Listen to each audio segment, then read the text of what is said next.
Okay, I'm cleaned up and I'm back. Unbelievable, as always, mouth out of the and Asante. Went back to describing the parts of the lady parts and trying to touch them and stroke them or something. Um, so I'm cleaned up. You need to get, and something about what he's doing to children and all the rest of it. You need to get these men into custody right now. Oh,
oh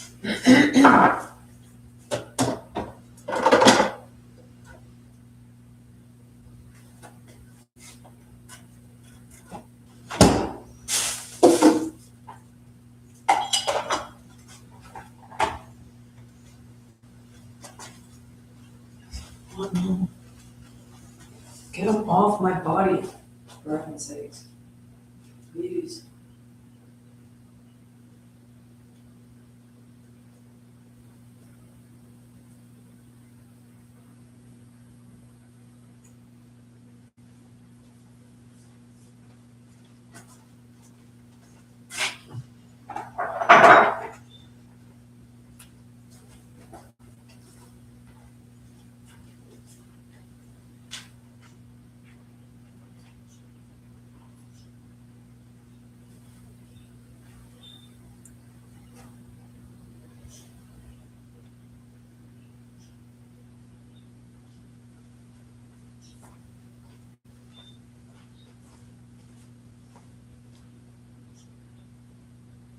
The fact that this man was like is interacting at all. You need to get these men into custody right now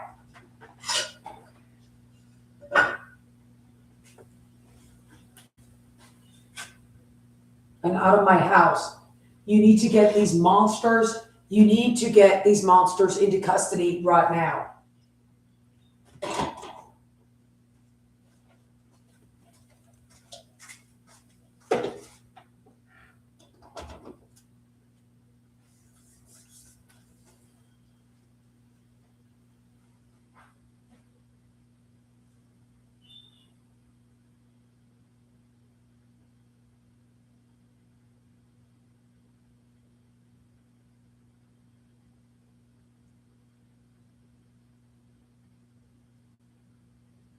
Get that man out of my house and into custody now.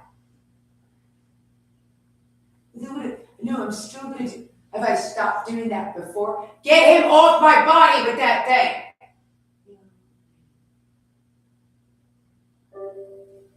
Get him off that part of my body with that thing.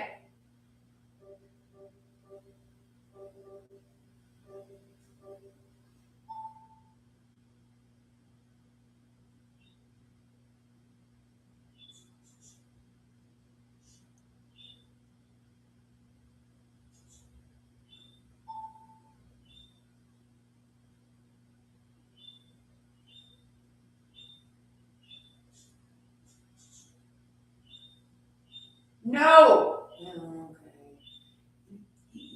He is. No, I'm not going to stop before. No.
Well, you said I would discuss that. I found that offensive against.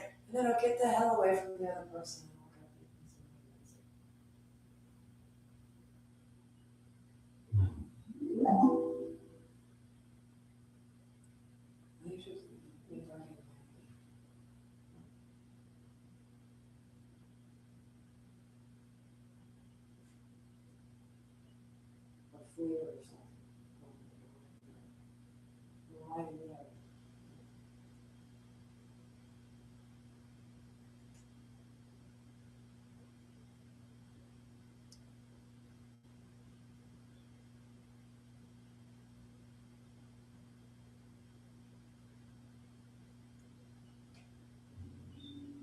The U.S. highway system spans 4 million miles of pavement. For most of us, it's just a way to get home. But for a select few, the road becomes a dead end. Today, we're covering the 10 most disturbing highway disappearances in American history. These cases defy logic, break hearts, and fear. If you love deep dives into the unexplained and want to support the channel, please take a second to hit that subscribe button and turn on notifications. It really helps us out. Now, check your reading, and let's get into it. It's February 24th, 1978. A Friday night. Picture this. A college gymnasium packed with screaming fans, the squeak of sneakers on polished wood, the humid air thick with sweat and excitement. UC Davis just won Chico State in basketball. The crowd is electric. It stands 5 families celebrating like they just won the lottery. They call themselves the Boys. The Yankees call them that too. Ted Wyatt, Jack McGee, Bill Sterling, Hewitt, and Gary Mathias. That you can't. They're also part of the. Oh, you don't have a very good deep trust. You have a very good tolerance for alcohol. It's quite dangerous. That's their life. Tomorrow, they have their own game. Qualifier. Their uniforms are already laid out at home. Ted tells his mom to wash his white sneakers at home. They are ready. So after the game, they're pumped. I think it was all I was saying. I doubt it was that bad. It's pure joy. They pile into Jack Madruga's pride and joy. A 1969 Mercury. I don't know. Ben might talk. Sorry, I'm kind of afraid. People discuss it. They stopped at Bears Market in downtown Chico. Security footage. Grainy, black. Well, you would do it in public, even, lady. Yeah. I don't know. Why in public wasn't that bad, I don't think. 2 large Pepsis. Road snacks for the drive home. You probably, if it, like, if it's, he alters it, I don't know what he's doing. He's like having an interaction with something. Straight shot, flat road, street lights, the whole way. Something weird sexism, it's a fun thing. If the story gets out, it's like trying to write through the Russian, like, prison censor or something. Instead of driving south toward Yuba City, toward It's home, pretty toward nasty. warmth, toward their families, they drive east.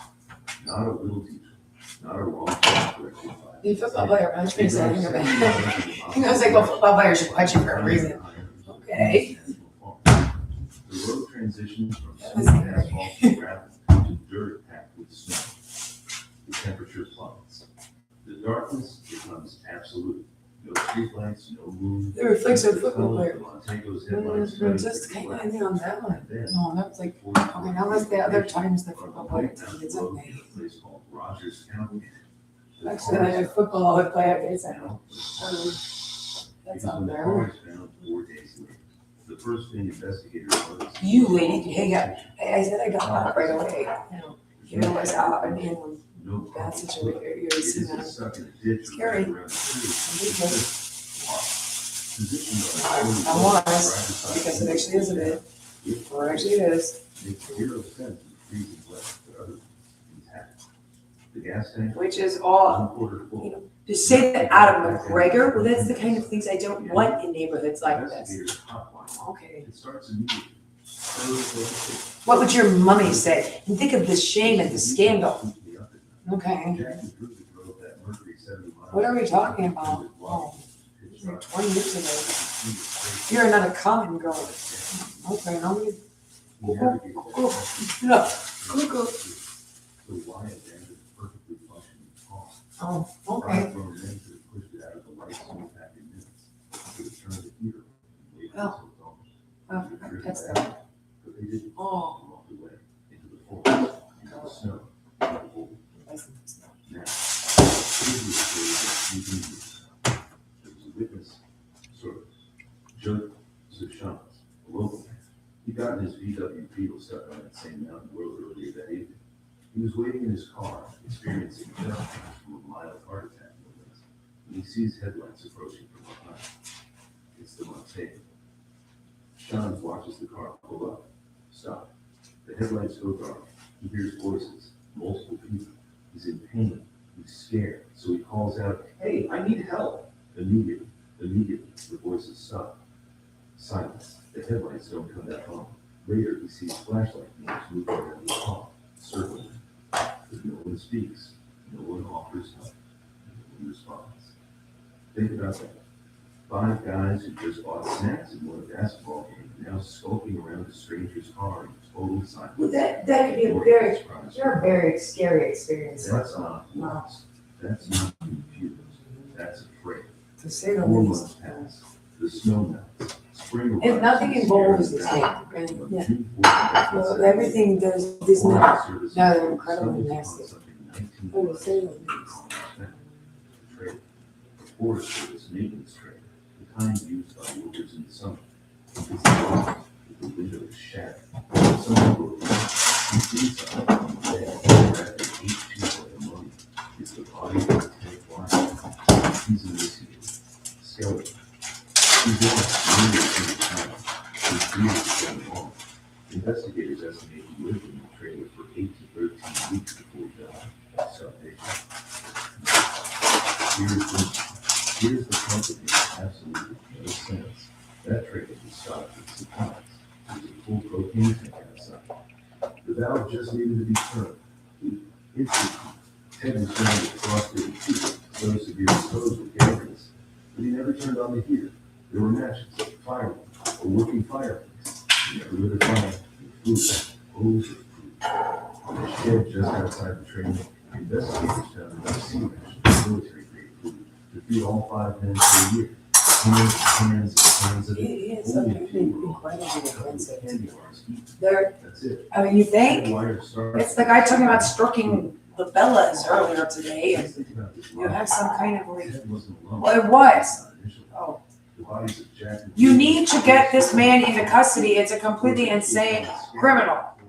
what part of your body is Elabella? Oh, no, nothing good, okay? And then it's talking about children. Oh, you know. Oh, Someone okay. tucked it into that bed with a heat sheet. Jesus. But someone was almost certain. Oh, that's what that is what that is. Get off that. Really, literally. I'm sorry you're experiencing it. But that could be a hypersexualized. That's what. But they don't.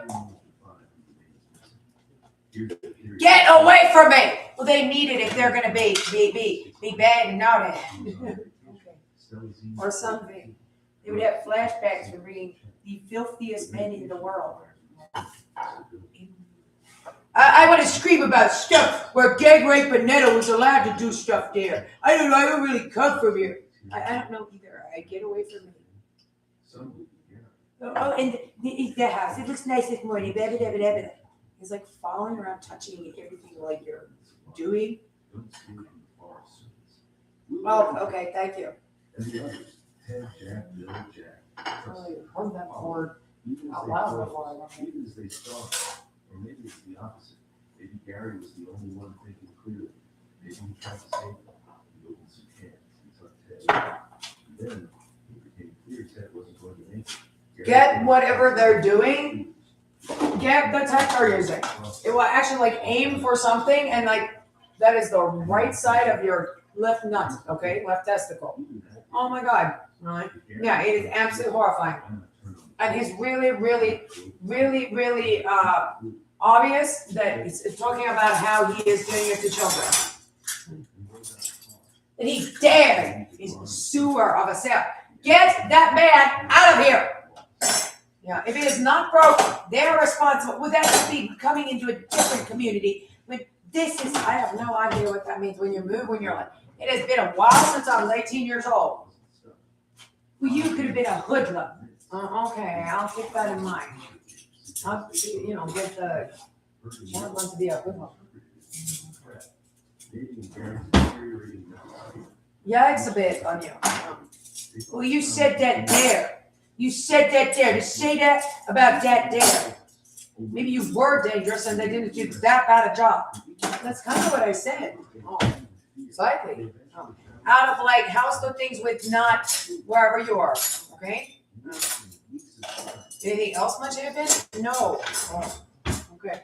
The U.S. is sometimes called America's Diatlov Pass, a reference to the 1959 incident. How would things be here without you? Which none of this stuff obviously concerns a guy like you because you're supposed to be on the way to federal prison for sexual assault or prison, sexual abuse of minors and schizophrenia. Even they met a fate that defies explanation. The Yuba County Five were not wilderness experts. They were five friends who just wanted to watch basketball and go home. They had snacks in their pockets. They had a game the next day. They had families waiting. And somehow, they ended up 70 miles off course, 19 miles deep into a frozen forest, slowly dying in a cabin full of food they would eat.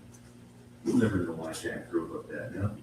Yes, You'll never know what Clyde was thinking in those final hours. that's very good. You get another girl pregnant. Okay. His body has never looked like that. All we know is this. On February 24th. You lady, you said that there. I saw that copy, but it was They were happy. 2018. Oh, and it's something about how the guy had some woman call your mother on the phone. My brother or something, I called my mother on the phone and pretend to be your daughter.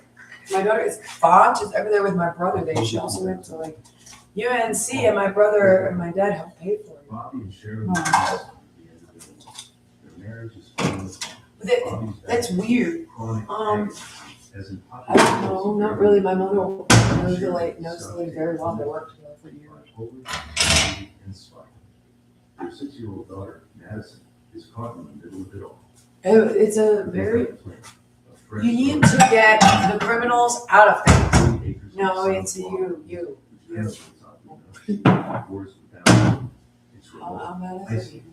No neighbors for miles. The plan is to live off the grid and storage container, just the three of them and their dog. A small, scruffy white terrier they love like a second child. It sounds almost romantic, doesn't it? Escaping to the mountains, starting over. Except there's a problem. They're not running toward something. They're running. Oh, they both go to UNC. Isn't the Our friends on Facebook on angry something. predators, it's disease. Let me explain.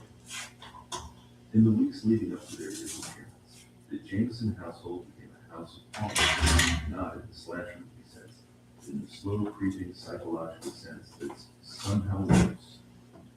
Bobby and Cheryl were convinced, absolutely convinced, that their home was haunted. Sherilyn claimed she saw spirits, not friendly ghosts, malevolent entities. She told friends she was being spiritually attacked. She started carrying a .22 caliber pistol everywhere, not for protection from people, but for protection from them. Bobby wasn't much better. He went to a local pastor and asked him for special bullets. Bullets blessed by God. Bullets that could kill demons.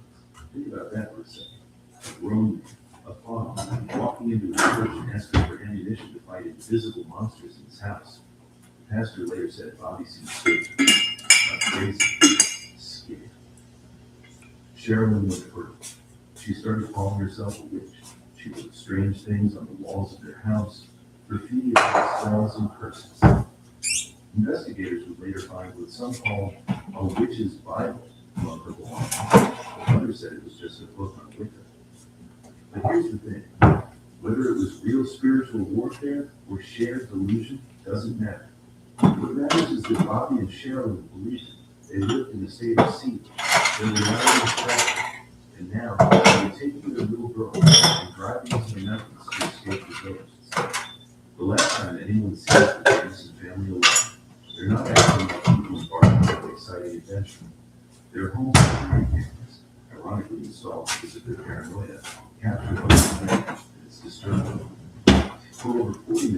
Bobby and Sherilyn load their white pickup truck back and forth, back and forth. Sometimes carrying boxes, sometimes carrying nothing at all. They move like zombies, slow, translate. They don't speak to each other. They don't make eye contact. At one point, Sherilyn walks to the truck, stands there for a full minute staring at nothing, then walks back inside, empty-handed. This isn't happening. This is sleepwalking. Investigators who watched the footage later said it looked like people on methamphetamine. The jerky, purposeless movements, the blank stares. Latimer County, Oklahoma, had a serious meth problem in 2009. The theory stuck. But we'll come back to that. So they load the truck. They bundle Madison into the back seat with Maisie, and they drive. At Cox, your internet and mobile price won't change for 5 years, from 5 Halloweens, 5 4th of July. Same price, guaranteed. Cox, a step ahead. Requires 2 gig speeds and gig unlimited mobile. Taxes and fees excluded from price lock. Mobile data speed reduced after 20 gigs. Babes, we're in our ugly hair era. And when I say drenched, I mean drenched. When every day feels the same, one man wants more. I need an adventure. So Ken goes to Expedia, the one place you go to go places. So if I book my flight now and I stay later, Book now or add later. You still save. thanks, voiceless guy. The more Ken travels, the more he saves. Bundling flights, stays, and cars. Good horse. He even got his rental with his rewards. In Canada, it was free. Ken, in Italy, they also got a ride. Okay, Susie. Expedia, the one place you go to go places.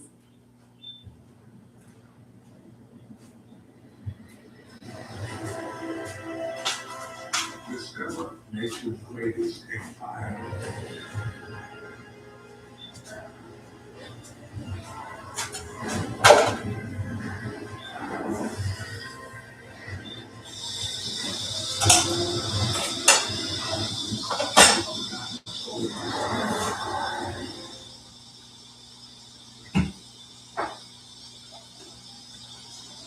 Their destination, the Red Oak area of the Township Mountain, about 30 miles from home. They're meeting a landowner to look at a 40-acre plot. They arrive, they talk to a man nearby. He later tells police they've seen some strange, but not as immediate damage. A little tense, but not running for their life. They drive far up into the hills. The roads get narrow, rough. GPS data from their truck shows them stopping, moving again, stopping again. They're certain. They walk.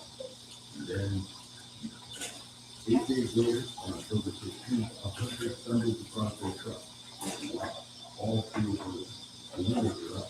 They park on a dirt road leading downhill in the afternoon. Inside, the truck is a nightmare of contradictions. The cell phone, a boat, a fully truck, is sitting on the seat. Their wallet, their ID. Madison closes the security phone. A GPS device, which could have guided them over the 15 minutes. And stuck in a cloth backpack under the driver's seat, $32,000 in cash. $32,000. But that's not the worst. Maisie, their beloved dog, is still in the truck. She's alive, barely, emaciated, dehydrated. She's been locked inside for over a week, slowly starving to death. She's been eating her own teeth and drinking condensation out the window to survive. Sherilyn loves that dog. Bobby loves that dog. Madison loves that dog. So why did they lock Maisie inside and walk away? Okay, let's talk serious. Because this case has spawned dozens, and almost none of them make sense when you actually think them through. Theory 1, the drug deal gone wrong. This is the most popular theory, and I get why. $32,000 in cash in rural Oklahoma in 2009. That's pretty rough. The theory goes like this. Bobby and Sherilyn were either buying meth or selling. They drove to the mountains to meet a dealer. Something went wrong. A fight broke out.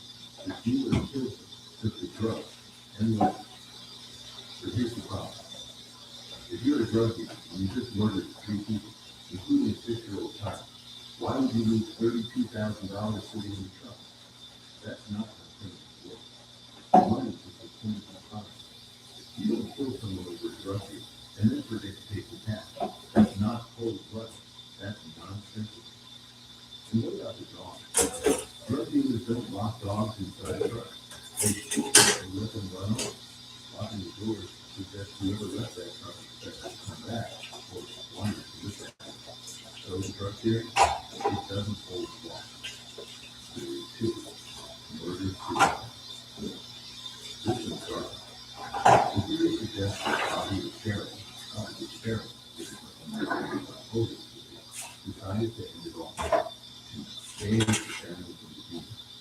They drove to the mountains, walked into the woods, and one of them killed the other before turning themselves instead. Here's the narrative scene. A hateful, rambling 11-page letter was found in the truck. Sharon was body.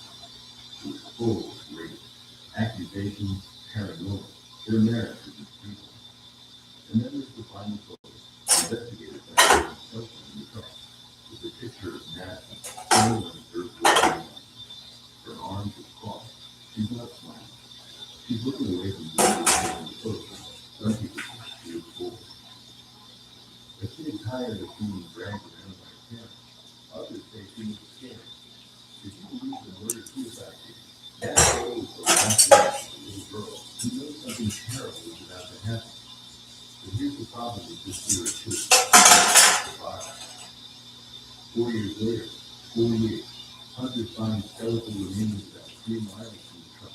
They're face down, side by side. The remains were scattered by hand. The forensic analysis suggests that Carolyn and Madison all died around the same time. There is no evidence of gunshot wounds, no shattered skull. The cause of death is officially undetermined. If it was murder-suicide, There is a man going under the back fence. My back fence said, there is no part of that yard that doesn't have one of those. There's one on that side too. That's old fashioned. Or cat. A lot of investigators think Bobby and Sharon were high on meth when they left home. If the pigeons hit it just the right way, it was off. You should not want on that side, see, and then it could get in there. No, there's one on that side too, really, yeah. I think actually there might be one where the bird feeder is, but there's still like something over there. A camera trained right on that. You know, to try not to let him tell you to unplug your smartwatch with all that storage.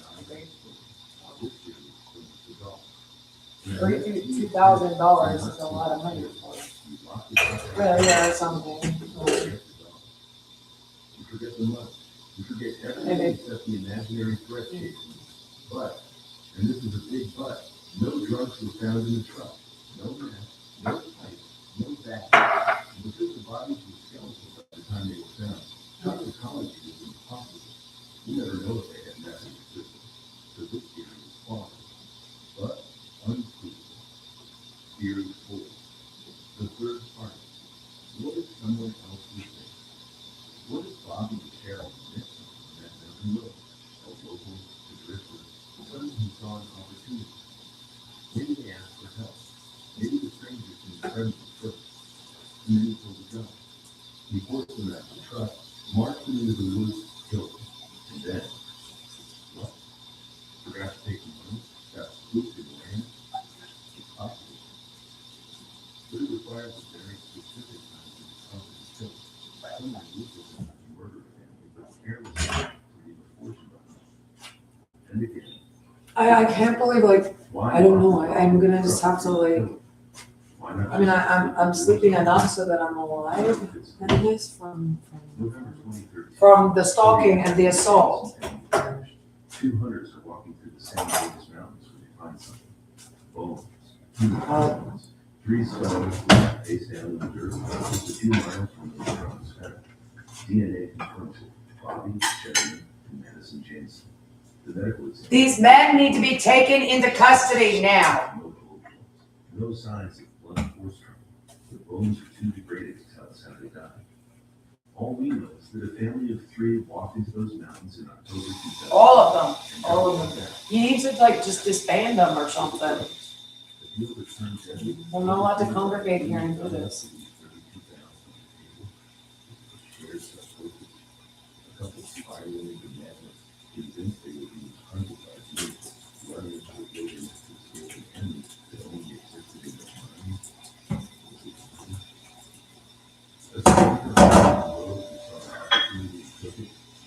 It's like a prison or jail guard from the Ozarks and a security guard. I don't care why is it so belligerent. The thing is like, you need to get the schizophrenic, very aggressive, rough men and whatever that are loose in Cary, in very nice normal suburbia out of here. And then the tech described this, you're gonna get these guys into custody. And what I'm experiencing is like, which it is. I mean, I'm pretty much positive. Like the insanity. I've never been insane before, so I don't know. Three faces of the tree. Three faces of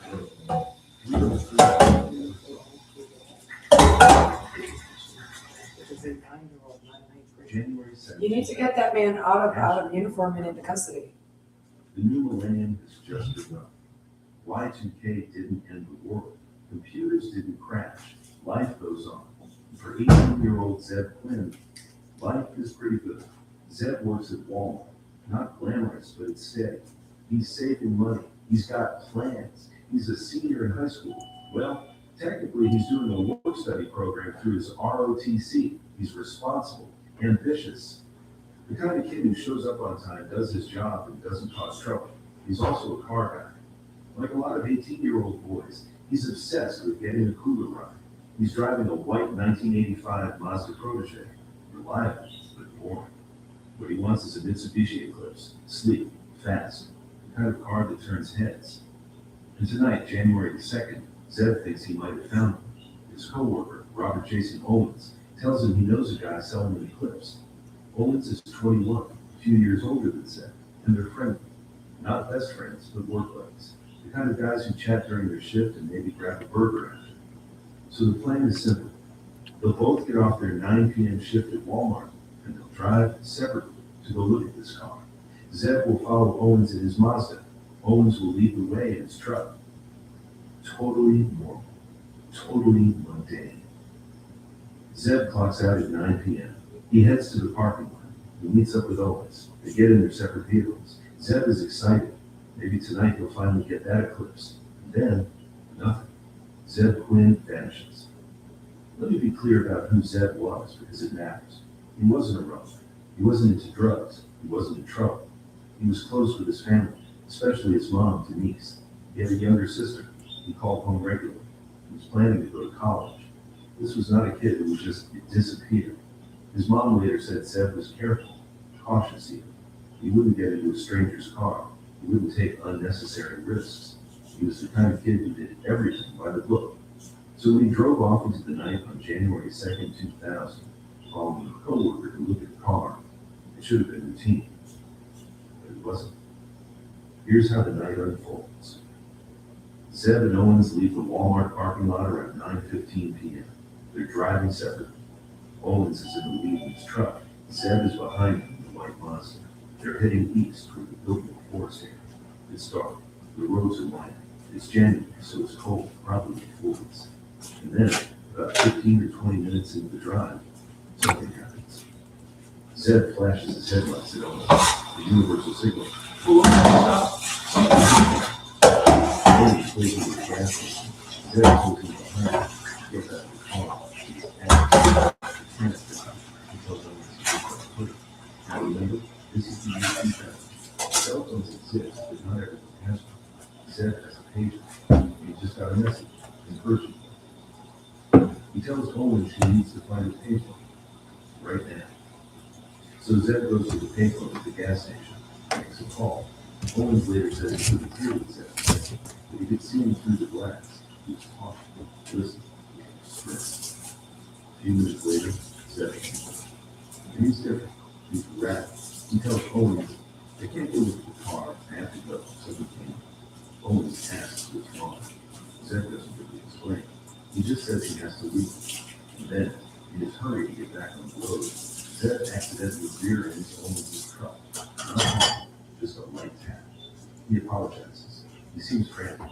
Owens later says Zeb told him, I'll call you later, and then sped off into the night. That's the last time anyone sees Zeb still alive. Now, here's where it gets weird. 2 days later, January 4th, a man calls Walmart. He says he's Zeb Quinn. He says he's sick and won't be coming into work. The manager who takes the call later tells police something chilling. That didn't sound like Zeb. The voice was wrong. The tone was off.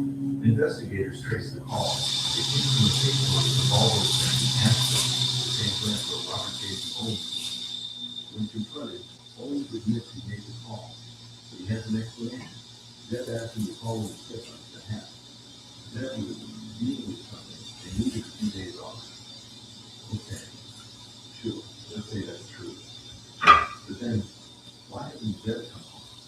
Why hasn't he called his mom? Why hasn't he touched his bank account? Days pass, a week, 2 weeks. Zeb's family is frantic. They file a missing persons report. The police start investigating. And then, on January 17th, 2 weeks after Zeb disappeared, someone finds his car. The white Mazda Project is found parked in the lot of a restaurant called Little Pig's Barbecue, just a few blocks from Mission Hospital. The hospital receptionist is a nurse. The car is locked. There's no sign of a struggle. No blood, no damage.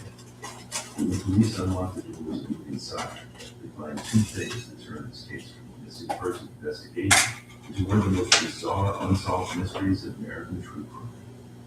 First, the puppy. Sitting in the backseat of Zeb's car, a black Labrador mix, maybe 3 months old, cute, healthy, tail wagging. It doesn't belong to Zeb. His family has never seen it before. Zeb didn't own a dog. He didn't have plans to get a dog. So he put a puppy in his car, and why? Let's think about this for a second. If you're staging a crime, if you're trying to cover up a murder or create a distraction, why would you leave a living animal in the car? A puppy draws attention. The rest of it, someone will hear it bark, someone will notice. The puppy is not too little, however. It is the clip. It's a message, a song, a sick joke, or this is darker. Is the puppy meant to be found? The sun was trying to make it look like Zeb was alive and well. Just out of the puppy was eventually adopted by one of the officers who worked the case, but its presence in that car has never been explained. And then there's the second. On the rear windshield of Zeb's Mazda, someone had drawn a pair of lips, a giant kiss, bright pink lipstick. Now, this is where it gets really strange. Zeb was an 18-year-old guy who wasn't known to have a girlfriend. He wasn't the type to carry around lipstick. So who drew it and why? The obvious theory is that someone, probably the killer, was trying to make it look like a woman was involved.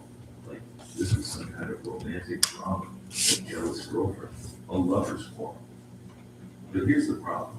Zeb didn't have a girlfriend, not that anyone knew of. So the lipstick is staging. It has to be. Someone is trying to misdirect the investigation. They're trying to make police think, oh, this is a love triangle. Some girl got upset and Zeb ran off. It was clumsy, amateurish, the kind of thing you see in a bad TV movie. And it raises a huge question. Why would a killer take the time to draw a kiss mark on the windshield? If you put murder someone, you don't stick around to play games forever. You get out of there. You jump the car. You disappear. And that's what Robert Jason Owens. And you're not very smart. Let's talk about Owens. From the beginning, police used the last person he said. He made the fake sick call to Walmart. Owens claimed Zeb got paid from his Aunt Ida. Zeb's family confirmed that they had an aunt in the Ida. She did live in Asheville. But here's the problem. Aunt Ida wasn't home that night. She was out to dinner with Zeb's mom. So if Aunt Ida didn't pay Zeb, who did it? Investigators later determined that someone had broken into Aunt Ida's house and used her phone to send a page to Zeb's page. They paged her from a number he would recognize. A number he would trust. That's not a random act. That's premeditation. Someone lured Zeb away from Owens using a fake page. Someone who knew Zeb had a page. Someone who knew he would pull over to check it. And the only person who fits that description is Robert Jason Owens. But Owens denied everything. He said he had no idea what happened to Zeb. He said Zeb just drove off that night and he never saw him again. And for years, there wasn't enough evidence to charge him. Now, let's apply some logic here. If Zeb was running away, if he decided to start a new life, Why would he abandon his car 2 weeks later with no explanation, never access his bank account, never contact his family, leave a puppy in his car, draw lipstick on his own windshield? None of that makes sense. People who run away take their money. But they don't stage bizarre crime scenes. If it was a random abduction, some stranger grabbed Zeb off the street, how do you explain the fake page? The sick call from Owens' workplace, the lipstick? Random abductors don't break into houses to send fake pages. They don't call your job pretending to be you. This was personal. This was planned. And all roads lead back to Robert Jason Owens. For 15 years, Zeb Quinn's case went cold. His body was never found. His family lived in agony, not knowing what happened to him. And then, in 2015, Robert Jason Owens killed again. He murdered a young couple, Christy and J.T. Codd, and dismembered their bodies. He tried to burn the remains. He was sloppy. He got caught. And while he was in custody, investigators started digging into his property. They found fabric. They found leather. They found pieces of clothing that they believed might have belonged to Zeb Quinn. In 2017, Owens was charged with Zeb's murder. He eventually pleaded guilty, not to first-degree murder, but to accessory after the fact. He claimed Zeb's death was an accident. He said they got into a fight and Zeb hit his head. He panicked. He hid the body. The courts accepted the plea. Owens got 12 years. But here's the thing. Even with a confession, the story still doesn't make sense. If it was an accident, why elaborate setup? Why break into Aunt Ina's house to send a fake page? Why stage the car with a puppy and lipstick? And most importantly, where is Zeb's body? To this day, Owens has never revealed where he buried Zeb Quinn. Zeb's family has no grave to visit, no closure. So what really happened on January 2nd, 2000? Here's what Owens lured Zeb out that night with a lie about a car for sale. There was no eclipse. There was no selling. It was all a setup. At some point, maybe at the gas station, maybe later, Owens killed Zeb. Maybe it was an accident. Maybe they fought. They went too far. Maybe Owens had been planning it all along. Then Owens panicked. He needed to buy time. So he staged the scene. He called in sick for Zeb to make it look like Zeb was still alive. He parked Zeb's car 2 weeks later near the hospital, hoping it would look like Zeb just wandered off. Those were distractions.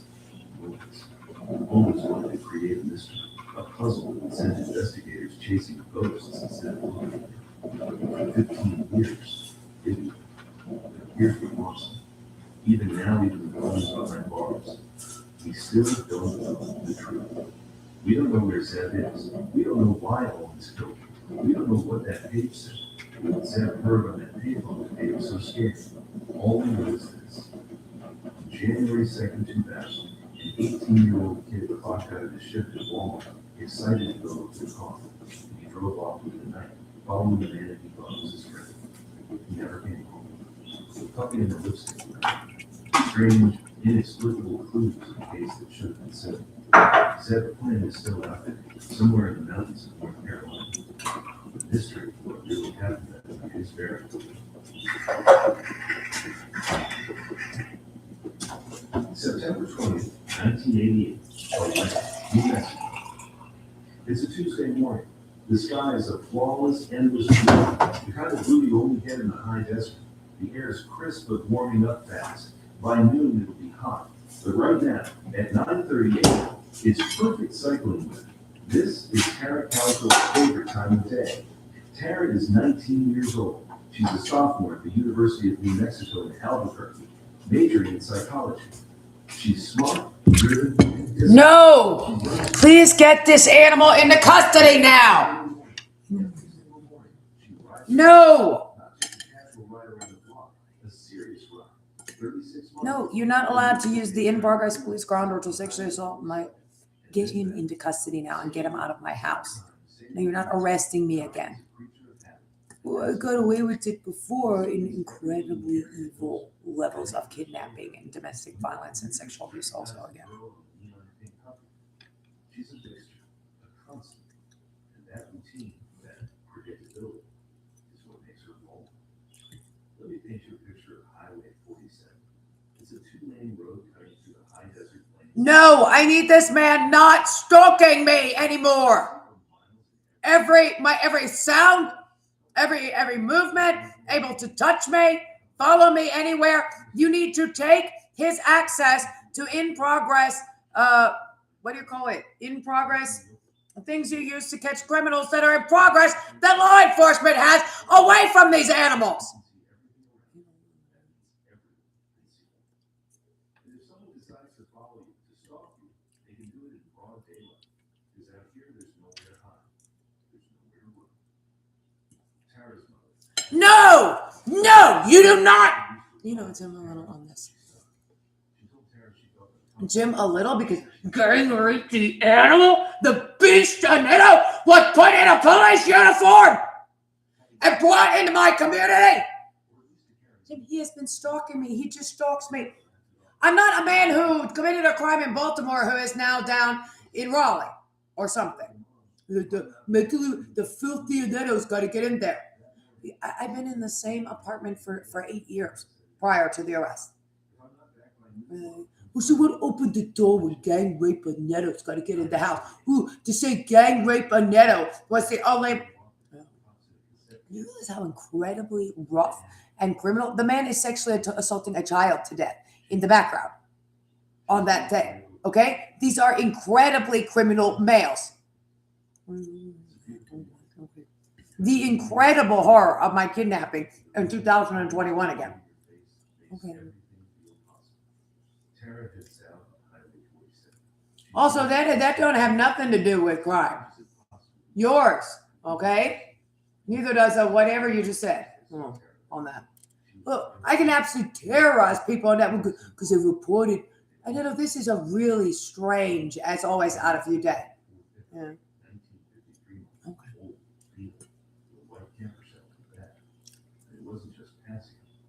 As opposed to a law-abiding, non-disturbing the peace day. Staying just a few car lengths behind. One witness said it looked like the truck was shadowing, hurting. Tara kept riding. I don't know what. She didn't turn around. You need to get these men out of the security office where they very much have real access to what they're doing here. Because he's committing a crime. He is pointing a weapon at a person and using it incorrectly. He has opened that he is maliciously using it to sexual assault. If there is, in fact, such a weapon, that's the end of it. Okay. The inaudible noise is lying. No. Or something. Things police would do. Excuse me, Mr. Man from Baltimore. You are wanted for the armed robbery of this, and it's you. And well, that's what we're here to do. Oh, really? Yeah. Police with the megaphone in front. Please come outside. Okay. Put your hands where we can see them. This was an abduction. She calls the police. The investigation begins. Police canvass the area. They interview witnesses. They search the desert. They bring in tracking dogs. But there's nothing. No body, no bite, no sign. You say I didn't do it. The bite is the key mystery. I don't know however all that works. Oh. If Tara was hit by a car, It has nothing to do with me. I'm not a man from Baltimore that committed an armed mugging. where's the wreckage? Come outside anyway. It's exactly easy to hide. It's bright, it's distinctive, and yet it's never found. The only explanation is that Which I would normally. Really, yeah. For some reason they can. Uh-oh. What happened? Nothing. It wasn't me, so I was released. I mean, that's really scary. That's why they're not supposed to do that. Yeah, it's supposed to not happen, but okay. You don't load a bike into your truck, so it wasn't an accident. Well, I know I didn't commit a mugging. Someone took Tara Cowell. And you got released quickly. Really, yeah. There's some kind of interaction that's necessary. Tara's family plasters her face on missing person posters. They offer a reward. The police follow every lead. But there's nothing. Tara Calico has vanished into thin air. And then, 9 months later, June 15th, 1989, something impossible happens. A woman walks out of a convenience store in Port St. Joe, Florida. Port St. Joe is a tiny beach town on the Gulf Coast.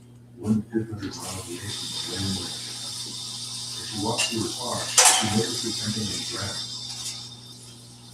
The finest luxury fragrances are now exclusively available at the World Market. Almost a monthly collection makes everything smell fresh. Luxury laundry scent we use so you can smell them soft.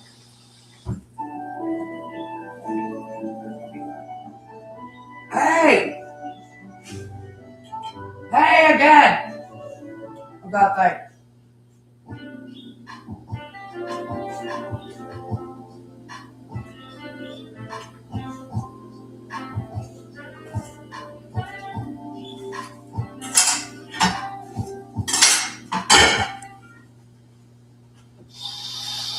The photograph approved. Lying face down in Damn, is that thing evil? Really? Yeah. You need to get them in custody and get whatever technology they're on. Okay? The thing is a flipping nuclear bomb. I mean, that really, really does infect your left testicle. It is unbelievable if I had them. Really? You disgusting son of a bitch to get this in. It's very serious. Her eyes are wide, not quite terrified, but aware, conscious, pleading. The boy next to her looks younger. He's lying on his back. His eyes are People, you need to get the detector on that is actually extremely dangerous. It needs to be understood. Well, I mean, this is it. Okay, good lord. Well, yeah. Then he's just saying, Tara Calico's favorite author. Now, let's pause here, because this is where the case goes from tragic to utterly surreal. The woman who found the Polaroid turns it over to police. They send it to the FBI. The FBI analyzes it. They compare it to photos of Tara, and they say, inconclusive.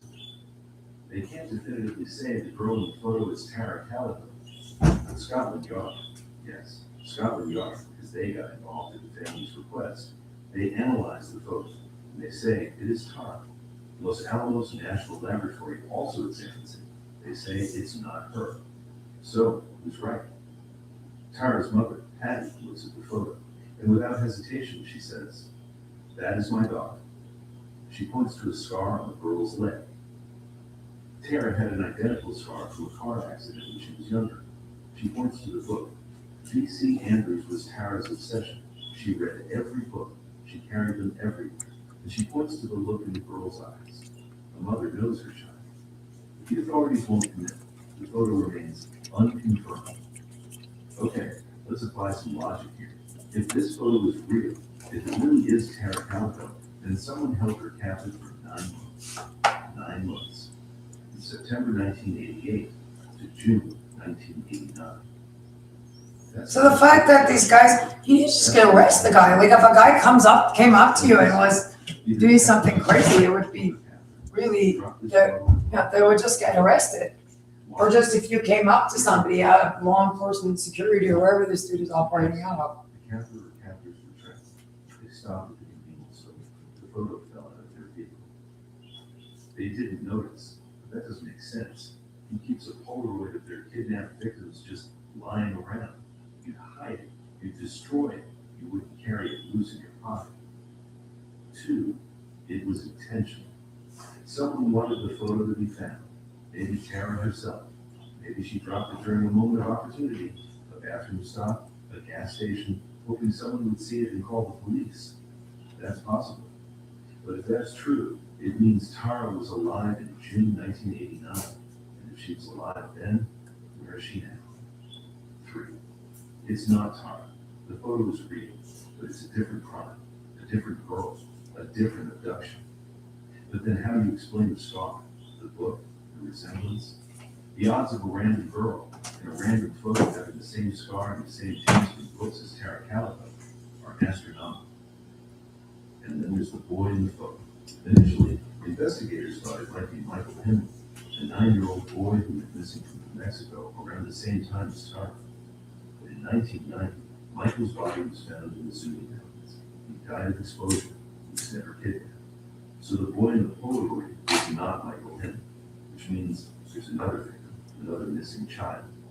We don't even know who he is. So what happened to Tara Calico? No! 2023, 35 years after her disappearance, the Valencia County Sheriff made a statement. He said they've identified the suspects, local men, teenagers at the time. They were in that Ford pickup truck. The theory is simple. They were harassing her, following her. Maybe they meant to scare her. Maybe they meant to do worse. They hit her with the truck, or they grabbed her. And then they panicked. They killed her. They buried her somewhere in the desert. And they've kept quiet for 35 years. But here's the problem with that theory. If Tara died on September 20, 1988, if she was killed that morning and buried in the desert, then who was the girl in the photo? Because that photo was taken 9 months later. The sheriff's theory only works if you believe the Polaroid is a hoax, or a coincidence, or a completely unrelated crime. Come on! Who doesn't believe that? Hey, you Honestly, need that to a child. neither do I. Here's what I think happens. Would you please get this monster into custody? This little boy in the picture, there isn't this one too. Would you get this freak into custody? I'm sorry I doubted you with all this. You need to like pay attention better then. Horrifying, grainy image. I said the men that did this followed me home. Someone dropped it in that Florida parking lot, either by accident or as a message, a taunt, a breadcrumb, and I think Tara Calico is still out there, not alive. I wish I could say that, but statistically, it's unlikely. But her body is somewhere, waiting to be found, and whoever took her, whoever bound her wrists and taped her mouth and took that photo, they're still out there too. Maybe they're old now. Maybe they convinced themselves it was a mistake, a moment of madness. Or maybe they're still driving down desert highways, looking for the next girl on the bike. Tara Calico left her house on September 20, 1988, with a warning to her mother. If I'm not back by noon, come find me. She never came back. And 36 years later, we're still looking. The neon pink Huffy was never found. The body was never found. All we have is a photograph, a Polaroid of a girl with terrified eyes, lying bound in the back of a van, staring into the camera as if to say, Come on! someone, help me. But no one did. And the desert keeps its secrets. It's a small one. You got a small one. Okay. 2008. Marshall, Minnesota.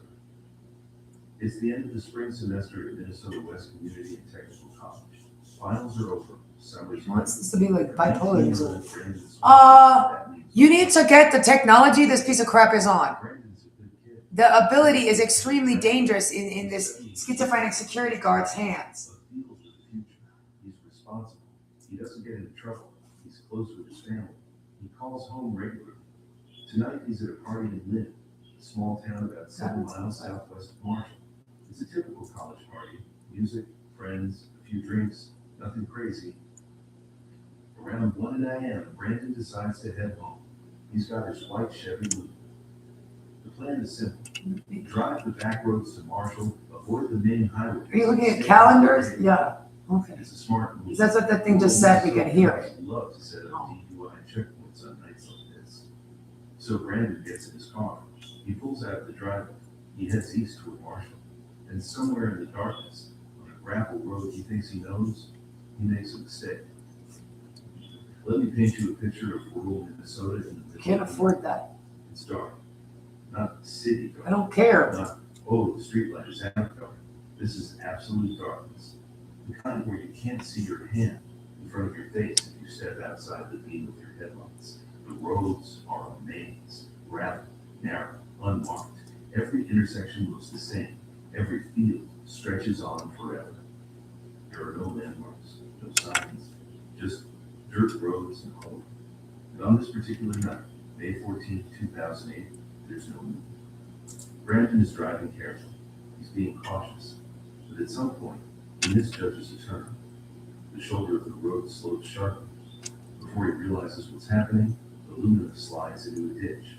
Not a crash, not a roll, just a gentle slide.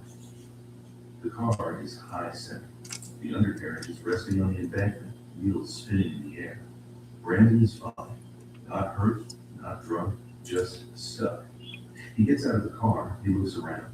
He tries to push it. No luck. The car isn't going anywhere. So he does what any responsible 19-year-old would do. He calls his parents. 1:54 a.m. Brandon's phone rings in his parents' house. His dad, Brian Swanson, picks up. No! Explains the situation. You have got to get these men into custody now. I went into You don't need that lady. You're shopping with my money. Okay, come on. Please get this man out of my house. Gravel roads just outside of town. Brian knows the area. Lynn is small, population 400. If Brandon is near Lynn, this is a 15-minute drive. Easy. Brian and his wife Annette get dressed. They get in the car. They drive to Lynn. And they stay on the phone with Brandon the whole time. Brandon is standing outside his car, holding his cell phone, waiting. Brian and Annette. That could be troll wars. They could fight me at troll wars. Would you get this freak into custody and get him off of anybody he has that he's doing this to on that thing that he has access to, on the tech he has access to? Brandon flashes his lights. Brian and Annette stare into the darkness. They see nothing. Now, this is where it gets strange. They are both looking for each other. They are both flashing their lights. They are on the phone with each other. And yet, somehow, they can't see each other. How is that possible? The answer is simple, but horrifying. Brandon isn't near. She thinks he's near. He's convinced he's near Lynn. But he's wrong. In the pitch black darkness of rural Minnesota, with no landmarks and no GPS, Brandon has no idea where he actually is. After 30 minutes of searching, Brian and Annette are frustrated. Brandon is frustrated. This doesn't make sense, Brandon says. I should be able to see it. And then Brandon makes a decision. Okay, he says. I see lights in the distance. I think that's Lynn. In order to walk toward the lights, meet me at the parking lot of Brandon's, a local bar, nightclub. Brian agrees. Okay, we'll meet you there. And Brandon starts walking. Now, let me be very clear about what happens next, because this is the part that makes Brandon Swanson's case one of the most baffling disappearances in modern history. Brandon stays on the phone with his dad for 47 minutes. 47 minutes. He's walking, he's talking, he's describing what he sees. I'm crossing a fence. I'm in a field. I hear water. I'm on gravel now. He sounds lucid. He's not slurring. He's not panicking. He's just walking, trying to get to town. Brian is listening, driving slowly through the streets of Lynn, waving his father's son. And then, at 2:31 a.m., Brandon says something. Mid-sentence, mid-step, he shouts, "Oh, shit!" And then, silence. Let's pause here, because this moment, this second, is the pivot point of the entire case. Brandon doesn't spit. He doesn't cry out in pain. He just says, "Oh, shit." It's the kind of thing you say when you trip, when you step in a hole, and you realize you've made a mistake. And then, nothing. The line doesn't go dead. It doesn't disconnect. Brian is still holding the phone. You can hear silence. Just the faint sound of wind and the static. Nothing. Brandon! Brian shouts into the phone. Brandon, are you okay? Brandon! Nothing. Brian hangs up. He calls back immediately. The phone rings. It rings and rings and rings. No answer. He calls again. The phone keeps ringing, which means it's still on. It's still charged. It's still out there somewhere. But Brandon doesn't pick up. At first, Brian and Annette think maybe the phone died. Maybe Brandon dropped it. Maybe he's walking back to the car. They drive around all night, searching, calling, flashing their lights. Nothing. By dawn, they're cranky. They call the police. And that's when the police find the car. Brandon's white Chevy Lima is stuck in the ditch. Just like he said. But it's not illegal. It's near a tiny town called Taunton, 25 miles northwest of Lynn.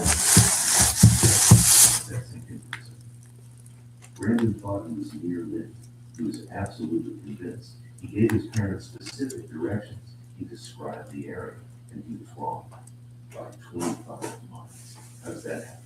Here's the thing about the Minnesota plains at night. Everything was the same. Gravel roads, flat fields, distant lights on the horizon. Brandon saw lights. He thought it was Lynn. The town of me, the town with a bar, streets, people. But he wasn't Lynn. It was probably the grain elevator in Taunton, or Portland, or just a farmhouse in the distance. You walk toward those lights for 47 minutes, through fields, over fences, across terrain he didn't recognize. And somewhere along the way, he stepped wrong. Need better internet? Cox Internet has the fast, reliable speeds you're looking for. Get Cox 300 meg internet with a 2-year plan, price lock guarantee, plus equipment included. Switch today. Cox is an easy exclusive price guarantee. Golden pancakes worth the journey to freezer.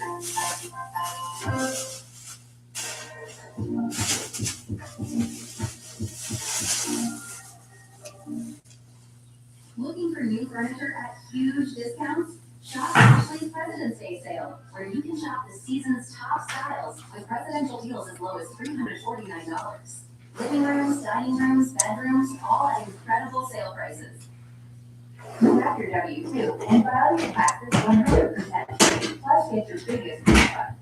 Roughly 37% of filers qualify. Simple Form 1040 returns only. No schedules except for earned income tax credit, child tax credit, and student loan interest. File now. Or fell, or vanished. Now, let's talk about that oh shit moment. It's the key to everything. Investigators believe Brandon was walking near the Yellow Medicine River. Search dogs later tracked his scent to the riverbank just a few miles from where his car was found. The river was high that night. Spring runoff. The current was fast. The water was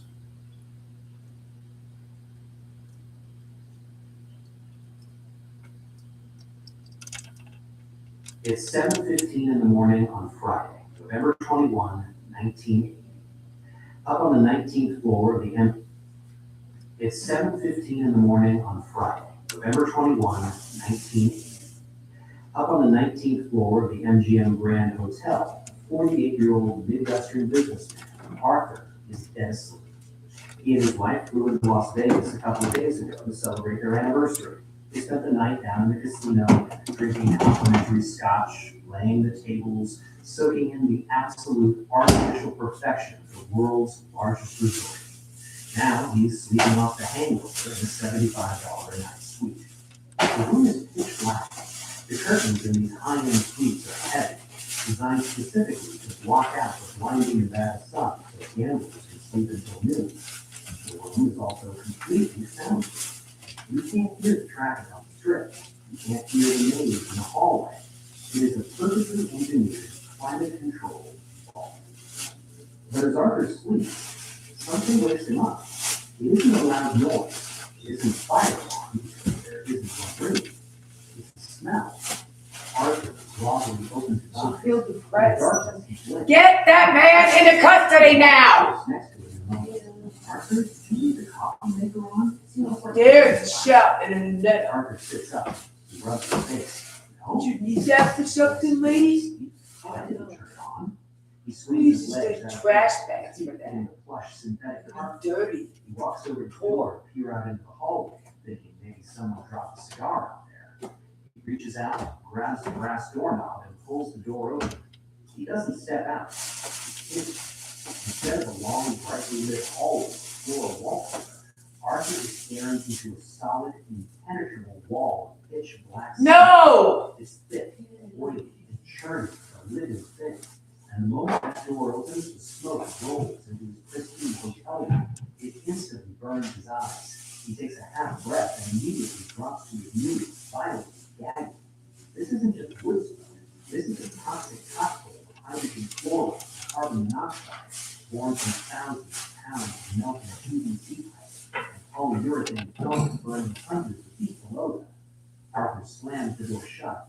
He locks it. He scrambles back to the bed, coughing uncontrollably, his lungs burning as if he just inhaled battery acid. He runs to the phone and calls the front desk.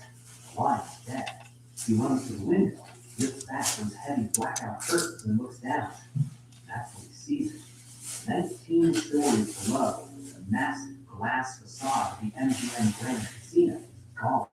Instead, monstrous tongues of orange flame are violently shooting out onto the Las Vegas Strip.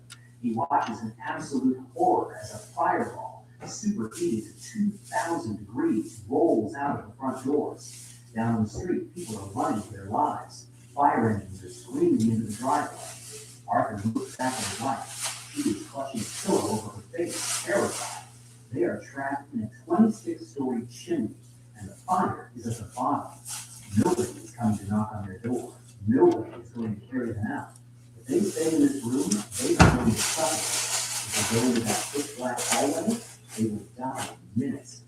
How does this happen? How does a brand new, state-of-the-art, $120 million crown jewel of Las Vegas turn into an inescapable death trap without a single warning bell?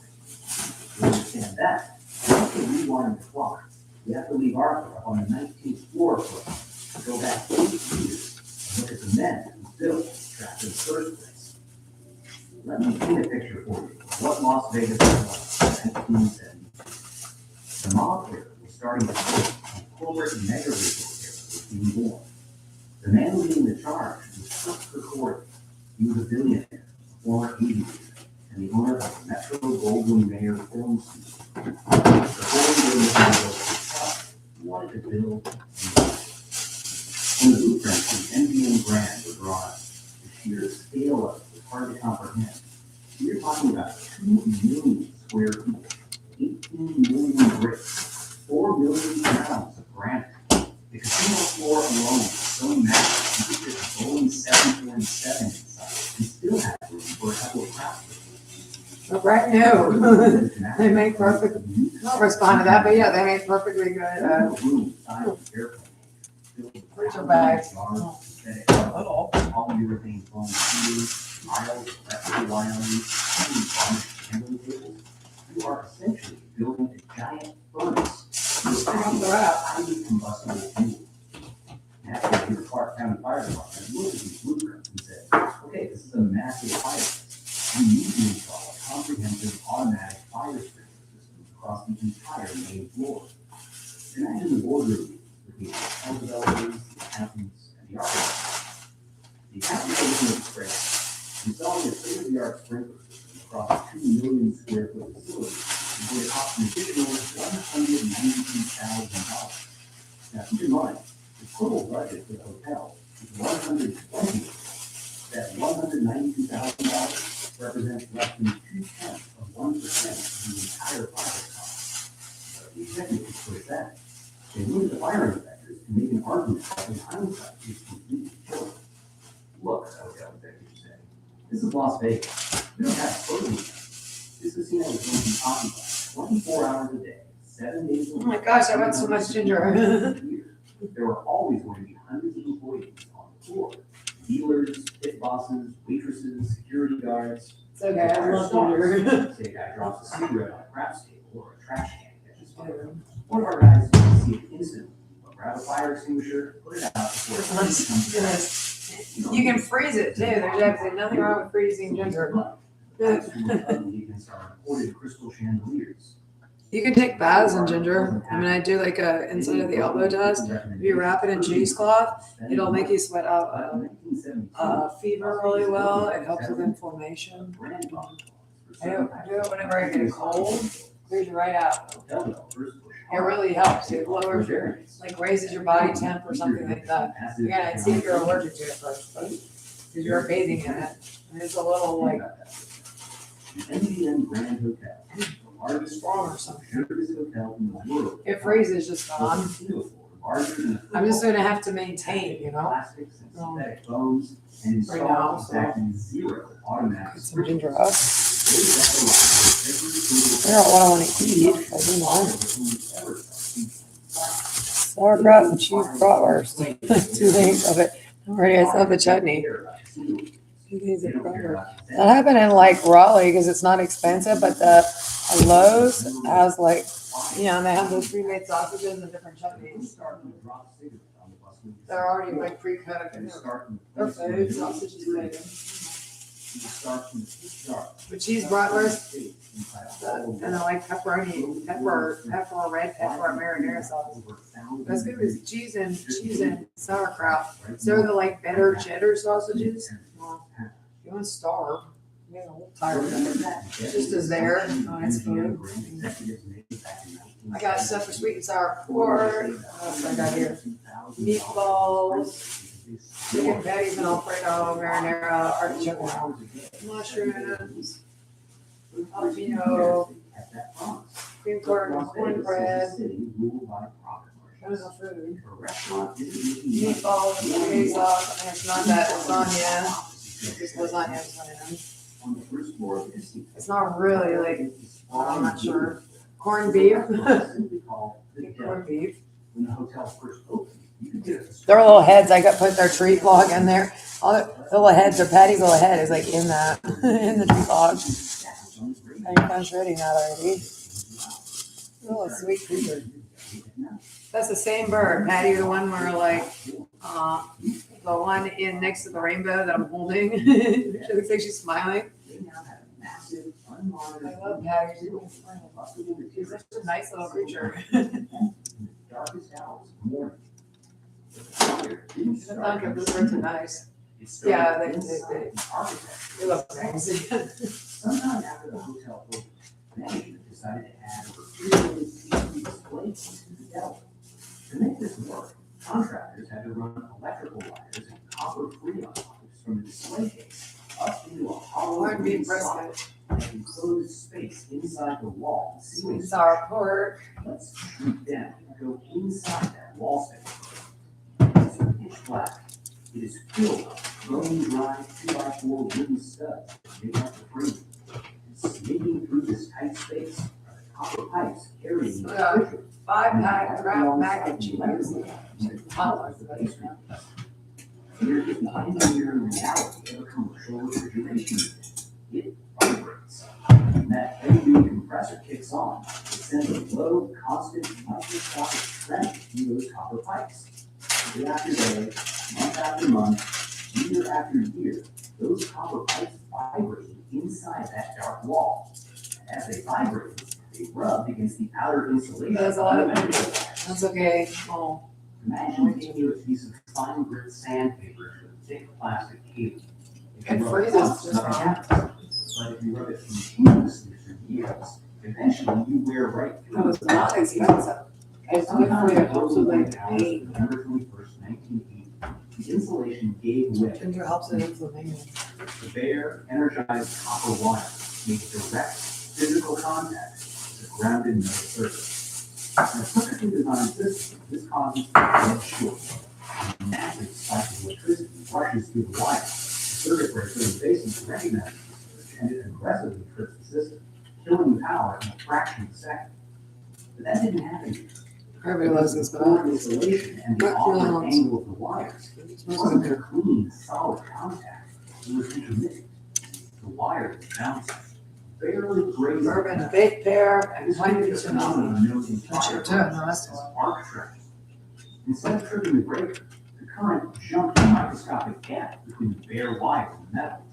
It created a tiny, continuous electrical arc. You're morbid, lady. Like a miniature How long have I had to endure this fire now? inside a wooden box.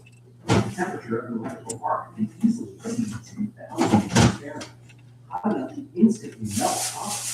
Inside that wall, the arc spit a shower of molten copper slag wrapped under the 70-year-old bone-dry wooden frame and the paper backing for drying.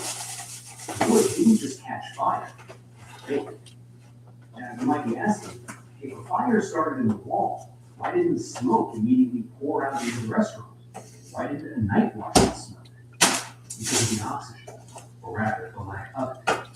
Fire requires three things to survive: heat, fuel, and oxygen. Inside that sealed wall socket, the arc provided heat, the wooden studs provided fuel. But because the space was tightly enclosed, the fire quickly consumed whatever ambient oxygen was inside the wall. Without enough oxygen to produce open, roaring flames, the fire suffocated into a deep, agonizing smolder. It's a process called pyrolysis. The intense heat slowly cooks the wood, breaking down its chemical structure. As the wood bakes, it releases a highly volatile cocktail of combustible gases, primarily carbon monoxide and vaporized hydrocarbon resin. For hours, the guests and towels above slept, and as Arthur and his wife dozed in their soundproof sleep in 1904, this silent, invisible chemical factory was operating inside the wall of the devil. The incredible cost ceiling above the restaurant, packed tightly together. The temperature in that ceiling is steadily climbing, 300 degrees, 500, 800 degrees. It was a bomb, a massive, invisible, gaseous bomb, trapped in the ceiling, completely starved of the one thing it needed to detonate. It needed a breath of fresh air. At 7:05 a.m. as the morning was arrived to unlock the doors of the deli, it was about to get it. TaxAct wants to remind you, taxes are due soon. Let's get them over with. Repel, clean, and protect with Rain-X Pro Interior products.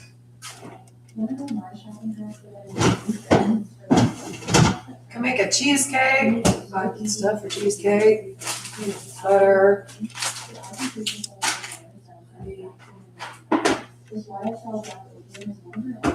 Crescent cream cheese rolls.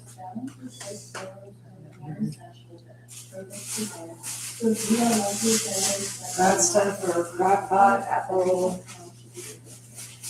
cobbler, green bean casserole, it's a staple. Realize they don't have the winning record compared to our size, but really small. I don't really like fancy as much, right? But it's like, I mean, I'll be, that sounds good. Well, it's St. Patrick's Day, so Walmart always like suggests it. It's a nice big corned beef brisket. I like food you can cook for and have food for a week. I make the green bean. That's too much food. The green bean casserole. This thing is enormous. Wow, it's expensive. Huh. What do you do with it? The environment down here is heavily engineered to keep you away. If I freeze it, The air conditioning oh, it's huge. And Send me the big one. That must have said a big. Well, that's all right. That's what I'm for. Like, well, I'm not gonna start with that. I have to freeze it because I got other stuff to eat first. It'll be a second a month. But I have to get another like cabbage. I wonder if you can freeze the cabbage because it doesn't matter. I'm gonna look. Can you freeze the cabbage? Mushroom feed freeze really well, but some stuff doesn't. Yeah. Potatoes don't freeze up. No, they don't. You guys still eat the soup. I mean, it's food. They just get kind of like if you freeze some of your soup, if you make a big crock pot of soup and you don't eat it. It's kind of mushy and nasty, but it's not too bad. It's still edible. It's surprising how well mushrooms freeze. Because mushrooms freeze just fine very quickly. Yeah, there's enough food for the rest of the week. Gingerly. Or the rest of the month. Tiny bright orange sparks are spitting out from the seams of the wall panel and curling Like a up big from cabbage, the too. to the thin oily ribbon of pitch black smoke. She does Yeah. exactly what any I rabbit like cabbage. would do. Sauerkraut, of course, to go with the chili sauce. She leaves the doors open. Workers in the kitchen are also opening service doors. Hey, in the back, cheesecake fried popping breast. open and loading the Bird. Remember that invisible bomb we talked about?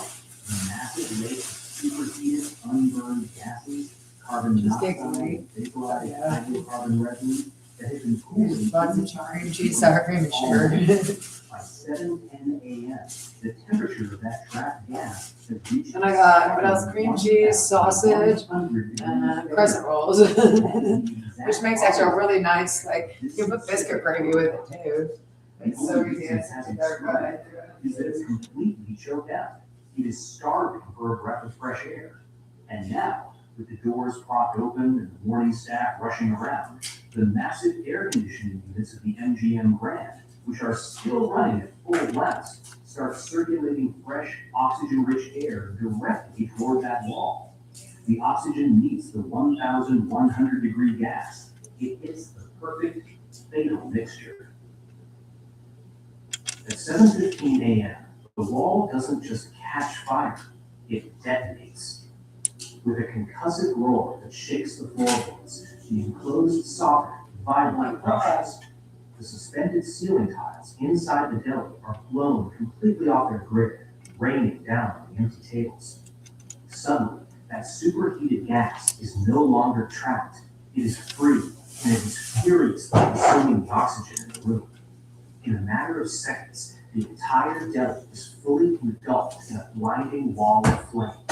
The lights short out, plunging that corner of the casino into darkness, illuminated only by a terrifying, churning orange glow. At 7:16 a panicked security guard guided the park to the fire department. We have a fire at MGM Grand. Some pesto garlic right as hell. Down the streets, into the level, and rescue, roding and scream out of the firehouse. They are only 2 minutes away. 2 minutes is an eternity when you are dealing with the physics of a flash. As the fire blows out of the deli and enters the main casino floor, it encounters an unlimited buffet of high-grade fuel. Remember, there are no automatic sprinklers here to knock the flames down. There is nothing to cool the room. Instead, the fire needs thousands of yards of synthetic, deep pile carpet. It needs rows upon rows of blackjack and craftsman, heavily coated in flammable varnishes. It needs the absolute worst material you could possibly put in a burning room. Flammable. Every single slot share, every stool of the pile is stuffed. When polyurethane foam burns, it doesn't just catch fire like wood. It melts into a boiling, highly flammable liquid pool. The off gas is incredibly toxic smoke. The Hard heat milk is radiating good. from the deli pushes out into the It's not sea. expensive. It is so intense. And it requires milk. Chandeliers hanging from the ceiling begin to warp and melt, dripping liquid plastic on the gaming table below. The temperature at the ceiling level is 2,000 degrees. And then the ultimate nightmare happens. The entire room flashes over. Flashing is a terrifying thermal event. It is the moment when every single combustible surface in the room reaches its ignition temperature simultaneously. The fire stops burning the object and starts burning in the air itself. A rolling, churning fireball drops from the ceiling to the floor, fed by a massive oxygen trap coming from the main entrance of the casino. This wall of fire accelerates. It moves across the casino floor at an incomprehensible speed, 93 feet per second. Imagine standing 50 feet away from the explosive shock. You don't have time to turn around. You don't even have 3 seconds before that wall of fire vaporizes the space between. Cameras who are completely unaware of the danger just moments before are engulfed before they can scream. The plush red carpet flashed in cinders. The plastic cases on the slot machines melt and bubble like lava. By the time the crew of Engine 11 pulls up to the massive glass front doors of the MGM Grand, the casino is gone. The first arriving firefighters jump off their rig, pulling coastlines, expecting to run inside a restaurant. Instead, as they move through the front doors, a terrifying black cloud, followed instantly by a massive ball of fire, rose outwards toward them. The sheer force of the expanding heat shatters the main glass facade.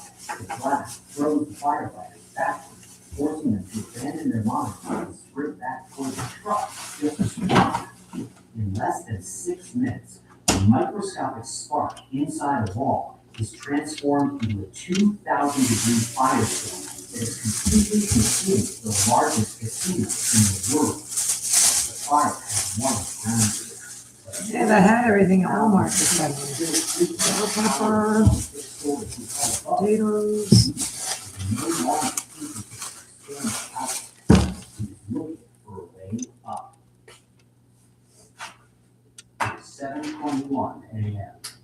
Down on the street level, the first arriving battalion chief of the Clark County Fire Department throws his cruiser in park on Las Vegas Boulevard.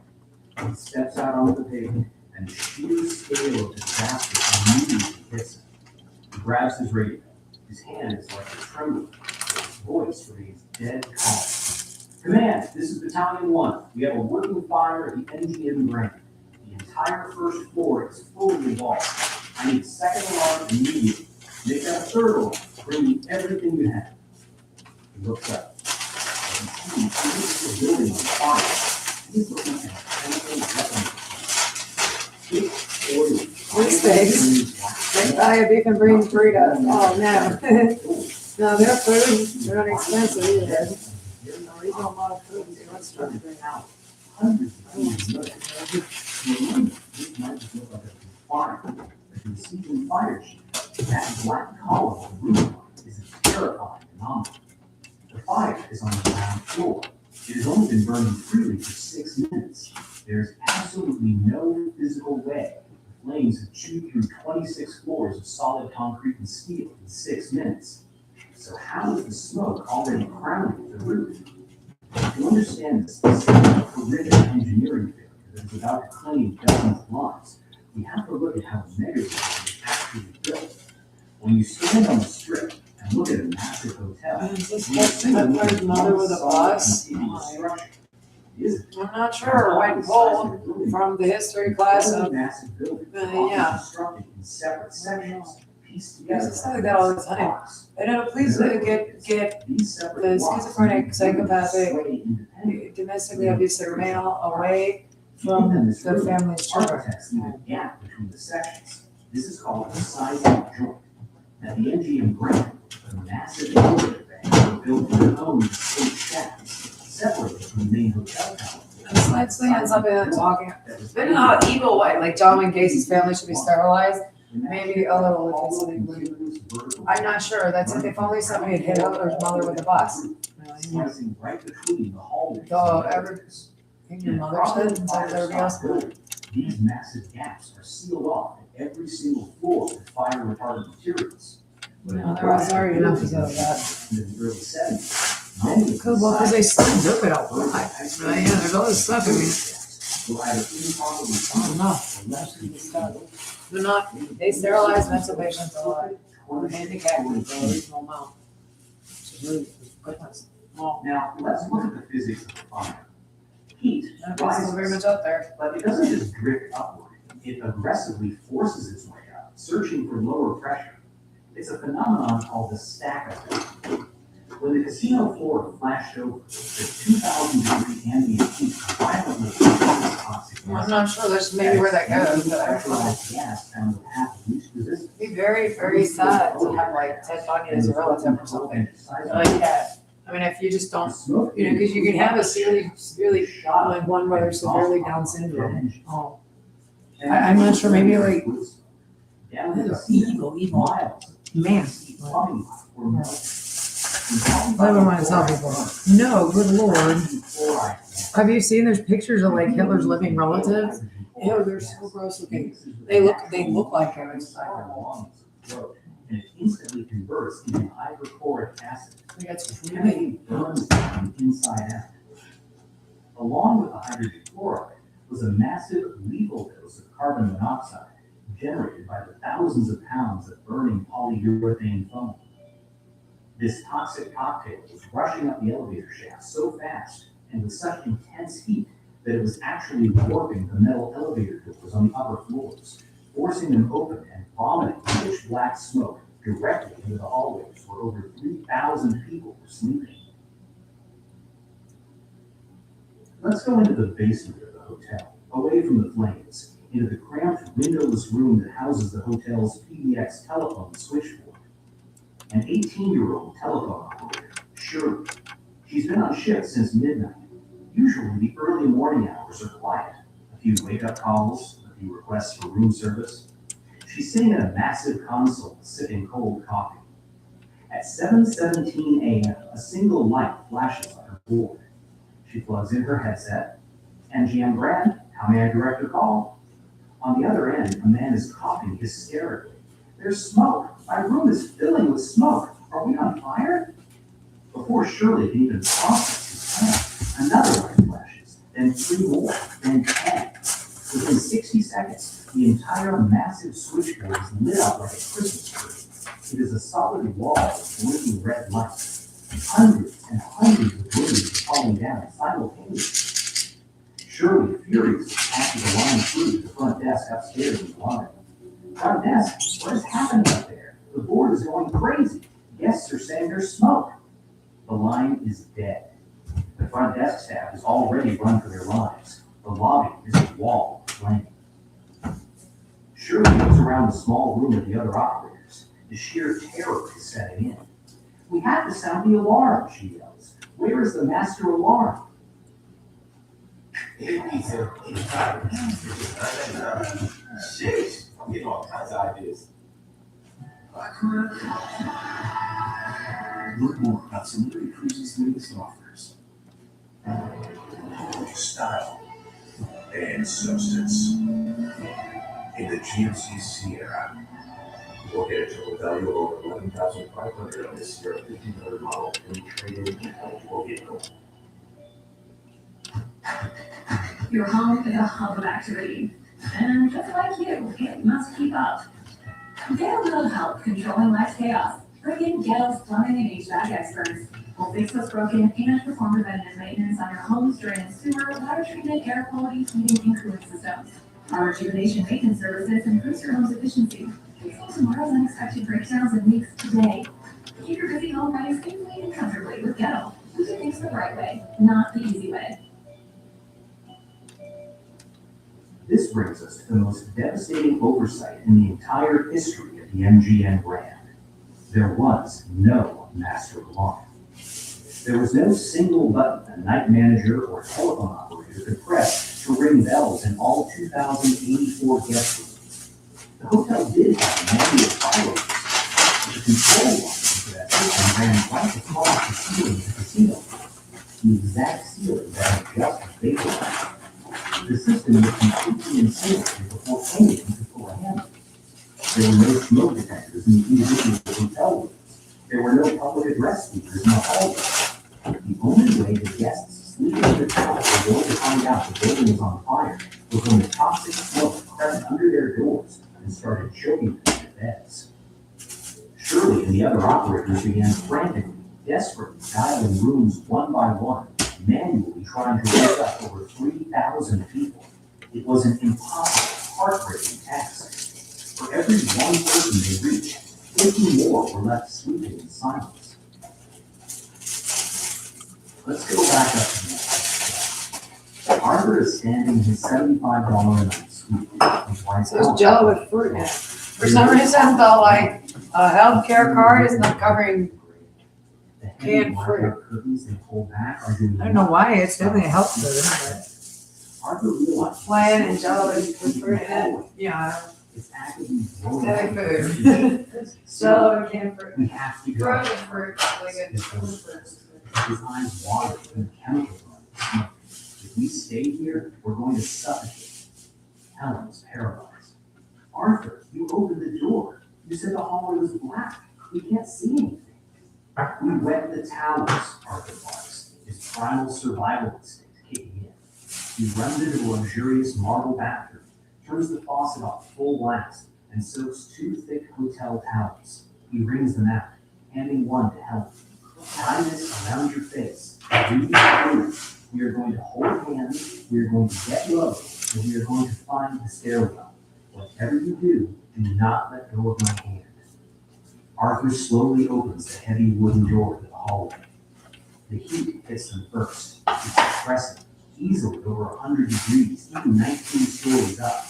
Then comes the darkness. The emergency lights in the hallway are barely visible, glowing like faint dying embers through the thick, oily black smoke.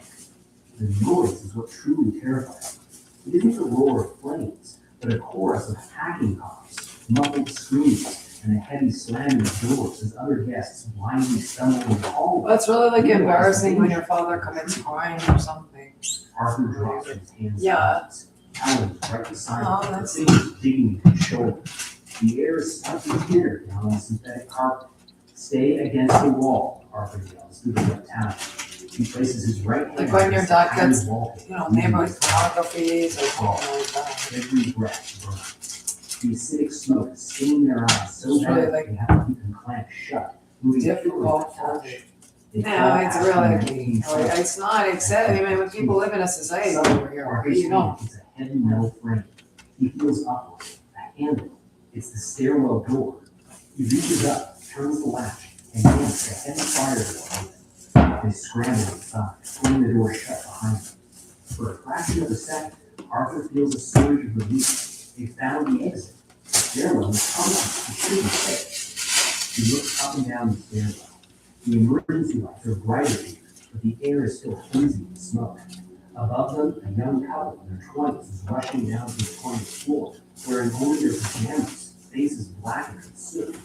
Below them, an older and off-duty airline pilot is leaning against the concrete railing, gasping for breath. Let's go, Arthur says to Helen, pulling her down the concrete steps. You just have to make it to the ground. They descend 18 floors, 17 floors, 16 floors. But with every floor they drop, the smoke gets thicker. The heat gets more intense. They are walking down into the chimney. The stairwell floors in the lower floors is warm. No, you're just telling me my cheesecake on on. the smoke in the casino to bleed. I don't care. We're gonna have a visit. Dude. By the time they Doesn't matter if you- There's Cheesecake is very fattening. It's small. He's always been on 3 pounds. I mean, it goes away. Like with me, because I'm lucky I have a good metabolism. Like, We can't go down the pilot his voice raw. It's too thick. It's going to kill us. there's definitely We food. get off the stairwell and find another one, Arthur shouted. I mean, eat lots of apple puff pancake. It's a good recipe. It's got lots of eggs in it. You can get as a dessert for breakfast. an apple puff pancake up. He pushes harder, throwing his entire shoulder into the steel. Nothing. The door is solid. Arthur's heart stops. He looks at the heavy locking mechanism on the stairwell side of the door.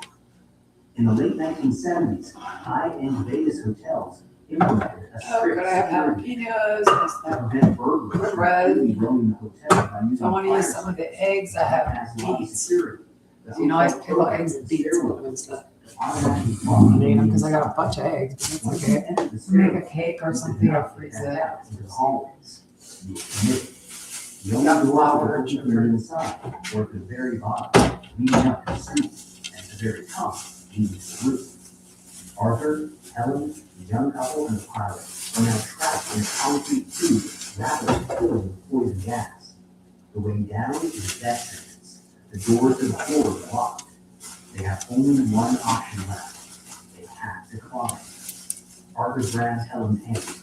Up, he screams. We have to go to the roof. They turn around and begin a grueling, terrifying 12-story climb through the smoke, joining hundreds of others terrified of choking death, all desperately fighting against gravity and toxic gas, rushing blindly towards the sky, holding and praying as a miracle is waiting for them at the top. Arthur's lungs are screaming. It is 7:45 a.m. For the last 20 minutes, he, his wife Helen, the off-duty pilot, and the young couple in pajamas have been climbing the concrete stairwell of the MGM Grand. They're somewhere around the 22nd floor. Every single step requires a monumental, agonizing effort. The air in the stairwell is no longer just hot. It is a caustic, blinding fog of carbon monoxide and hydrogen chloride. The wet towels they tied around their faces are turning black with soot, flying out from the intense ambient heat bleeding through the walls. The physical reality of climbing 12 flights of stairs is brutal under normal circumstances, but doing it while inhaling acid and thick black bucket surrounded by the echoing muffled screams of dozens of other panicked guests is a level of psychological torture that is hard to comprehend. The pilot, holding his lungs, simply cannot Well, process he's allowed in the kitchen with these guys. the concrete landing. But it could be a thing to do. Scraping the roof. I knew that this man arrested so long ago, and it was the same man just sitting there.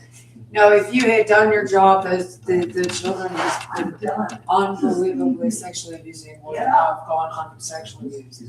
You need to be charged with all of that. Every act of sexual abuse, the people have been charged since you knew he was for sure this level of felony and at large and still in progress. On top of that. So you need to be charged, all of you, with all the crimes this man committed. He's correct. Also. What he sees in that narrow beam of light for the rest of his life. Smeared across the heavy steel door right around the handle. It's the law, every one of you involved. Earlier, officers had fled their rooms, hit the impassable smoke lower down, and tried to Because if you had arrested this man, these men, the children, you know, whatever he's doing in the background to kids would never have happened. So you need to be charged with every bit of it. The MGM Grand Also. security system is playing out in real time. The mechanism designed to keep burglars out of the hallways is now perfectly engineered to lock victims inside the house. 26. The young man in the pajamas All of you, the Wake County Prosecutor's Office, the Cary Police, 26. all the police in Arkansas, Highway Patrol, they were all made aware of it. He reached the top landing. They were also made aware the guy was stalking. He kept saying he was molesting Dylan, okay?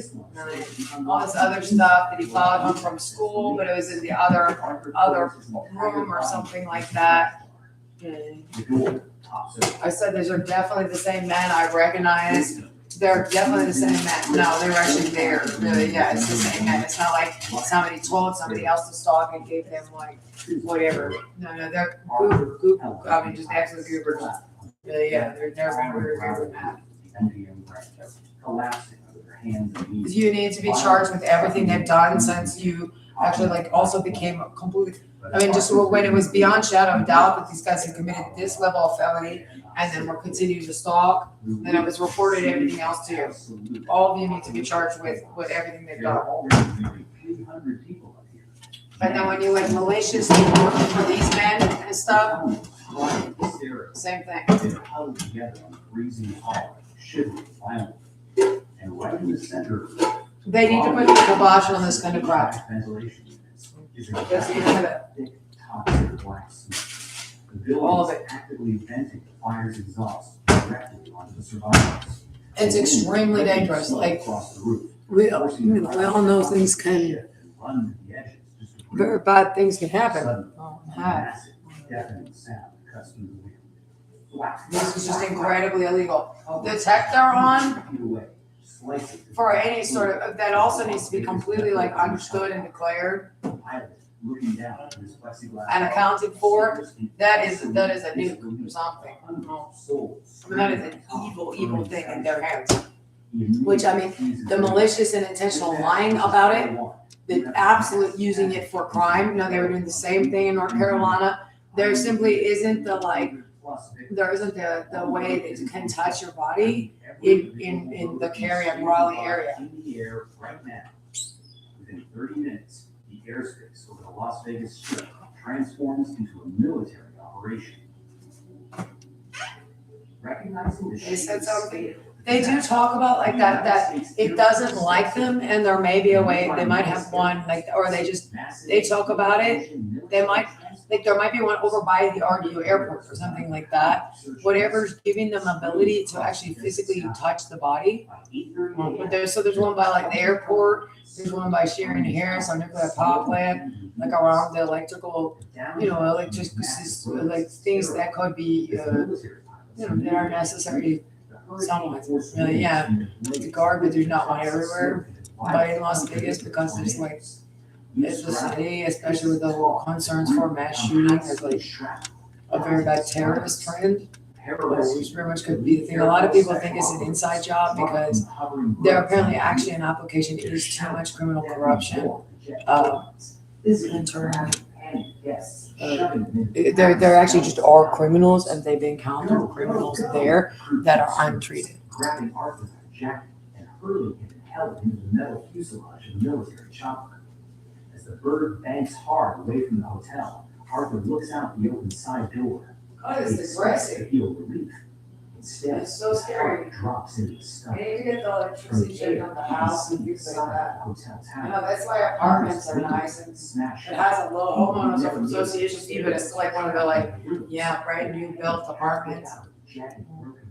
It's nice. Although it's so much more affordable, it's like, $250,000 like as opposed to like $350,000 up there, it's kind of not like it's nice and stuff. Was creating a powerful vacuum. When guests smashed their windows to the 20th floor, they didn't just let fresh air in, they created a flow path. A high-pressure toxic smoke in the hallways violently sucked under their hotel room doors, drawn directly toward the fresh air in the open window. By breaking the glass to save themselves, they inadvertently pulled the poison directly in their own lungs. Men died resting their heads on the windowsills, staring out at the helicopters they thought were coming to save them. Oh no. Oh my God, Business this travel is is so not a sad. complicated business, so engineering is simple. Book, manage, and save on every flight, car, and hotel in one intuitive platform. Book business travel at engine.com/go and make work travel best work. The power of reading completes your circle. Internal help. Help your career thrive with a program designed for real-world success. Learn more at wgu.edu.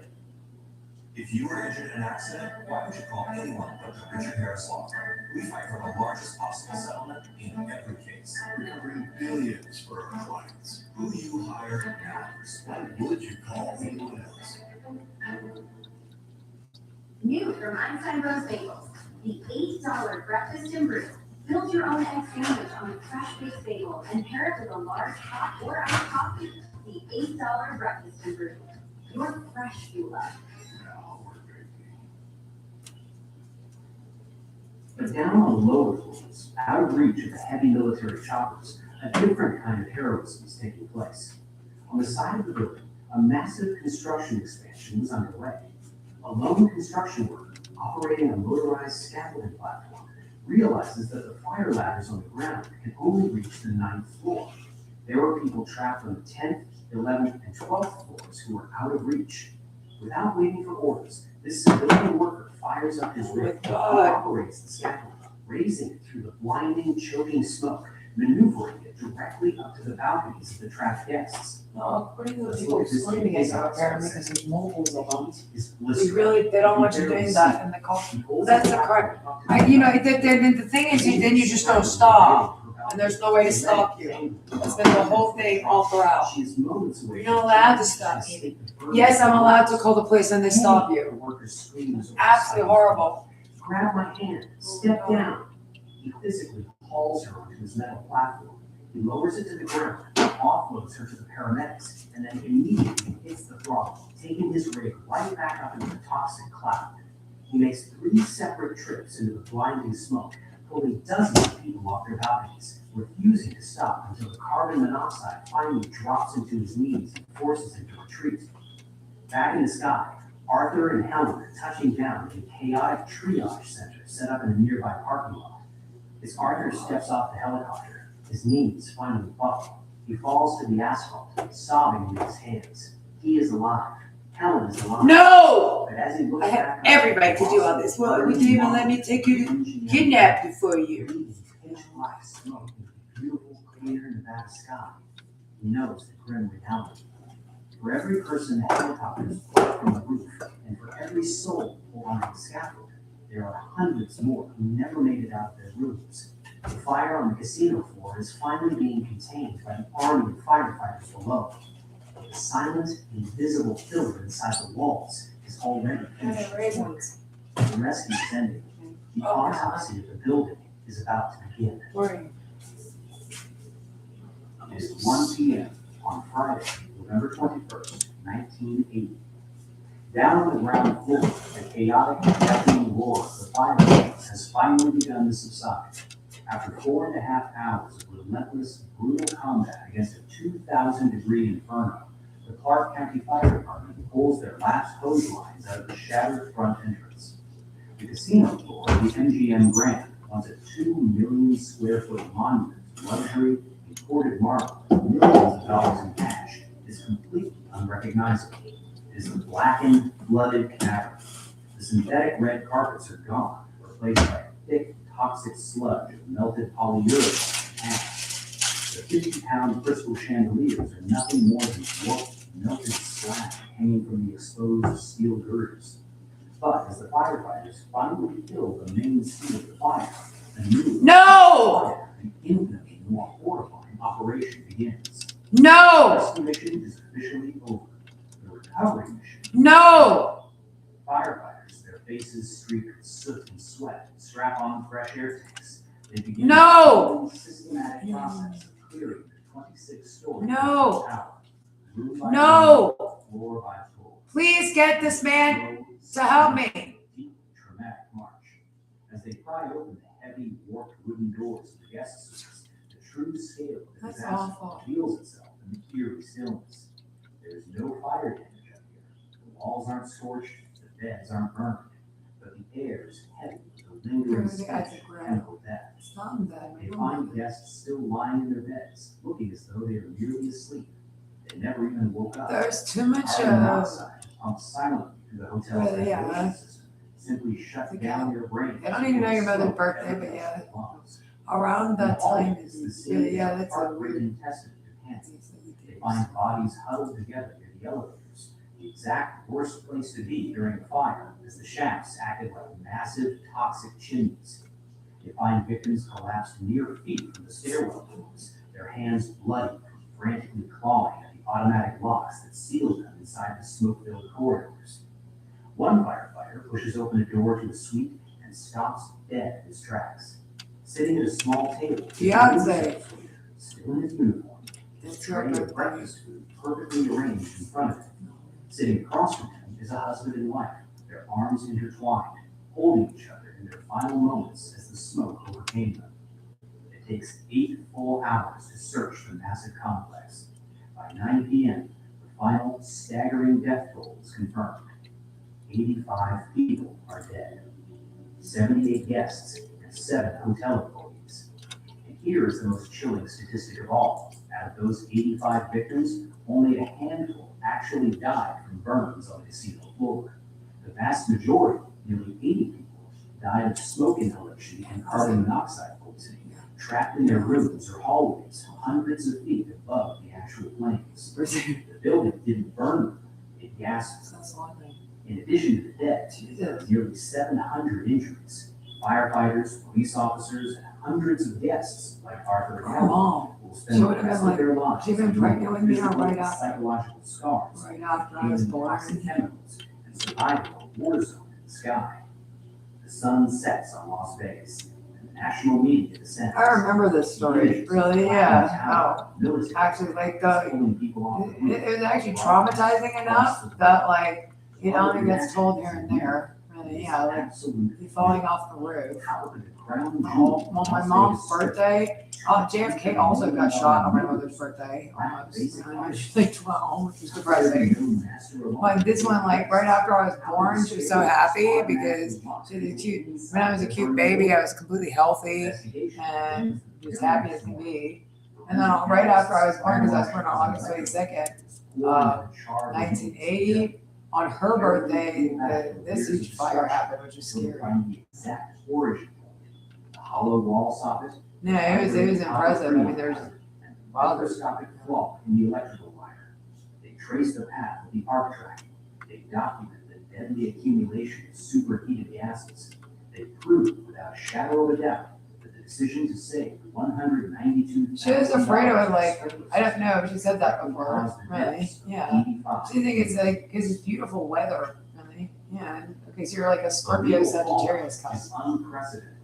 Over 1,300. Julius Caesar is a Cancer, you know, Cancer. And 80 Actually, it's a nice manufacturers of cut. cars. Sagittarius are nice, yeah. Scorpio Sagittarius is not gonna come. The contractor who installed the faulty wire. Or for some reason, like maybe the star alignment in astrology. Ultimately, the MGM brand and its insurers settled for $223 million. But here's the detail that truly stings. Well, she's not knock on wood on heaven. She was afraid because she noticed that or something weird. Oh, you just haven't noticed. I don't know, but stuff does happen like right around the time. Goes to jail. Yeah, you shouldn't say There that are though. no criminal prosecutions. They already know my mother's birthday. We celebrated every year. Architects and the executives who pushed for the. She was afraid it was gonna cause a car accident or hurt like a relative by causing a car accident. They argued that because the hotel technically met the minimum building codes at the time it was constructed, they broke no laws. They claimed they simply followed the rules that were in place. But the rules were broken, and the state of Nevada knew it. The MGM Grand Fire is a watershed moment in the history of architecture. It forces a complete and total reckoning. The governor of Nevada immediately convenes a special fire safety commission. No, they just The state passes the most aggressive, sweeping fire safety laws in the history of the United States.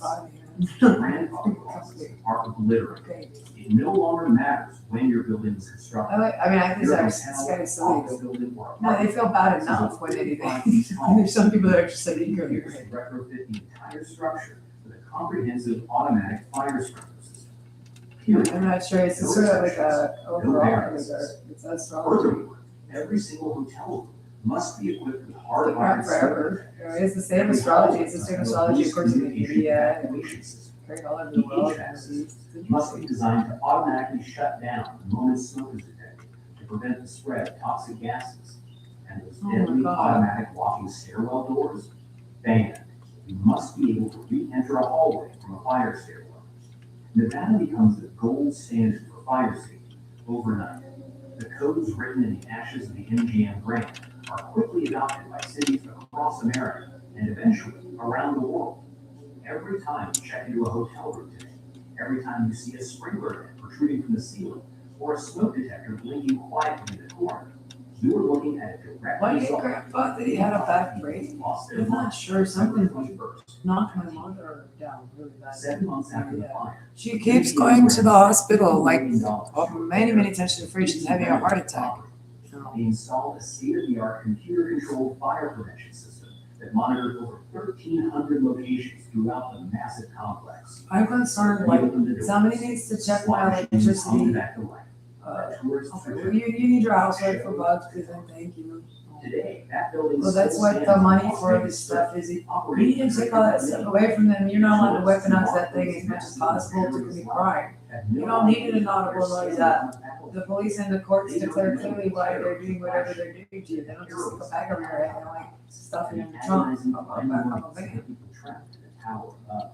But the building remembers. Come out with your hands up. The modern world remembers. A megaphone. Lessons learned that cold November morning were written in blood, and they ensured that the You had silent a warrant out for your arrest in Arkansas. will never, ever happen again. But the thing of the thing, hold on, let me call my lawyer. However that works. Well, that's what I said. But, I mean, like, how much is malice in intent? It was in for over and over and over again. Yeah. You didn't go to your DUI and now you're at your sister's house. Oh, okay. In another state. Okay. Come out with your hands up. You're going in for your missed DUI. Okay. It's just you had a DUI. You're supposed to go to the court date. You go to the court date, and now you're at your sister's house. So they called your mom, and she said you're at your sister's house. The cops are up back. Then you have to go in for your DUI. They say, but you can't drive drunk. And I mean, if you missed a court date after getting the DUI, it's not that confusing. I mean, I'm not sure. And yeah, you're probably still drunk or something. Which you can't be. The police, I mean, are just like declared things that are against the law. You stole that $500 generator from Harbor Freight, or from your work site. Okay. So that's it. I don't need to do anything, whatever. 85 people.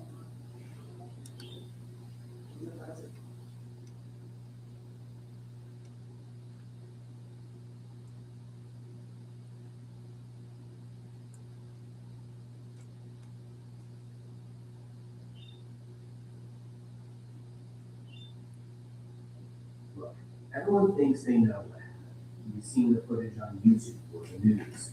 The helicopters panning over the black water, the cars floating like cheap plastic toys. There are so schizophrenic music's over there. You need to like, cause I'm been attached to them for a while. I'm really it's so weird with schizophrenic being stuff, or just whatever he does and stuff. And that's behind the perspective of Fresh pine needles, ruptured gas lines. okay, this is just resting. I'm shitting on something all the way. You feel a deep sickening vibration in your teeth Oh my or the God. water in your hips. Let me tell you how it actually felt to be standing on the dirt when the world decided to just tear itself apart. I need you to picture a Friday, March 11th. It's late afternoon, about 2:45 p.m., and it's bitterly cold. That wet, deep-boned chill that hangs over the Tohoku coastline in late winter. The sky was this flat, heavy gray. I was standing outside a convenience store in the alcove, blowing into my hands, waiting for a bite. Totally Monday, just another Friday. I was annoyed because the vending machine had just eaten my uncanny coin. That was the biggest problem in my life at 2:45 p.m. Then at 2:46, the ground breathed. I don't know how else to describe it. It didn't shake right away. It heaved. Have you ever stood on a floating dock when a heavy boat passes by?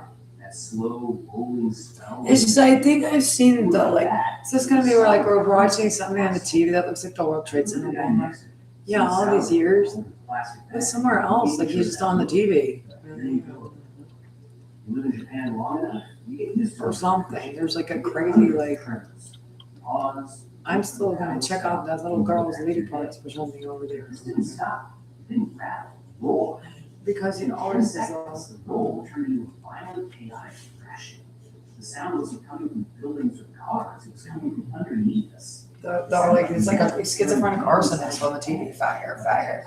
I mean, fire. I mean, commit fire. I didn't see her too, but I mean, this is a government employee. It appears to be in like a secret police office of death.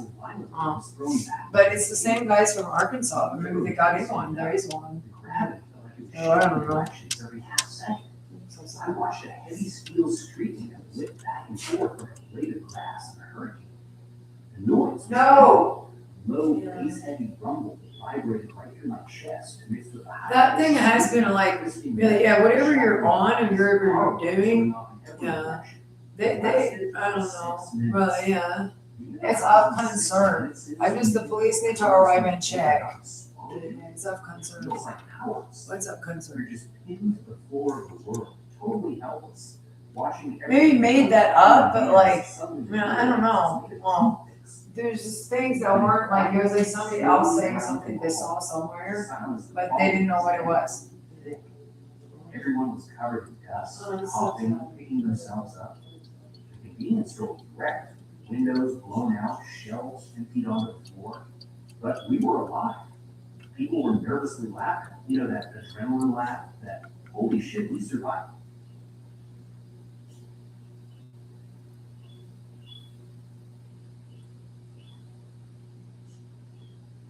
"122 years ago, on a cold Tuesday afternoon in Chicago, over 2,000 people walked into a brand new theater. In the 1980s, the most powerful faces in fashion didn't just sell beauty, they sold denial. While America panicked about AIDS, one of the world's highest paid supermodels was allegedly walking runways with lesions hidden under layers of makeup. Not because she was healthy, not because she was safe, but because she was still profitable. 1030's promised escalation. This is not just the story of Gia Karami. It's the story of who kept her working, who ignored the warnings, who retouched the evidence, and why the fashion machine may have needed her sick. Tonight, we examine the diagnosis, the cover-ups, the money, and the silence that followed, to fully comprehend the crime scenes of the fashion.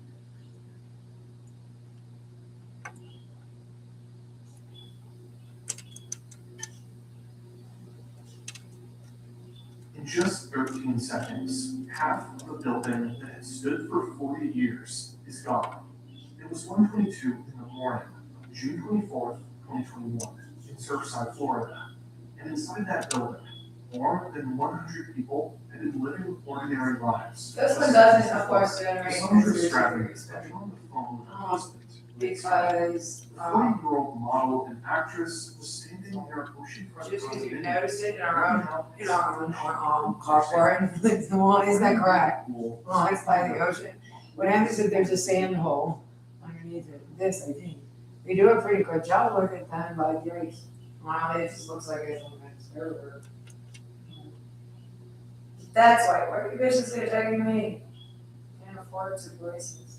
Okay, we'll get another one place I have so I can go away later.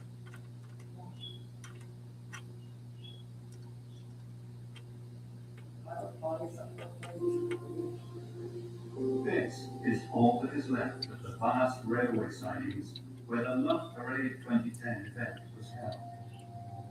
It is as though the city has tried to sweep the worst ever festival disaster under the carpet. 21 young people died at the foot of these stairs on the 24th of July 2010 during the annual Electronic Dance Music Festival. An absurd tragedy that no one has been held responsible for in the law courts.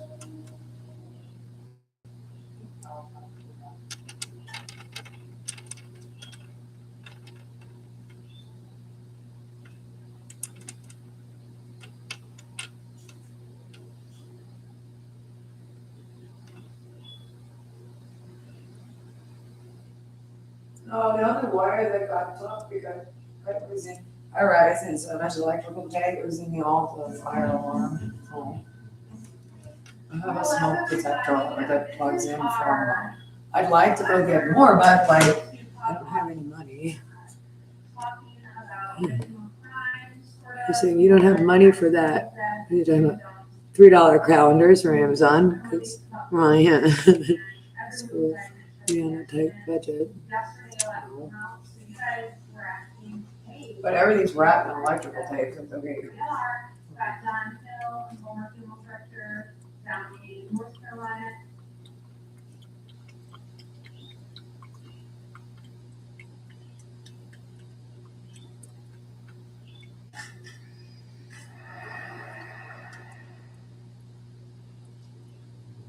Go away, leave me alone with that thing.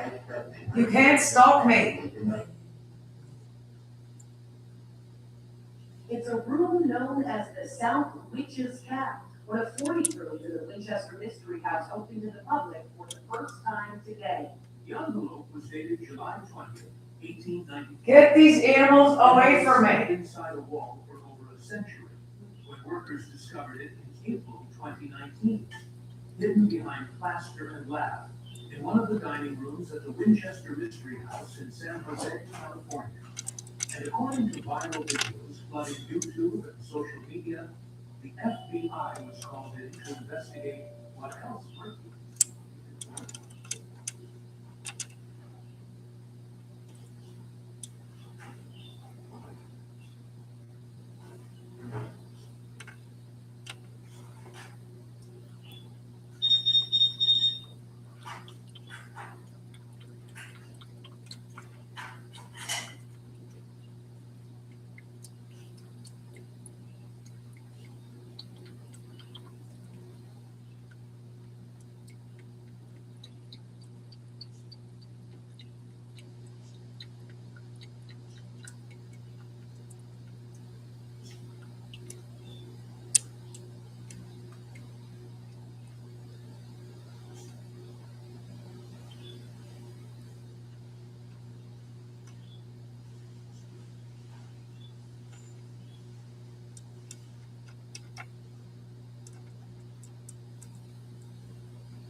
What if the scariest part of Las Vegas is not on the Strip?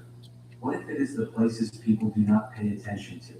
Tonight, I'm sharing 4 true horror stories that happened in Las Vegas, in quiet corners of the city where something felt wrong long before anyone understood why. The lights are bright here, but not everything is meant to be seen clearly.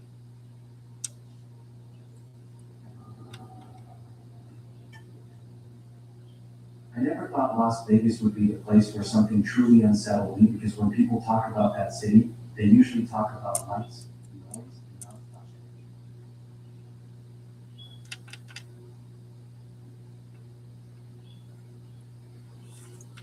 Colorado once had the second highest per capita membership in the KKK. Hi, I'm John Carrillo. The 1920s saw an unprecedented statewide wave of power and influence on the Ku Klux Klan, and the effect of this hate lingers today.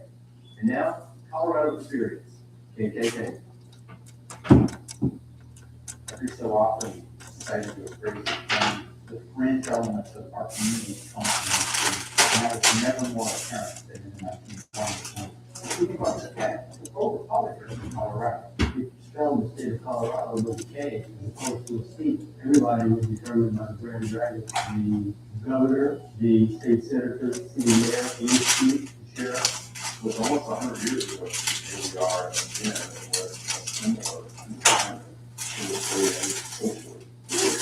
Yeah, but we are not in denial of the power of the Klan in Colorado. We are better set up to be more honest about ourselves than we are now.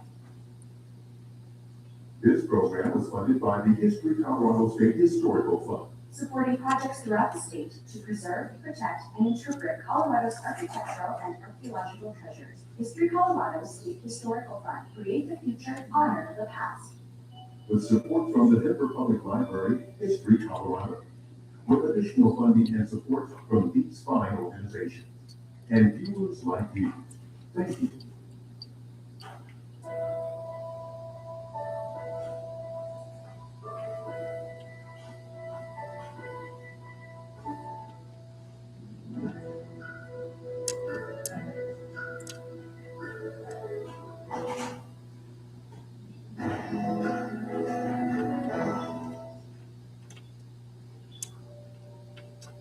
Between 1921 and 1925, Klan flourishes in Colorado. The Klan was ground up throughout the state and had a chapter of Clavering in all 64 counties. The original plan, right after the Civil War, for 67 years in the South, was a crucial force for forcing black subordination. And then there's the Klan of the 1920s, which is more or less nationwide. And then in our time, there is a recreated third wing of the Klan. We need to study the KKK for the simple reason that the terror that they inflicted on this country in the past is not revisited in the present. It doesn't move forward in the future.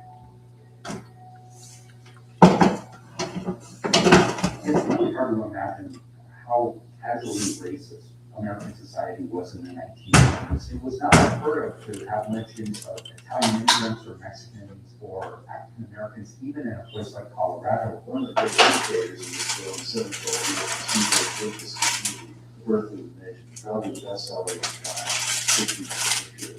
Innocent white women in the South would be haunted by blacks, glorifying the old South, denigrating black folks. It showed white males dressed up in Klan uniforms, standing up for the white race against a threat. They were depicted as knights. They were on horses. They had lances. And it really was a movie that was about the scourge of black folks in the country. A Georgia businessman, a member of Gary's fraternal lodge, was named William Joseph Simmons, revived the Ku Klux Klan. Created a social organization like the Rotary Club, except that it was based on Simmons' definition of 100% American.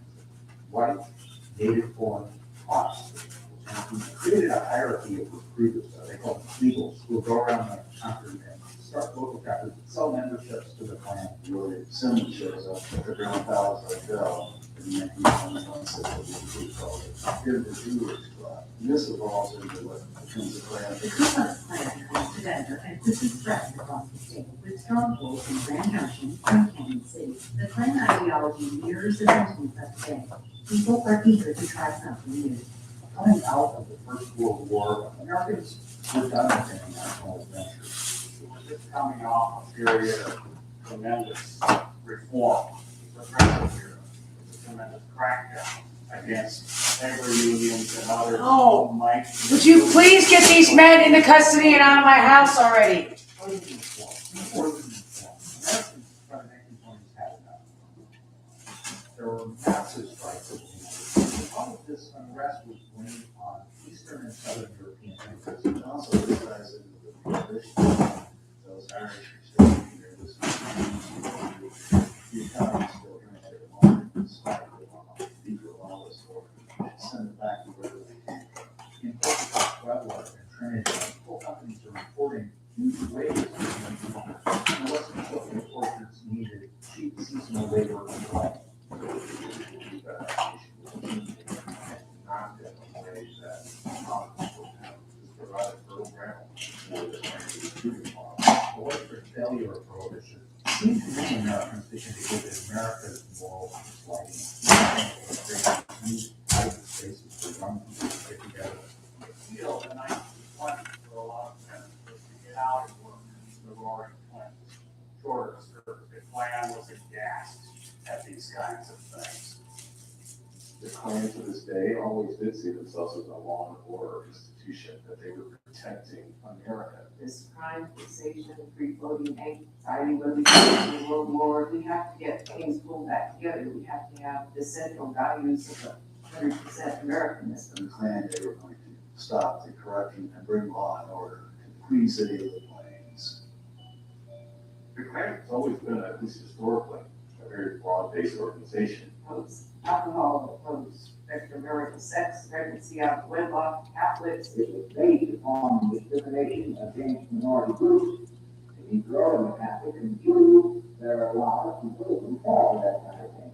There's a weird hierarchy of titles. The Imperial Wizard is the national leader, that was Simmons. The leader of the state was known as the Grand Dragon. And Colorado's Grand Dragon was a man named John Galen Locke.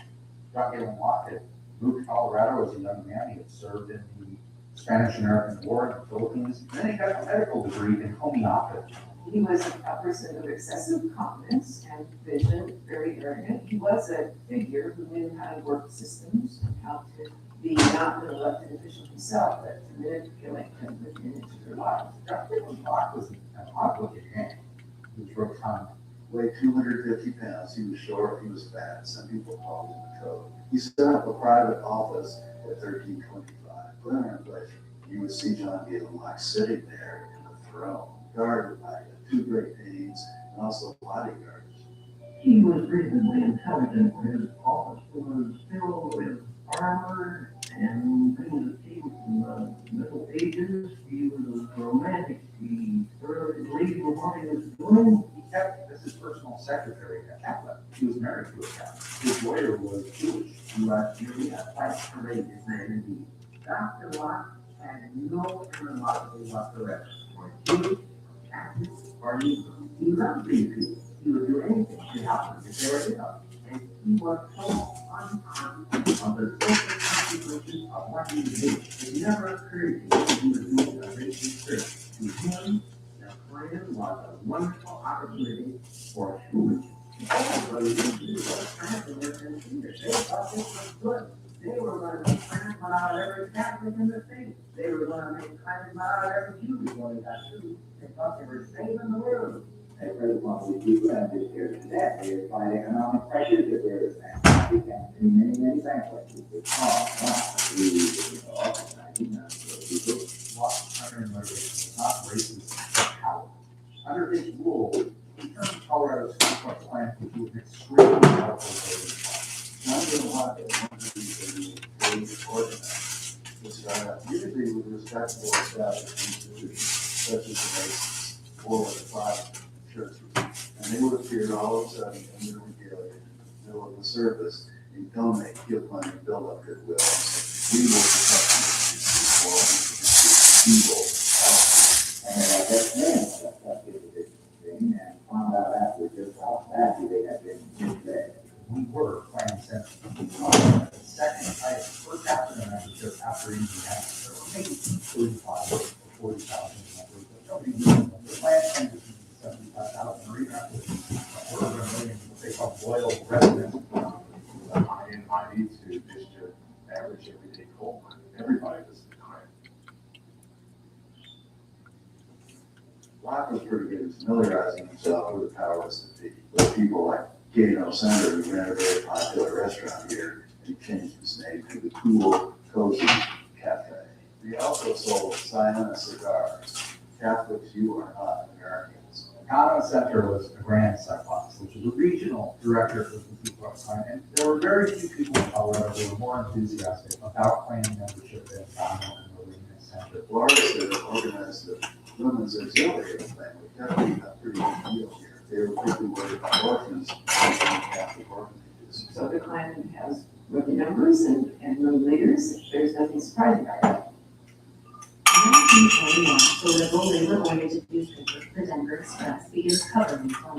In reaction, the KKK closes its Denver recruiting office and its Kliegels set up in Colorado Springs, where they have virtual luck. They are welcome to the public, but promises to enforce law and order against the many immigrants working in the steel mills and coal mines. Back in Denver, the Klan exerts its power. Warren Gash received a letter in January 1922 threatening him. A colored man who had been ordered out of town by the Klan, that was because he was facilitated to Thurman's widow, and the rumor went out that he promoted it. This letter said, "You're hiding with more we can get you." And he was district of Van Sly's city district attorney. Van Sly's was appalled. He couldn't believe that a citizen of Denver would receive such a virulent, nasty death threat. Bill Van Sly's, who was in the Colorado National Guard, he served as a peacekeeper of Pueblo. As soon as the Pine River's head, Bill Van Sly's became one of the earliest and most vocal opponents. He was the type of man who would prosecute his little grandmother and violated the law and violated your events.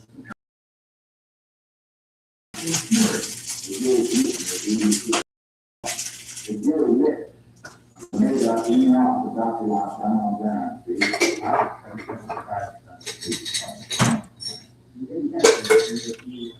And number of plants. Van Sly's decided to investigate the Klan. His 5 members of his staff to join and infiltrate the Klan and try to evidence against them.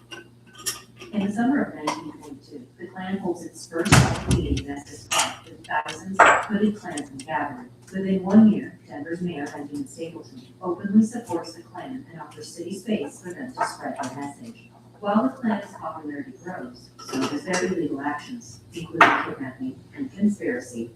Alex Walker, the 19-year-old, supposedly had intimate relationships with a young woman. John Galen Locke found out about this, and so they kidnapped him. And they threatened to beat him or even kill him if he didn't marry the young woman. And so Walker did so, but then he went to the police. Ultimately, Locke and other conspirators were indicted for kidnapping. There are dozens of accounts of harassment, of intimidation, of cross-burdens in people's yards, of bombs on people's front porches, of beating, of kidnapping. Mr. Walker is described as a little default. He was already the most powerful Democratic politician on the western slope. Runs the Grand Junction Daily Sentinel. He wanted to be the Grand Cyclops of the Grand Junction Klan. It was in August of 1924. Grand Junction Daily Sentinel described it as silent, impressive display, estimated at 500 fully bound Klansmen walking down Main Street. 3 crosses burned in the night. Dr. John Galen Locke himself had come over for the Klan. He was fully here. In the fall of 1924, things did not go as Walter Walker planned, and Grand Junction Klansmen choose realtor D.B. Wright as their first exalted Cyclops. Walker, who helped to bring the Klan to the area, does not take this rejection well and slowly begins to use his newspaper to thwart their efforts. In Denver, the district attorney Philip Van Sly's and 100 prominent Republicans formed the Visible Government League to fight the KKK. Van Sly's holds a public meeting to expose Klan secrets, but it's disrupted. According to the Denver Express, it was a meeting hall packed with enraged, shouting, shrieking men and women gone mad with fanatic Klan frenzy. We'll figure out about the whole plan and and it was just on the same line with the White House that the Klan put out. They distributed these manufacturers on who to patronize and who not to patronize. Catholics usually are perfection. These clothes and robes that were sold or rather substantially priced as the authors of the Klan, they show the heart of the Negro and the businessman non-Ku Klux connection with fear. They refuse to patronize anybody who belongs to the Klan. The economic boycotting was fantastic. People sent in power. They worked through the Republican Party. They took possession of the Republican Party. They worked No. Their leaders attended the offices and they gained control practically 100% of the Republican Party at that time. The membership increased very rapidly, and the members of the city council, from the mayor on down, all the city officials, was very good attention to members of crime. You couldn't get elected anything as a King County Democrat unless you were affiliated with the Ku Klux Klan at the election. The election of 1924, Klansmen won overwhelming control of the Colorado State Legislature. The peak of the Klan's influence in many ways was the race of Denver Mayor Ben Stapleton, the Klan ideology and the substance of their support and his use of them. Come on! No! Angry white group that thought things were changing for them. No! A mild-mannered nerd is looking at with his spectacles and does start cleaning up the city. Ben Stapleton was a politically ambitious person, so he gets elected, and then. I need that monster not in my house. Was up for a recall, and the only way to survive a recall election is to be various. No, it's not your house, O'Toole. It's kind of shut. So he does survive the recall. It's very clear kind of support. Philip Van Sykes lost his re-election bid for district attorney because of his war on the Ku Klux Klan. Very supportive, agrees to sell his soul. He wanted to be governor, he got to be governor, but that was about the great movement that he was a part of. Clarence Morley was called a surrounding man, looks almost mousy, particularly next to John Dale Locke, his hero. He's only in office for one term, and after that, he's actually cited for mail fraud, and not only governor, but under the prison. The Klan kept meeting every time they outdrew the building, so the gunmen would skew the building and steal from Martinville, so they had huge gatherings.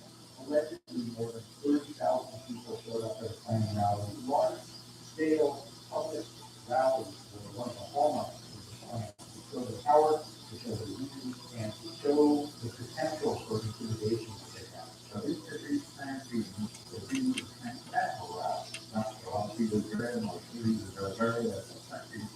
And after everything he said, they were tremendous performers, they were famous for their guys who took out They would burn a cross there, have a big ritual, and you get elected on 100% Americanism. And first you'd be told how to vote.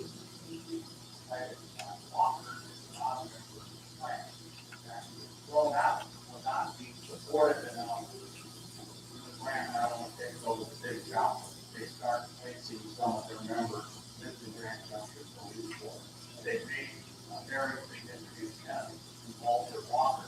By 1925, the Invisible Empire is at the height of its power in Colorado. They are highly visible across the state with public picnics, banquets, boxing tournaments, and performances by the Imperial Klan Band.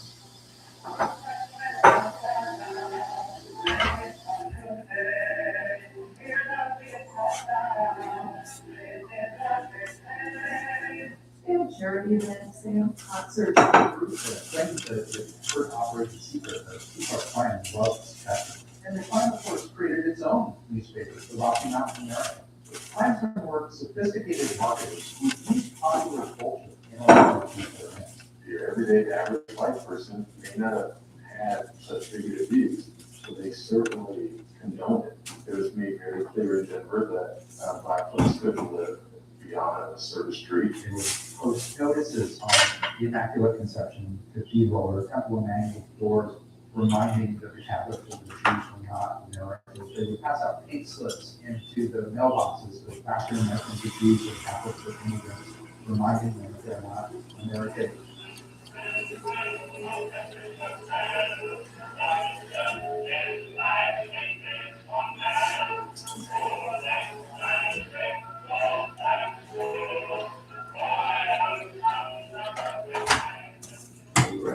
Americans will tell you that the Klan initiated a major race riot, marching in, burning houses, physically removing people, shooting, stabbing. There were deaths. There were many people who stood up, criticized the Klan, who exposed them for what they were. Clarence Holmes, an African American dentist, who formed the Cosmopolitans, with an interracial group of people who came together in Brisbane, had a cross burned on June 12. The Denver Catholic Register made an intense effort to expose the inner workings of the Klan. The editor, Robin Smith, would almost fly over the street. Monsignor Gregory Smith, Mexico, to try and get his listings of people into kind of boycott. So he kept fighting the plan constantly. With so many efforts going to take down the plans, the tide started to turn. Grand Dragon Rock was arrested on charges of kidnapping. Sensing the change, Denver's Mayor Stapleton decided to turn on the group that helped keep him in office. Stapleton was going to be their creature for God. He ends up recognizing vulnerability in the plan. They got to the dominating point. She just couldn't follow. They wanted to stop her on to the party. And initiate some vice raids against class members and actually gain a force that points out the wickedness within him. He seems to be a person who did what he had to do for political expedience. He recruited and deputized American engineers to raid Klan-operated gambling dens and bootlegging facilities. He joined the Klan primarily to receive their political support, and when the winds of political fortune blew against the Klan, he was one of the first people to turn on him. Ironically, Stapleton had one of the most eloquent pronunciations. True Americanism does not hide under a sheet. And then when it became known that the Internal Revenue Service was investigating the income of their Klan, and particularly they walked it on, they held a special meeting after about sitting there with dead hands. The Imperial Wizard of the Ku Klux Klan Iron Heavens asked John Galen to step down. He reviewed a national plan of keeping only his share of what you pay for membership to Talked with him, activation, and spent some time in jail. And the Klan split into two groups in the Ku Klux Klan included the Minutemen in Colorado. They had this unreasonable group run by John Galen. Once America really began to enjoy the prosperity of the Americans felt that the anxieties of the government and the Klan were not as important. And once the Klan was shown to be corrupt, the Senate There was a traffic stop in downtown Grand Junction. A Mexican American bootlegger was actually killed. Walter now uses his newspaper to go against him. And right after this, Walker is walking down Main Street and is accosted by one of the Klan police. Beat in broad daylight. The next day, Walker is a strong editorial campaign against the Klan. 2 weeks later, Walker's son is mysteriously accosted, beat up. The final blow was in 1927 and city council election. The individual was long and the Klan was required to study his legacy. Son wasn't a man that's time, of course, but a lot of people were going believe Denver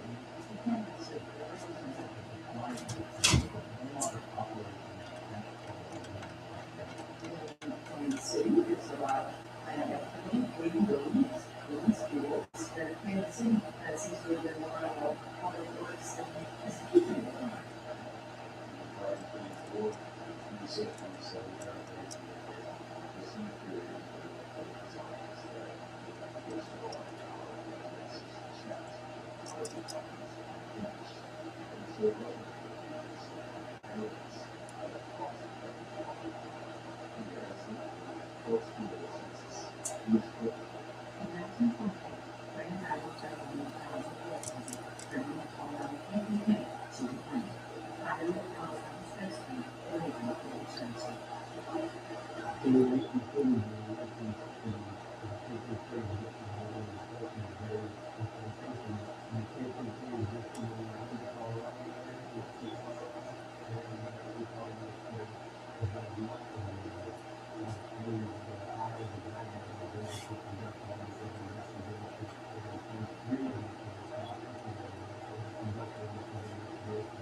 Hate-inspired vandalism continued to this day.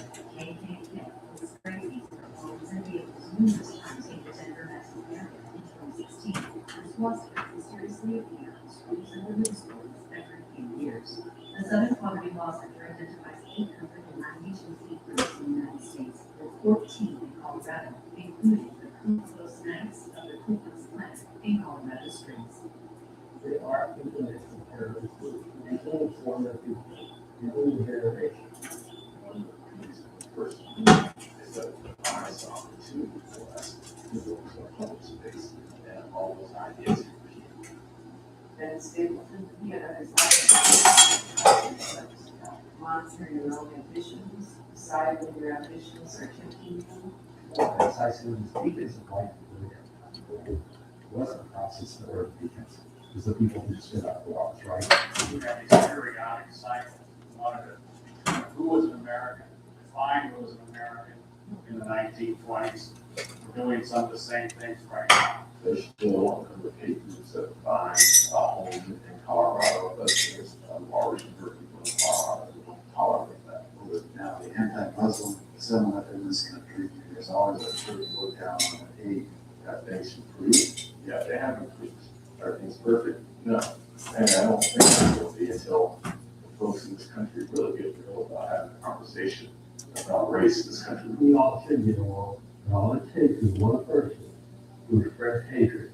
And if you look at the history of this nation, whenever we've been given an opportunity to do the right thing, we stand up and do the right thing, although we may slip and fall along the way. We eventually get around to doing the right thing.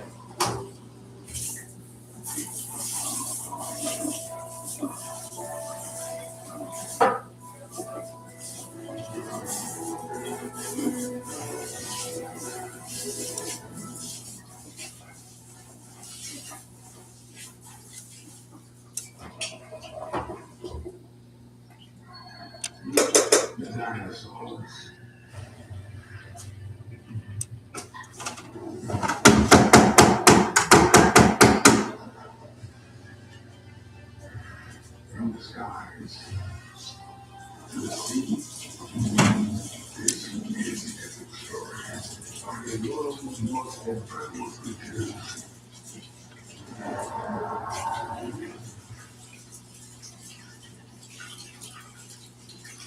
Let a local expert in your taxes from start to finish, double tax experts or panel. This time, by answering a few questions, then we'll ask you to a local expert who can handle your taxes. Managing the expert in real time is a nice conditions during tax season while we work to maximize your return. And we'll create a personalized checklist to make things easy. Get back to life and track your expert's progress on the go. Once again, the will review returns with you to answer any questions. Only signing and filing ones is 100% accurate, backed by our full service guarantee. But each return comes with a lifetime guarantee. Get answers year round with unlimited expert support at no additional cost. And if you like your expert, work with them again year after year. Get taxes off the plate from start to finish. TurboTax, expert, full service.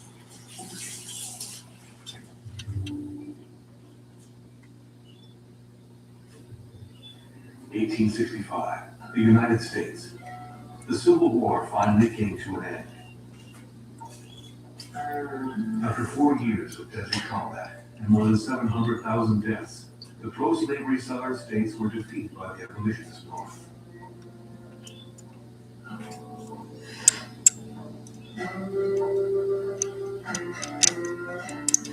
General Lee surrendered to General Grant at Appomattox.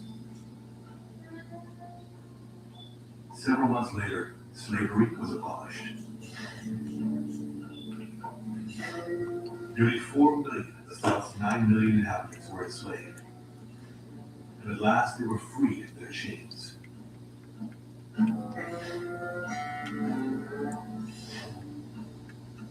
For plantation owners, this revolution was unbearable. So talk to their identity, because their identity was very much tied up in being masters, to being a class of people who were masters of slaves, even if they had not themselves been slave owners. Slave owners were, of course, terrified by the end of slavery. They were terrified economically that they would lose their very cheap labor force, but they were also terrified that African American people would start to demand the rights of citizenship. In 1865, a handful of Confederate veterans of Scottish descent decided to create a secret society in the town of Pulaski, Tennessee.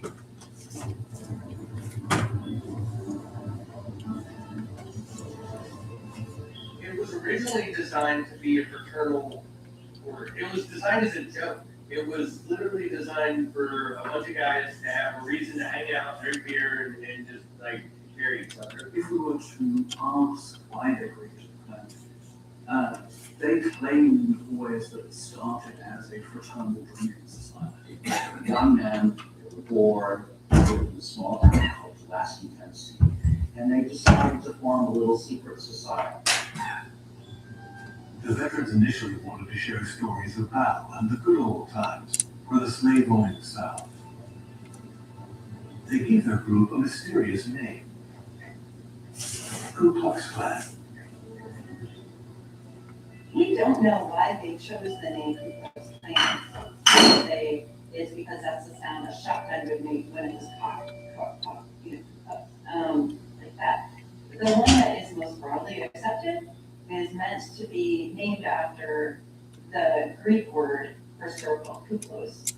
And that makes a certain amount of sense when you realize that the people who founded the Klan were educated in Latin and Greek and did use Latin phrases in particular in some of their other writings. They were very invested in the fact that they were well educated. They harked back to Greek mythology, Greek names. It was really, in many ways, like a very adolescent fantasy of a kind of medieval bunch of warriors. They added the word clan, a common term in Scotland, to the Greek phrase Ku Klux, and started each word with a K. The Klan was born. Their first appearances in public in Pulaski were peaceful, but soon harassment and intimidation of former slaves became daily rituals. The very first Klan in Pulaski was essentially used to kind of play pranks. They would dress up in very elaborate costumes, not the white sheets that we see today, and they would go around and try and scare people or play pranks. They often would try and frighten freed slaves who they thought were so superstitious that they would believe they were ghosts. So Sometimes they change their voices during the attacks. So they will make animal noises and hoots and things like that. But they'll also speak really high or really low, or one guy will speak high and the other guy will speak low. Or they'll take on a big German accent. They're somehow being playful with their violence. They're performing. Rumors spread that the masked men were ghosts of Confederate soldiers killed in combat and back for revenge. Fear spread among former slaves. Soon, brotherhoods began to emerge across the South, with names like the Knights of the White Rose, the White League, and the Red Shirts. They all used the same intimidation tactics. Klansmen would stake out territory in front of brotherhoods to keep black men from participating in the struggle. The South had to stay in white hands. They became a kind of paramilitary organization. Banana Spice probably Perfect some Energy. little paramilitary Energizes and supports which very Maybe you should run a math go while they don't like work out. became Yeah, violent that's true. enforcers of what black people could do and could not do. Lots of stronger evidence. African Americans resisted, sometimes armed. Tea, blue The bars. murders and lynchings continued.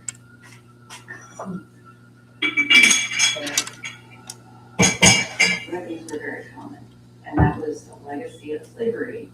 These men, and one thing you notice is that when these Klan and these Ku Klux whip people, they know how to whip people. They know what kinds of tree branch to use to get whatever effect that they want. You have to remember that it can be deadly, particularly in this era we don't have the antibiotics. You get an infection, a couple of weeks later, out of terrible agony, you die, from the open wounds caused by these whippings. It's very important to understand that in lynching an individual, their goal was to intimidate the whole mass. That is what terrorism is.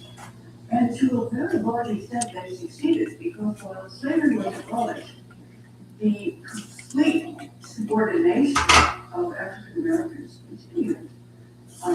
Vote, unable to get decent jobs, unable to have education, unable to have health care. It was a very successful campaign by a small terrorist organization. The Klan and its so-called men of justice began to get a reputation. Groups sprung up across the South, and recruitment exploded. The Klan still needed a charismatic leader to lead the fight. For the role, they chose a military man, a hero to Southerners from the War of Secession,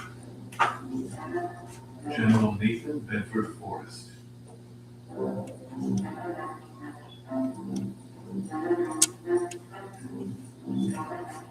They come together, they said, okay, who's going to be our leader? And they took a vote, they all voted for a Nathan Bedford Forrest got the most votes, and they come to them, they're like, hey, we started this thing called the Ku Klux Klan, or the Ku Klux, and we make you our leader. Nathan Bedford Forrest didn't even realize that he was voted as he wasn't even voting. Nathan Bedford Forrest was a romantic figure. He was a celebrity. He was known as like a man who could do what needs to be done, right? So he was very, he had that reputation. And he was happy to have his face put on it. He clearly indicated that he was the head of the plan. For a group as violent as the Klan, Forrest was an ideal leader. His reputation preceded him. A former slave trader, committed a number of war crimes during the war. During the Civil War, Nathan Bedford Forrest presided over the massacre of 300 to 400 black men who were surrendering. They were actually Yankee troops. They were surrendering to Forrest's troops, but Forrest allowed his troops to run rampage. In fact, encouraged them to and murder all of these people. I think that really tells you what the Klan was all about. Nathan Bedford Forrest was a slave trader, a war criminal, and the first leader of the National Klan and its most violent part. With Forrest in the lead, the Klansmen began to take more punitive action. The violence reached its peak in 1868. With presidential elections approaching, dozens of courthouses, churches, and polling places went up in smoke. More than 1,000 murders were committed in 4 weeks. Former slaves could not be allowed in any case to exercise their rights. Doing so would upset the system of white dominance. things were not chosen randomly. The main thing that the first plan was trying to accomplish was the deactivation, the politicizing of African Americans. So they particularly targeted African Americans who voted.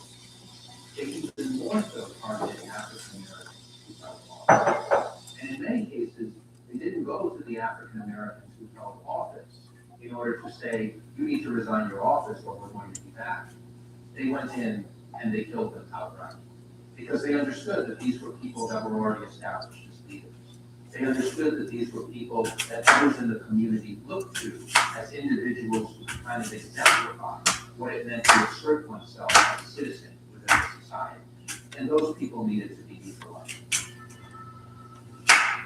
The Reconstruction era plan was also happy to target white Republicans, those they saw as acting in the political interests that would further African American power. And so this reminds us again that what we're talking about here is not only disorganized violence, it's not only depravity, it's not only terrorism, it's politics. In Washington, plans were made to take down the Invisible Empire, whatever it took. Congress adopted a series of laws to dismantle the Klan. Martial law was declared. The Federal Army, still deployed in the South, was mobilized to fight the Klan in order to protect black voters. Slowly, the clampdown began to take effect.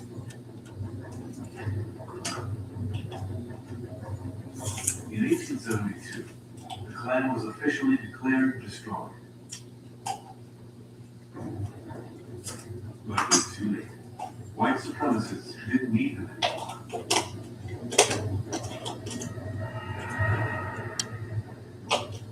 When freeing black slaves, sympathizers, pushed away, when black people became more and more afraid to vote because of their lives, the work of the plan was essentially done.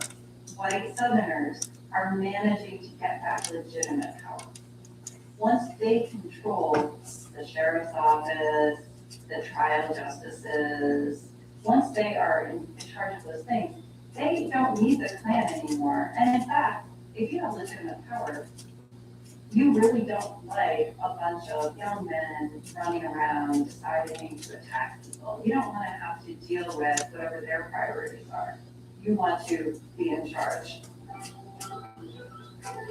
In 1877, the Federal Army pulled out of the South with mixed results. The end of slavery was meant to give way to a regime of equality. Instead, it was slowly replaced with segregation, which lasted nearly a century. Blacks and whites wouldn't mix in daily life. Schools, shops, transportation, hospitals, and more were all affected. African Americans would be separated from the white population, which kept all the power. Black people remained second-class citizens. To us, envy is a good thing. It motivates us in the pursuit of better. Like dropping a bourbon, even the angels wish.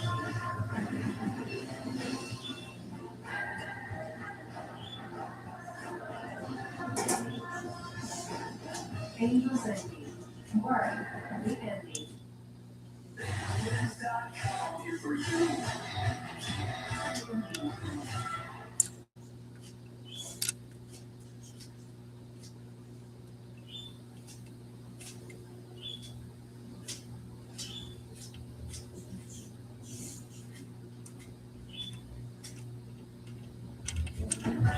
It's no longer a time for putting off, but rather a time for making the most of today and tomorrow. Don't wait, lock in your ring.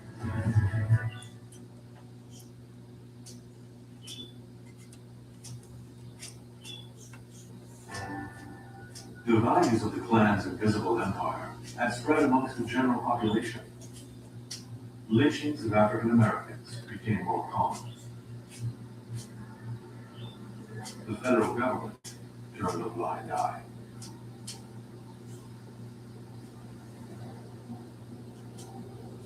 Photos from lynchings would be sold and used as postcards. There would be souvenirs from these sorts of events. People would want to take pictures in front of someone who was victimized in a lynching. So these are acts that involve, directly or indirectly, passively, broad swaths of the white population.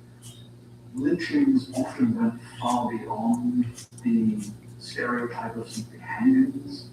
People may be shot, they could be burned alive, they would be tied to the back of automobiles by the time we get to the 20th century and dragged through the streets, and then have their body displayed publicly. And what you also had in some of these lynchings was the actual molestation of the body of the lynched. They used to be crude about it. One of the things they loved to do would be to cut off a man's penis and stick it in his mouth. Some of that was so sexualized that there also might seem to be some kind of white anxiety about black sexuality.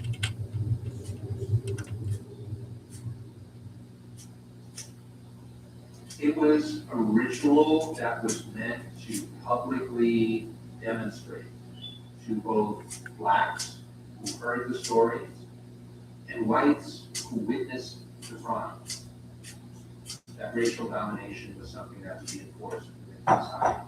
So it was a cultural process. It was a performance, a very macabre performance, as much as it was kind of an attempt to take legal matters into the hands of vigilante. And in that sense, it meant to organize society in the same sort of way that a book or a speech or a sermon at church is meant to tell you what your values are.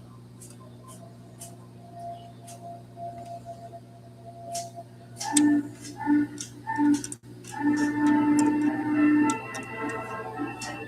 the beginning of the 20th century, a new world was taking shape. Vertical cities emerged, and America became a country of immigration.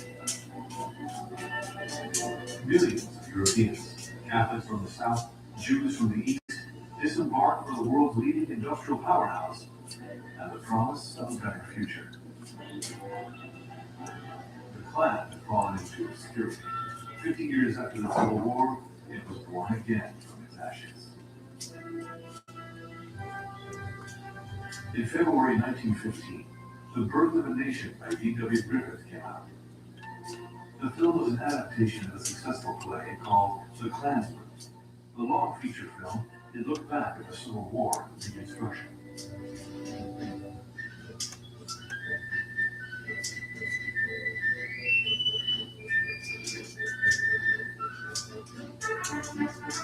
Griffith was an innovator. There were wide shots of battle scenes, realistic decor, and swelling music. The Birth of a Nation was a major cinematic show that broke with the silly homemade skits that were typical of early cinematography.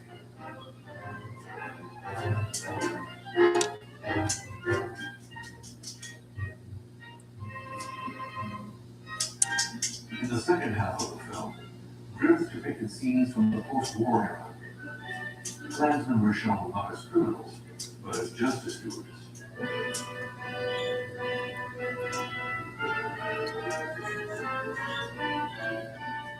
Scholars of film look at it as very innovative and progressive in terms of its use of lighting, use of actors, and so on. But the core of this was the understanding that in the movie that black men are really threatening to kidnap and rape white women all over the place.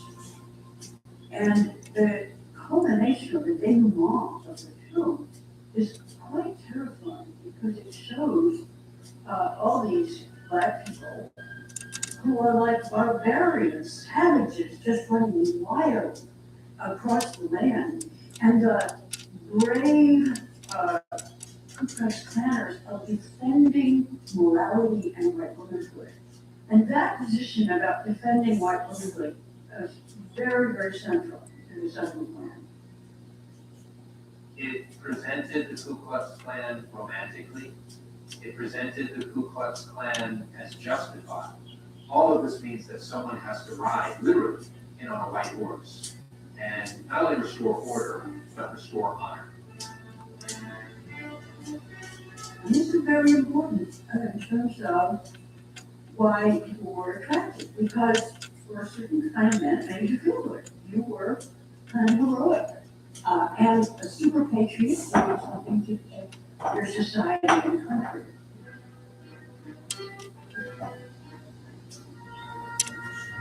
The writers of Rawls and the Klan did their version of justice, and the audiences wanted more.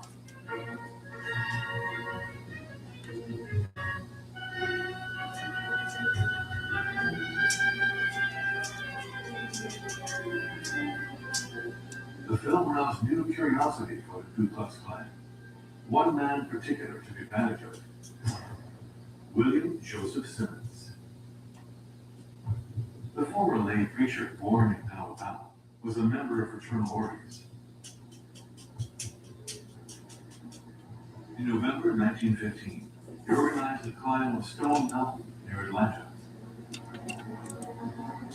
Simmons dreamed of reestablishing the Ku Klux Klan to capitalize on Confederate heritage and make some money along the way. Hiding his face in a skull mask, Simmons created a ritual, secret ceremonies, and code of courage. Charity begins at home. He proclaimed himself the Grand Imperial Wizard and Emperor of what he called the Invisible Empire. He wrote the Cloran, the Klansman's Code of Honor. A new KKK was born with a leader and laws. While the birth of a nation was spreading its pen, Simmons made announcements in the press announcing the rebirth of the Klan. The film thus became a 180-minute advertisement glorifying his movement. Simmons' hooded horseman could be seen on film posters and in newspapers throughout the country.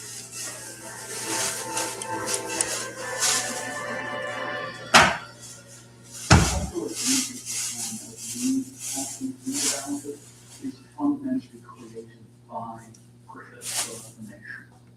That is the film that creates the image of the white hood and robes that then gets adopted by the second Klan. The Klan didn't make the film Birth of a Nation, but used it to great effect. One of their major achievements was that they go to a little town.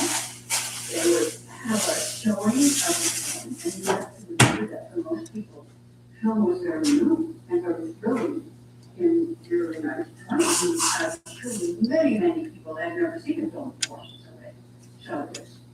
Furthermore, the Klan would charge money for people to come and see the film. In a small town, this could be a really major, exciting event.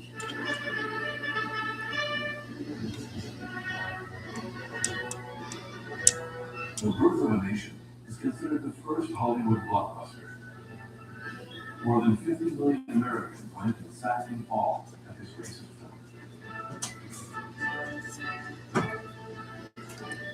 For most viewers, the spectacular battles, Lincoln's assassination, and of course, the Klan's heroic victories were seen as truth. It was a narrative fiction film that G.W. Griffith had constructed specifically to convey the idea of historical authenticity. That he had title cards drawing on quotes from popular academics and historians to try to convey the idea that this was the truth of Reconstruction. And it was a truth that was widely accepted at the time. This movie was seen as, in effect, telling the story of the South after the Civil War. So it really becomes the predominant way that people in America understand Southern history and of course, it's bound up in our national history.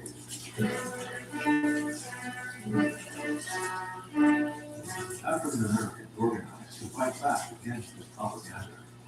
The NAACP, a group created to defend their rights, tried to get the film banned, and some cities boycotted it.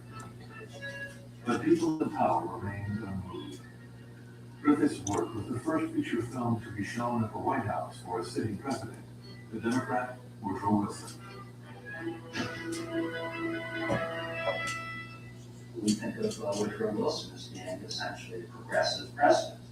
But when Birth of a Nation was shown in a private showing in the White House to Woodrow Wilson, he infamously said it's like writing history with lightning. That's how incredibly good this movie was. President Wilson praised it. He thought it was great. He was absolutely a racist and a segregationist. That doesn't mean that he would necessarily have approved of Klansmen going around and lynching. It's also important to understand that Wilson was himself a Southerner.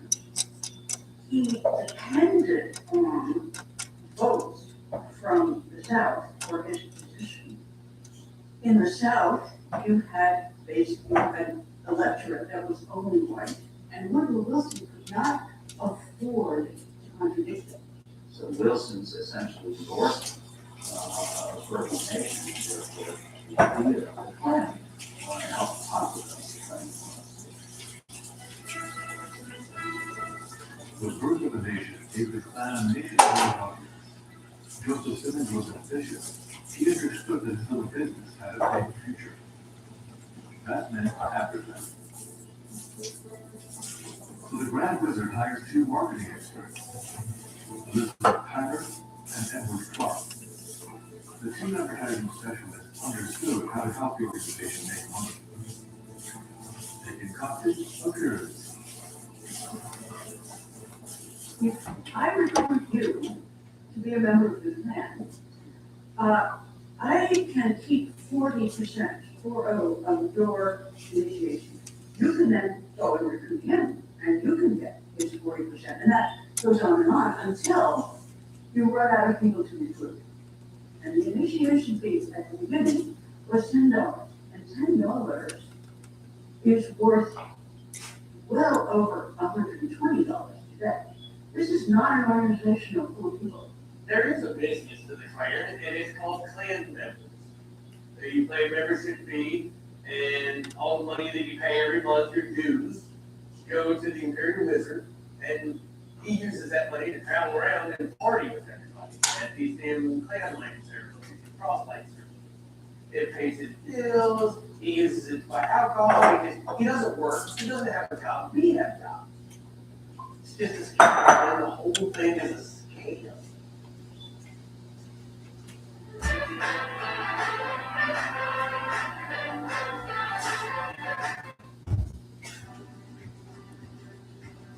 Hey Holmes, find me a 3-bedroom home in Atlanta, near a Whole Foods.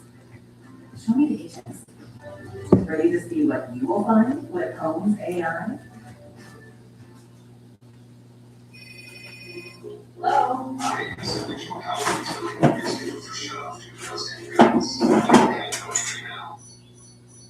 Stop the red flags. Let's go. AARP Broad Watch Network. Car's ready. Ready already? Already ready. It's already ready. Ready already. Ready already. Get a quick, prompt, 15-minute oil change service and more. It should be in and out, get it shipped.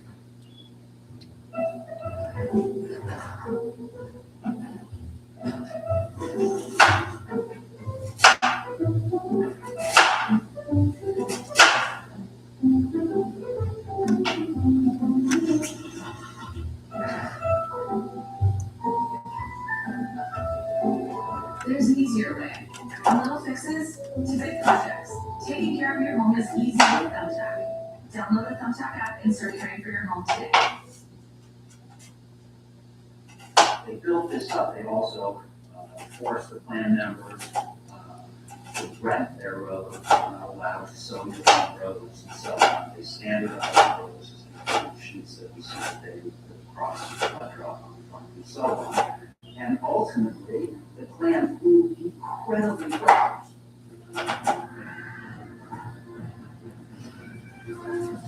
The sermons, meetings, and nighttime ceremonies drew in more and more people.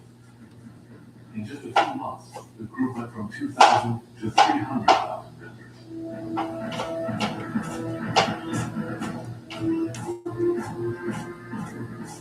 At $10 to join, the Klan became rich and powerful. Starting with its imperial wizard, His Majesty William Joseph Simmons.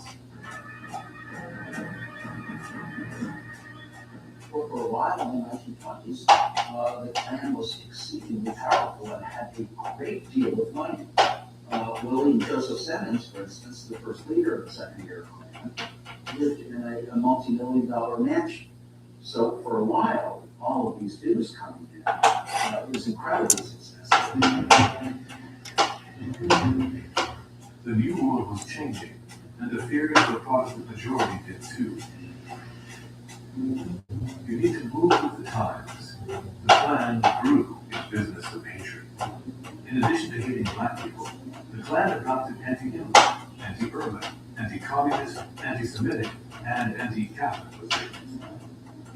It claimed all sorts of virtues for itself, and naturally advocated for prohibition. Communists were essentially Protestants.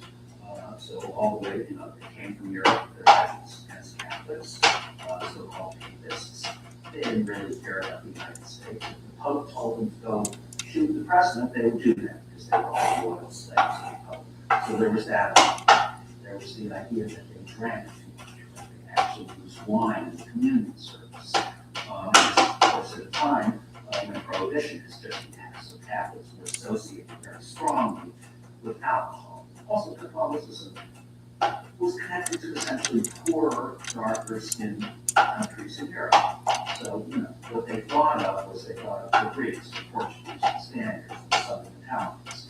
And at that time, those people were not really viewed as white, not really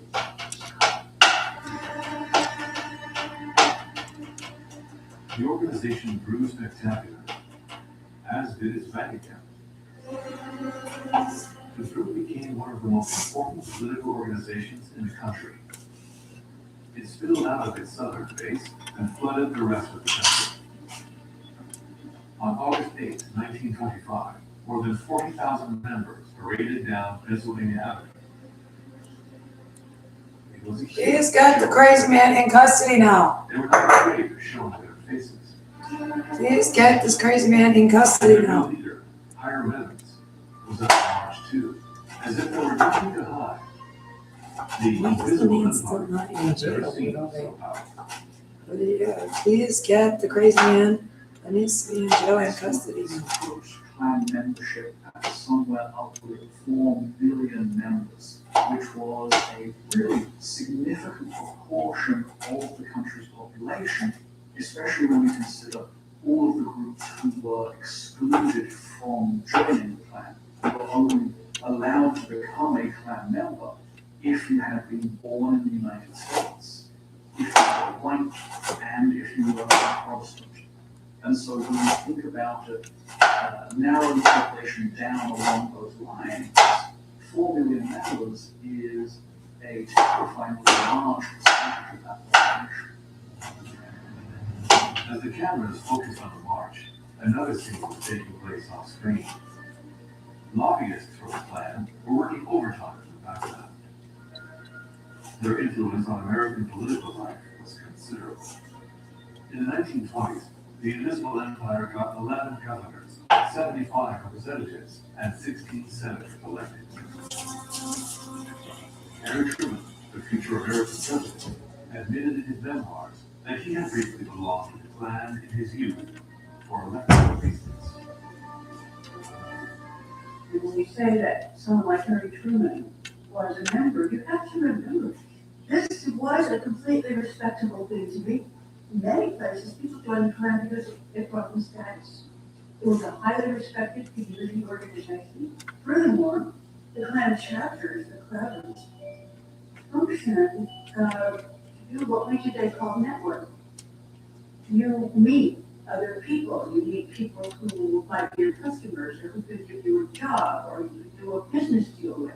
There was an awful lot of economic incentive to be part of the Klan in certain locations. The Klan was powerful enough to make or break a career.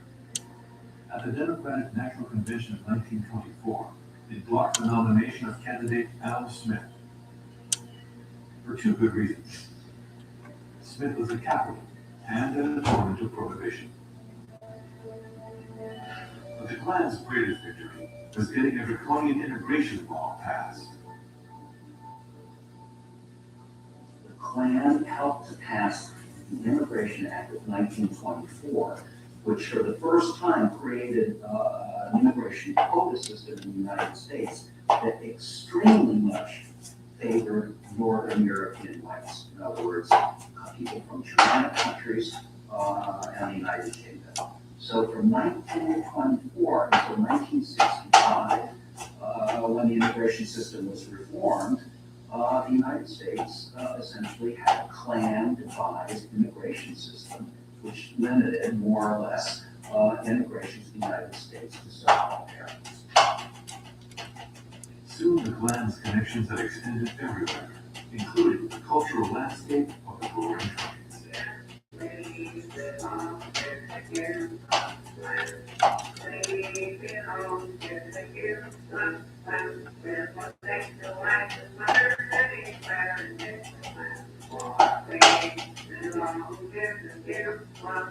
It produced its own music, which it put out and played on its own radio station. The organization owned its own newspapers like The Fiery Cross and The Searchlight, which published the positions of its leaders, always anti-black, anti-Catholic, and anti-Semitic. The announcers heeded the call. The KKK was teaming out. Ads recommended the junior KKK for 12 to 18-year-olds and pushed the accessories that all good Klansmen needed to own.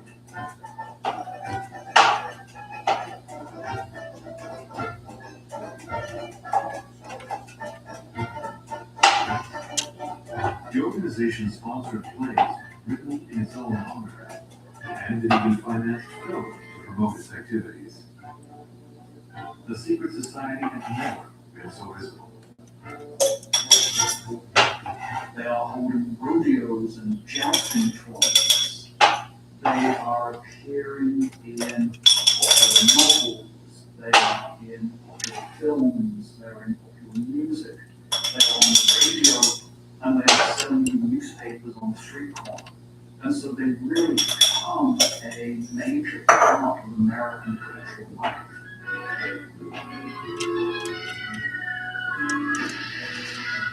The fashion societies were wild. The Klan was everywhere. Its hooded figures appeared in animated and short films. Even Harold Lloyd performed Escaping from Their Clutches in his extraordinary adventure.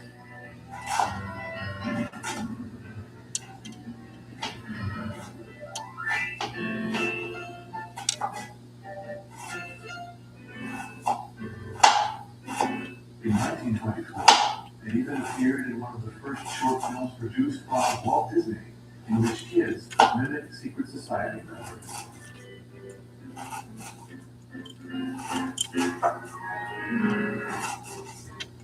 The Klan was by far the biggest social movement of the 1920s. And it was not only a mass organization with somewhere between 3 and 6 million people, but it was a family organization with activities for children, for young women, for young men. Klan events in the 1920s were very much family affairs. People brought their wives, they brought their children, and it was kind of festival atmosphere.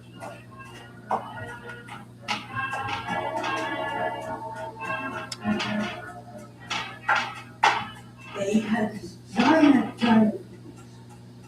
We're talking about picnics to which 25,000 people.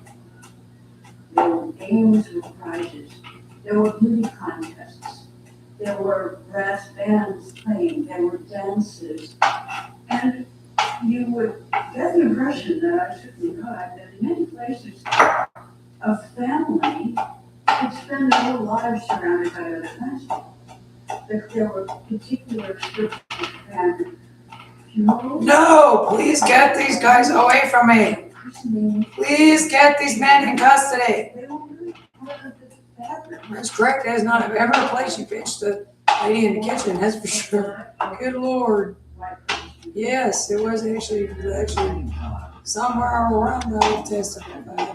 Jesus, hey, fight that something. What on earth? It is so incredibly offensive. You need to get with this guy's God. It's the nastiest thing anybody ever did with anything. There's an expert. He's worked on it, I'll tell you that much. You need to get the son of a bitch in prison, in custody now. You need to get what he has away from him and then see what it is. All that it is.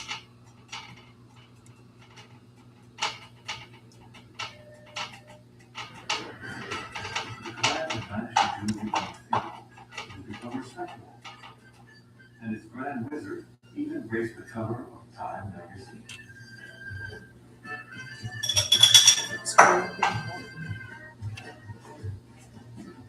I think the most important thing to understand, perhaps the most frightening thing, is that they had achieved a certain kind of respectability. They were viewed by people as a legitimate fraternal political group in the United States. Golden age were past. At the end of the 1920s, several scandals weakened the movement. David Stevenson, the KKK's new strongman, the Grand Dragon of Indiana, who oversaw over 100,000 Klansmen, was convicted of raping and murdering his secretary. He kidnapped, he tortured by biting, and he raped and killed his female assistant. And Some of them was biting? This is covered in the New York Times in the West Coast. And I think for some people, well, this is going too far, we need to move away from this. One of the great aims of the Klan in the 1920s was protecting the chastity of white women.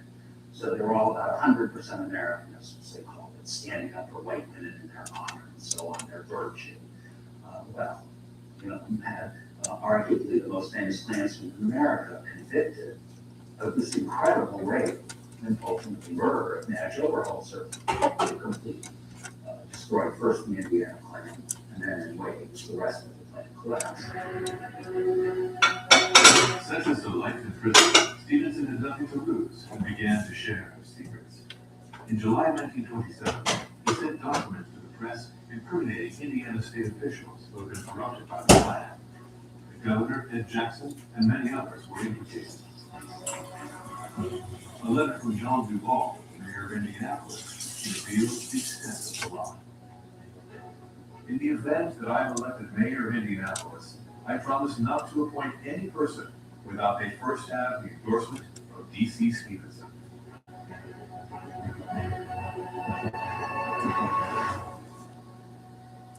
Soon it was Edward Clark's turn to be prosecuted. The Klan's communication man had regularly been seen in the company of prostitutes and sipping on whiskey with total contempt for the religious values promoted by the Klan. They used to say, if Jesus was alive today, he would be a Klansman.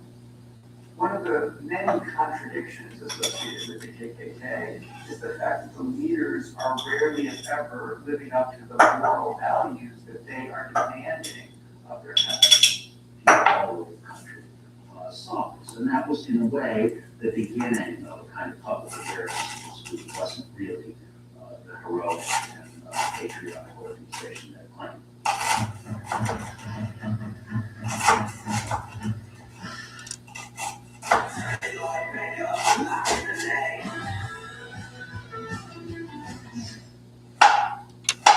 Have an extra large sandwich bag? And would extend a body?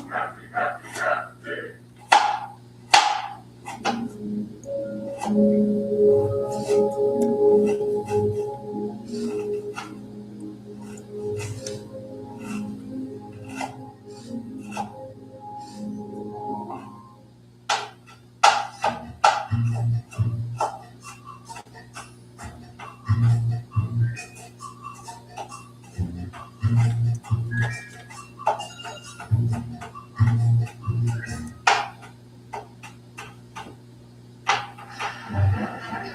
the end of the 1920s, the Great Depression ravaging the United States further weakened the organization, whose members no longer had the money to pay their dues.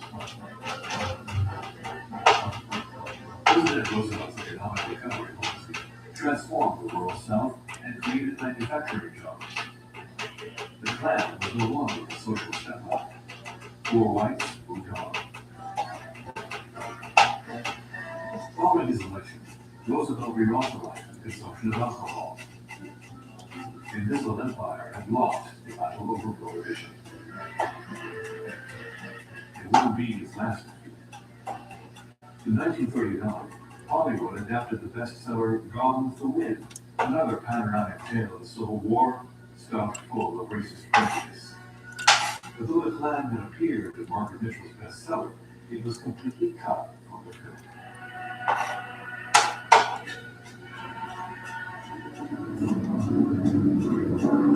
In September 1939, the world went up in flames. True to its hateful message, the Klan temporarily allied itself with the American pro-Nazi party, the Blue.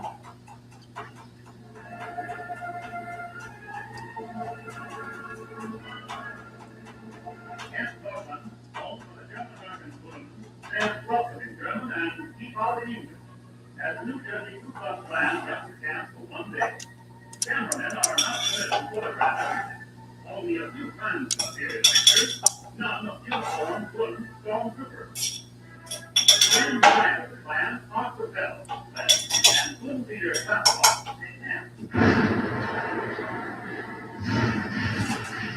But the United States entered war in December 1941 after the attack on Pearl Harbor. The brown shirts of the Baboons and the white hoods of the Klan both disappeared from the light. World War II had an untapped and turning people away from the Klan because the example of Nazi policy made various countries to be less popular, but also because there was a movement to publicize the diversity of the armed forces, which then had many Jews and many Catholics fighting for America. So it was a little hard to maintain that hostility toward those groups at that time.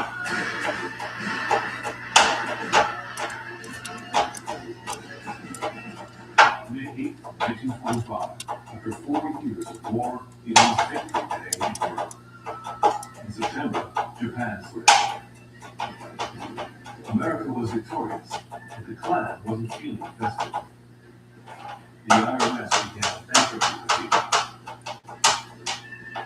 The Invisible Empire hadn't paid its taxes in the 1920s, and now they owed $685,000. For the second time in its history, the Klan disappeared.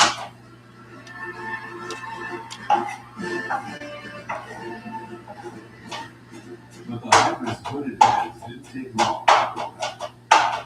The post-war situation was ripe for its resurrection. In addition to the creeping fear of communism, white supremacists were also worried about returning African-American GIs.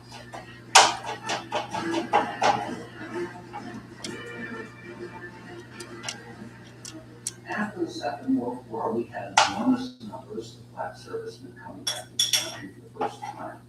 And they had seen in Europe, particularly France, but in many countries, that they were treated completely different. They were treated as if they were actually people. Plus, they had, for the first time, foreign arms. They had been given weapons. Many of them had shot white people.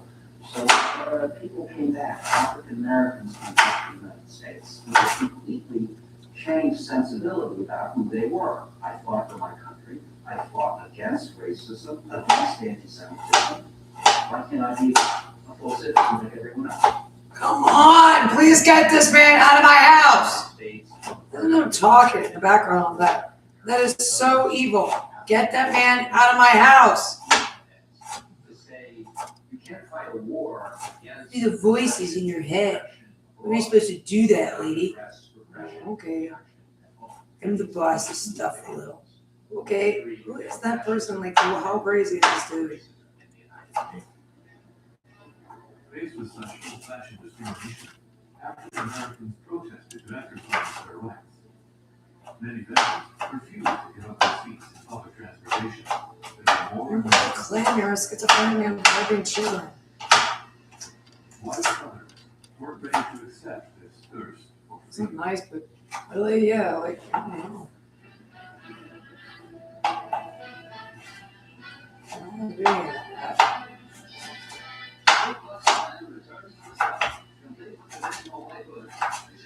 Notwithstanding, about 700 Klansmen prepared for the first meeting to be photographed since 1941. The assembly point at Top Stone Mountain is 16 miles east of Atlanta, Georgia. Klan leaders predict similar revivals throughout America. No, get this monster out of my house. Get these men into custody now. I need this man not stalking me anymore. Green began organizing ceremonies and doing extensive advertising. He sold the rights to film them to the media, including to Life magazine.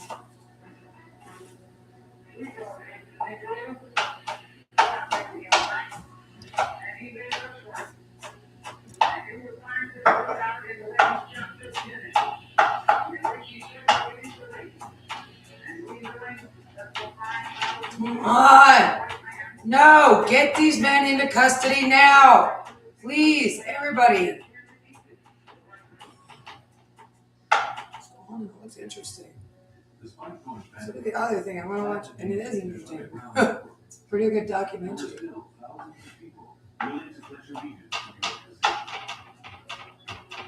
ceremony that takes place is called the naturalization ceremony. Take an oath of allegiance and swear to protect the white race and to never turn your back on your brothers and things like that. It's really tough. But for me, when I felt, I felt enlightened. I felt like I belonged to something, like I finally did it. I earned this. I worked for it, and they make a point to make me feel proud. Like they want you to feel proud. Can I have all the evidence in my case? Did you try putting in a Freedom of Information Act? I was actually scared after they came to my house and did that. That's why that thing is not allowed to do that. It was really abusive. And then if he did was do, see, the guy said, no, for sure there's heroin in there. And I tried anyway. Everybody else tried to put a Freedom of Information Act. No, you can with my Cary Police Department and Wake County Police Department.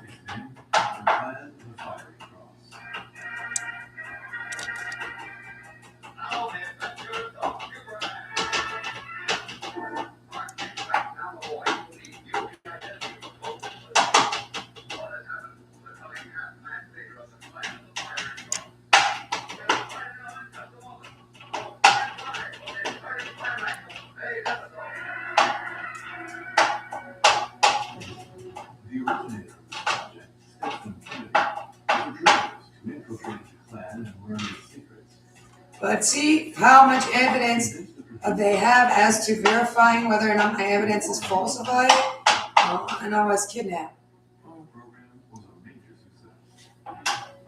The idea of having. Well, it's 10 hours of like just. The only point is to catch the inaudible noise. Not the only point, to catch the crime, which you can do right away since captain inaudible noise over there. He's unbelievable all the time on it.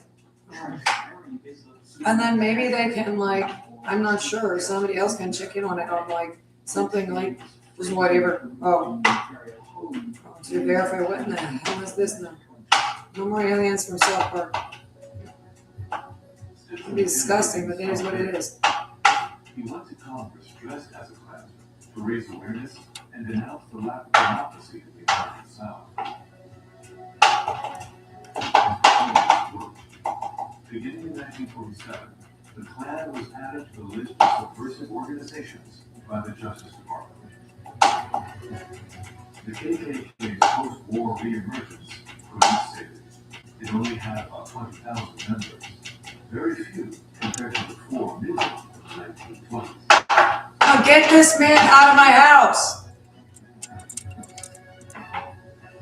Soon, African Americans would demand civil rights. So he's the boss, though. Get this man out of my house. You are not the boss.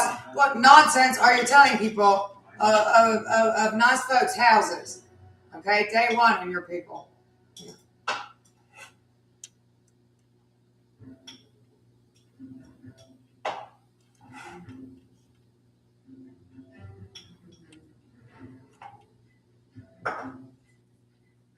That's why that's hard work. How many chores? Get out of my house! What'd you have if you had kids? And a family. Okay. But yeah. I'm paying for you if you're gonna leave your husband. Come on. And you should get to, yeah. Would you get this man out of my house? Yeah. Not under anything. Really. Thing is telling people what? Overall.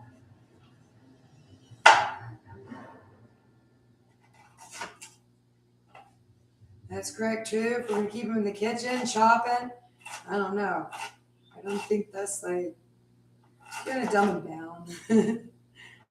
Hey, happy and docile. One of the kids. Yeah, enough education, then they can work too. You know, enough. So it's not like healthy. I mean, it's very bad. That's not your girlfriend. They say you have to work hard. Oh, okay. Housewife is so hard, or whatever. Anyway, you pay the person for that, right? I'm not a pineapple cutter. Well, think of the pineapple cutter. You pay the guy that's cutting pineapples. And a lot of times he's a guy somewhere, and you pay him on an exchange rate, and then he lives there, and whatever. It's simply like it's like a kicking tin can job. And it pays okay, and then they go to their like for such things. It pays like minimum wage for wherever they're at. Okay. And they're that they're, you know, and wherever they are. No. They certainly don't need you. No. So this gets right away from people's job. As you said. Sure. Yeah.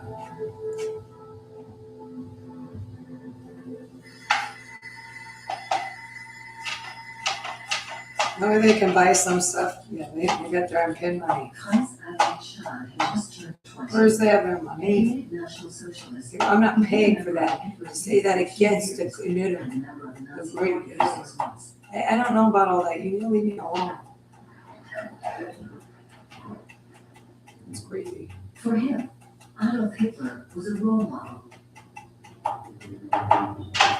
When Hitler was appointed Chancellor of the Reich, Franz said his time had come. He made the following entries in his diary. January 30, 1933, Adolf Hitler is Reich Chancellor.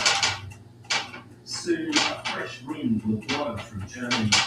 Neither is any money you have because you broke the law and you're still picking up a paycheck. But once it happened quite suddenly, I still can't quite believe it myself. Imagine the possibilities.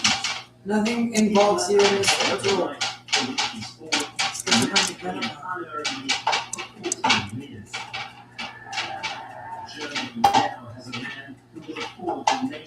No, I'm gonna. Now you have to work for it. That's what he. Yeah, I know. I said that to kids. They gotta work for something, which is by a sexual offense. Oh, that gets you hot too. That's kind of. So they have to work by being raped. Yeah, which is literally talking to children. Okay. And their shift isn't over for the other guy that's gonna come in and do that also with the thing. You need to get. I cannot believe that schizophrenic monster is still at large. This man is still at large. They will not arrest. You need to arrest these men. They're not at least every one of them's got to go to prison for it. No, all of them. They could be Klansmen. Okay, we don't really have. They're not supposed to be these days, to say the least. Also, you're a schizophrenic pedophile. Not anything. be out there and constant. I was certain there were Nazis.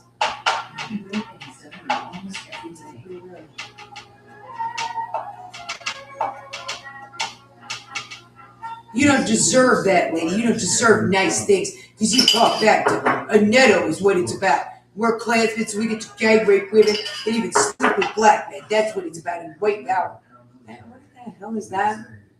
He opens the door wide, steps in confidently, looks at us as if he wants Get these schizophrenic freaks out of my house. Okay, I don't care if they're weird truck drivers and white trash and black lane Arkansas come to you. You need to get on with this. So this is the Hitler era. What can be done about it? Report these people? Passionate truck. Get off my body with that thing, and everybody, you need to go catch the thing. Well, I would have thought that was mental health. I said the men that falsified this evidence stalked me and are using law enforcement tech access to stalk me, which is unbelievable. Or it's very bad.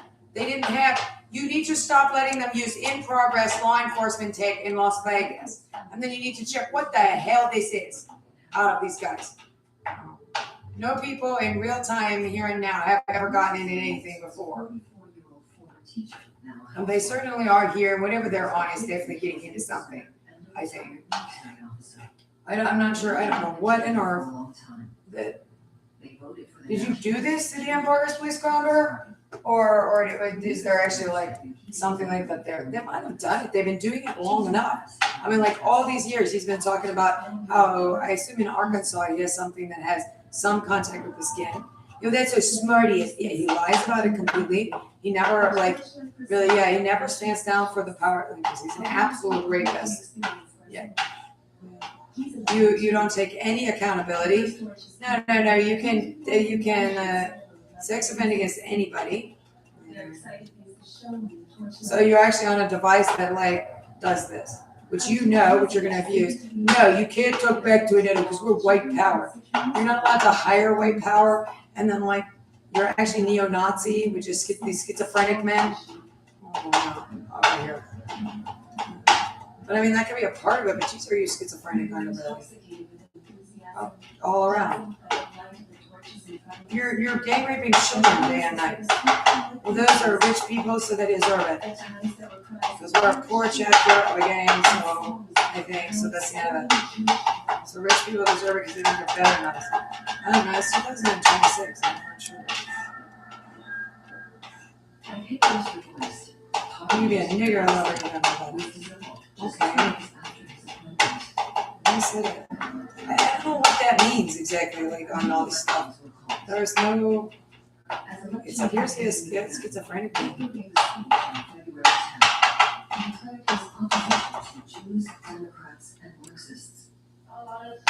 There's some context for it. Stop doing that now. You're not allowed to rape women in the neighborhood on the thing. And children. You need to go to prison now. That was always a problem with him. You don't know. Being brought into communities. I heard Hitler on the radio. He was speaking at the No, and it's humanic, I'm sure, like you're saying, so it's really weird. It might have clan associations, whatever you see about gang, home invader, burglars. Really, yeah. They weren't a nice gang. Definitely, they had a look. They're not supposed to say when they copied the gang of photo, they basically hood trash. He has power, but no spirit.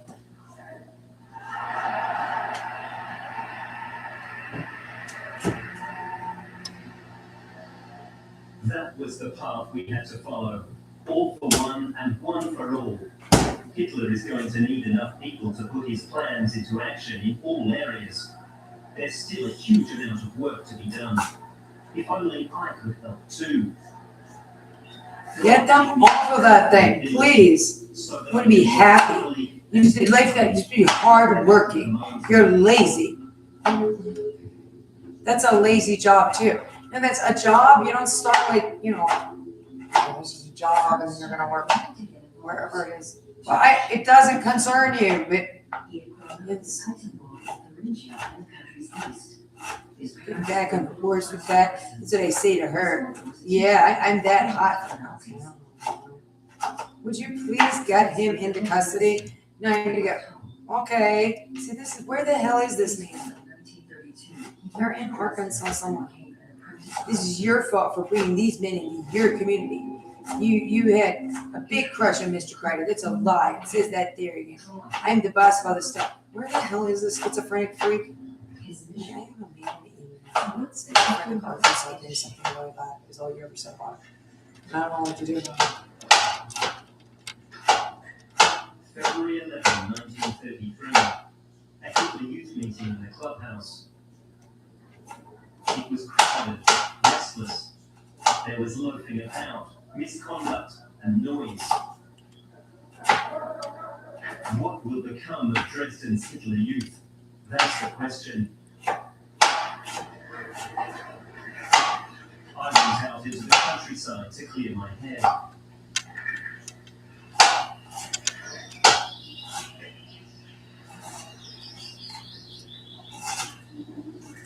In Stolpen, I left my bike at party headquarters.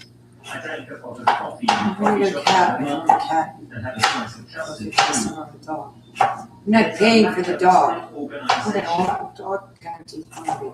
It's so much The only healthier. true revolutionary It's dog is food. someone who had the courage to impose a new, radical idea in a lazy, mindless world, no matter what they try. No! Get him in. Well, that's what that means, a little. And these guys say that. Yeah, I don't really care what that means. Get these men off of me. It's actually her parents' health insurance for I mean, it's quite the situation. Again, I was going to go get a job. Like I was on my way in this story. Oh, no, dude, what do we? No, this is. Isn't that an excuse that you want to work? Okay, mentally retarded muscle thing. Otherwise, you don't have any money. You have to go to school, go to work, and just sit down. You will meet.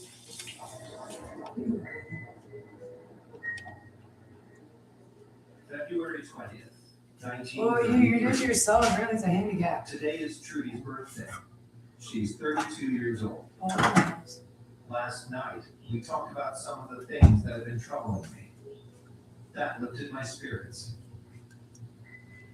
I told Trudy how difficult it often is for me to bear everything, and how helpless I often feel in the face of this struggle for existence.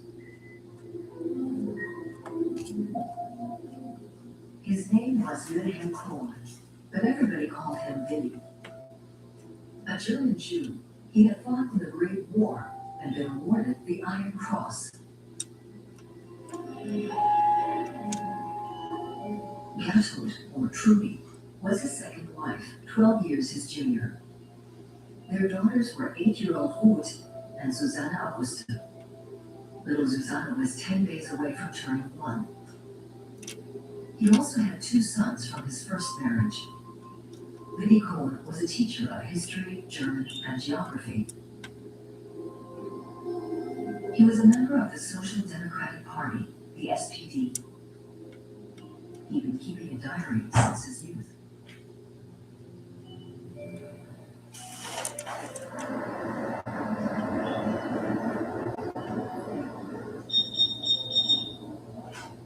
There are disgusting Nazi posters with the greatest historical lies stuck on the ad columns.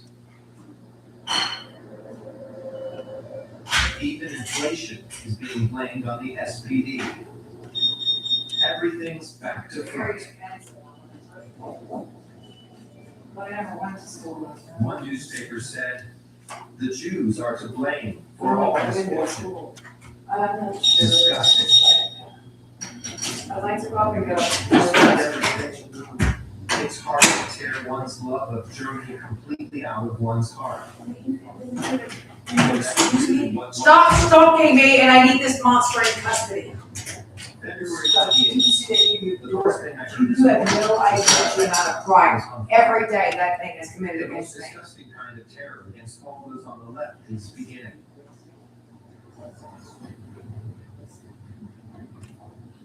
Why aren't they arresting Otis Gold? Like freedom of assembly, freedom of the press, and freedom of Because you expression. choose to admit it was wrong. Okay, but that's not great. And then are you going for the gold also? A guy that breaks the law out of your people? These new emergency measures have sealed our mouths shut. Everything is treason. Everything's punishable by death. It feels like witchcraft.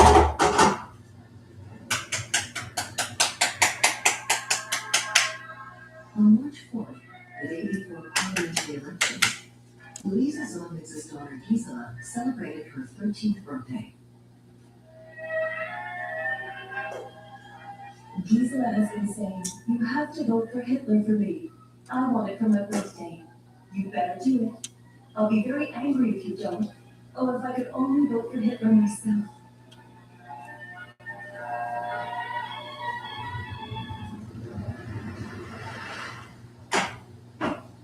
March 5th, 1933. At last, a victory for all of us who are patriotic-minded and fought for Hitler. The air was full of jubilation, redemption, the sense of spring ecstasy. The burning of the Reichstag helped this election immensely.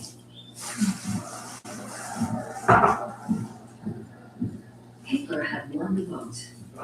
The balance of power had shifted radically.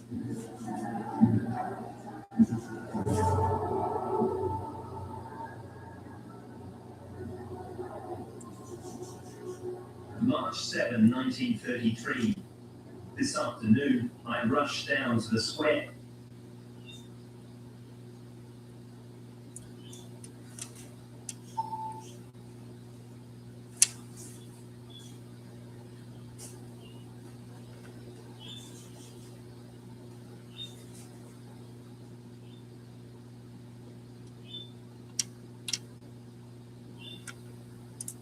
On the night of December 12th, 1972, guests drove through dark woodland east of Paris and emerged from the tree line to find a palace on fire.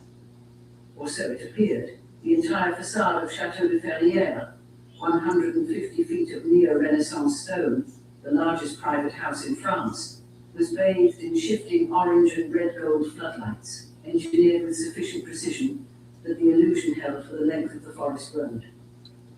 The palace appeared to be burning. On a cold December night, with no sound except tires on gravel and the faint suggestion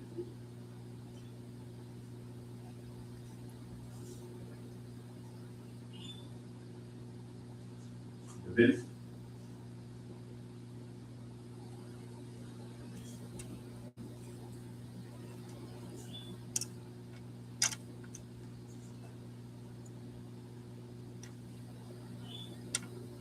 Multiple attacks have occurred in or around Paris. ISIS, they are the world's most. Why do you squish people on fair ones? In Baghdad. The story of where they came from. We created chaos. We abandoned that chaos. We created us. They waged war for more than a decade. I think he's got pressure on his brain. Yeah, I think he's got like water in his brain. He's really pressure. And he does drugs. And he's addicted to drugs. And he has schizophrenic thought with brain issues. The United States government made decisions that seemed to make sense at the time, but without those series of decisions. You need to do what John and Gacy's brain tumor is over there. I don't care. It's not a bad idea. No, don't. No, man, it's like Lives of Composers. Or something. I have that on book on tape with a kid. That's good. Classical.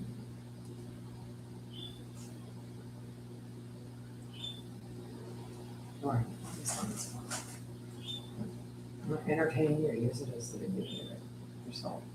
Go away, horrible monster man. You can request that in prison. What in the hell on this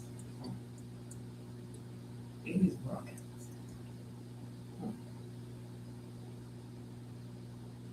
Maybe in Florida. Yeah, but I need a place to stay in. I need to get away from this, so.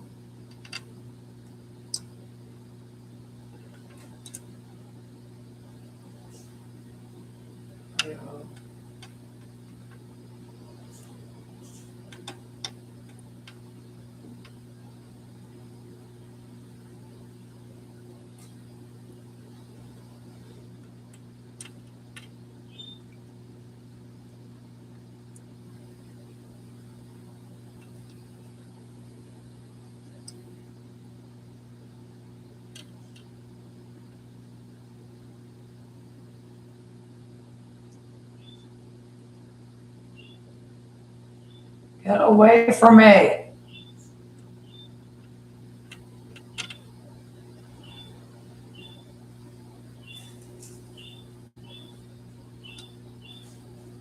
I don't know. Get away from me.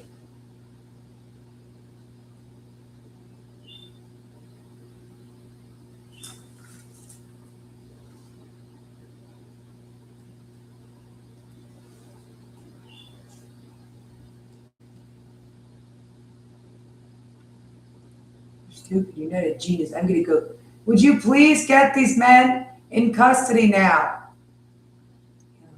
Now, please get these men in custody.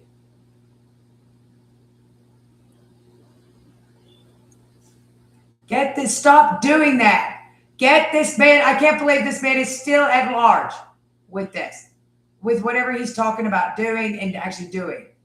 Really? Yeah. I cannot believe this man is still at large.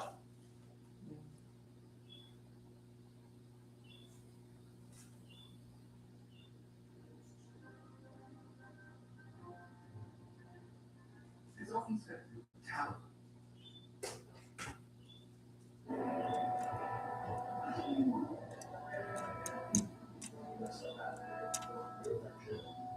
No!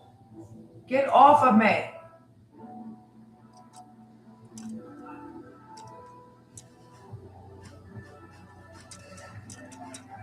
No, you got to get that thing off of me. Also, get whatever he's got, for heaven's sakes.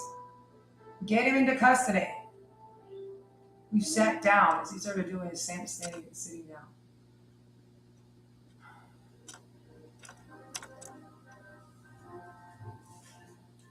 It's often said that talent runs in families, but in the world of classical music, there's one family in which talent ran for generation after generation. For more than 300 years, from the early 16th century to the mid-19th century, the name Bach meant music, and in particular, church music.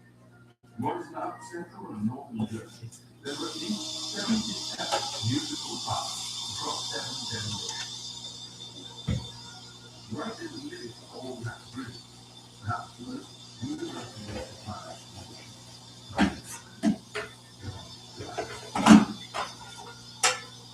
He's left us the father of classical music, a very technical wisdom of the rock era.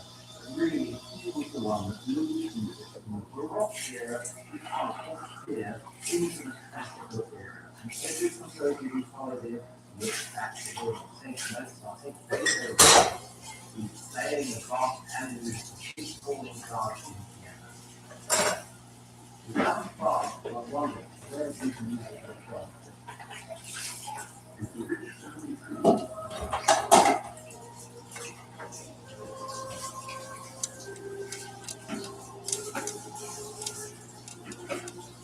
The city of Elm is key to us.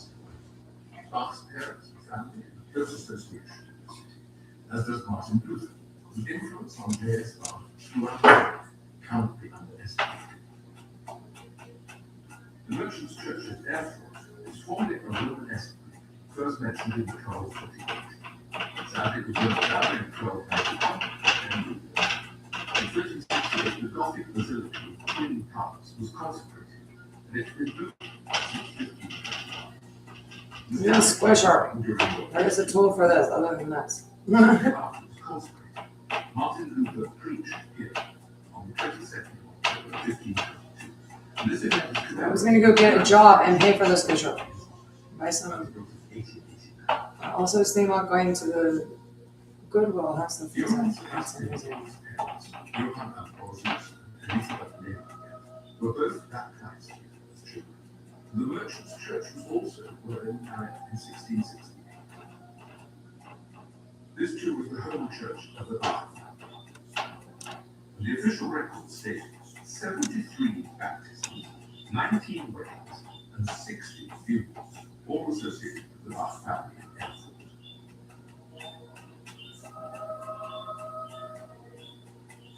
The home of Johann Sebastian Bach's parents, who lived there until 1671, still stands in the heart of the old town.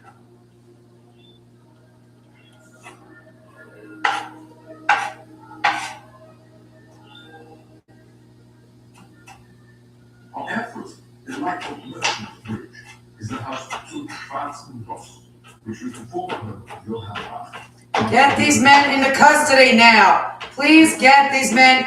You have to because of whatever they're talking about doing to children also. Right now. It's the law. You need to get these filthy trash into custody now. And your legal system is dead over here. You need to fix it. When Martin Luther was ordained as a priest in 1507. It's where Luther attended university and had this dramatic conversion, becoming an Augustinian monk.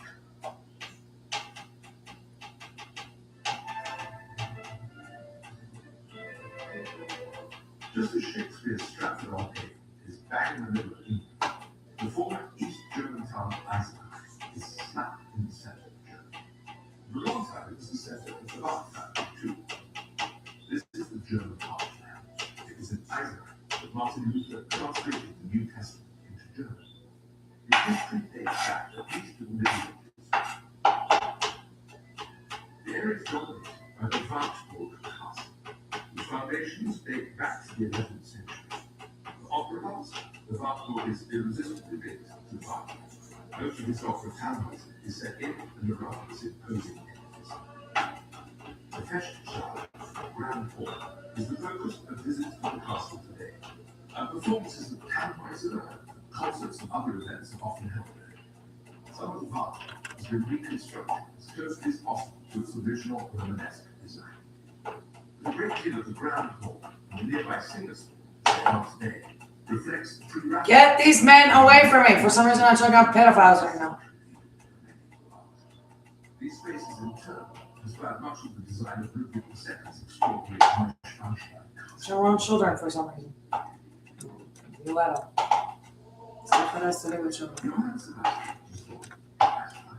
Whatever you're talking to yourself about over there, is really not good, and I really think you have a life child. A lot of children you're doing it to. So very much talk about that. But not the lost by Johann Ambrosius is there to survive. But they can be turned down. The boy was raised with the sound of music. They were a proud clan, bound together by music. They knew how good they were. Like Fayetteville Police Department needs to be charged with everything these guys do. So does Little Rock and the FBI and stuff like that.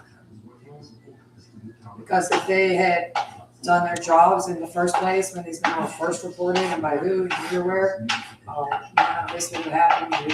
Whatever it is you say you're doing to children, which you know what you're doing to me, which is the absolute harm of God.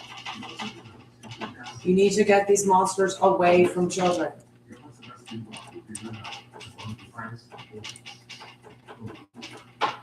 It's difficult to sit down. You need to get these men into custody right now. I'm going to sleep laying down in my bed without anybody in my bedroom with that thing tonight, and that's the end of it. So is everybody else, because these men, all of them, are in jail. Get these men away from me.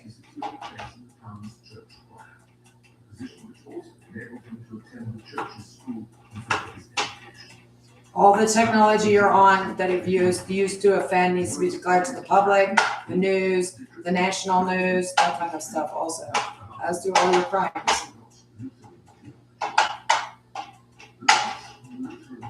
And all those watching, because I sent this out to everybody, need to call these guys and get the tech they're on. So does the FCC and everybody else. It is your department, as is all federal prosecutors, things like that. These men are breaking the law. It's a federal issue if there's corruption. It's an FBI issue if there's corruption. It's not a sense of private, it's the law. It's relatively simple.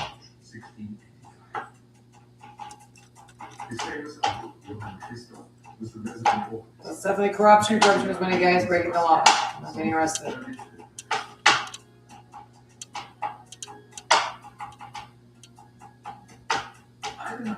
That's both in this case because it's serious enough.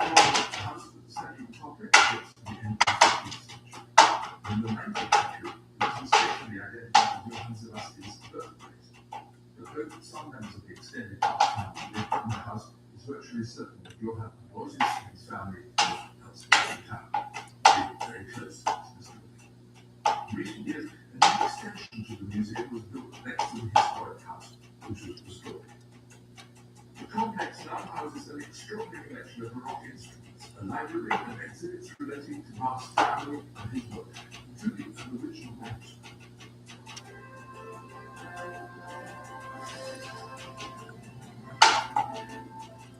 Luther himself paid for Come on, get these men into custody. That is correct. All of these animals need to be taken into custody right now.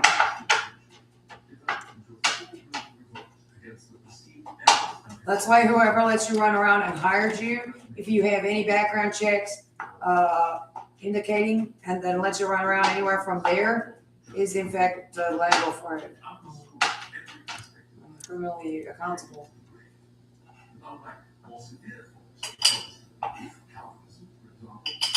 These men never should have been brought into a community if they have priors for anything like that is too in progress for a town like Cary. They have burglary priors, domestic violence is for anywhere, but domestic violence priors, drug priors, sexual assault, rape priors, any kind of break-ins.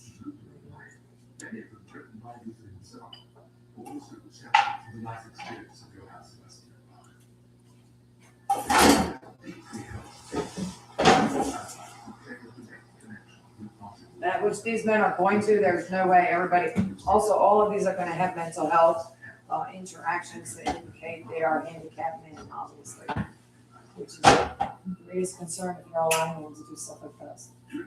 And they'll truly operate heavy machinery in this for somebody who's going to have what these guys just mental disorders have.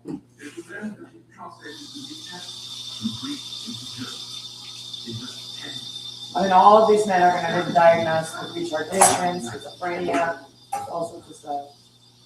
So those, the other guys, they're going to be, it's whatever their education, background check levels.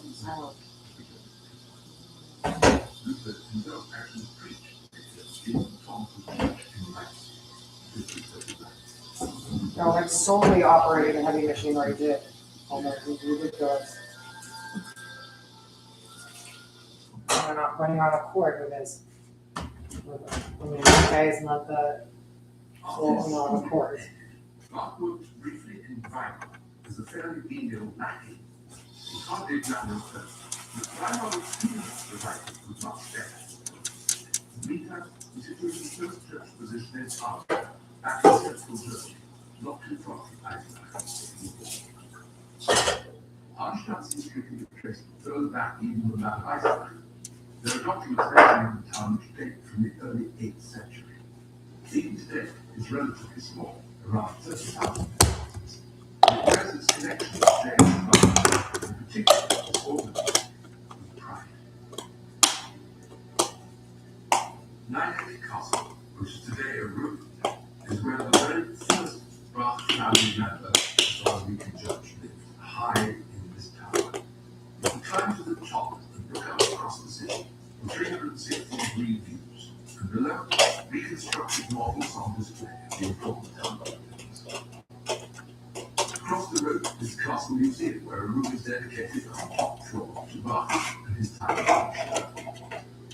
But behind the original organ, keyboard, and foot pedals in the church in which he worked before it burnt down.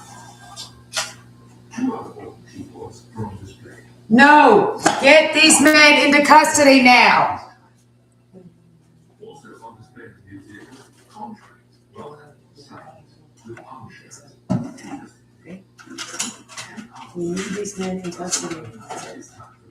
He stayed in Arnstadt from 1793 to 1797. The requirements of the young Bach's job as organist in St. Boniface Church in Arnstadt were relatively slow. The choir wasn't undertaking anything with the hymns. It was their personal practice and campaigns. The church had a brand new organ, so he used his time to work on his organ training. His early organ works date from his time. He was in effect poached from Weimar to Arnstadt. Such was his growing reputation at this young age that Weimar sent a horse to a carriage for him to test their new organ, star treatment, unheard of at the time. Interestingly, according to the terms of his contract, he didn't have to wear a wig. Hence, the statue of the young Bach in the town square without it. His I have no images at all of him at this age.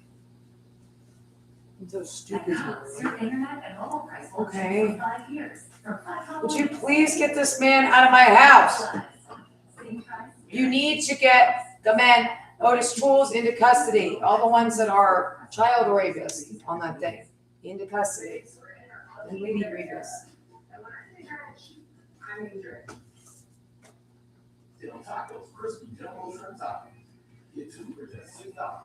Oh, yeah. Come on, get this man into custody now. It is no time for the unexpected. It's no time. No quick response AC heating and plumbing experts are there every time in the nick of time to service your home system. We do things the right way, not the easy way. The dinosaurs.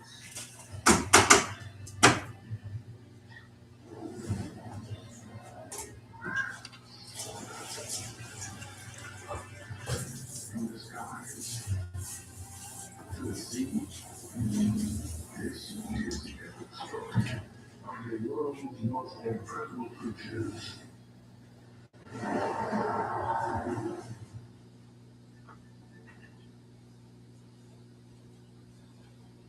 Central and Northern Germany was famous for its virtuoso organists and organ music.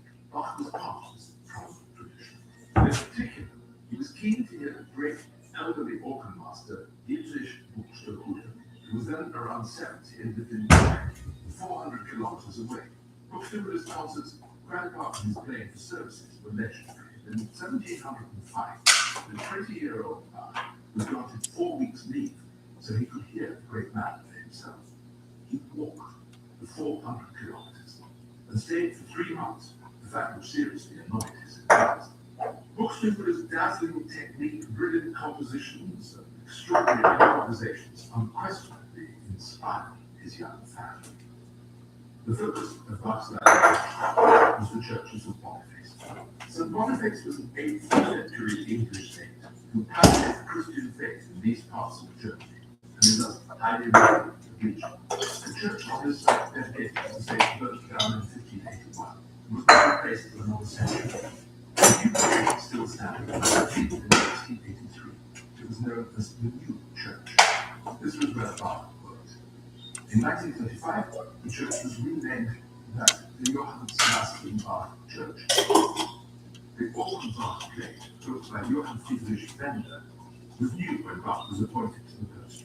In fact, he, a mere 18, was required to test the instrument after it was completed, something that churches throughout the country.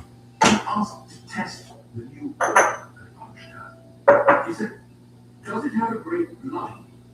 Which shocked the organ maker, but it did indeed have a very great line, and Bach was delighted. It was because of his playing that he was offered the job at Arnstadt, which has a lot of his reputation and expertise. As a teenager, everything we see today has been much extended and renovated since Bach's time, but it's still a fine example of German organ building and a lasting monument to Bach's connection with St. Boniface. His long absence in Munich wasn't the only thing which annoyed his approach. He was clearly a feisty young man with a short temper, and with no time for people who regarded as incompetent, unwilling to learn. He insulted the bassoonist so bluntly that it resulted in a street brawl for which he was severely told off. The authorities also found much to complain about in the discharge of his church duties. His accompaniments to the hymns were becoming so elaborate that the congregation simply couldn't sing against them, and he continued to refuse to write cantatas on the grounds that in his considered opinion the choir and his students were simply not up to the job. He and the students seemed on more than one occasion to have had fist fights in the church.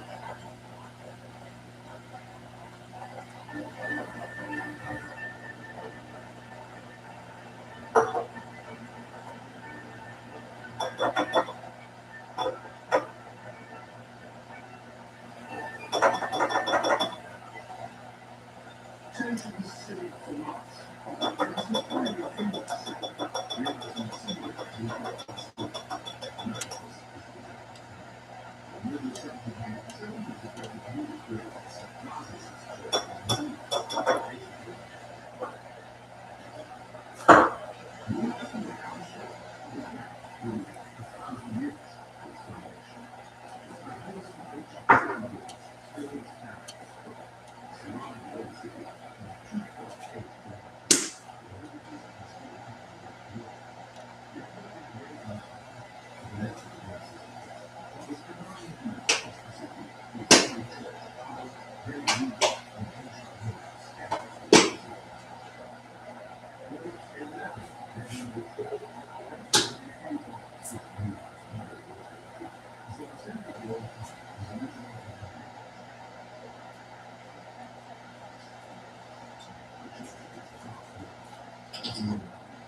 No!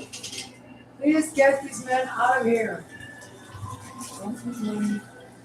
You are back. Oh, I'm so sad. My beater holds. Would you please get this monster out of here? And away from me.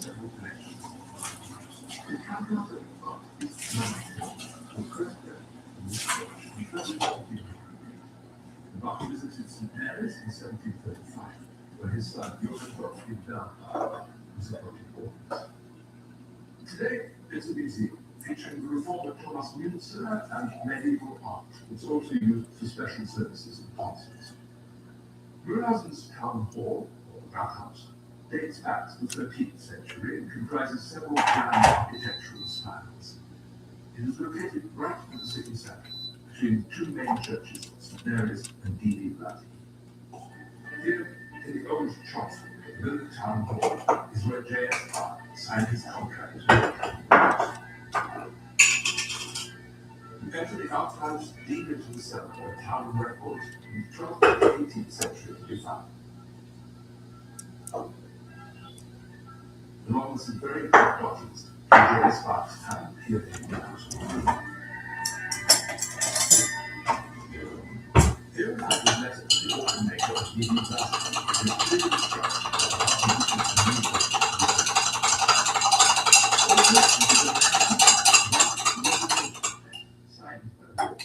sent to the town where he left Mühlhausen for Weimar to become its director of music. These archives are full of ancient historical jewels from this former imperial German city.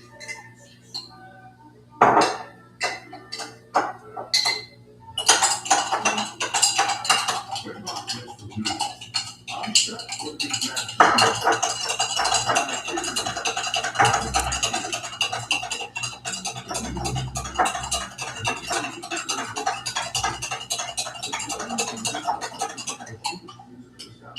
was a step up from Arnstadt. Of these here choirs could sing. One of his best beloved cantatas dates from his Mühlhausen, an austere work for Easter based on the hymn Christ Laying the Bonds of Death. It's called Small Voices with a Few Voices. It's no less moving and beautiful than that.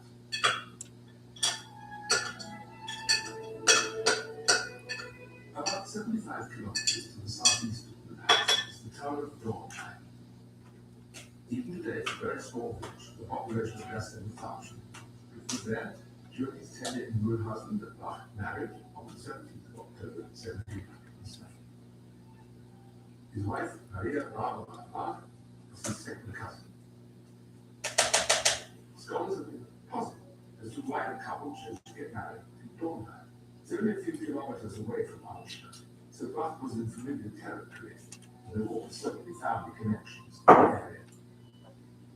The couple probably chose to get married there because of Bach's friendship with the pastor of Dornheim's church, St. Bartholomew's. Beautiful church, built into a walled church, accessible via a romantic-looking. Please get that monster into custody and away from me. His connection with the great princess with Christ. The church is still a popular way.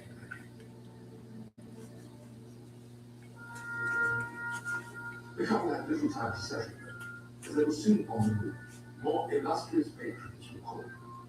After only a year at Mühlhausen, Bach got an offer from the Duke of Weimar, the permanent position at the court. The church authorities in Mühlhausen were not left. But it happens that Bach had worked as a mere lackey and was dealing with revolt. He was still only in his early 20s, but was already regarded as one of the finest organists in the German states, and had just been appointed the Duke's organist and court composer, for 9 years. During this time, Bach and his wife had 6 children. The last 2 of them, twins born in 1713, died soon after birth. Weimar is a major German city today, with a population of around 70,000. Many of the great names in musical history are here, including Liszt and Ross. And in the 1890s, Richard Strauss was some of his most famous songwriters here. The centuries of the purpose of German art and culture. The city is named an important period in German history, when after the First World War it became the capital of the new German Republic. The Weimar Republic was short and constantly through aggressive and retrogressive urbanization. These spilled over the arts of every other aspect of the Republic lasted until the election of the Nazi Party in 1933. Therefore, Germany began its march towards the horrors of the Second World War. Johann Sebastian wrote most of his best-known organ works in Weimar. Scholars tell us now that the most famous Bach organ work, the D minor toccata and fugue, is almost certainly not by Bach at all. It's also more than likely to be an arrangement of a piece originally for violin, but another toccata and fugue, in F major, had its origins in Weimar. And it remains a brilliant example of Bach's dazzling technique, both as composer and virtuoso performer. The Church of St. Peter and St. Paul is the main Lutheran church in Weimar. The present building, which Bach performed in many times, dates to the 15th century. But there has been a church on the site since 1245. It was one of the many churches in the region which Martin Luther preached, and all of Bach's sons were baptized. That's the church's most famous art form. Began in 1552 by Lucas Kai, the elder, and completed by his son Lucas Kai, the younger, in 1559. The church of Protestant together with a long show of the world of the sea, showing crucifixion. It was Luther who was a purist among the honors. He was a close friend of the country. In the same church, there was a Baptist Christian, in which he appears in disguise as a literary god from the hiding of Bath's castle and family as a great reforming teacher. After a few church campaigns during his years of life, he became a piece designed for Palm Sunday in 1750 appeared to be valuable. He was now 30, a fully developed, mature composer, resting the new experience. In 1717, he was offered a new position by Prince Leopold of Cologne. The Duke of Weimar refused to let him go, and an ugly scene ensued. Before long, the composer's fiery temper got the better of him, and he simply demanded that the Duke release him. Of course, the German musicians' union on hand to fight Bach's corner. And the Duke was so outraged at Bach's behavior that he imprisoned him for nearly a month in the Bastille of Schlossstein.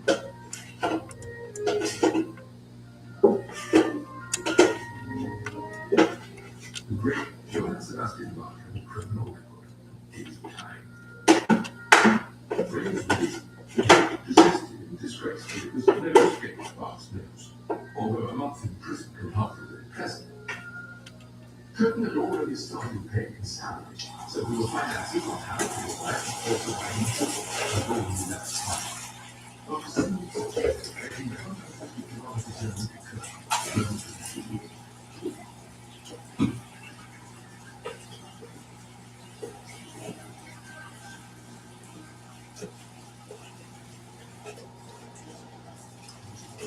Curtin is now a thriving university town, and many of the important buildings from Bach's time a number of the outcasts from first levels of David Square, which stands curved in Elm Square, and date back to the 16th century, including the castle, which Prince lived for only a few decades of the 17th century.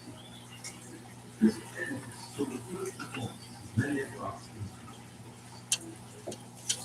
Bach regarded the principle of Apostle as the only one whose influence would be truly respected. First, he said, that love, music, and honesty, high praise, and culture. The position of Curtin was very different to those Bach had held before. There was some scope for writing church music, but now Bach's focus was for the most part on secular, including orchestral works, secular cantatas. He had up to 20 musicians at his disposal to be able to score, and this flexible ensemble was performing all sorts of combinations. Judging by the music Bach wrote for them, they must also contain first class performances. The Curtin years saw the creation of one of the most famous sets of orchestral works in Western tradition, the so-called Gandhi. They were written for and dedicated to Christian music, marveling of Gandhi.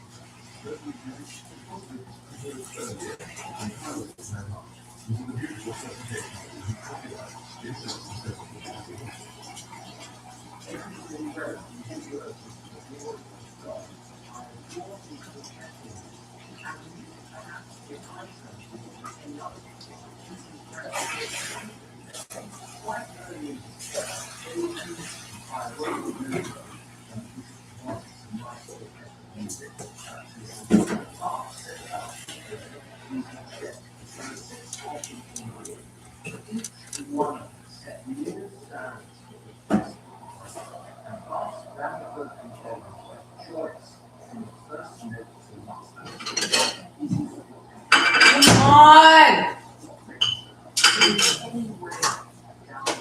Please get these monsters away from me.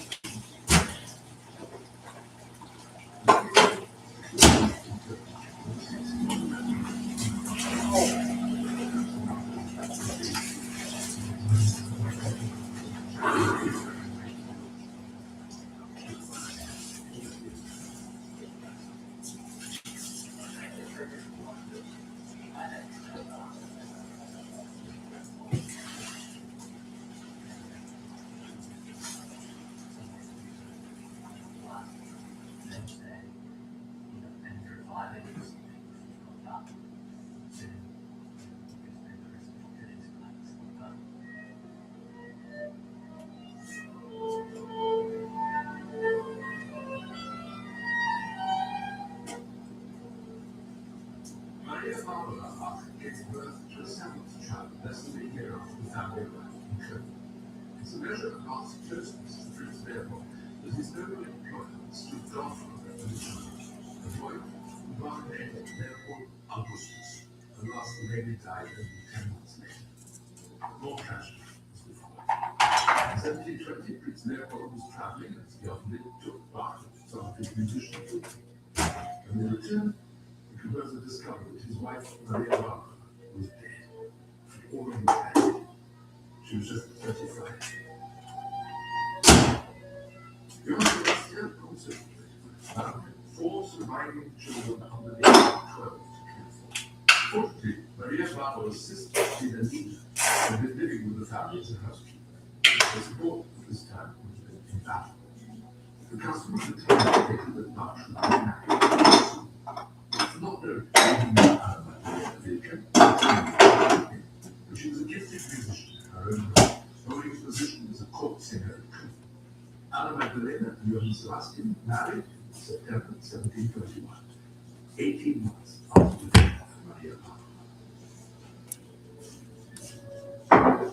Anna Magdalene's musical talents clearly extended far beyond her singing.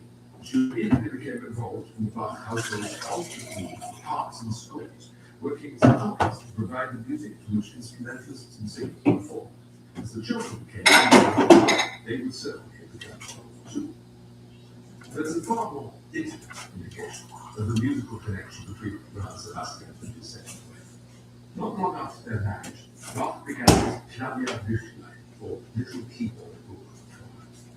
In this he wrote short pieces for the practice, as well as some composers. And she also added some pieces composed by their children over the years. Commonly called the Anna Magdalene Notebook, this was the first of a number of musical family albums, which included pieces intended not only for education, but also simply for pleasure. It provides a rare glimpse into the private world of this family, which lived and breathed music 24 hours a day. Around the same time, No! Get them in custody now, please. Please get these men in custody now. Early versions of the song appeared in Anna Magdalene's album, but the final volume, called The Well-Tempered Keyboard, is still regarded as a foundation work for anyone learning the keyboard instrument, particularly the piano. Bach wrote the second volume 22 years later, which comprised another 24 preludes and fugues in all the major and minor keys. Bach's excellent relationship with Prince Leopold of Cologne continued until the prince married, after which things started to sour. The new princess had no interest in music whatever, and did everything she could to break up the close bond between her new husband and his court composer. Bach had to start the show on. The new post which materialized was 60 kilometers away to the south, in Leipzig. Already a major center for music, Leipzig would be associated with many great names in the history of music, including Mendelssohn, Schumann's Robert Clara, and Wagner. It would also be home to the oldest of the world's great orchestras, the Gewandhaus Orchestra, founded in 1781. In Bach's day, the most important musical post in Leipzig was that of Thomas Cantor. This involved being the cantor, or music director, of the major Lutheran church in the city, St. Thomas. But that was just the tip of the iceberg. The Thomas Cantor was an employee of the town hall, responsible for the music in the 4 major churches in the city: St. Thomas, St. Nicholas, St. Matthew, also in the new church, and St. Peter. Music in the new church in St. Peter was relatively simple, restricted to hymns and organ music. But St. Thomas and St. Nicholas required cantatas and other elaborate vocal music. On every feast day, and almost every Sunday of the year, Bach had to provide and perform a cantata in one modern Tübingen church. His post also required him to teach at the boys' school attached to St. Thomas, to train the boy choristers, and to recruit orchestral players from among local school and university students. Maintaining the organ in all 4 churches was also his responsibility. Get that thing into custody now. Get it out of my house and off the airwaves.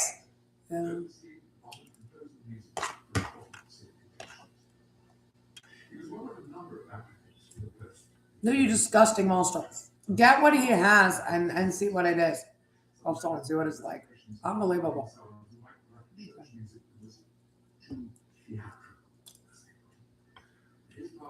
Bach saw the post as a definite step down the social ladder. He had little respect for his employees. There's often trouble and ill feeling. But what shines through and elevates is the staggering, wonderful music Bach produced. All his previous posts have been relatively brief. Get these men into custody now, please.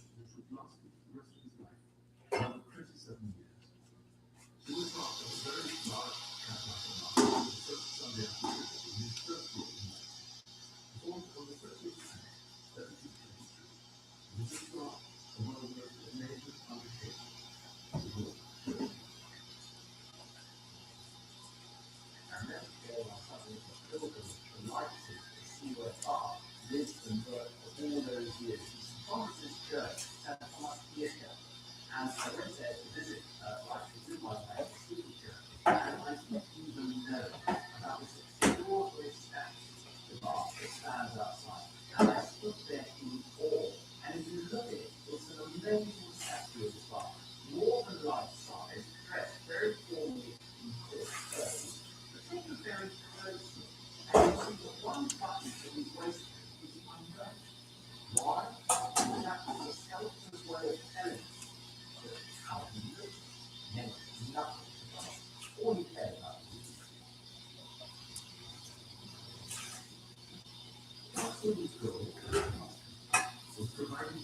The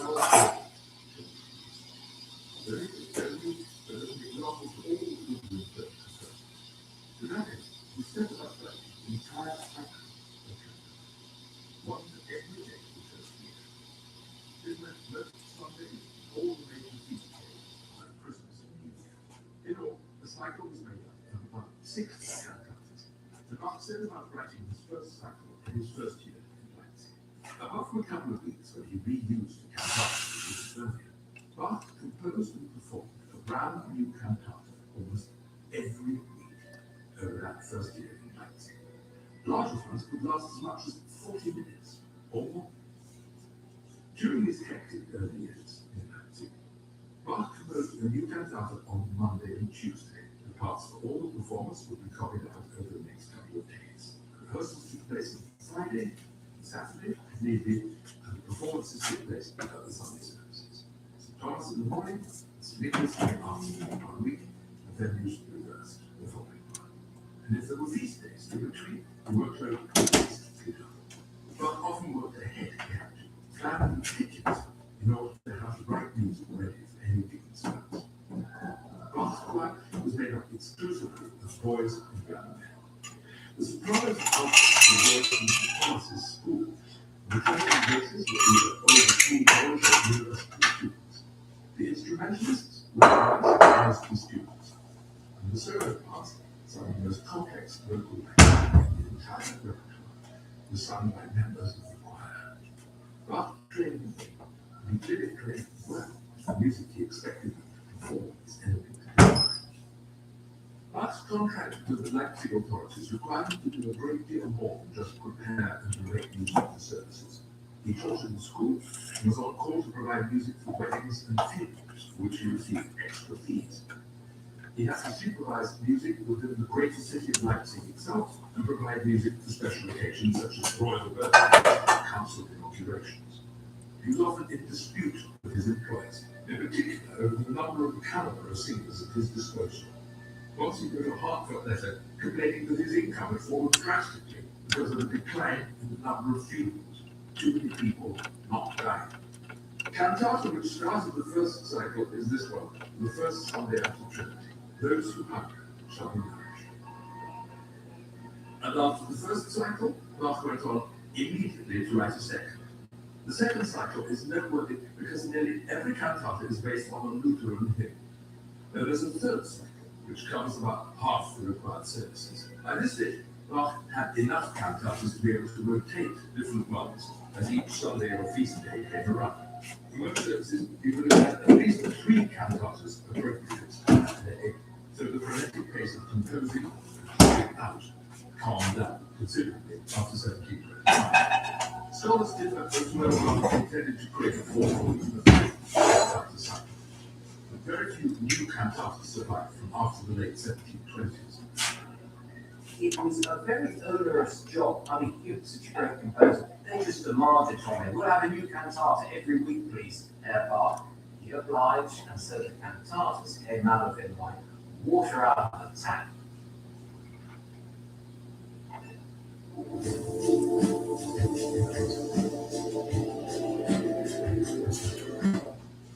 Our garage contains all the same mountain bikes.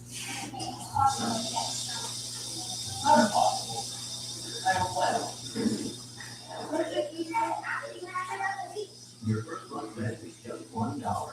Public storage. These colossal onions were a surprise crop. Our farmer partner planted 7 acres of what they thought were regular onions, about 200,000 pounds worth. But when harvest rolled around, the first bulbs they pulled were massive. We're talking super colossal, over 4 inches across. Turns out, they accidentally ordered the wrong seeds.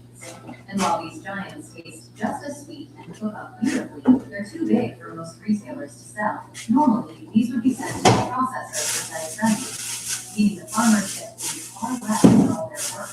And growing organic onions can take months of careful weeding, watering, and patience just to get one crop. That's where Misfits Market comes in. We rescue the harvest, making sure the farmer gets fairly paid for their season's work, and you get top quality organic onions at a price that actually feels good.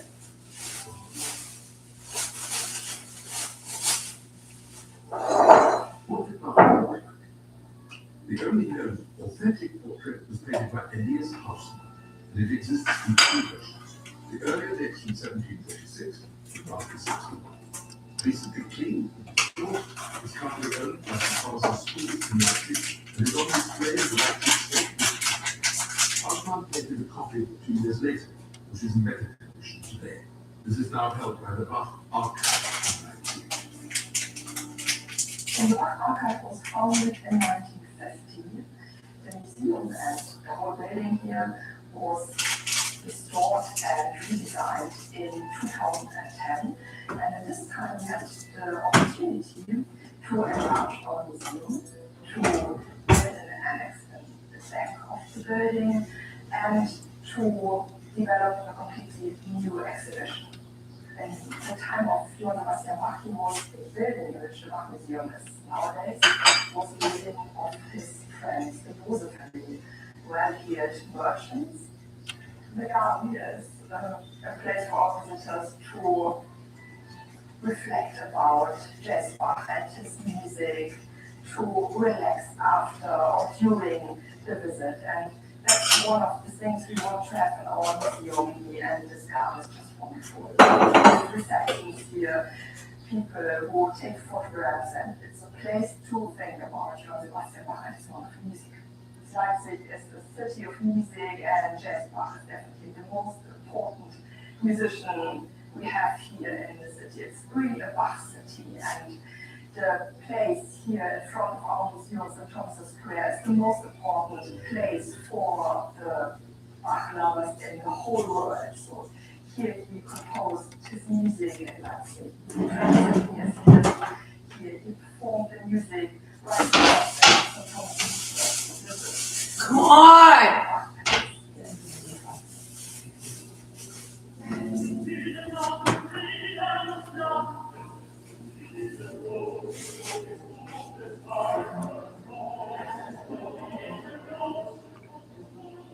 But the Friday 1724, which came near the end of his first year in Leipzig, Bach composed a powerfully dramatic oratorio for performance at the afternoon service in St. Nicholas's Church.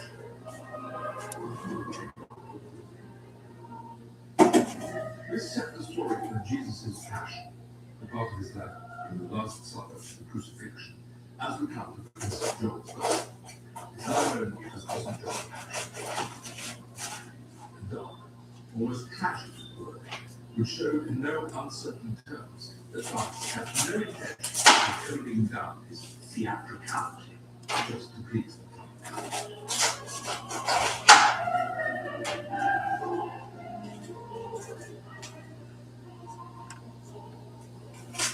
Bach was to the drive to St. John's Passion several times over the years in Leipzig.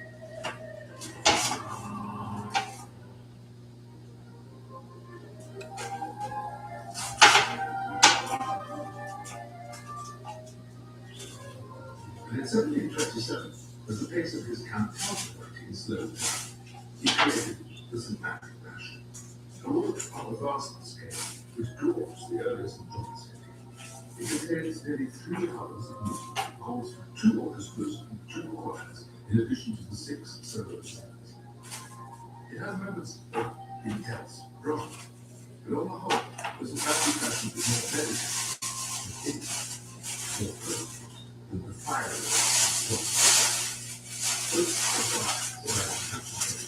among the most frequently performed choral the Sympathic in particular is regarded as one of the greatest treasures of Western art.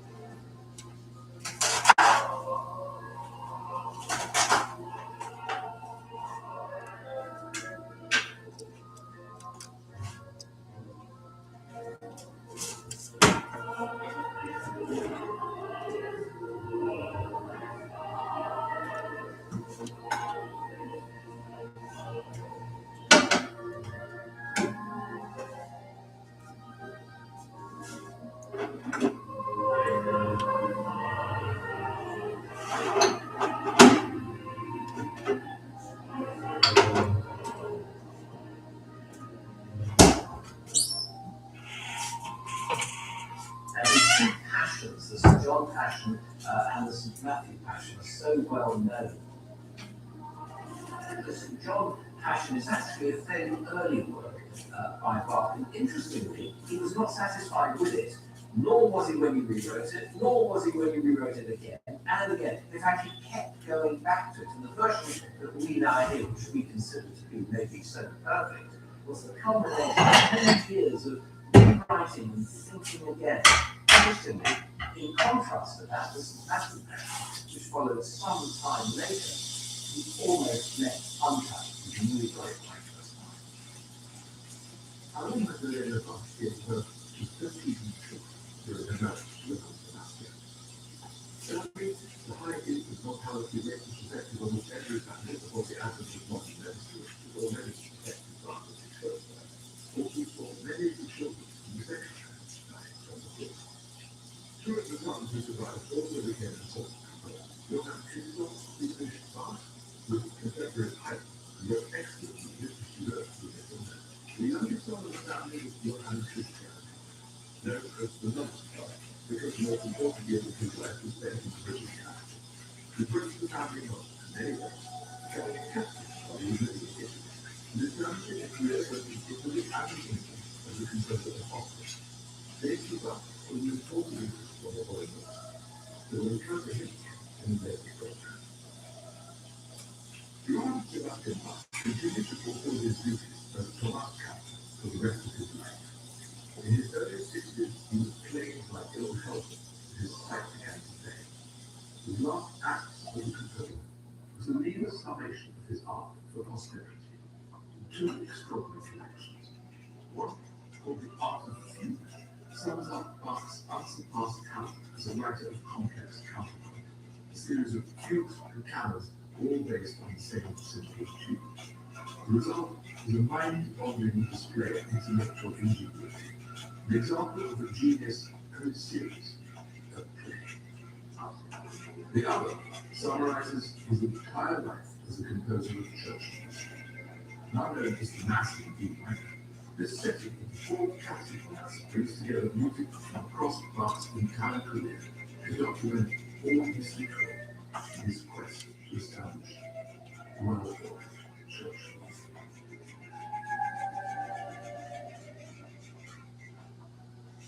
Bach died in Leipzig in July 1750. He was 65. He was buried in the cemetery of St. John's Church in Leipzig, where many of his children were already in church. Anna Magdalena Bach was buried there 10 years later. It seems inconceivable that already in his final years, Bach was being consigned to history and forgotten. For the rest of the 18th century, only a few connoisseurs knew of him or his work. He was remembered at all as a famous organist, not as a composer. Very few of his works were published during his life. The styles changed rapidly after his death. Bach was an old man. It took a 20-year-old genius called Felix Mendelssohn to bring Bach back into the light, nearly 80 years after his death, with the performance of the St. Matthew Passion in Berlin in 1829. The story of the rediscovery of Bach is an epic journey itself, but one which returned to the world one of its greatest artistic talents. The music of Bach is, in some ways, the foundation of Western music. In 1894, after the revival interest in Bach, his remains were exhumed and buried, and in 1900 they were placed in a stone sarcophagus under St. John's Church. The church was bombed in 1943, destroying the cemetery outside the church and the remains of Anna Magdalena many of the children. Bach's remains, though, inside and protected, remained intact. On 28th of July 1950, the 200th anniversary of his death, they were transferred to a new grave inside St. Thomas's Church, where he had worked for so many years. It remains a place of pilgrimage for music lovers to this day. Today, the annual Leipzig Bach Festival draws over 75,000 people to the city. It started in 1999. For 10 days, the city celebrates the life and music of Bach with concerts and services. Even when Leipzig was part of the former East Germany, they held Bach festivals, the first in 1950. Opening night is always held inside St. Thomas's Church and features a Bach cantata with the St. Thomas's Boys Choir performing. There's never a spare seat inside the church. Bach goes to his country all over the world. Later that evening, the town celebrates in the main square with a vibrant open-air performance with orchestra and choir. It seems fitting that this should be held in the city square where, as Thomas Cantor, Bach would scurry each Sunday between St. Thomas and St. Nicholas. Like in the world, celebrate every week the musical Jews of Reverend Celestine, the Father of Blessed Memory.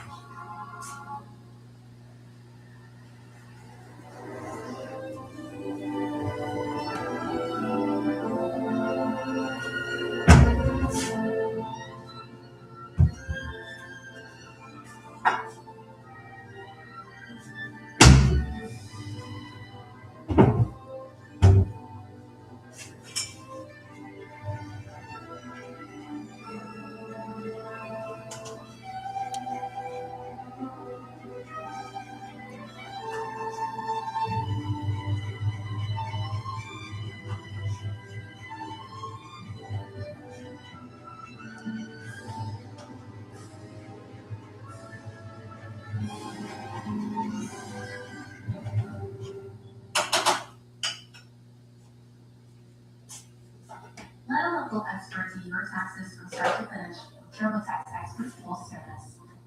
Get started by answering a few questions, then we'll match you to a local expert who can handle your tax situation. Connect with your expert in real time, even on nights and weekends during tax season, while they work to maximize your return. And we'll create a personalized checklist to make things easy. Get back to life and track your expert's progress on the day. Once they're done, they'll review your returns with you and answer any questions. Only signing and filing one is 100% accurate, backed by our full service guarantee. Plus, each return comes with a lifetime guarantee. Get answers year-round with unlimited expert support at no additional cost. And if you like your expert, work with them again year after year. Take taxes off your plate from start to finish. TurboTax, expert, full service.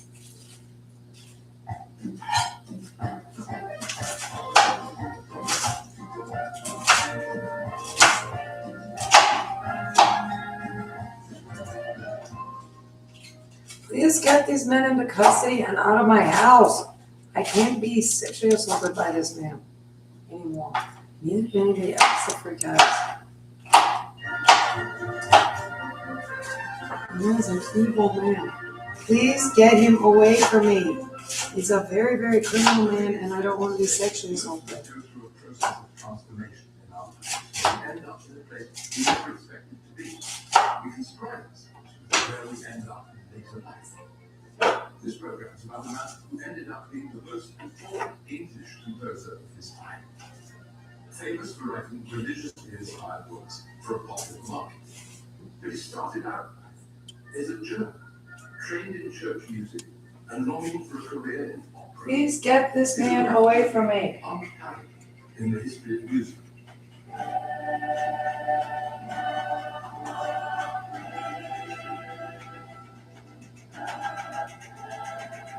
Get these men away from me.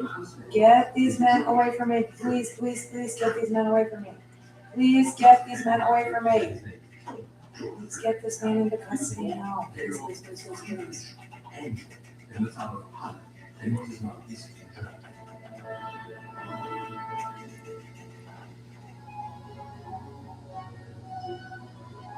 The year of his birth, 1685, is significant too, because it saw the births of two other remarkable composers, Johann Sebastian Bach and Domenico Scarlatti. Each went on to have dynamic careers in completely different fields. Bach, from a family of hard-working musicians, became hugely famous as an organist, and led us some of the greatest prophecies in church music.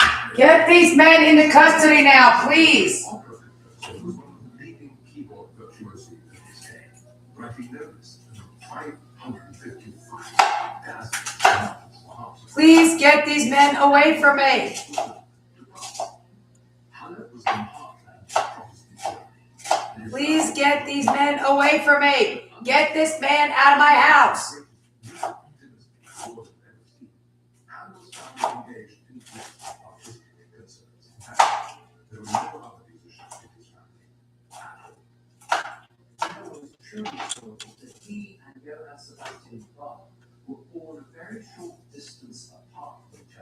Germany in the same year, and they never met. Can you imagine if they had? Imagine being part of the war at that meeting. The region has always been associated with the harvesting of salt, even as far back as the Bronze Age. The city itself originated in the early 19th. Please get these freaks away from me and out of my house.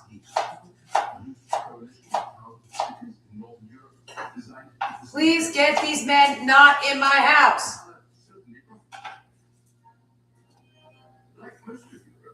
Yes, I need these criminals in custody and off my body with that thing. Now. So does everybody else they got.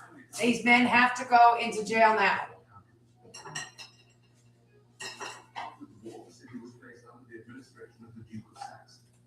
He brought musicians to Halle and Dresden, meaning that by the time Hamburg was born, the city's musical life was well established. Please get these men into custody now.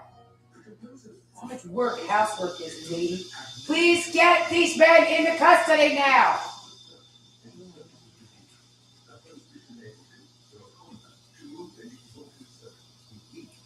Please get these men into custody now.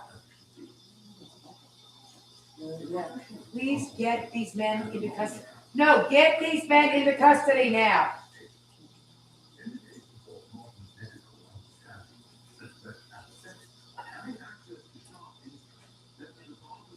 Please get these men out of my house. Get these men into custody now.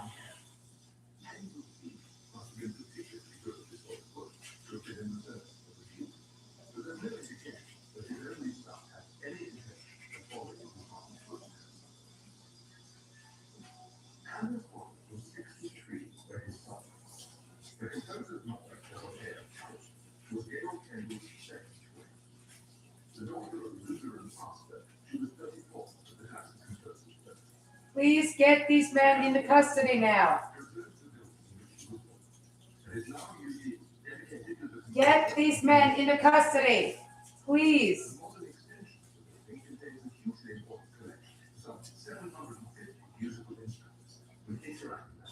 Please get these men into custody. Please get these men into custody. Get them out of my house. No! Get off! This is some guy coming in for night shift somewhere. Get these animals into custody and out of my house. They're not going to do this all night on whoever else these monsters have. Also, get these men into custody now. I cannot believe, and 2 days later, 48 hours later, 16 hours later, Otis Toole is still going strong with it. And somewhere, very easy to find, that is the same man in Arkansas all throughout. I know for sure.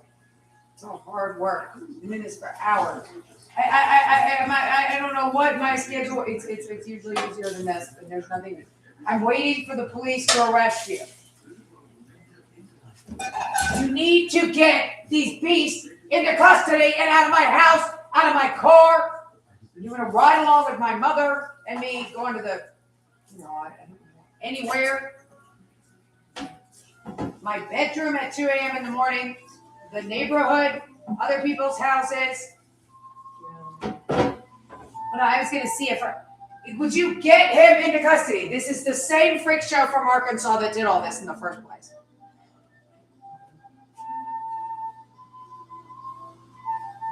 I need these men not at large.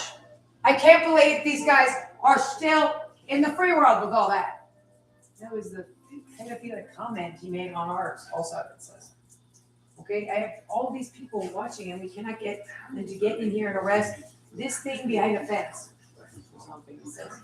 Because they will not arrest. Would you get in there with SWAT team out of Fayetteville and arrest them in the school molesting children today? I mean, that's all that's going on in the story. Absolutely horrific. That thing. I'm not sure. In the days of our, thought I was anyway. Who gave the boy excellent lessons in organ, harpsichord, and composition. Something to do imitate when I'm doing something else. But yeah, it's a bit time consuming. You don't have to do that much of it. You just have to do like you're cooking for a family of 4 or something. And at every master, He must have done his work thoroughly, because he was the only teacher Hamlet ever had. As it happens, Handel had been baptized. But it's not gonna say it's a house book. You do it like what? Yeah, you clean up. It's a whole something. Sometimes known as the Mark Theatre or Market Church, is located right in the center of London. The original building dates from the 16th century, and like many churches in the region, it proudly reports the fact that Martin Luther once preached there. Though it was heavily bombed shortly before the end of the Second World War, in the late 1940s it was painstakingly restored, so that it looks just as it would have done to Handel. Just before he turned 12, Handel's father died, and with him went any opposition to a musical career. But as the only son, he now had to contribute to the family finances. At the age of 17, he began studying law at Halle University, just as his late father wished. No doubt, he would have been having a safety net, with musical aspirations and nothing. But no sooner had he enrolled, he was appointed organist of the Cathedral Church in London. For a while, his two paths in life were in competition with each other. The Calvinist Cathedral Church in Ireland dates back to the 13th century.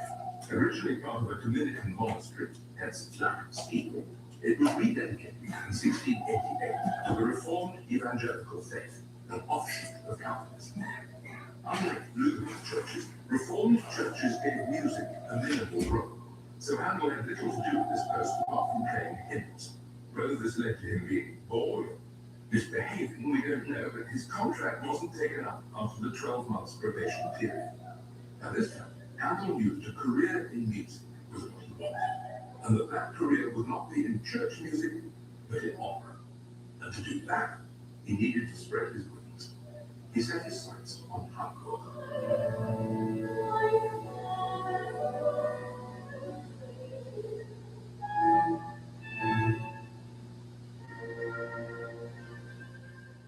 Handel left Halle in the middle of 1703 at the age of 18, and would only ever return as an occasional visitor.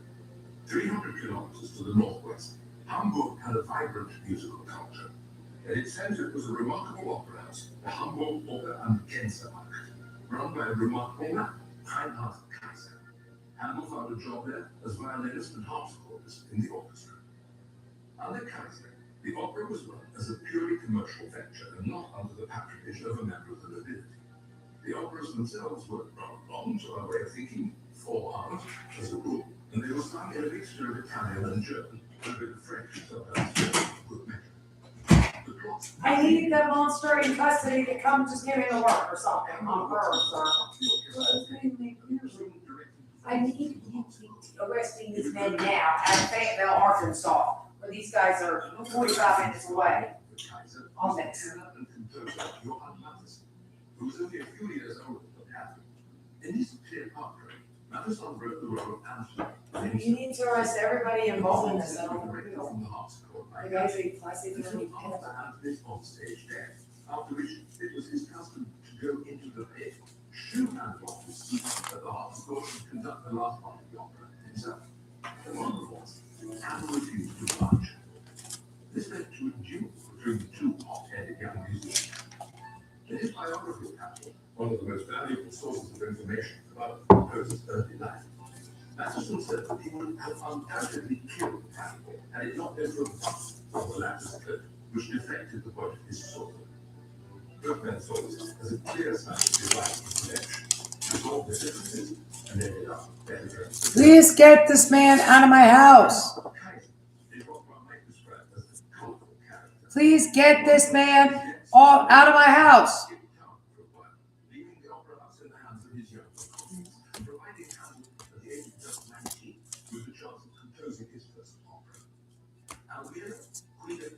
Please get these men out of my house. You do have to do that, lady. I can see that there. Get these men out of my house.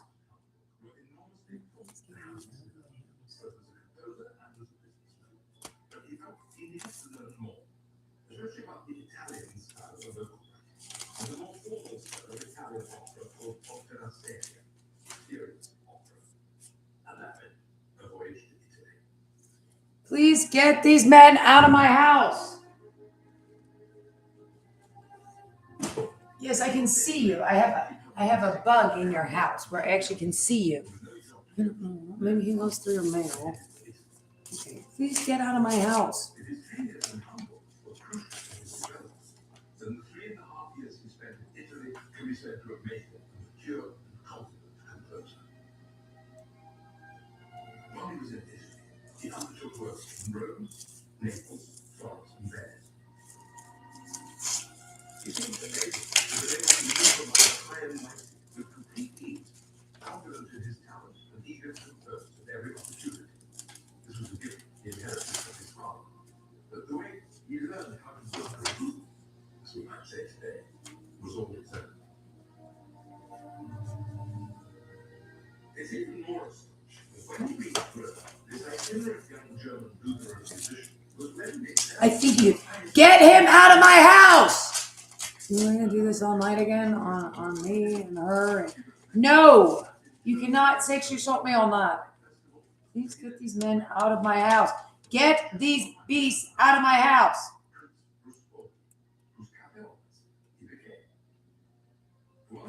Please get these men out of my house. You don't need one of those. Get these men out of my house with this. I would abuse that. He's done this. No, I'm still going to use that thing. I said, get these beasts into custody. You disgusting trash.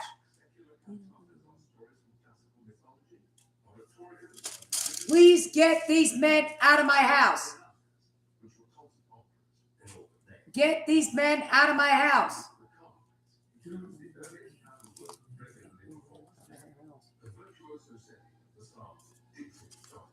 Get these men out of my house.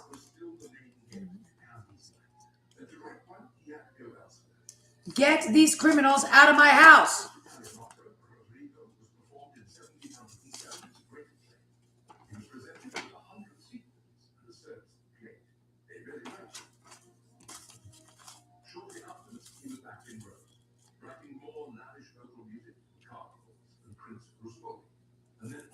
Please get these men out of my house. You don't even have to open that, lady. You could get out of my house. No, I'm going to do that there. Get these men out of my house. Oh, you sat down. I'm going to get that lady's, hole or something. Get these men out of my house. I need this sack of shit in custody on all of them.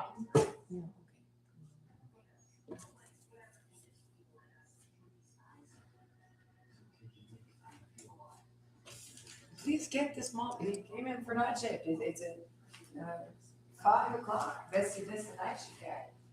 I said, when he was there, I said that there. That's not great. That's what I meant. I need these men in custody now.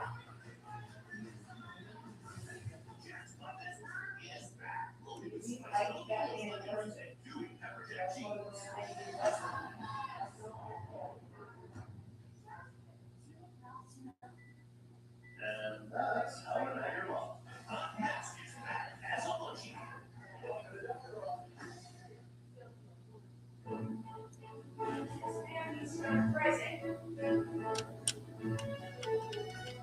It was in Venice, at the end of 1709, that Handel had his greatest operatic which called for sensation, running for no less than 27 performances. Venetian opera, though in Italian, had much in common with the style of opera. Get these men into custody now. Our mysterious elements stand side by side, and there were open references to the political issues of the day.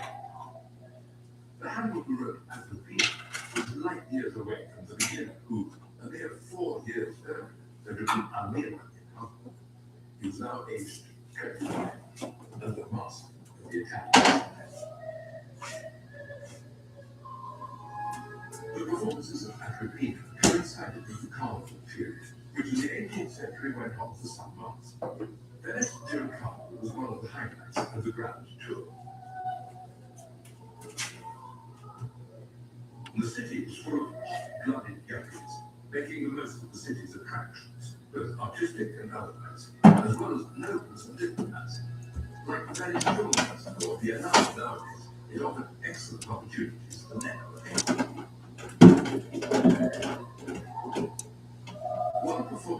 repeated during annual and master day, led most of his exposure to an international audience. Representatives of the courts of Queen Anne of Great Britain and the Elector Georg of Hungary were there, and Hamilton's now was Kapellmeister, court music by heart. The two courts were connected. Indeed, the elector's mother, the 81-year-old Dowager Electress Sophia of Hanover, had just come next in line to the British throne under a recent law which forbade Catholics from being crowned. More than 50 places down the line of succession, she was the first Protestant on the list, and therefore stood to succeed Queen Anne. Her son, the Elector Georg, would then succeed her.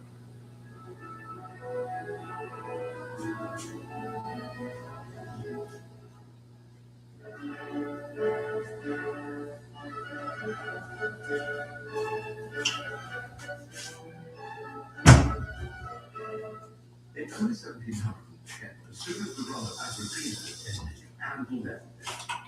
He was appointed to his new post in Hanover in the June, but was immediately granted a year's leave of absence, enabling him to travel to London to explore the possibility of working. Please get him into custody now. This seems very odd, until we look behind the facade. Yes, Handel did indeed want to explore what London might have to offer him. The British capital was only just starting to embrace Italian opera, but the elector was keen to find out as much as he could about England before the death of Queen Anne. A steady stream of German diplomats and professionals set off for London during the final years of her reign, sending back intelligence on British politics, the economy, and anything else which might be useful for a future king to know. Handel seems to have done this too, which might explain his presence in London for a year while receiving his full Hanover salary. He arrived in the English capital near the end of 1710. And here again we see how easily he used the highest circles and quickly made the right connections. Within a couple of months, he was performing privately for Queen Anne on the occasion of her birthday. And a few weeks later, in February 1711, his first opera for London, Rinaldo, had its premiere. It, too, caused a sensation. Staged lavishly with a first-rate cast of Italian singers. It ran for 15 performances in its first season. Songs from it were published during the run, and to do all of our merchandising, and the opera was revived for another. Please get these men into custody. No, on all that. By the time Andrew was back in Hanover, fulfilling some of his nominal duties there, he was soon back again in London, writing more operas and developing his connections with the royal family. In the 3 years during which he held the title of Hanover Kapellmeister, he was only actually in Hanover for a little over a year. In mid-1730, he was dismissed. He lived on freelance income for 6 months before being awarded an annual pension of £200 from the British Crown at the end of the year.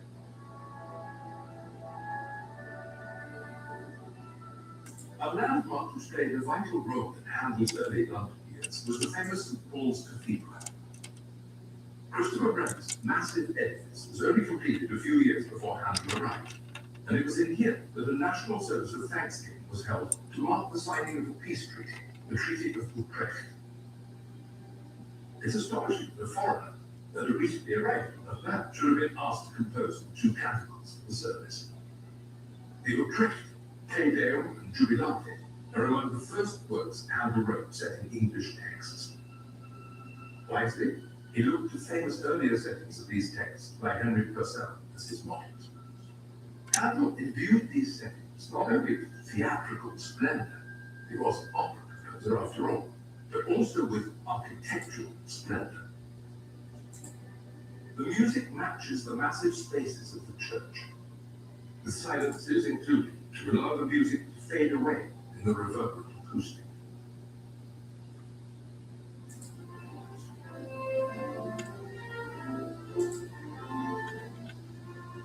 Get this man off of me. Dowager Electress Sophia of Hanover died. Her son, Elector Georg, duly became heir to the British throne. Get this man in custody now. Seriously, do that, my dear. That's how vicious that thing actually is. Get this thing into custody now, please. Get this man away from me. Please get this man away from me. Handel was never out of favor with his former employer, who almost immediately granted a continuation of his pension. And before long, he was calling on Handel to help him both to endear himself to his new subjects and to win a public relations war with his son, George, Prince of Wales, later to be George II. The king and his son loathed one another, a phenomenon which seems to have infected every Hanoverian generation. Each set up rival courts, favored different political parties, and sought to outdo each other in the public eye.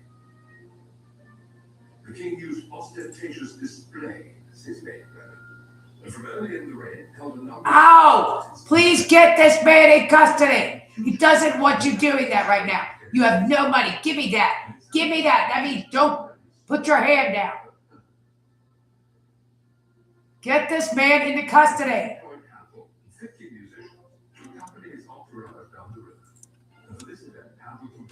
Get this man into custody.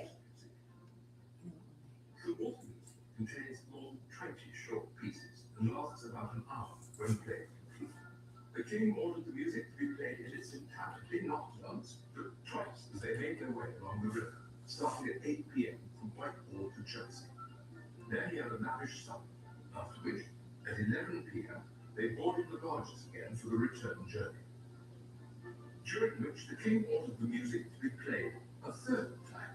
They didn't No! No! You disgusting son of a bitch. Get these men into custody. No! No!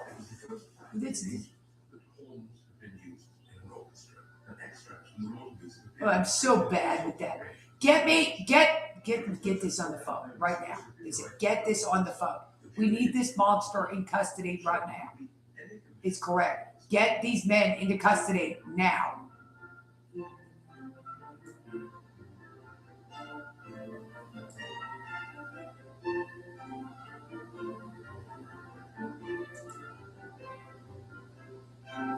No.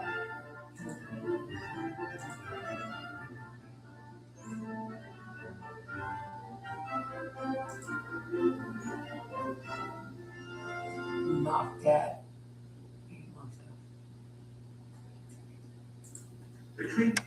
That guy is so unbelievable with her. He's gonna sexually assault a 10th grader. Also. Okay, that's why he's a 10th grader. I need that man out of uniform. We need that man in custody also. Immediately.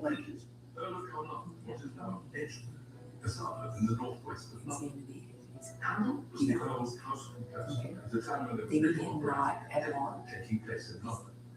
Bridges' house no longer survives, but his chapel, St. Lawrence's, does.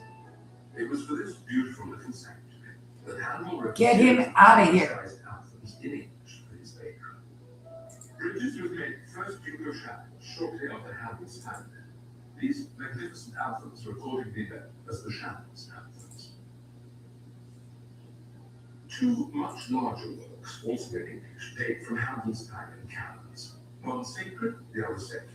The secular work is Acis in Galatea, a pastoral tale based on the same story set to music in Italian in Naples in 1708.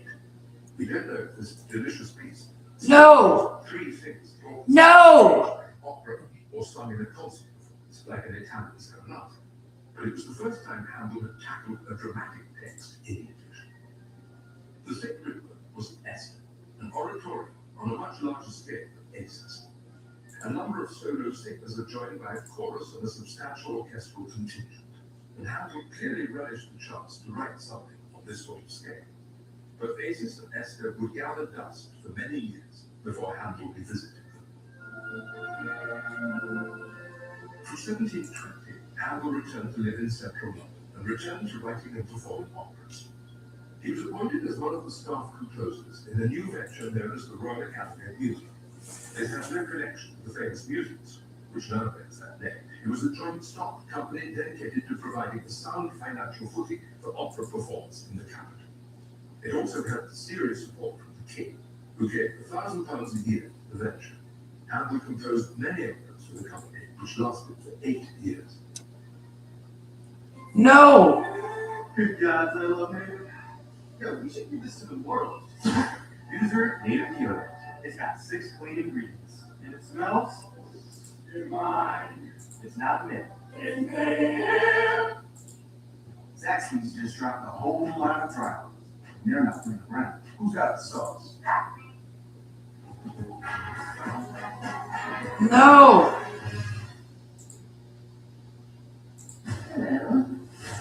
Disney Plus Hulu has the drama you want every day.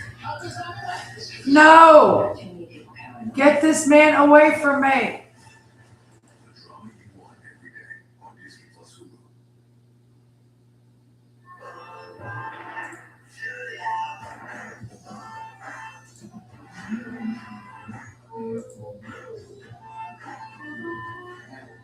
Proud partner of Team USA.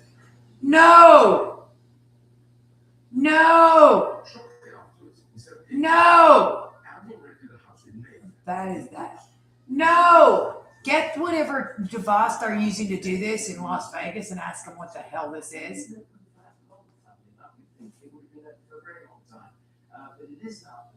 I used to get my hair cut right opposite them. I used to look across and say, gosh, how do I live there? And it's right next door to where Jimi Hendrix lived. Rather different sort of composer, but I do believe that Jimi Hendrix was told who his erstwhile neighbor was and was quite impressed. I'm sure the feeling would have been mutual. But yes, Apple made his home in London for all those years. Never returned to his native Germany. He said, I think we can claim him fairly as one of us. Handel lived in his house for 36 years, and the majority of the site is dedicated to it was here Yes, I saw in that. this elegant but compact home that Handel composed his last 30 or so operas, and virtually all the English oratorios, concertos, and later orchestral works. Here, he rehearsed his singers and principal instrumentalists before stage rehearsals in the theatre. Here, he even sold tickets to the public. The interior has been restored to what it probably looked like in Handel's day. Visitors can see his small, imposing room and can hear intimate performances of Handel's music given by leading musicians in the very rooms he inhabited for half his life. This is the private room Handel composed, and here, out of it poured an unimaginable profusion, extraordinary sublime. This is where he composed Messiah, the work which his name will always be seen, and composed highly emotional.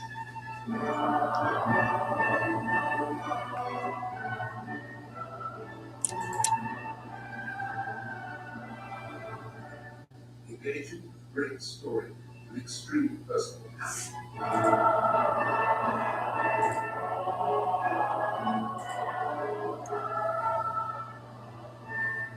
It's a bad. We turned away meals, not a couple of things. He finished it in just 24 days.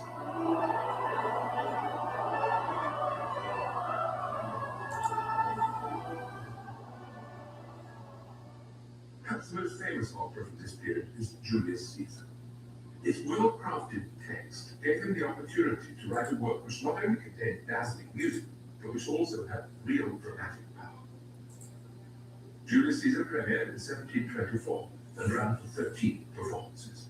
It was revived in subsequent years as well. For the 30 years Handel composed operas for London, he did much more than compose. He directed every performance, ran the rehearsals, hired and fired the singers and the orchestra, leased the theatres, and even sold tickets from his house. And by all accounts, he was a tough taskmaster with a colourful repertoire of expletives in 4 languages. While rehearsing Ottone in 1723, his new star soprano Francesca Cuzzoni took exception to one of the arias in her part and refused to sing it. Handel, it is said, picked her up and held her outside the window until she agreed to sing the aria as written, which she did. On another occasion, the tenor was so infuriated with Handel during a rehearsal at the theatre that he threatened to jump off the stage in his heart. Handel replied, "Let me know when you will do that, and I will advertise it. I am sure more people will come to see you jump than to hear you sing."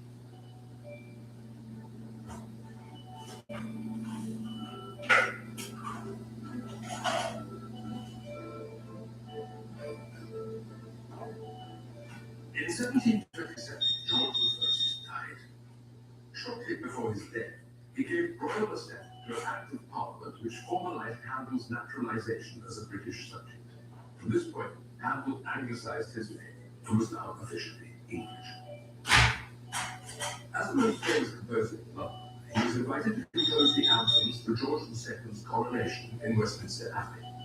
The four anthems for George II in 1727 rank among Handel's most spectacular works, and one, Zadok the Priest, has been sung at every British coronation ever since. Not that, but the barber surgeon's son from Hamlet.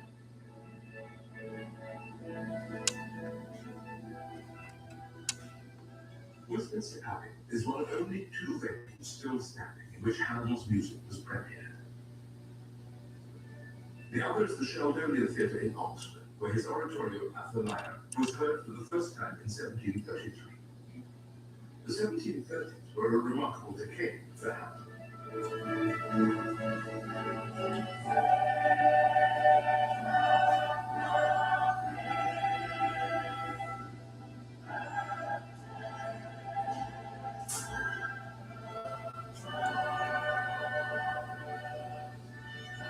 The Royal Academy was wound up in 1729, but he went on composing and performing operas on a freelance basis, using the Academy's sets and costumes for a few more years.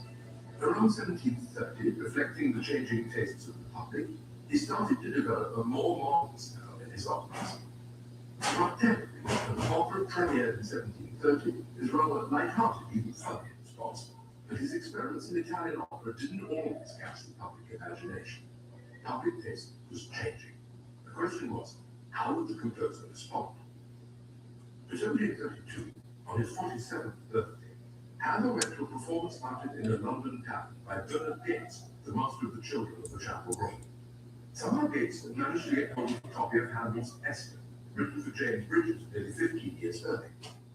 Gates performed it in a room in the tavern with the boys and men of the choir of the Chapel Royal, with Handel in the audience. What Handel thought of the performance isn't recorded, but he clearly thought the work had potential as a way of reconnecting with his audiences. He had no plans to perform opera in English, but what about slipping an English oratorio into the opera seasons now and again? It was worth a try. Handel revised Esther and greatly expanded it to fill an entire evening in the way his opera audiences expected. He performed it 6 times in the middle of his Italian opera performances, and it went down pretty well.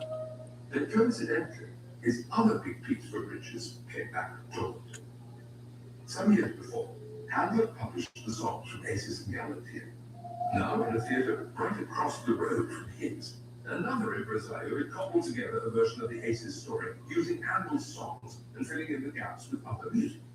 Handel had to fight back, and so, following the successful precedent of Esther, devised a new oratorio version of Acis and Galatea, which he presented 4 times later in the year. Handel always worked fast, and 1732 showed he could jump when circumstances required. In just a few months, he had gone from exclusively offering Italian operas to offering a mixed season of Italian operas peppered with English oratorios. He also added organ concertos as entr'actes in his oratorios, showing off his prowess as one of the leading organists in Europe and providing another unique attraction which no competitor could match. Over the next 8 years, Handel wrote more English oratorios, interspersing them with his Italian operas. The public response was generally very positive, and not only because the oratorios were in English. Their religious subjects, most of them drawn from the Bible, chimed with the growing sense of seriousness about personal piety at the time. In addition, and in parallel, he wrote secular English language poems, and as the decade proceeded, the proportion of English to Italian books grew. So among all the Italian operas, Handel performed Deborah and Athaliah in 1733, and revived them several times in the next couple of years. Alexander's Feast followed in 1736, then Saul and Israel in Egypt in 1738.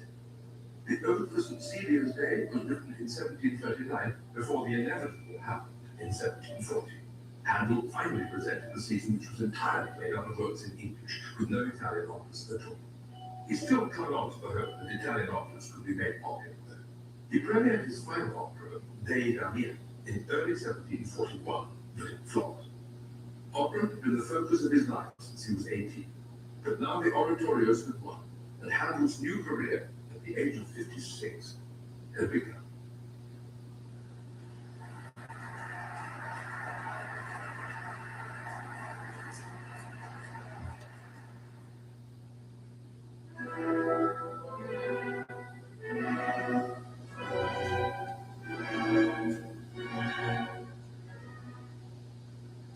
After presenting his last Italian opera, Handel wrote Messiah, his best known and most frequently performed work.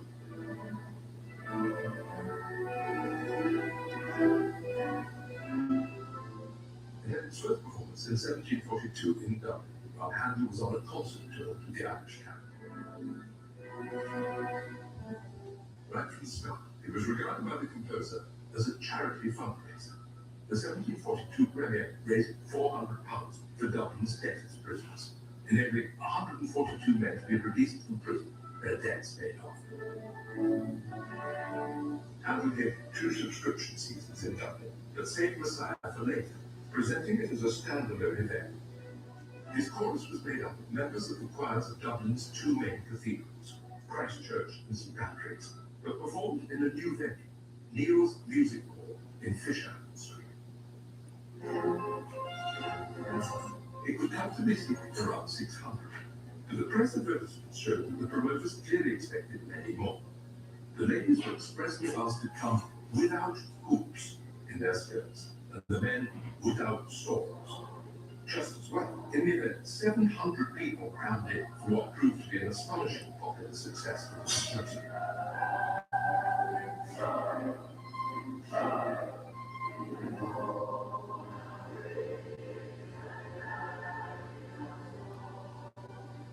Neil's no longer exists. All that remains is the entrance archway in the corner of an otherwise unremarkable street.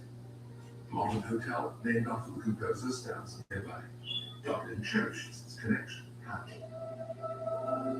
Every year, there's an open-air performance of Messiah's Hallelujah Chorus in Fishamble Street to commemorate the premiere, and performances at Christmas and Christ Church Cathedral follow Handel's lead in using Messiah to raise funds for charity.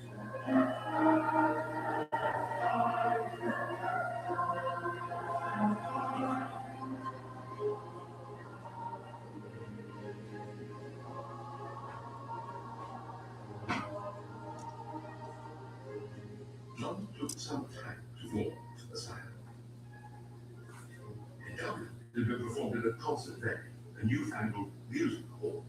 When Handel performed it in his theatre season in London the following year, it was regarded as scandalous. The work is about Jesus and sets words from the Bible. There was great consternation that Handel had crossed the line of decency by performing such a piece in a theatre, a place associated with the minds of the pious as being the domain of the ungodly. There were articles in the press opposing the work, and sermons were preached against it. He wisely put it aside for a few years, until he had the chance to rehabilitate it in the eyes of the English. There's no doubt about the piece of music, I think, for which Handel is best known, and it's the one that is most often asked for on Classic FM, the radio station that I present on, and that is his great oratorio, Messiah. Interestingly, given its premiere in Dublin, not in London. When it was premiered in London, the King very famously stood for the Hallelujah Chorus. So to this day, audiences tend to stand for the Hallelujah Chorus out of respect for the music, as they believe that King George III stood out of respect for the music, probably because he actually had a very large meal and consumed vast quantities of alcohol. It was more comfortable for him to stand. However, legends are born that way. The Hallelujah Chorus, I mean, who doesn't know the Hallelujah Chorus? Totally joyous, wonderful, wonderful piece of music, and I think, without doubt, the most popular amongst ours.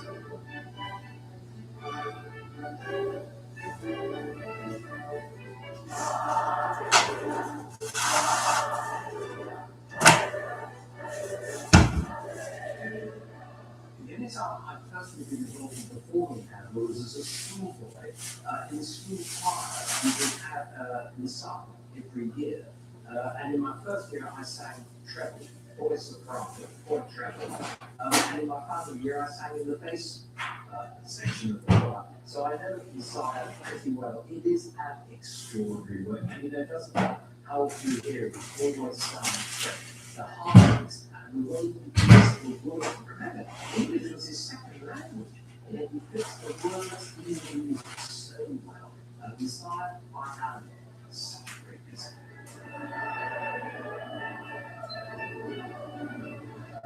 Messiah was followed by Samson, Semele, Joseph and his brethren, Hercules, and Belshazzar, all enormously successful.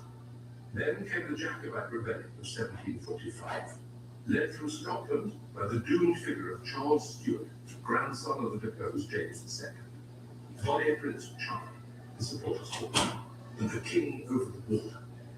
Handel, with his highly developed sensitivity to popular feeling, responded with something new. His next 4 oratorios, the occasional oratorium, Judas Maccabeus, Joshua, and Alexander Babus, all grew out of the crisis surrounding the rebellion and its bloody repression at the hands of the Duke of Cumberland, known after the Battle of Culloden as Butcher Cumberland.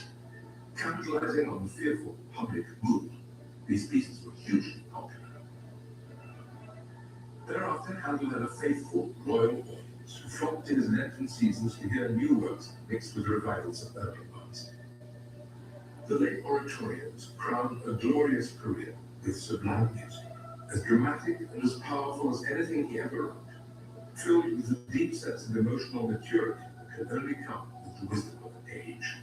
Susanna, Solomon, Theodora, the choice of Hercules, and Jephthah, all written in his 60s, are overwhelming in every respect, deeply personal, human statements.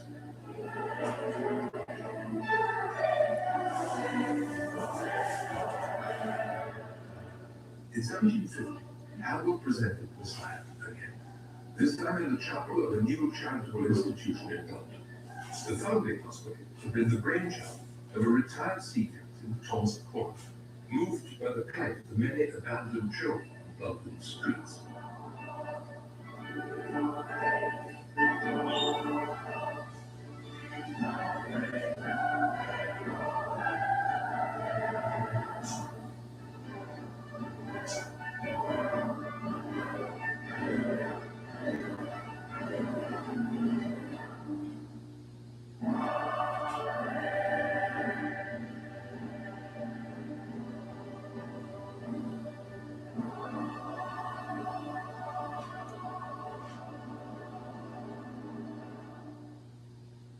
Children found on the streets, hence foundling, were taken in, cared for, and educated, and Handel was one of the many prominent figures of the time who supported the institution. He eventually accepted an invitation to be on the board of governors. So popular was the fundraising Messiah in the founding hospital chapel in 1750 that it became an annual event, continuing the work's original charitable purpose from the Dublin Premier, and establishing the tradition of annual performances which continues to this day around the world. Now called the Thomas Cork Foundation, the institution still operates on the same site in Central London, continuing the tradition of supporting children and their families. The chapel no longer exists, but the museum on the site contains many artifacts relating to Handel, housing one of the most important collections of original Handel scores and performance arts. These include his precious performing score and performing arts from the site, which he left to the founding hospital, in his will as well as the will itself. The composer is offered in the German street nearby, which is nearby. Handel struggled to defeat Jephthah in 1751 over the 60s. His fight had been failed, and work was halted more than once, simply because he couldn't focus on the page. The oratorious meetings continued, with help from others, as after a botched operation on the capillaries, he gradually became completely blind and increased his pain. But there were too many fixtures in London musical calendar, and his audiences remained faithful to the end. His final new piece, performed 2 years before he died, was The Triumph of Time and Truth, a revision of an Italian work half a century before. Its title is an apt summary of his extraordinary life and unparalleled body of work. The end came on Saturday, the 14th of April, 1759, the day after Good Friday. He was 74. At Hampden's request, he was buried in the south transept of Westminster Abbey, and he provided £600 in his will for an appropriate monument. That area of the Abbey is now known as Poets' Corner, as most of the people buried there are writers. In 1870, Charles Dickens was buried right next to Hampden, both are overlooked by the monument on the wall, which Hampden himself paid for. As with the statue in Hammond, Jenny Lind, the Swedish soprano, is remembered below Hampden's monument in Poets' Corner.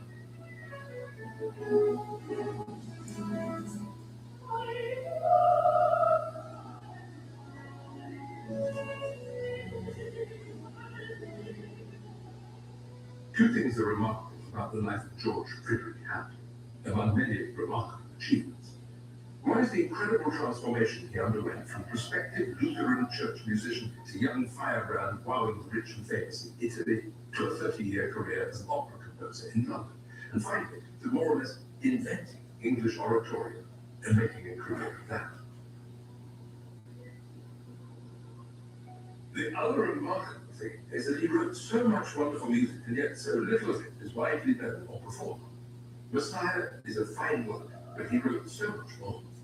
42 operas, nearly 30 odes and oratorios, huge numbers of church works, dozens of secular cantatas, chamber works, sonatas, keyboard pieces, orchestral suites, concertos. The list is staggering.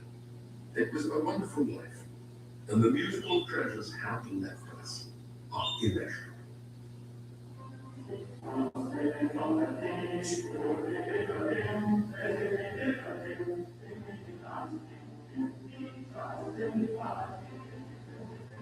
His good friend James Smith said of him, he was a good Christian with a true sense of his duty to God and man, and in perfect charity with all the world. In 1824, a German composer said, Hampden is the greatest composer who ever lived. I would bare my head and kneel at his grave. That composer was Ludwig van Beethoven.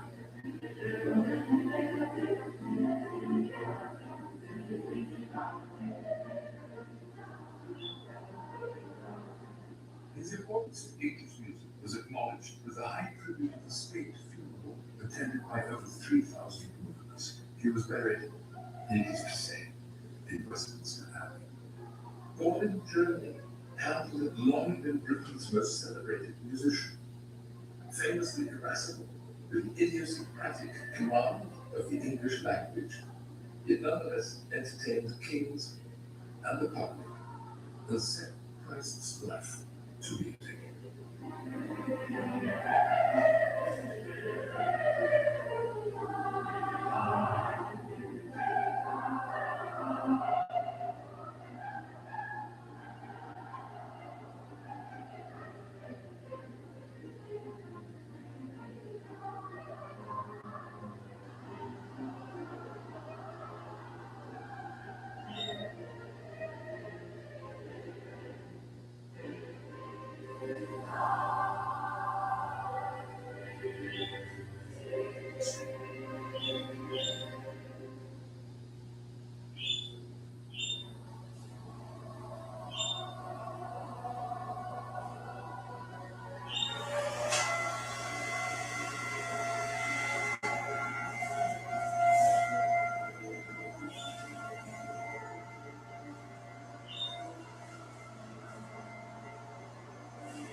Salzburg, Austria, home to one of the greatest composers the world has ever known.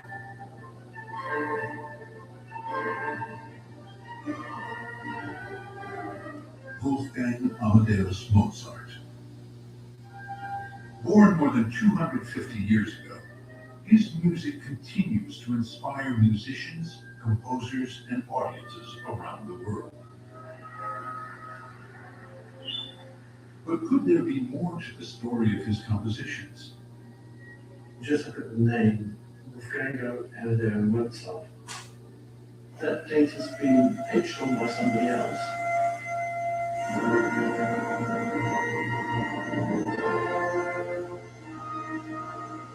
Wolfgang Amadeus Mozart died tragically young at 36 years of age. A prolific composer of more than 600 works, he left behind many unfinished compositions, and only a partial catalog of his official works, which has left the door open to centuries of dispute and revision about which are true Mozart compositions.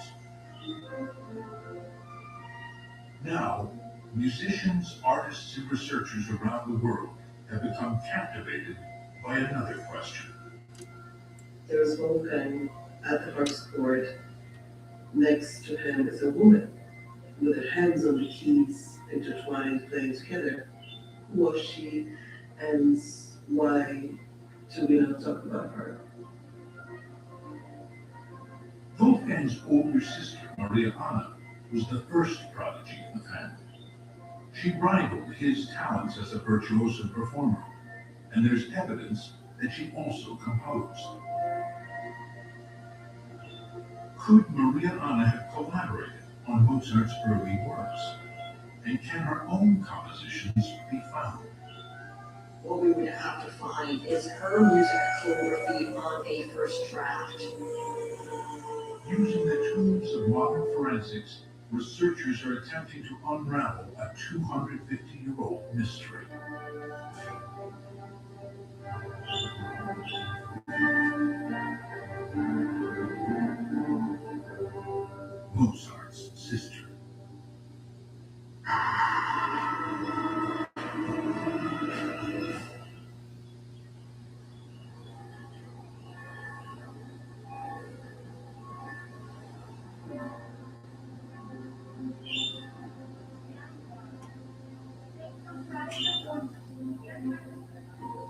Every year, millions of people make the pilgrimage to Salzburg to walk in the footsteps of Wolfgang Amadeus Mozart. Treasured objects from his life can be found here. The instruments he played and the places where he lived. The International Mozarteum Foundation houses the world's largest collection of Mozart family artifacts.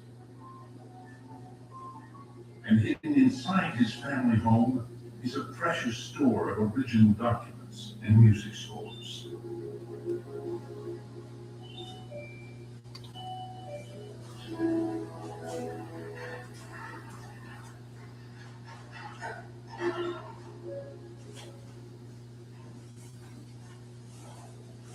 One of the items in the collection includes the earliest evidence of Wolfgang Mozart's incredible gift and his musical partnership with his older sister, Maria Anna, known as Nana. Leopold Mozart was the most important teacher of his children. He certainly taught them music. Dr. Eva Neumeier is a senior researcher and archivist at the International Mozarteum Foundation. Her special interest is investigating the role of the women in the Mozart family. Eva wants to use surviving documents to bring these women out of the shadows.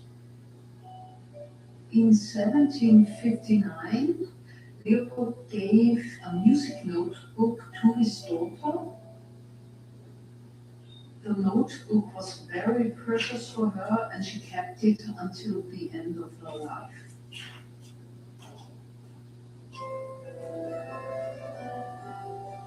Maria Anna was 8 years old when she began her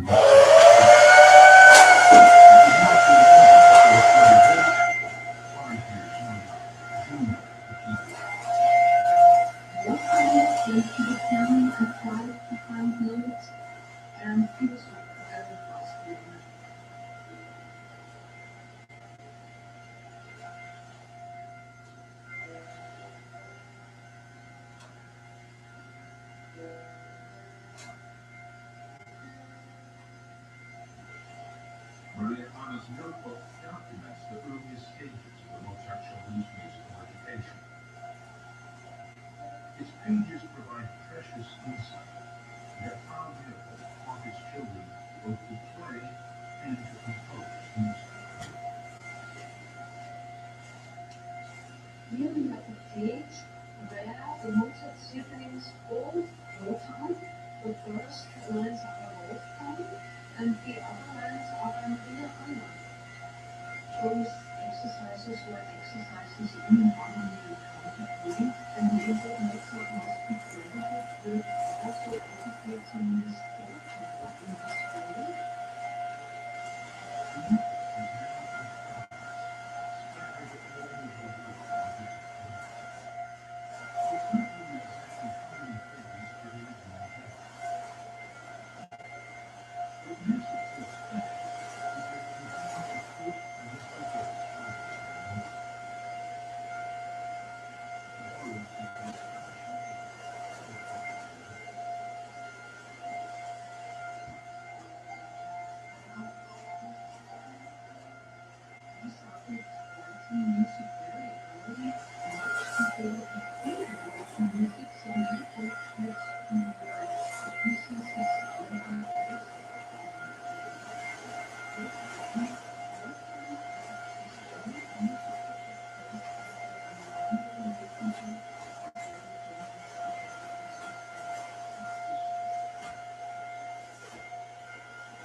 Imagine being a young child. First of all, to go from Salzburg to Vienna, quite a distance in that time. To be in a coach, what about food, where do they stop? And then they made their way all the way to Northern Europe, to the Netherlands. And then from the Netherlands to the court in Paris, then from the court in Paris over to London. That was huge in the 18th century. The two children stunned the world with their talent, playing in the highest courts and palaces. In their early years at touring, Maria Anna got top billing above her brother. She was obviously very gifted, and in fact her father writes that she is one of the finest keyboard players in Europe.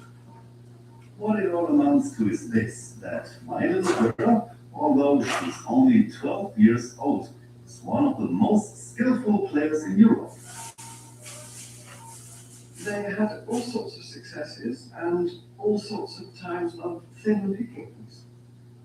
Leopold was prepared to make the children play anywhere, whether in the royal palace or indeed in a pub. They were playing taverns. The children became seasoned performers. They played the most difficult music of the time, usually only played by adults, and would even improvise on the spot for delighted audiences. Please, can you get him away from me? Just to not have this man stalking me and talking as I vacuum and just following me around. It's the most horrific thing possible. Please get this monster away from me. A key event happened in 1764, when the Mozarts traveled to England. In the first summer of the tour, Leopold became very ill, and the family retreated to the countryside near London. What happened next puts Maria Anna at the center of music making. Leopold got sick, so the children are told to keep quiet in the house. And I'm not sure if we know who came up with the idea to write a symphony. This symphony in E-flat major, K16, is known as the first Mozart symphony. Dame Jane Glover is one of the world's preeminent conductors of Mozart's music. It's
So Wolfgang started composing and taught her how to write it.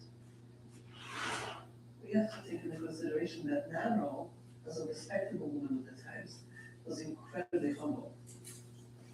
She probably didn't mention fully the story of this composition of others.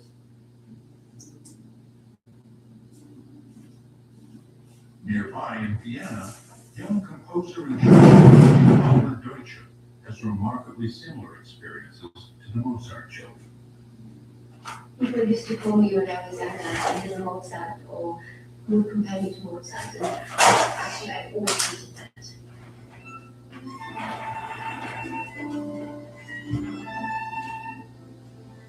I never wanted to be a little sweet child prodigy. I always wanted to be taken seriously. I wanted to be accepted for what my music is and not just how old I was. But we don't have to pay out now, though, otherwise it's not very Yes. And also the clarinet. Yes, the clarinet player, the Yeah. Renata. Der weiß.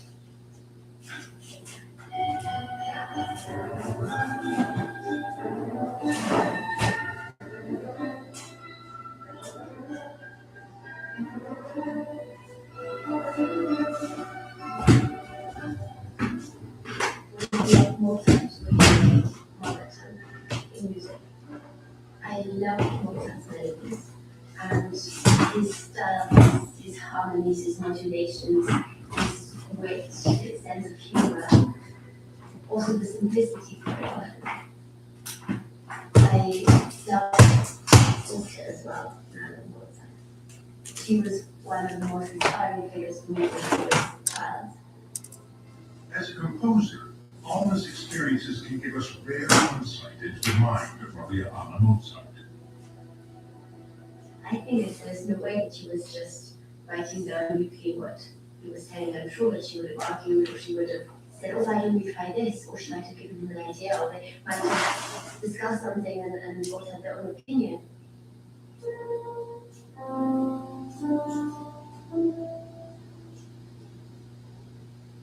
Just as the Mozart children did during performances, Alma also improvises live on stage. It is a form of composing, even though it is not usually recorded.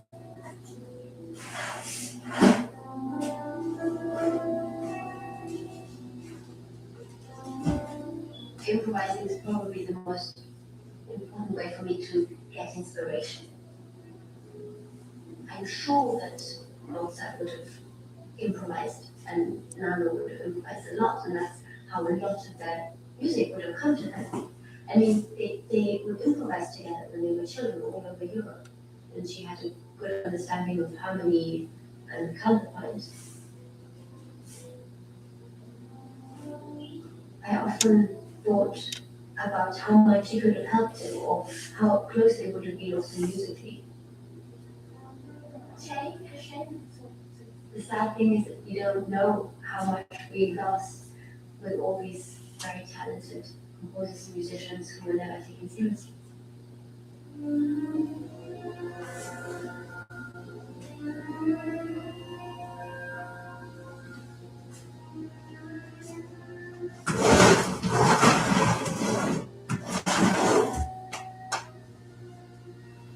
When the Mozart family finally arrived home from their grand tour more than 3 years later, Maria Anna was 15 and Wolfgang was 11 years old.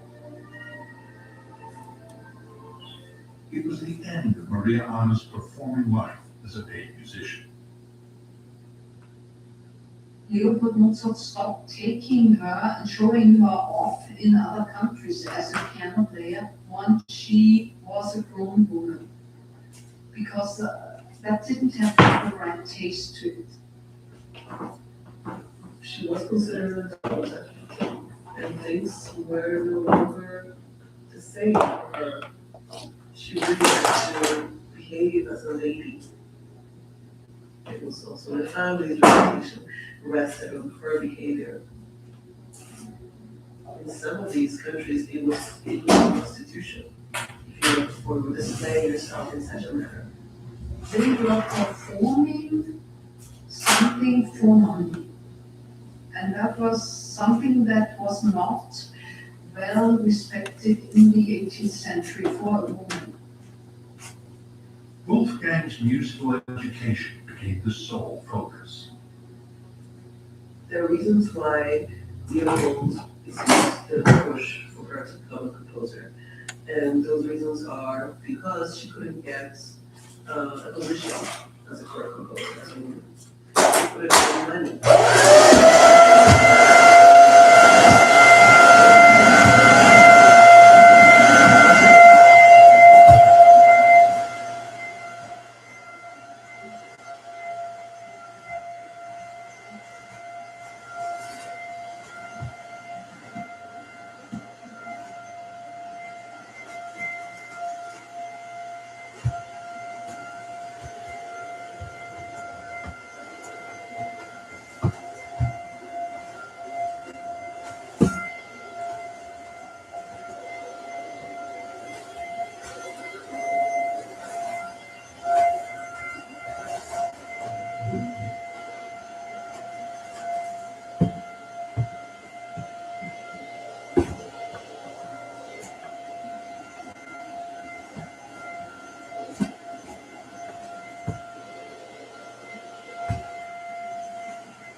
those who did was not valued, preserved, or played publicly.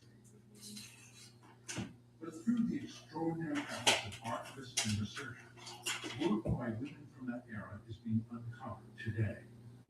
I found out how many dancers had been around in the 17th, in the 18th century, in the 19th century, and I got really mad that I had heard nothing during my university time of those female composers. So I decided with a few colleagues, to do something against that.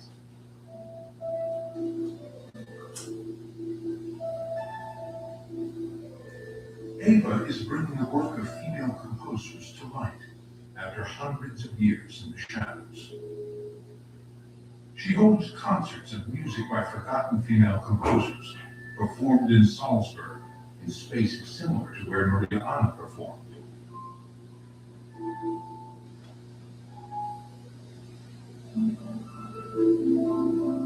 There is evidence in the Mozart family archives that Maria Anna did not give up on her musical life, despite becoming a wife and mother.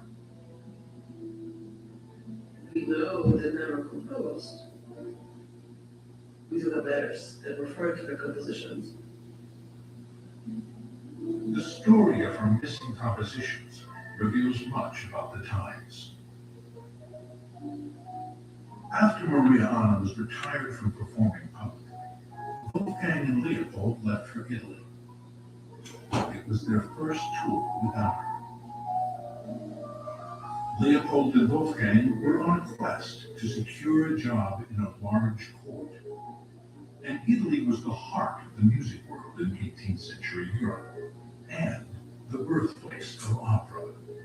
Wolfgang and Maria Anna write to each other regularly.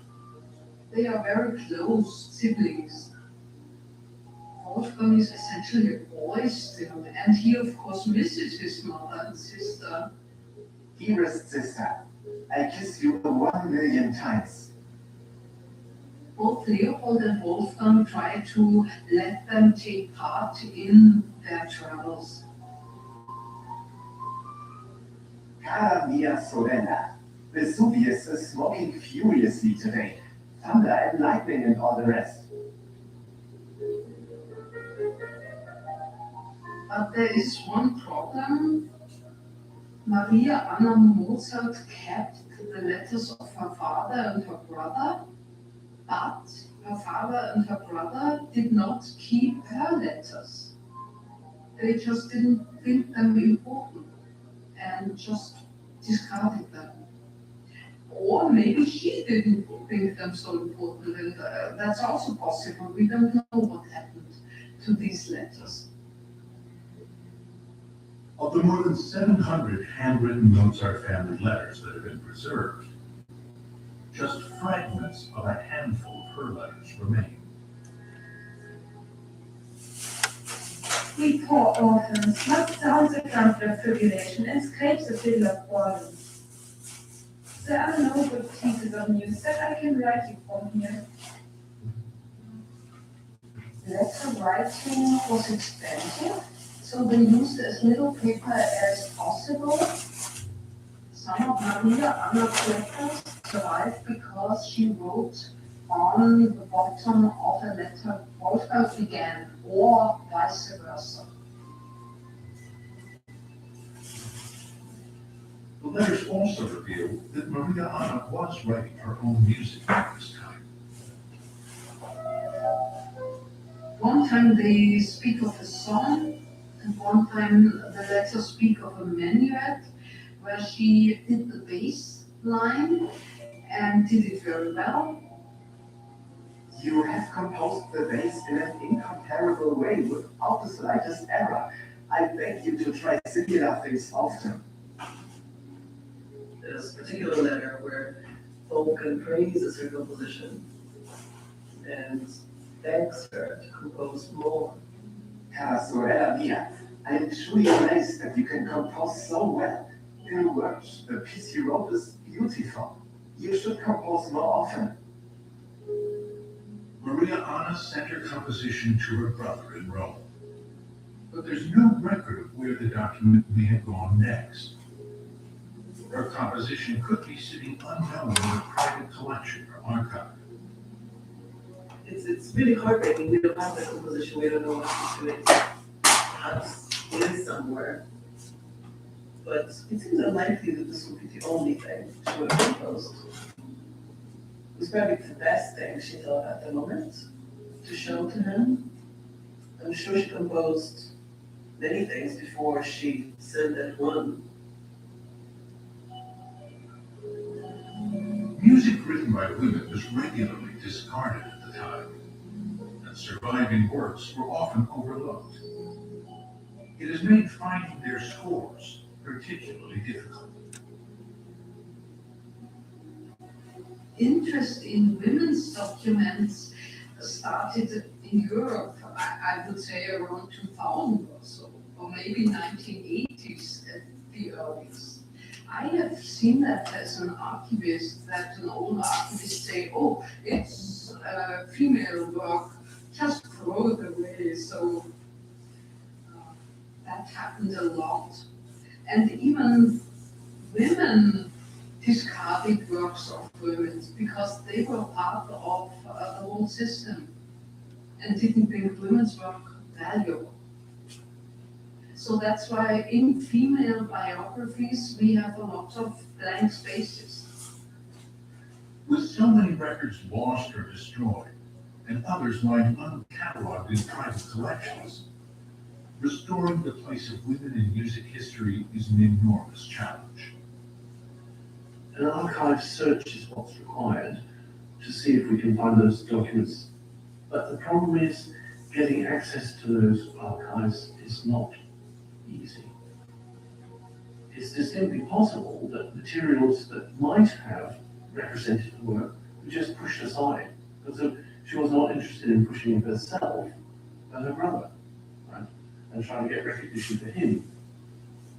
So it's possible that somewhere in Salzburg, in a loft somewhere, that there's a pile of manuscript entirely by Marianne Mozart.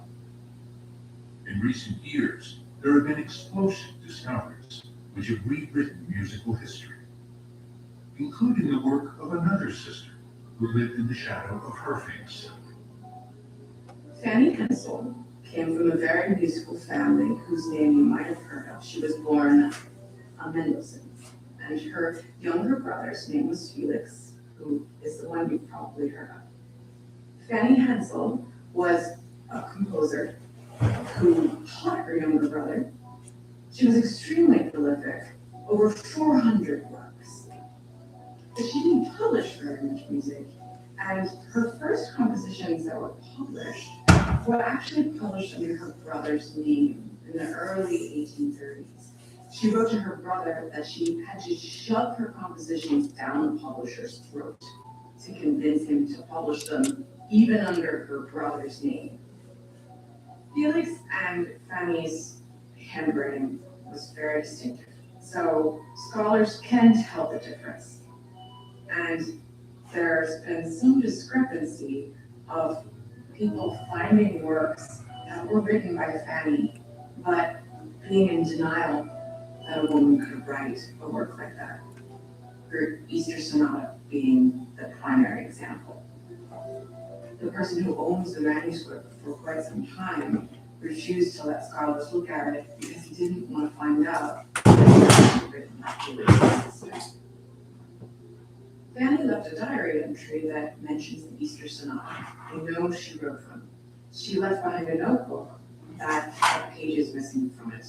The scholar found the Easter Sonata with the page numbers that matched the book, not to mention her handwriting that looks like Fanny's. More recently, scholars have been starting to publish her unpublished works. It's very exciting.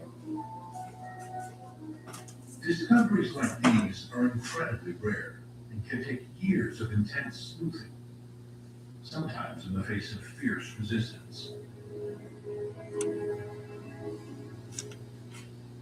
There does seem to be a cognitive bias problem in our world. there's a belief system around it. It's kind of hard to bring in forensic evidence and kind of shift the bias, especially if that belief system has been going on for hundreds of years, or if the piece is very valuable, because nobody wants their pieces devalued. With her childhood notebook as their starting point, Martin and Heidi discussed their theories. Martin's initial hypothesis was that the opening pages could have been written and composed by Maria Anna. But the Mozarteum Foundation has a different view. In the 18th century, the music that Maria Anna and Wolfgang learned was hand-copied. Eva Neumeier and her colleagues' analysis of the handwriting in the notebook points to another person's involvement. Leopold Mozart paid professional copies, as that's what it was, to write most of the pieces into the book. You can see that several of these pieces also appear in other keyboard books from Salzburg at the time. This was a repertory of music which was used for the education of young musicians. Copying music notation was a laborious process, and some of it was done by professional copyists. No! Please get these men into custody. Where is the SWAT team? I need the police to immediately figure out where these criminals are and get them into custody. I need them out of my house. Wherever the hell they're in my house. And it is written copied by Josef Richard Esslinger. He's one of the three main copies of the Mozart Prime. This is a very typical example of his writing. He has very round head of the notes. That's Esslinger's copy style and very typical. His copy's hand could not be confused with the hand of Maria Anna Mozart because he has totally different steps. No, he couldn't. For Eva, there's no question that the handwriting in the first pages of the notebook belongs to the Salzburg copyist Esslinger, putting an end to the theory that those pages could be by Maria Anna. We have an example of handwriting as a child. Well, we have several actually, but this is one of them. And here, the longer she writes, the clearer her handwriting evolves, and it already has some of the elements which we see in the music writing she does much later. So it couldn't be her handwriting. So it's absolutely impossible, and we know his handwriting very, very well.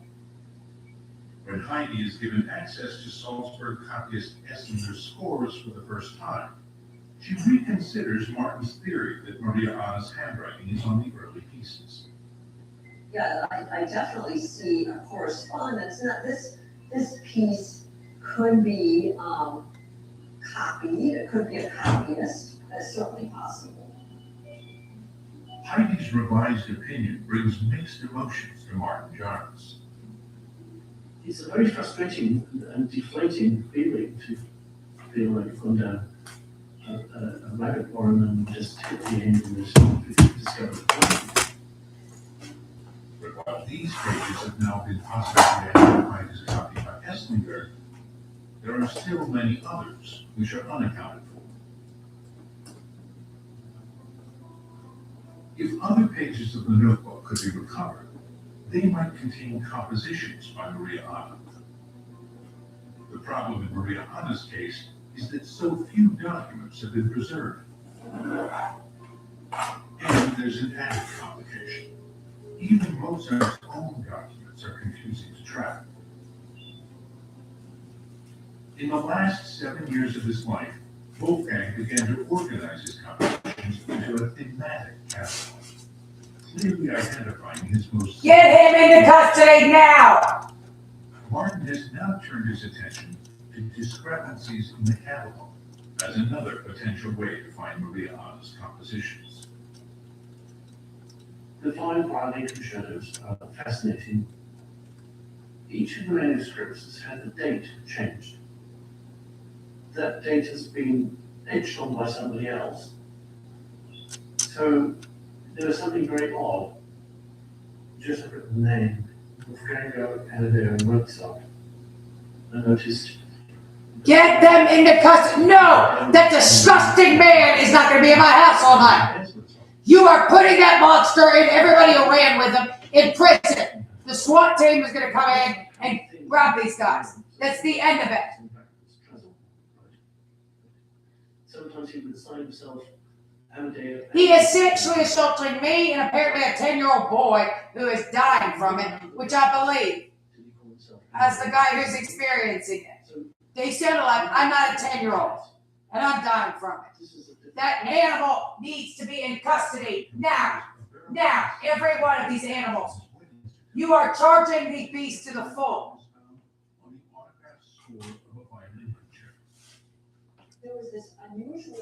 We're taking him into custody now, is correct. And that's the end of it. And day one.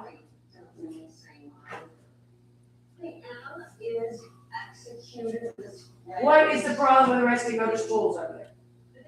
Well, correct also. What in earth would possess anybody to not want to arrest them? Okay, that man needs to go into custody. They won't be able to hear you. They all need to go into custody right now. Every one of these men, day one, had to be arrested. All, every piece of shit involved in this.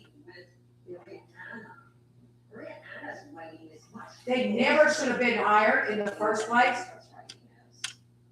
I'm not really hypothesizing who wrote the violin concertos, but it does not appear that Mozart wrote the names on the concertos. The work cataloging Mozart's music has gone on for centuries by the family, by music publishers, and historians. In his short life, Mozart wrote more than 600 pieces of music. Many manuscripts are retrospectively annotated to date and label them as Mozart's works. After Mozart was dead, for a century, You stupid lady. people were claiming that they had Mozart works. And people were composing in the style of Mozart and selling the manuscripts to publishers who were very happy to publish music without any proof that it was by Mozart, because if they said it was by Mozart, well, that was fine. Mozart's music, his autographs. Are you sitting there watching everything your victim, who has filed a lawsuit against you, where you owe this family, you're owing all these families like 25 years to life in the federal penitentiary. You will never get out. We need the SWAT team in. They're not supporting. He is raping a child, you disgusting want trash. Themselves are continuously on the move as they bequeath or sold between institutions and private individuals. 500,000 spared, 500 in room. Original Mozart documents are worth hundreds of thousands of dollars. 800,000. Get them into custody now. Anyone who attempts to challenge the historical record. Composers during this period often did not identify their signature at the end of their work or at the opening of their work, unlike artworks. There have been so many revisions to Mozart catalogue, it's been going on for hundreds of years. Mozart died at 36. There was a lot of pieces that didn't make it to the catalogue. There were a lot of unfinished pieces of music that he wrote. At least 60 works have been attributed to. Get this man out of my home and not stalking me. Do you have any idea the years I've endured at the hands of that beast? Stop following me, you disgusting monster.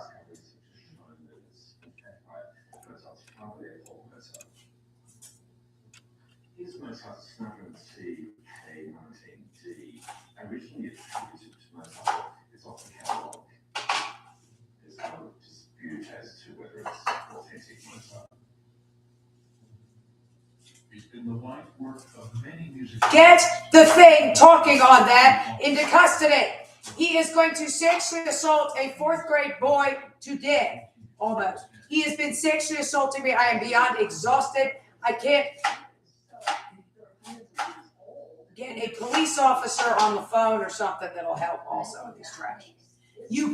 That's how bad that is for her. Okay? Can you hear that? If you had arrested these men as you were supposed to, and anything else slithering around and running with them, day one, whatever's going on to that poor child in the background, which is in fact, I'm guessing accurate, whether he's done that, he's done it multiple nights on that little boy or girl. You have no idea how heinous it is. It is the worst sexual abuse. He is the most terrifyingly evil man when he speaks, all of them. I don't think anything more terrifyingly evil has ever come out of a monster. Out of a man. Literally everything done and said by that man is the most terrifyingly evil thing an animal ever did or said.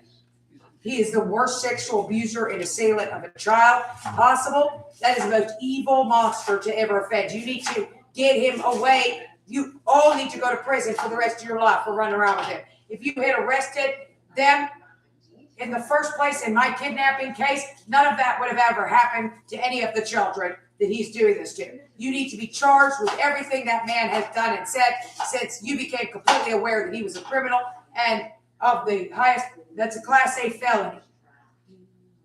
And continue to run around with him, much less. You need to be charged and did not arrest him. All of you need to be charged with everything that is he's been doing to children since. If you had done your job instead of whatever the hell this crap is, every man running around with him now needs to be put in prison with him, as everything they're doing inside.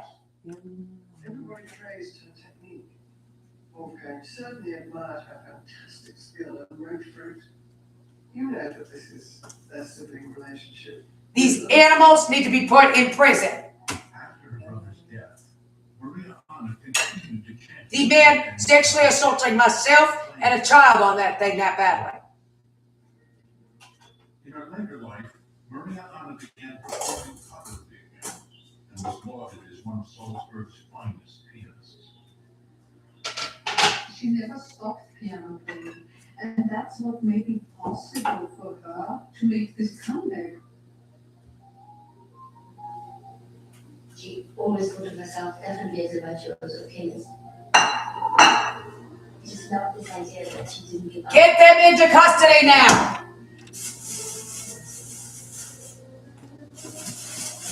What she's been doing with people is knowing that I'm not alone, that there are other people who suspect things. If it turned out that Marianne Mozart was the genius composer, she's still Mozart.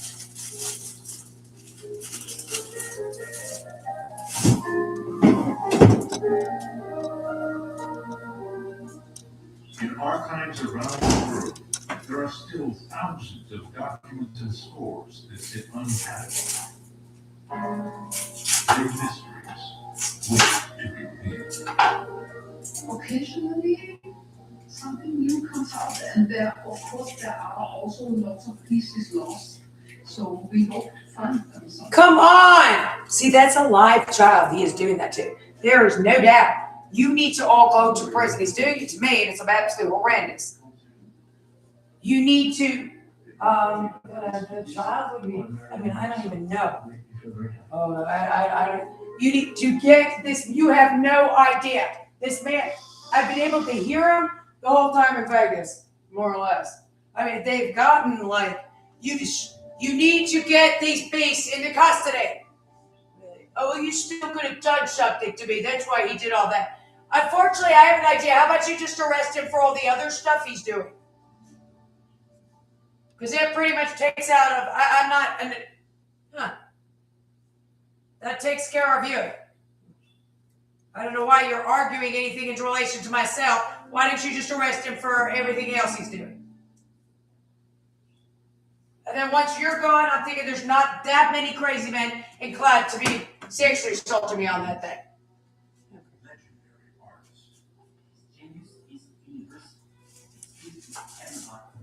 He was also a scientist and inventor. You're going to have to arrest him for the incredible amounts of child RAPE. You needed to arrest him for Yeah, I get it. Kidnapping, home invasion, gang rape, stalking. You need to charge you with sexual assault and stalking.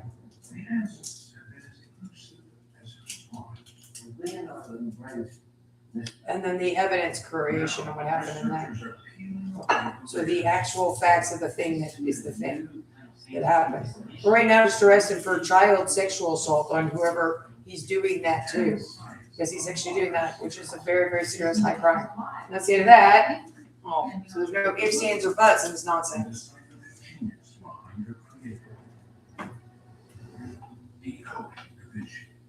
Right now on Milk.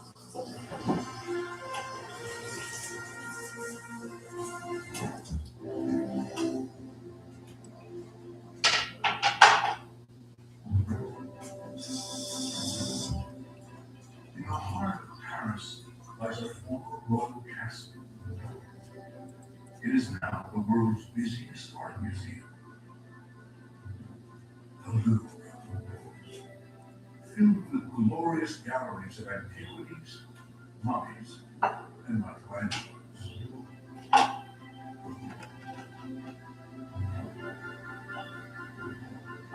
But one masterpiece is the biggest of all.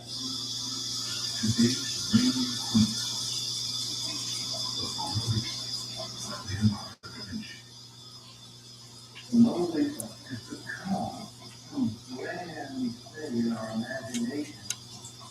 Each time you see a Mona Lisa, you have a different feeling about what she has in mind. Every year, millions of visitors, drawn by her beauty, or perhaps her fame.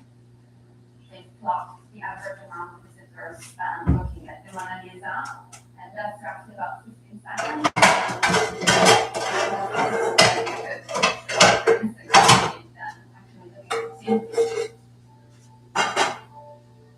So is the Mona Lisa just famous for being famous?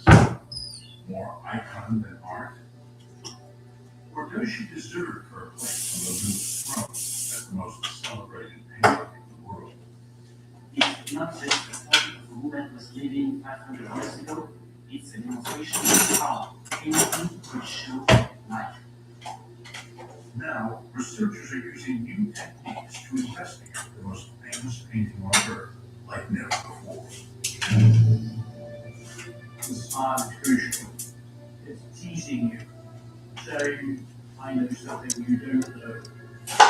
Could the Mona Lisa, an enigmatic smile, be the key to decoding the man who made it? Leonardo da Vinci. No doubt he was a brilliant artist, but he was also a groundbreaking scientist. He anticipated theories by both Galileo and Newton by at least a century, and dreamed up remarkable inventions that seemed to predict the modern age. Armored tanks, flying machines, even something like a self-driving car.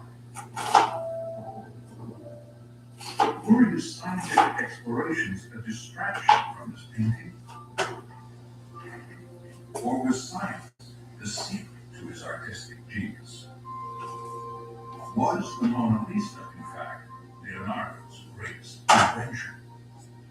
If you want to understand Leonardo da Vinci, you just have to look at Mona Lisa. It's all there. It's a combination of lifetimes, loving science and art. Come on, please get this man out of my house.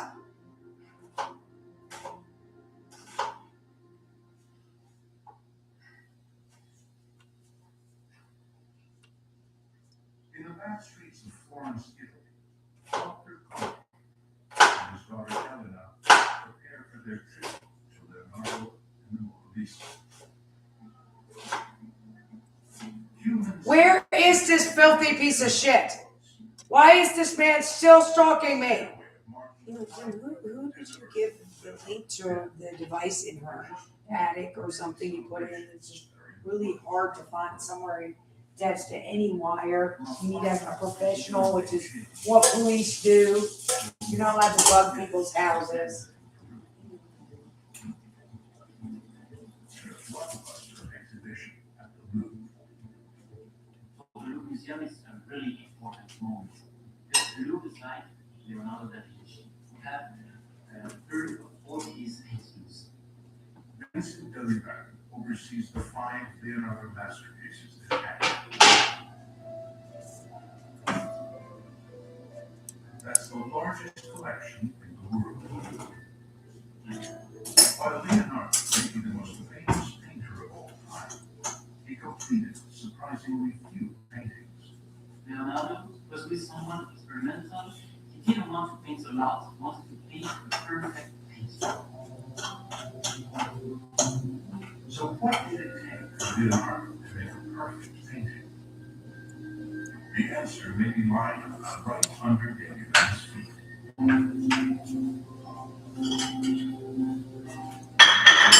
the exhibition, he is working with a team of scientists housed downstairs at the Center for Research and Restoration of Museums in France. Thanks to a new kind of scientific investigation, we are really able to get inside the painting to understand how Leonardo was working to perfect the painting for a long time. 3, 5, 10, 20 years.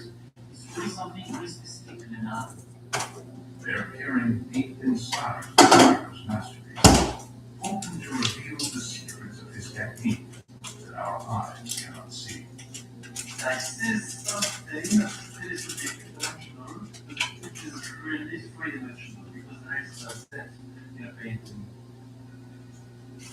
Art historian Bruno Martin, the first thing is to understand the chemistry of Leonardo's painting, starting with the powdered minerals that were the source of his colors. You have green, which is made with the smashing of the hot clay. You have vanilla, which is made with mercury. You have red white, which is made with lead. But these can't be applied directly. They don't really. It's something else. These colored pigments are mixed with a liquid and oil. That gets painted on in later.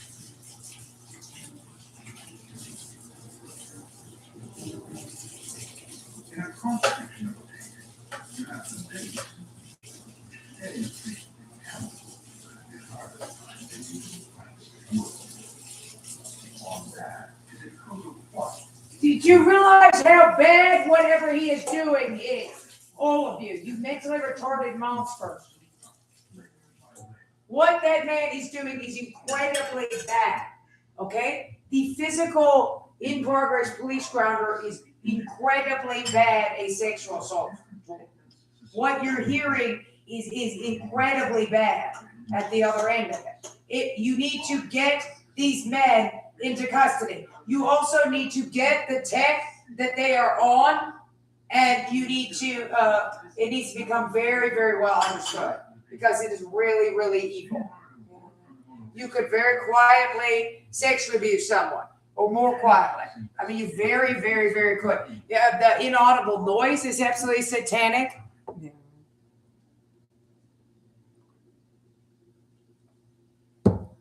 It is either there or it isn't. It is one of the most evil things an animal ever did.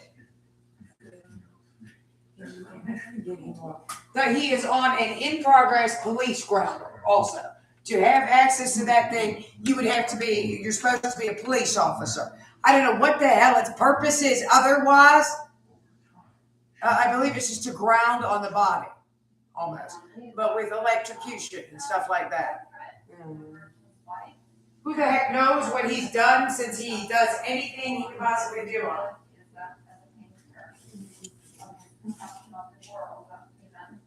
It has been used as a sexual assault device before, positive.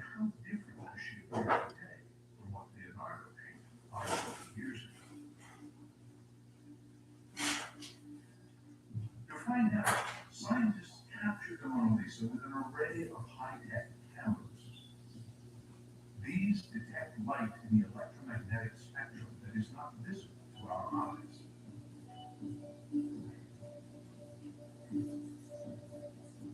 So just as some cameras can see wildlife in the dark, these cameras can help us see the Mona Lisa in a new light. Literally. Each image provides clues about her past. and interest for the structure of the painting and the way it has been made. In the ultraviolet image, blotches of dark blue appear. These reveal areas of paint which are not by Leonardo's hand. They're modern restorations to repair damage to the painting, like this dangerous crack in the wood base. And from on hand, it reveals even more. It shows us that the painting is in fact colored like greenish or yellowish varnish, which changes the colors of the true painting. This thick varnish is yellowed and darkened over time, making it difficult to make out some of the details. Actually, it's kind of like a trap, you should say, because we don't know where the art stuff. But this infrared image clearly shows this dark area was once translucent. Lisa is wearing a veil that gracefully falls over her surprisingly slender shoulders.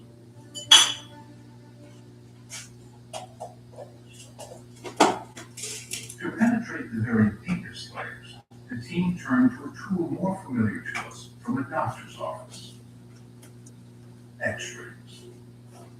These can reveal how the painting began. Most artists at the time began with a drawing and then filled it in with thick paint. So the X-ray looks like this: Raphael's La Belle Jardinière. The figures started out clearly defined and stayed that way.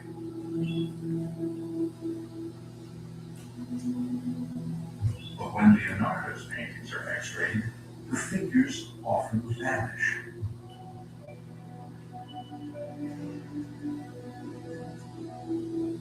Leonardo image are like phantom. We don't understand at first time what really is on the picture. No! Would you please get that thing into custody? No, because it was hired for law enforcement. Somewhere in the city of Las Vegas has probably got an accomplice on that thing. You need to get these men into custody now. You need to get these filthy trash into custody now. Instead, you brought these men into communities that are preying upon it as badly as possible. There is no such thing as this.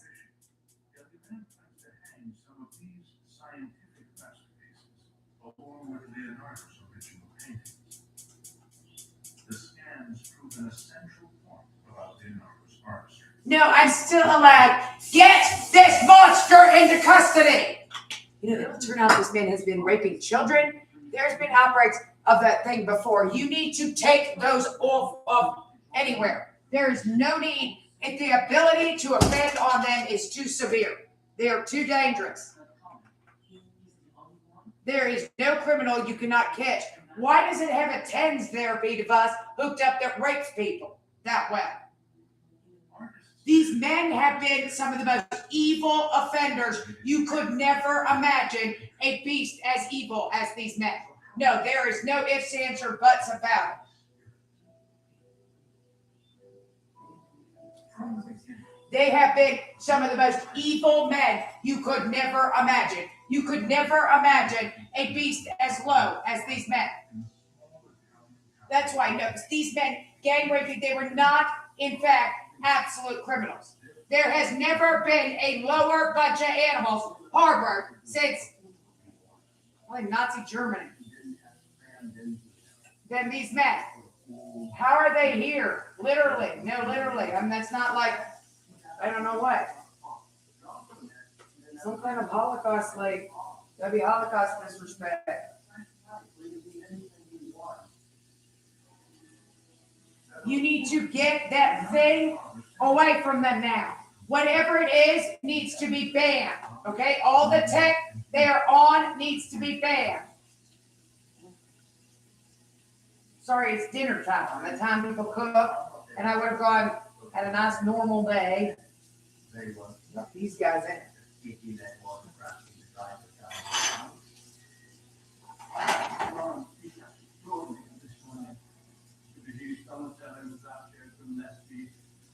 Michelangelo, Raphael.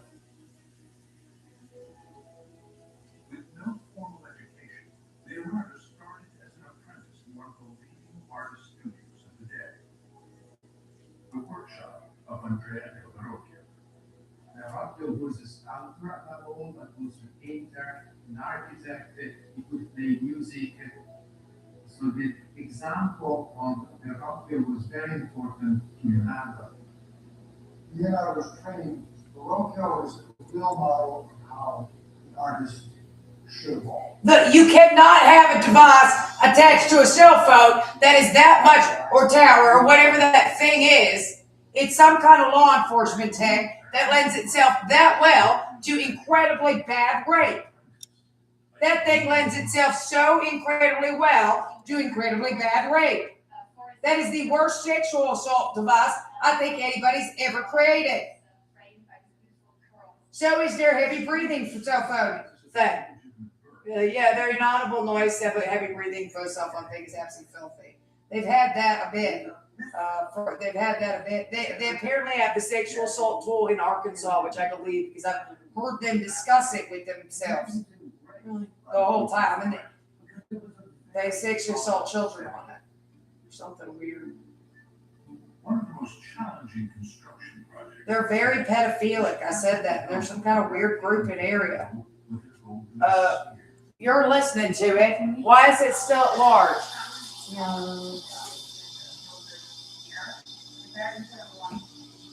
Whatever they're on as far as tech, it lends itself so incredibly well to one of the worst rape device anybody ever developed. Really, short of actually raping and murdering somebody. That thing is the most evil rape device. I mean, that is evil. That is the most evil thing anybody ever did. That thing. I mean, it is you wonder what in the hell?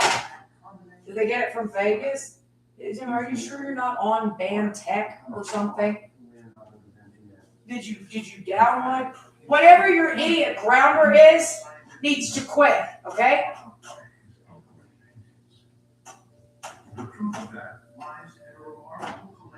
You all need to be put in prison for the rest of your lives. All of you. All of you. I don't care. I mean, you need to go to prison. Dirty, white trash, pedophile, child rapist, go to prison. All of you, in Vegas and anywhere else running around with it. I was simply being cell phone style. There is a device that is hooked up somewhere to like a cell phone tower that allows you to have very full contact with the human body. It doesn't really seem, does that thing have a point? I mean, I think they've tried every setting there is. Your mother's still running. He's probably just, I don't know what he's doing. Twitching a little and still running. I mean, you just got like a pretty good sight on him, I guess. You ain't going nowhere. Yeah. They have been so incredibly filthy. I don't think any man's ever been filthier. Yeah, the butter. No, I like butter. But if the scale doesn't go up, I'm leaving the butter.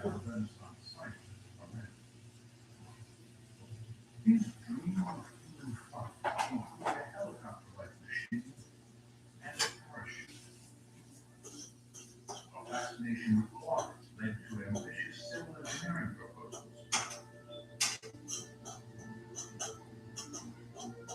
And he conceived an intriguing self-propelled machine that seems part automobile, part robot.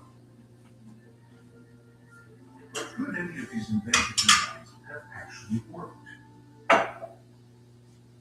Leonardo is, of course, a great artist.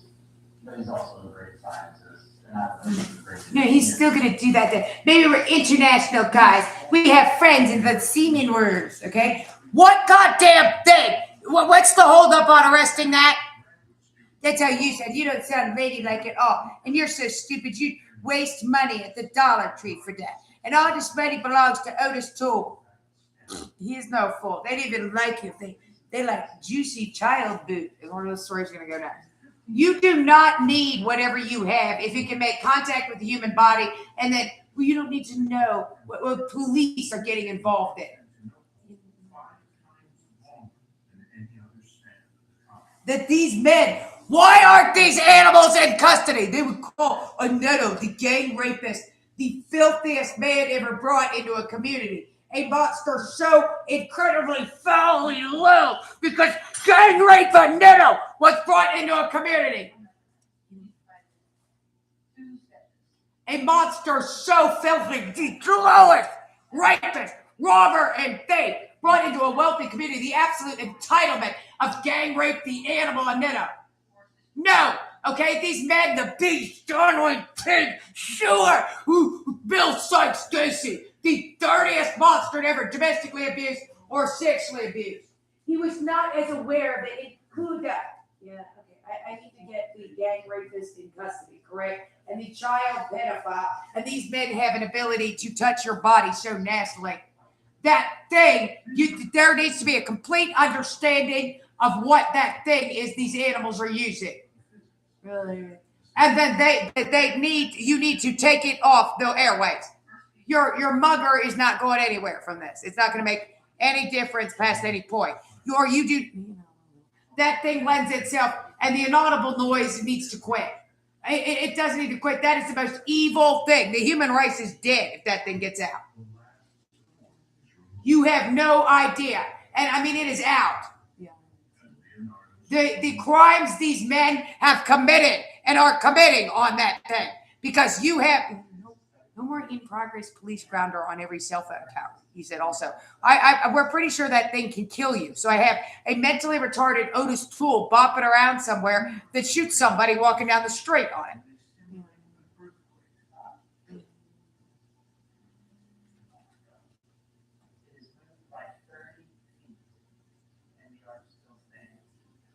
The bridge does eventually collapse, but only after being moved the equivalent of 50 feet.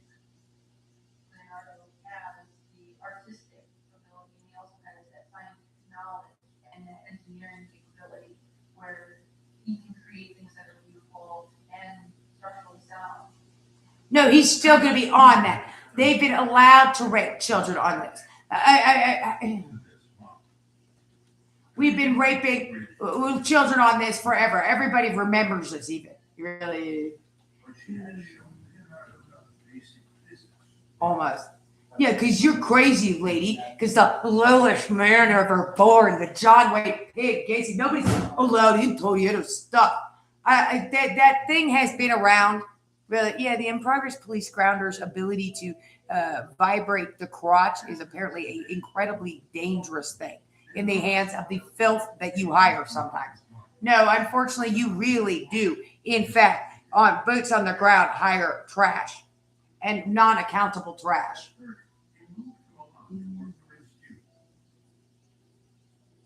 17 years later, when the Duke was deposed, Leonardo had to move once again. Back to Florence and later Rome. You're not supposed to, but you will have animals so incredibly foul running about when it gets bad. Or just something. I have no idea what the meaning of life is. You meet them where you meet them, which is breaking the law. And other than that, you don't. No, that would be for them. Oh, it's not necessarily law enforcement. Where in law enforcement are these men? I'm sorry, where in law enforcement are these men? That's rude to not face the camera. Please get these men into custody. I agree. Oh. It's not really rude. It just isn't really a good way to do it. You don't need to concern yourself with that. This is Tonietto stuff. You see, the stuff of the Tonietto. No, Tonietto is the dirtiest animal to ever be. Tonietto is the lowest criminal to ever be brought into a community due to his incredible, prolific gang rape, sexual assault of children and women. And domestic violence. The man needs to be in custody. You need to have a complete understanding of the tech they're using. Okay, these guys can really, really sexually assault someone on that thing. And all. Back at the Louvre, art Photos and researchers are uncovering new clues. Get it for your shelf and see how bad it is. Okay? The thing is as viciously and violently rapist as possible. You're not allowed, whatever that it says you're using, you're not allowed to sit around and just scan the body with it. You have earned life in prison and rape it. Yeah.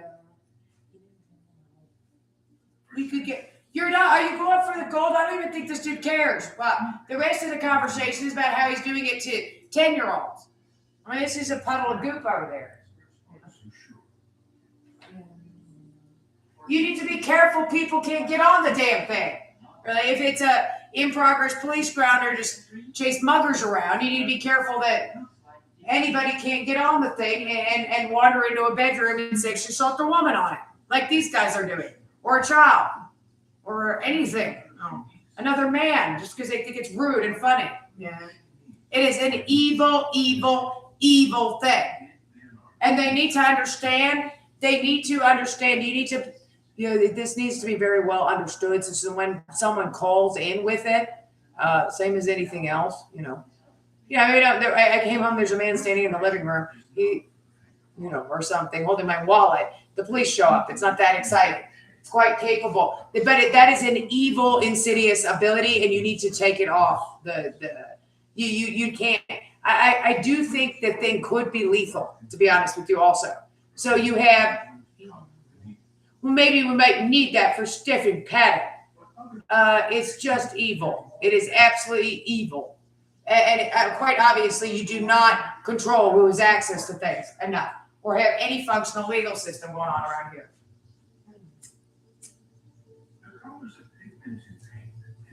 On a bad night.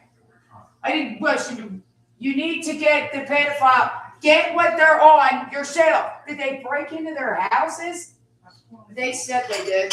They have said multiple times the other victims, they have broken into their houses. Whatever that means. Like I said, as I start with, it sounds like a man, but I mean, something is violently assaulting your body as badly as possible. I think it must just be a grounder to catch a mugger somewhere in there.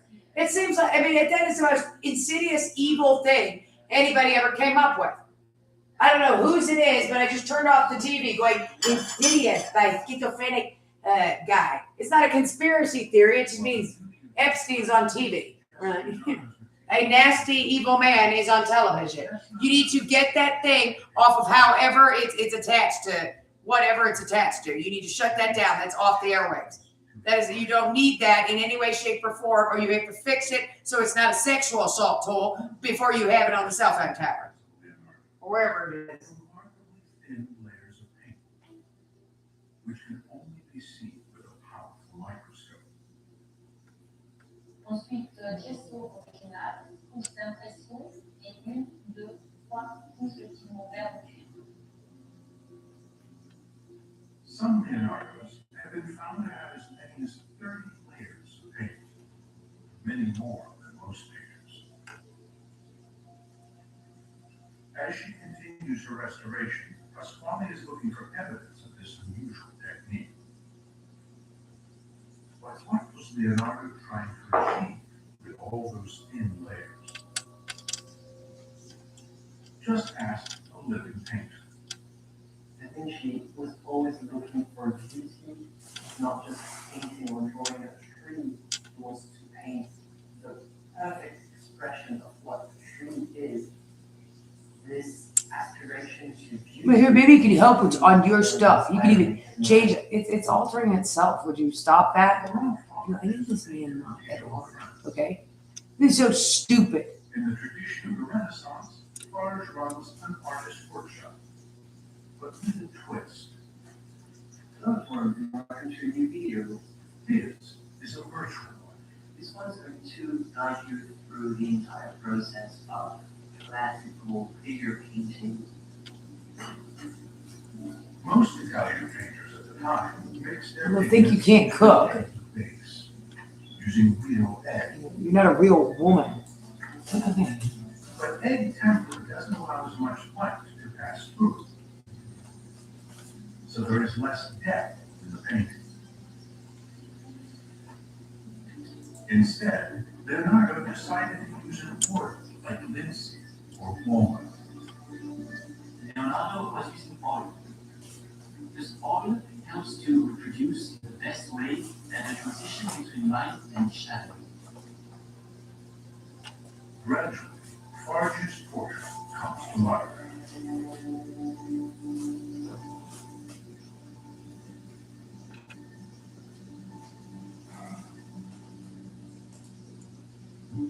For the finishing touches, Farge demonstrates how oil paint can be applied very thinly to create the subtle shading of light falling across the human body.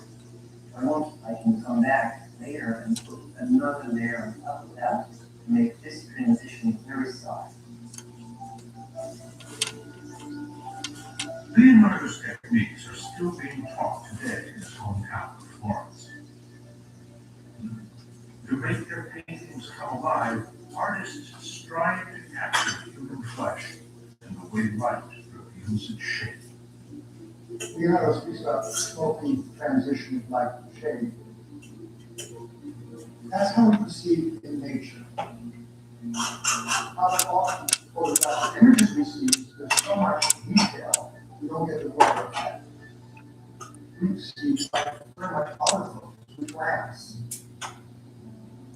Other artists of the day, like Sandro Botticelli, painted figures with hard outlines.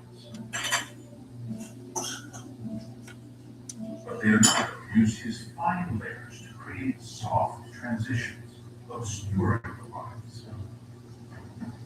This is his signature look, called sfumato, from the Italian fumo, or smoke. Unquestionably, the most famous example of Leonardo's sfumato is that enigmatic smile of the Mona Lisa. Just look at the mouth. No, they will play troll wars with their mind's anuses. I can even see their mind's anuses. They tell the little kids that before I sexual assault or anything. You need to get that thing off the airwaves. Whatever they're using to sexually assault me needs to be gotten off the airwaves anywhere it is. That thing is just a sex tool there.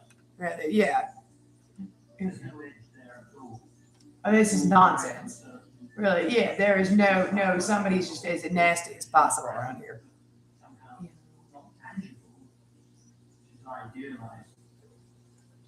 They've been using it on kids day one in their community. Also, weirdly enough, it's just a fact. You need to get in here and get his security office. They were trying to rob your parents. It's $30,000 to them. Trudy Van Houten has taught anatomy for 30 years. Leonardo da Vinci constantly inspires me. She says the science of anatomy. They could be pushing a little on that. Get him into custody and get what he is using now. Send in the SWAT team to his security office and bust him for pedophilia. It's not that hard. Leonardo dissected 30 bodies. And with no refrigeration, it would have been especially unpleasant. The intestines would have been a particular problem because they contain a lot of bacteria. And even as it gets, the intestines become inflated and larger and larger. That's where things going to go in quickly and smell worse. It's a very messy business. Many of the drawings from Leonardo's messy business today belong in the most refined places. Windsor Castle, just Margaret Harry and photos for their wedding photos. More than 200 Leonardo drawings are secured in the print room. Martin Clayton is the curator of those drawings. He couldn't help himself from making a beautiful drawing. But what most interested Leonardo was the structure, the machinery of the body. So this particular drawing is one of the finest examples of Leonardo trying to understand how the shoulder works purely in mechanical terms. No mystery of the body. The body is a machine that can be looked at and analysed in purely objective terms.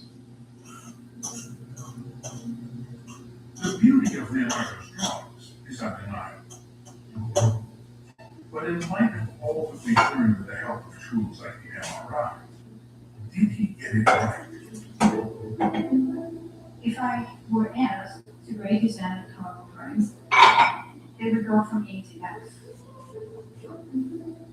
His drawing of the muscles, of things that he was directly observing and giving functional sense to, those I would give an A plus. In terms of some of the organs, I could not use it. One of Leonardo's most ambitious anatomical drawings is called The Great Face.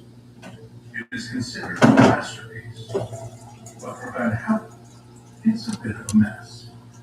The features I would see right away are strange structures lying out from the sides of the uterus. They reminded me of carrots with tops. These drapes were horn-like structures are ligaments observed by Leonardo in a cow. Leonardo assumed that all mammals have the same structures.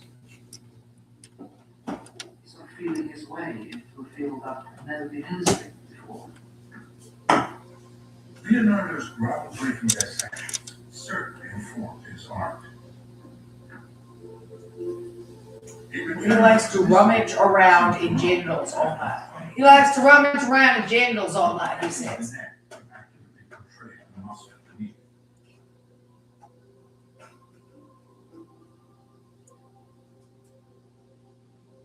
He did not revisit one of his earliest paintings, Ginevra da Vinci, and it shows in what has been called the flatness of her face. But by the time of the Mona Lisa, Leonardo's knowledge of anatomy is beautiful and convincing. One intriguing page of Leonardo's notebooks shows several illustrations of human lips in exaggerated expressions. Well, this was his other room the whole time on my stalkers. And it shows how each muscle, each one affects the lip. And at every time, there's this tiny faint sketch. And you see the first sketch of what will be the smile and the Mona Lisa.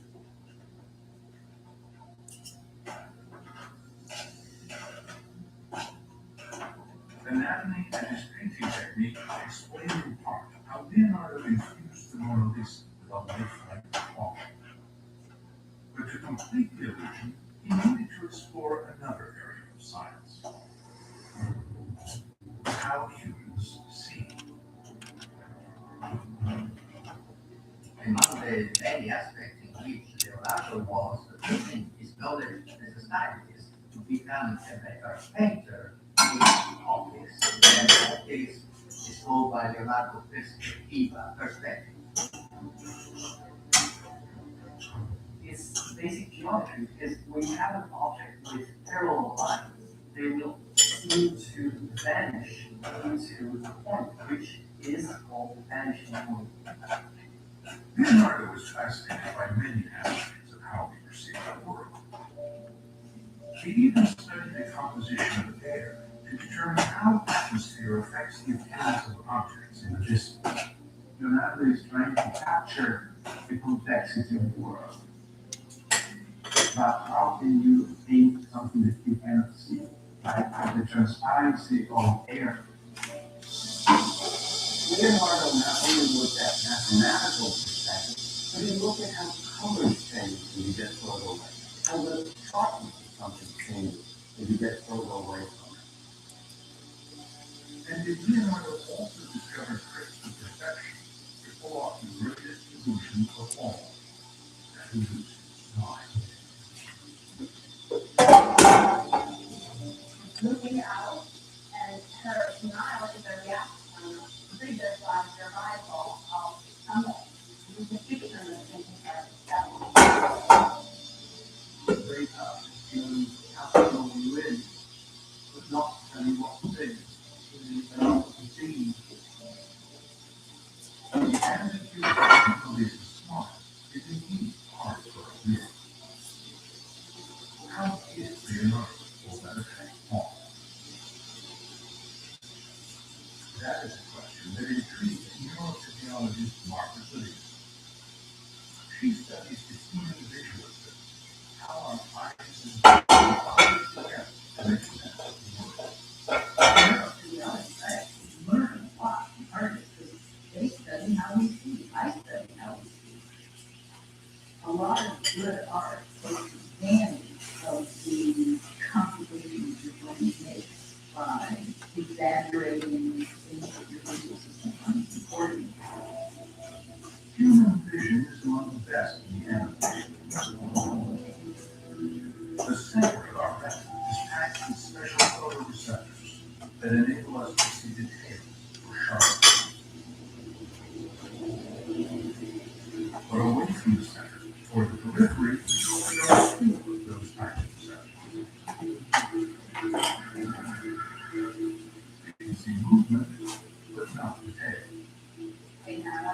close your eyes. I'm gonna put up two versions of those, one accurate and one distorted.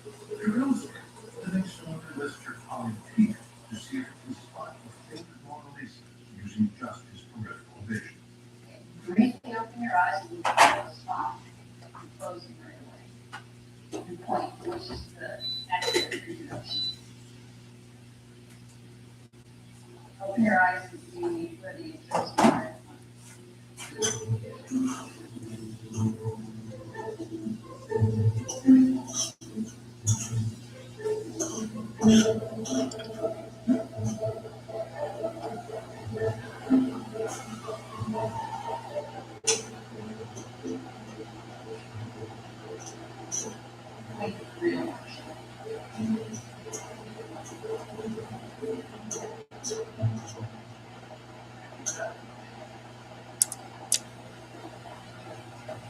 Peter got only one of four Mrs. Rowe. The police says that's not unusual. Most people don't know how they have to be. Because as soon as something happens, high resolution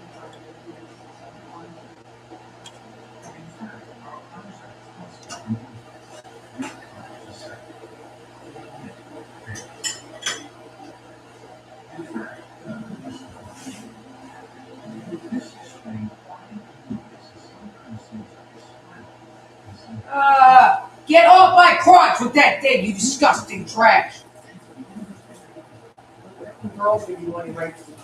That is a first grade boy and girl who needs to beat to death.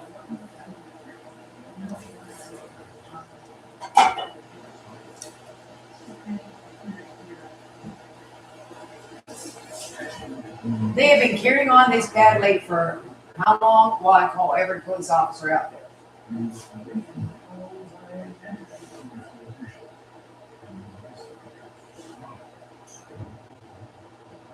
Very, very long time. A very long time. If you had arrested them, none of these children would be in sexual assault right now. When you should have. At all. And they've been, he goes back to the same kids, is right, I'm guessing. Because he talks and talks about it. You all need to be charged with everything he's doing. Then again. And has done since he technically committed the felony for which you had to arrest him. Any felonies.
she begin a digital makeover?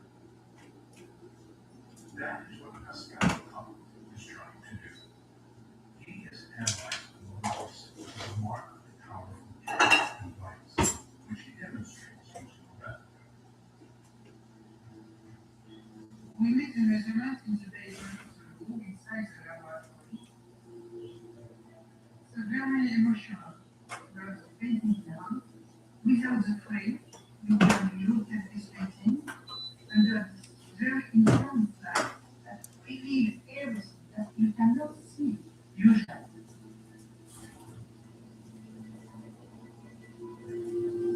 Kott's extremely detailed scan of the Mona Lisa and his analysis of the chemistry and chemistry of paint reveal how the colors may have changed over time.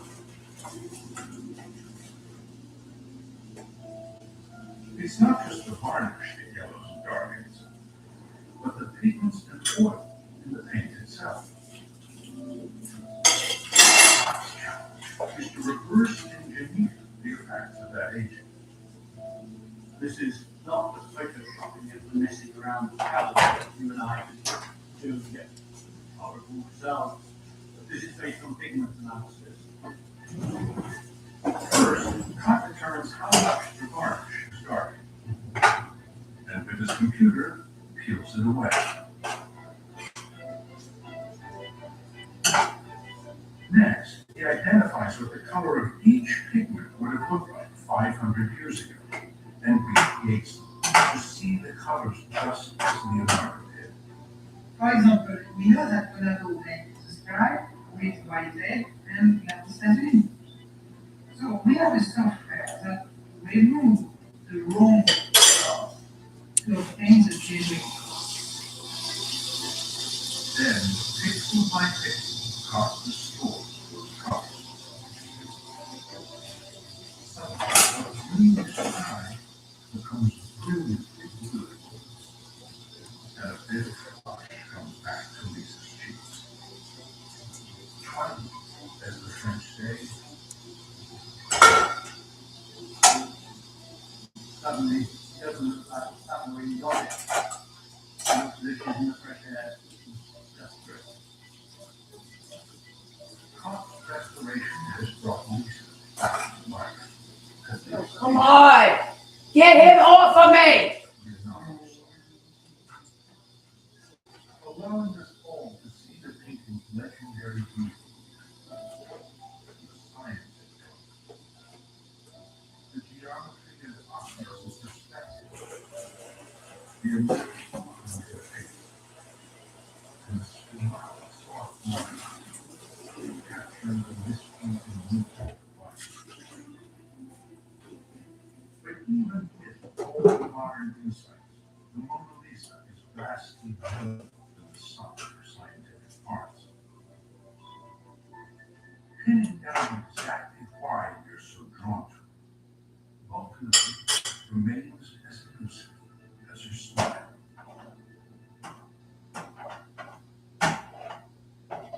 3 years before his death, Leonardo was invited to France to live and work for the king.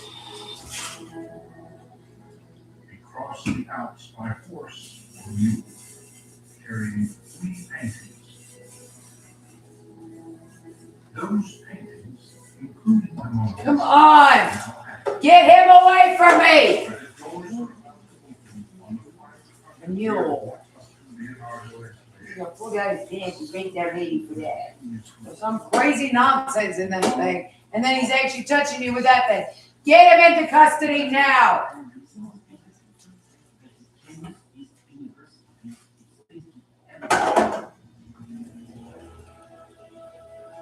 Leonardo wanted you to look at that you're looking at pigment. The idea that you're looking at the real living being.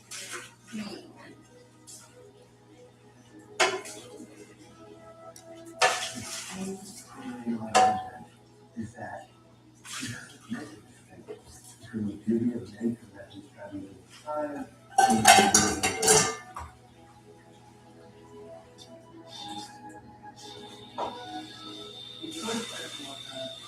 of be obtained. But having done that, he wouldn't have been Leonardo da Vinci if he wouldn't have painted Mona Lisa.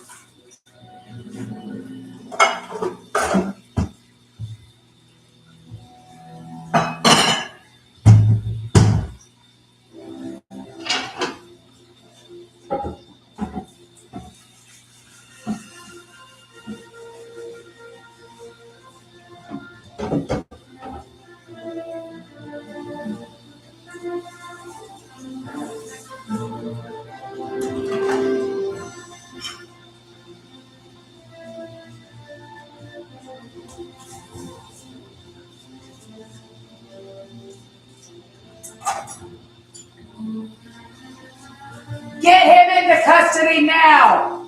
He's been saying stuff like that the whole forever. All along. I told you that. I called the police a lot. That's what I said. It's more or less my claim to fame. Overall, what you hijacked out of my life. I call the police a lot.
the world and learning, you may well consider the vocational library. We just never imagined we would be in the forefront. We're not supposed to necessarily be seen and felt. We're stewards of the space, stewards of the resources. We're the stewards for the people. Now, I think we've moved into the vanguard. We have to be out front telling the story. It's about us.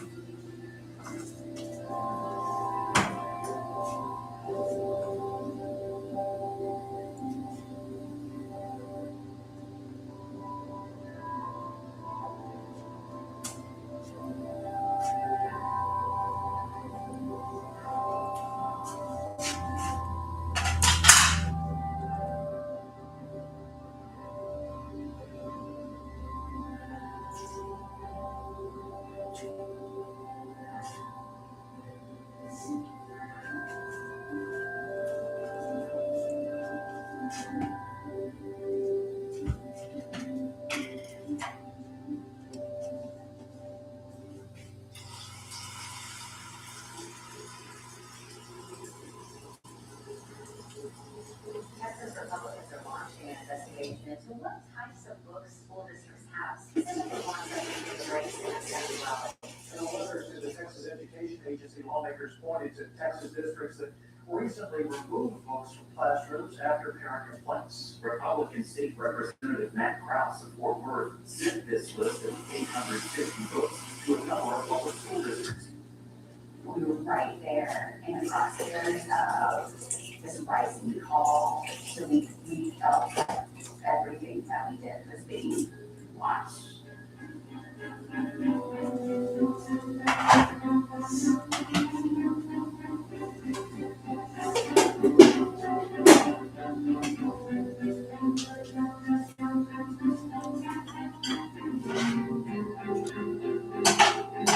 It's not just 850 books, which we've all fixated on.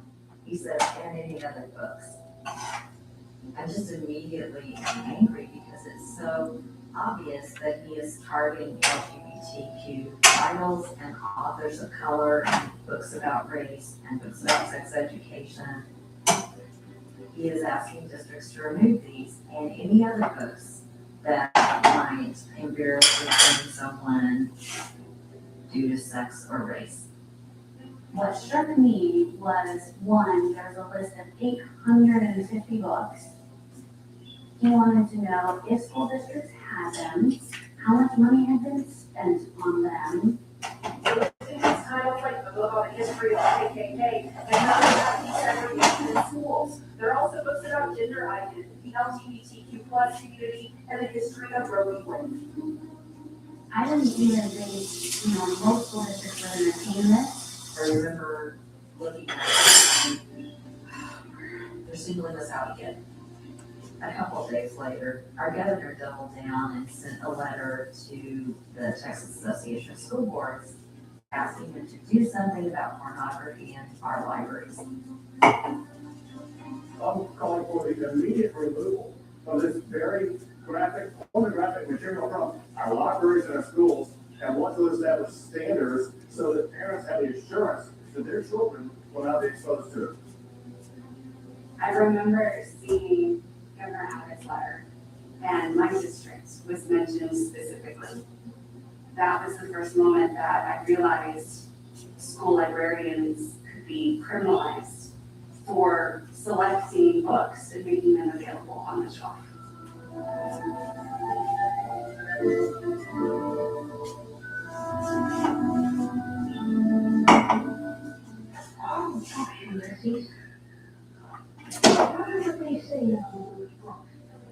Politicians are playing a very dangerous game when they try to make school libraries battlegrounds for their political war. Because the only people that are going to hurt are kids.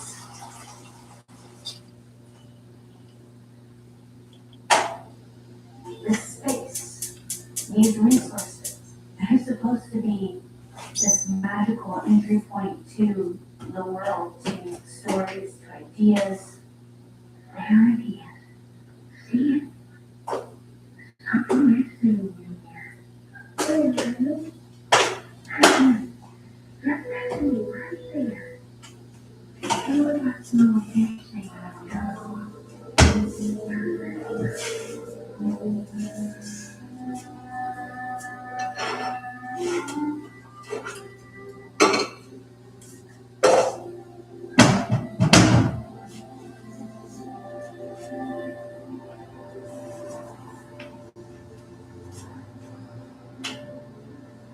Ladies and gentlemen, here we are. Granbury High School. It's always exciting. The birthday school kids are dressed up, parents are excited, especially new moms and dads taking a walk for the first time, or those 5-year-olds in the kindergarten.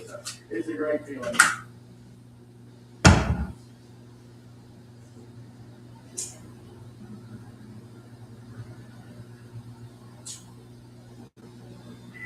I've been getting some emails, concerns from parents, and they're going to trustees, and the trustees come to me, and when they come to me, I need to have a conversation with you. We were called into a meeting and told anything that is sexually explicit that could be the penal code, you are responsible for in your library. We're gonna pull books off the shelves, especially the 850 books that were put forth by what's represented in the House. And that'll keep you out of mind, and that'll keep you out of mind. It's the transgender, LGBTQ, and the sexuality in books. That's what the governor said that he will prosecute people for, and that's what we're pulling out. And I said just the cross list and nothing like. If you do not know this, you've been probably under a rock, but Granbury is in a very, very conservative community. If it is not what you believe, you better hide it, because it ain't changing. We spent the rest of the afternoon in that meeting going through our catalog and trying to figure out what we have and what we don't have. I was sitting in a library meeting, and these men came in with this big cart, and they were putting up librarians, and they started saying, "Where are the books? We need to get these things out of here." We were just told, get rid of them, get rid of them, get rid of them. Getting them off the shelves, putting them on carts, putting them on library, going through books and just chunking them. They had no room downtown. The offices were full of books. The high school was full of books. When you have to go through like 10,000 books, what are you gonna do? To me, as a librarian, that was trauma. I went to the campus of librarian I particularly feared for, and she took me into a closet. I was very careful to let me know what I'm about to show you is behind these 3 locks, so I feel like it's safe. The librarian unlocks each of those and we get to the cabinets and open the cabinets. It's shelves and shelves of books, harmless books. I just started putting them on the carts. I said, no. Every book that was on that shelf felt like a student that we were saying, we gotta put you behind 3 locks. We've got to hide you back here in the dark. Mr. Reed Harris, you wrote a book. At the time you wrote this book, did you feel that marriage should be cast out of our civilization as antiquated and stupid religious phenomenon? You put an implication on it, and you feature this particular point out of a book, which of course is quite out of context, does not give a proper impression of what is on the whole. The American public doesn't get an honest impression of even that book. I won't continue to read your older writing. If we go back in history to McCarthyism, it felt like that happened to them. It wouldn't happen to us if it happened now. Our hearts swell with pride, because those who went before you worked to give to us today, standing here, this pride. Don't join the book burner.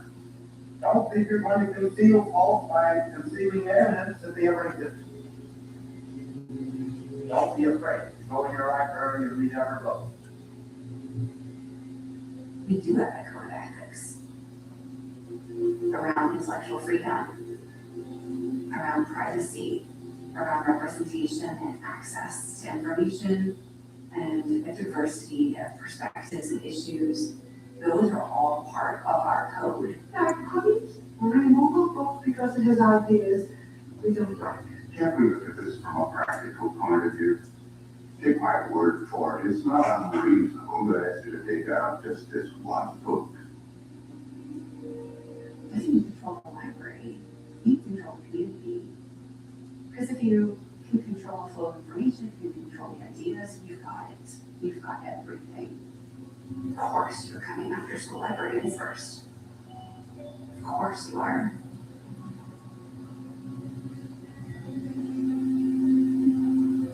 Texas leaders and parents continue to argue over what kids should be allowed to read in the classroom, and now we're hearing from a local librarian who says she's lost her job because of it. That was loud.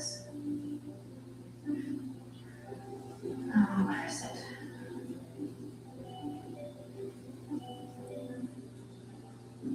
These are two books that I was asked to remove, and I would not remove them. No, they asked us to put these behind the counter so that they weren't available unless you knew they were here. Now they separate all of the pluses from the regular books, the LGBTQ books. They were all integrated before, but now they've separated them. But also, we went out of our way to get Christian books just for this group, and they started making problems. So we got 2 series down here, just like their children who were more Christian could have their books. I have to show you our children's library. You know, that's where our farm is. Daniel Life of Farm and Bundle, have you seen that one? It's a story about a bunny rabbit. He meets another male bunny. So the bunnies get in here. They don't know it's here. Right over it. Because they're positioned on their list. But yes, they're here. They do not like it.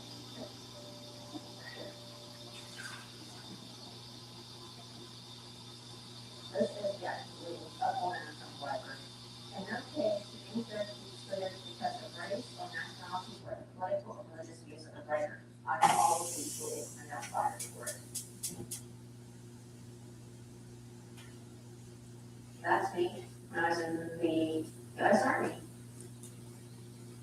When we take our oath to protect the country, it doesn't stop there. You protect the Constitution of the United States from attacks, both external and internal. Did you know this book existed? Everybody's afraid to say what these people are acting like, but if you read history, you know what they are acting like. It says, no to decadence and moral corruption, yes to decency and morality in family and state. You do well to commit to the flames the evil spirit of the past. This is a strong, great, and symbolic deed. Das Zeitalter eines überspitzten jüdischen Intellektualismus ist nun zu Ende. Der Durchbruch der deutschen Revolution hat auf dem deutschen Weg wieder die Gasse freigemacht. A lot of those that he burned were not just the Jewish authors, they were the LGBTQ+. They were those authors that they burned.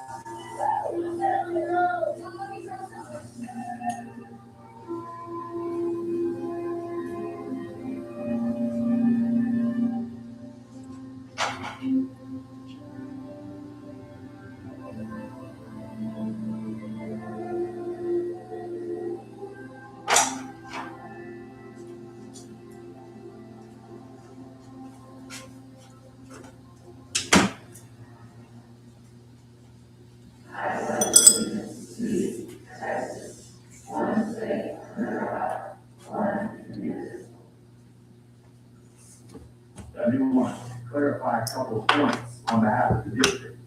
As you know, Texas education is a responsibility of the state, essentially makes Governor Abbott our CEO. I want to start this out simple. The job of the superintendent and the school board is to not only protect the students in this district, but to make them feel like they have a place in this community.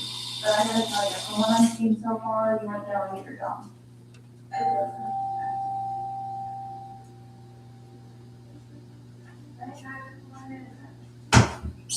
We've all read Fahrenheit our freshman year, and we talk about the scariness of book banning.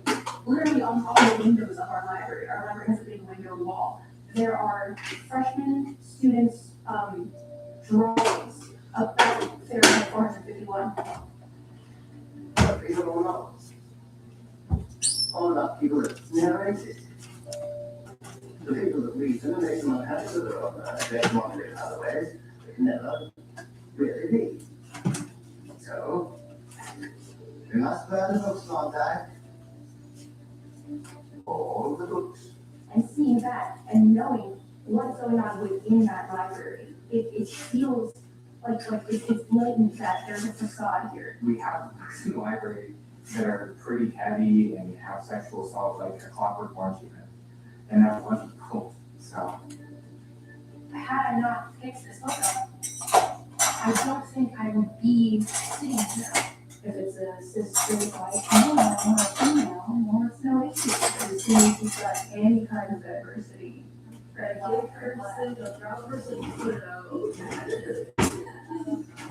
Stop the censorship in our district. Wake up to the reality that we are all different and we should all embrace each other with love, not blatant hate.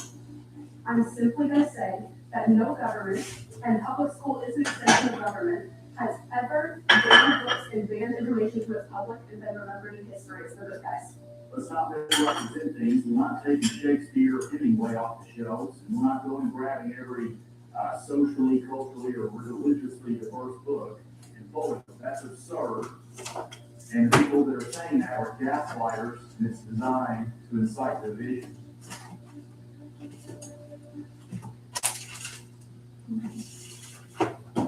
Somebody else to help Randy pass these out, maybe somebody else to help Karen.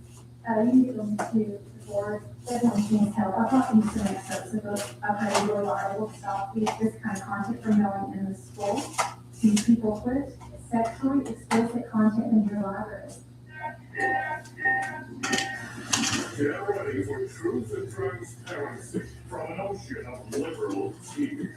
Let's talk about Superintendent Dr. Jeremy Glenn and the smut and porn in the library books. It's not just his position, it's the position of the school board, it's the position of this community at large. Bottom line, this is about removing pornographic, sexually explicit, and vulgar materials from school libraries. I want you to know this, tonight I'm gonna go home and I'm gonna get a great night's sleep. Because unlike you, I've actually read what's in those books.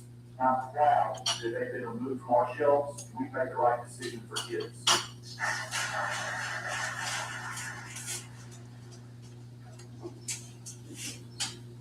I taught for about 5 years. I taught in a private school setting. I taught 6th grade social studies. I taught 3rd grade general education, so all the 4 classes. My concern was that there might have been stuff that they just didn't know was there, that they just weren't aware, because they didn't know where to look. And at first, I didn't know where to look. I had gone to a Moms for Liberty event where we had a preview to the documentary. You are teaching children adult child sex, you're teaching transgender issues, and children are moldable and influenced by that. In my humble opinion, it will be worse before it gets better. My kids go to the schools here. My family's kids go to the schools here. My friends' kids go to the schools here. It was disheartening to think that that was actually happening in my home. The most worst and terrible. They are damaged. They are out to destroy not only one house, but wreck the heterosexual relationship. That's not okay. That's distribution of sexual materials to children. and then the book they have in their hand does that, it has to be picked up. We first really encountered the Moms for Liberty organization. No! During COVID, as they really pushed to schools and unmasked children. And that's when we started to hear about their parental rights. When that crisis was over, they turned to books. Moms for Liberty is fighting against is pornography in school, teaching young children scientific ideologies that are non-scientific ideologies. This stuff is coming into the schools and it's followed already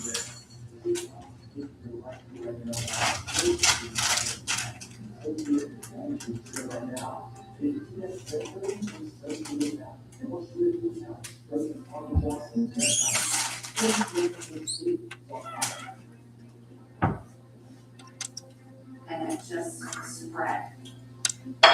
We could almost see a preview of what was to come, and this playbook emerged.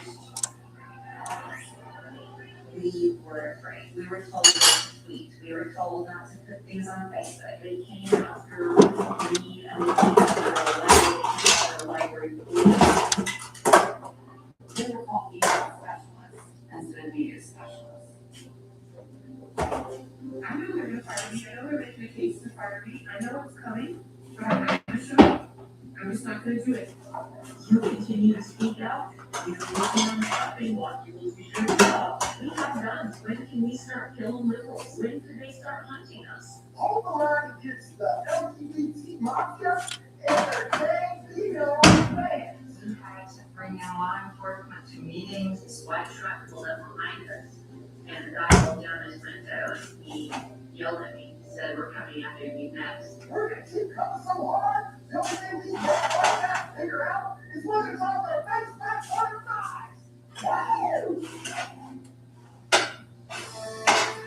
Florida School District has pulled 176 books from its libraries to comply with a new state education reform law championed by Governor Ron DeSantis. We are gonna make sure that parents have a seat at the table, and that we protect their rights. Under Florida's HB 1467 law, school books have to be free of pornography or certain race-based teachings. Violating parts of the law could lead teachers to be charged with a felony.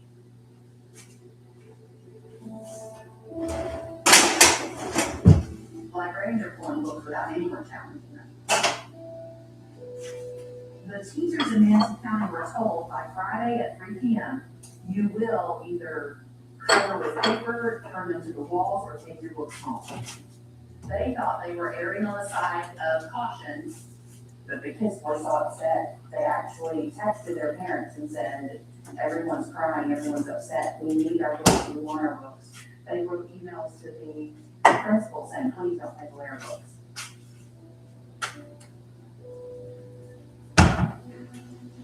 Part of what I see as my calling is taking care of children. Elizabeth Ann Seton was paid to same teachers. I do not believe that scripture is there for us to use as a weapon or to make our political points. Please do some research as to our founding fathers. Their biggest fear was that we become a theocracy. They did not want to be governed by a king, and they did not want to be governed by God. They wanted freedom. Librarians have heard from hundreds of kids that books have saved their lives. That's why, to me, I see this as the civil rights fight of our time. And they're not banning just any books. They're banning the best books.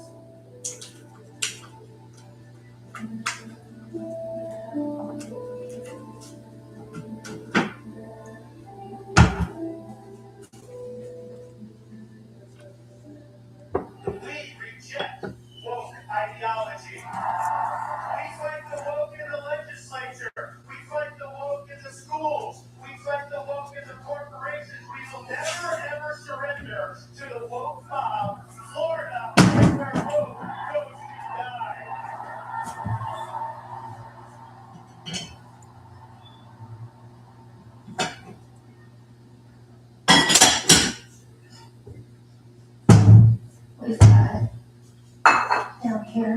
a librarian about what some people are challenging, or Slinger, which is a really good one, and then of course Handmaid's Tale.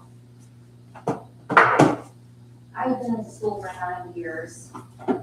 It had been a dream job for the first 7 of those 9 years. The governor says this is child porn. In June, one of the Moms for Liberty in our area had posted a video about the second book in the Court of Thorns and Roses series, and she tagged all of the schools that had the book in their library. So then the district decided to just quietly pull the books from the shelves and delete them. And I happened to notice a few days later when I went up to work. I was very concerned that this was kind of getting out of hand. So I went to the school board meeting. Hi, good evening. My name is Julie Miller. My address is on file, and I am the high school librarian. We're kind of seen as the bad guy. So I just wanted to give you guys just a moment of hearing straight from one of us who are boots on the ground to let you know, like, a little bit about us. I am a Baptist minister's wife and daughter of a minister as well. It was at that same meeting where Bruce Springsteen showed up. This year, at least 102 books have been banned in Clay County, Florida. They were removed from school libraries thanks in large part to this single conservative activist. I represent Alternative Education, that's the Florida chapter, also run the New York chapter, also a member of Moms for Liberty.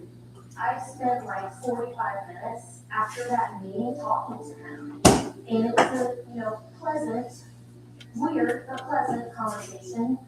And the next thing I know is Bruce essentially said in an article, I'm gonna clean up the libraries in Clay County. Anyone who gets in my way, I'm gonna run over them like a dead body. Which is like, first of all, who runs over a dead body? Like, what does that even mean? But very triggering language. And then he started writing my name on challenge forms. Talk to Julie Miller. Julie Miller has this one. Surprise, surprise. Disgusting. It was like, what is going on?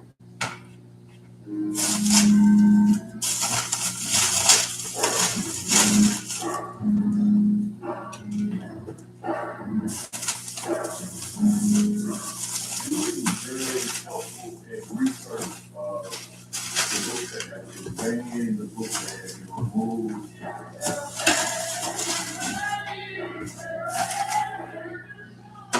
To attempt to take Black history and take a lot of our stories away from children is one of the most evil things I think a person can do. When it comes to the number of banned books at schools, Florida leads the nation. Clay County is #1 in the state.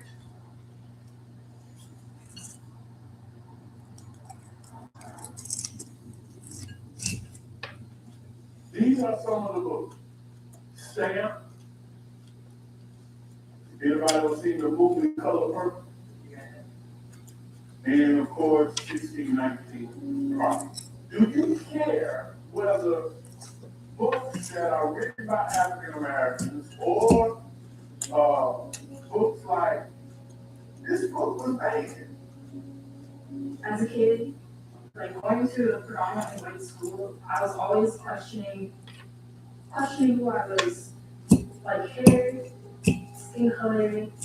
I feel like this new kid, hair love, I feel like that would have made me feel a little bit more comfortable in my own skin.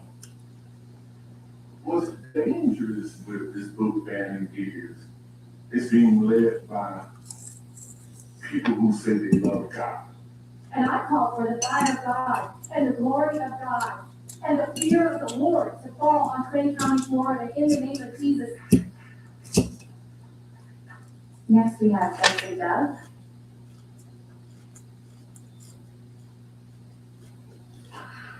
I do not wish the fire of God to fall on you all. That's not the God I serve. I'm a lot of things on the past of the father, and most of all, I'm a strong Black man. But when you start talking about removing African American pastors and African American history, I got a problem with that. Because right now, we are in advanced in the state of Florida. We got the list of these books are to be removed immediately, so says the oversight committee. I wrote an email back and just asked, like, could you please provide us with the reason why each of these books is being removed? So months that went by, I asked someone about Julie and how she was doing. That one thing that I dreaded the most had happened. I lost my job. I was removed from my library for asking questions. They're gonna say it's because I was refusing to follow the directives. That's not the case at all. It's really just because I kept pushing back. Please get the incredibly evil rapist in custody. You need to get this monster out of my house. I wouldn't give it up. I wasn't budging. I don't care how long it was. No! Get these men out of my house!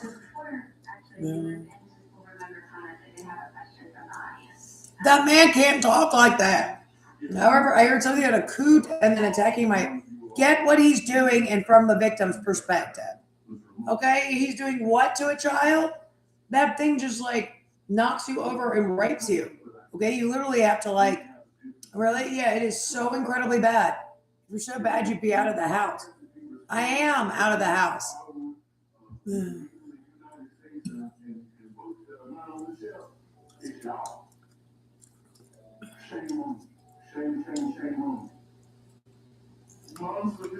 Oh, you must like it even. Very smart.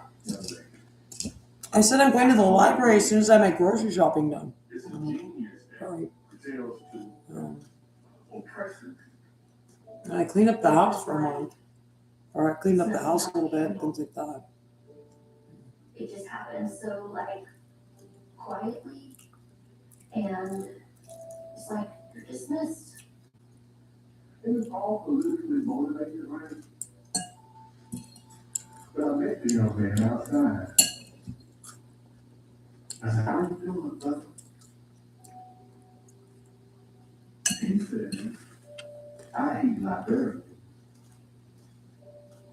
This can't be America. You need to get him in custody now. No. No, this can't be America.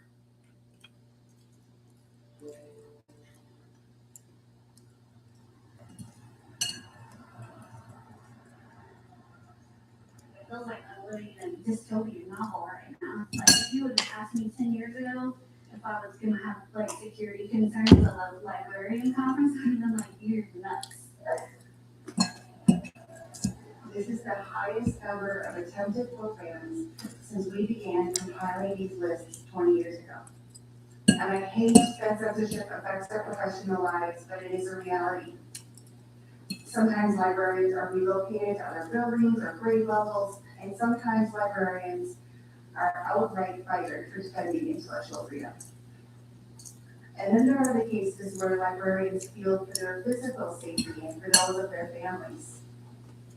One librarian had her tires slashed during a library board meeting.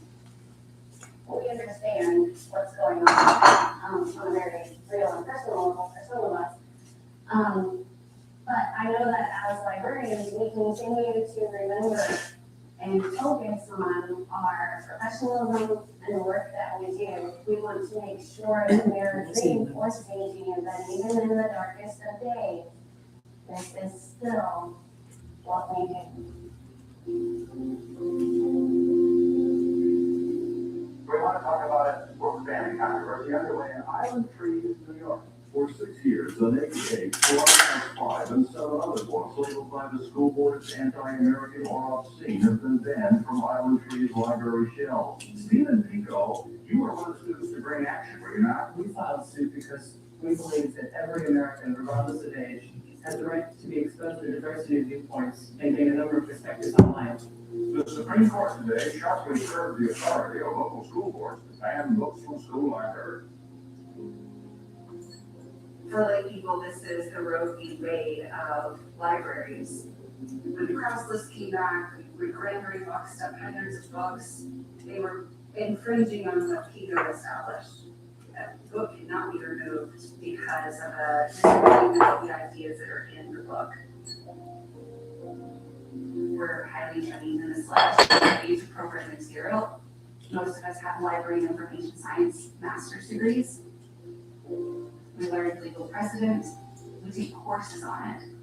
The thing that truly concerns us is when an individual, whether it be a parent or a non-parent or a single group within the society, tries to determine what is correct for not only that child, but other children as well. That is what we fight.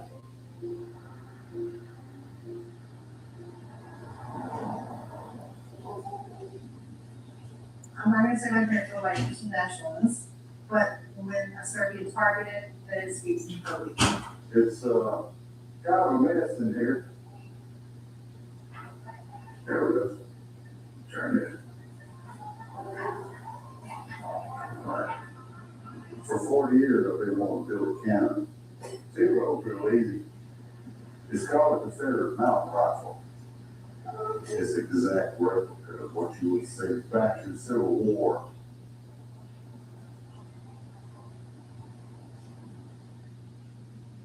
You know, I've done a lot of family history and research. My ancestors listed slaves as property. And I'm not proud of that. It's uncomfortable. But I think sometimes I have to be uncomfortable and face that fact. Well, you won't embarrass white kids or. It's like she said, that's the past and we can't change that. What you don't want to do is teach your kids to hate their country, because when you grow up, we won't have a country. I love my country, but I think we have to acknowledge that we're not perfect. Don't teach only bad.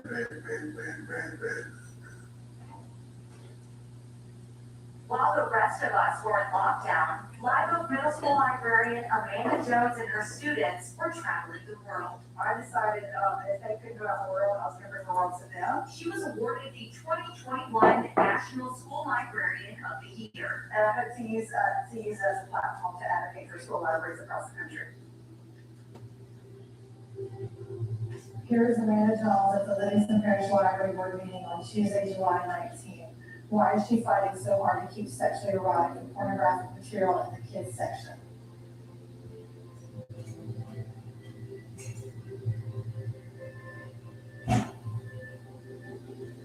If a middle school teacher is promoting pornography and erotic content to kids, I don't care what kind of pedigree she has. And I've never promoted pornography or erotic to children. Our local representative came for a photo op when I got National School Librarian of the Year. She was there for that photo op. 2 years later, she's perpetuating lies about me. Jones was the subject of harsh memes, comments, and threats. Police couldn't determine who was threatening her. I have made it very well known that I travel with a weapon, multiple weapons, and we got security all around our home. I have escape routes wherever I go with my head. I get groceries delivered. I don't go public in my community. Because the things they say online are so horrible. I should be killed, but I should be alive. That's sad. It's just my life now. I don't think any of us imagined when we started out that one day our lives might be at risk. I reached out to a lawyer, just got some background information about our county DA and who in Texas was going to be the first district attorney to try to prosecute a school librarian. No, get that man into custody now, for the love of God. No. And my friend is going to take away handcuffs. Okay, you do what to little girls? Bob? It's the same men in Arkansas. They refer to my case. I mean, I don't know what the heck. All throughout. What in the world or what now on you people? How do you find, ladies and gentlemen? Obsolete. Obsolete. Obsolete. I could do that if I want to. Yeah, that's me doing that. Yeah, because you're bent over, it's a little Stephanie. You need to get whatever that is into custody. That is a man on a walkie-talkie on it. I mean, you need to get that freak into custody now.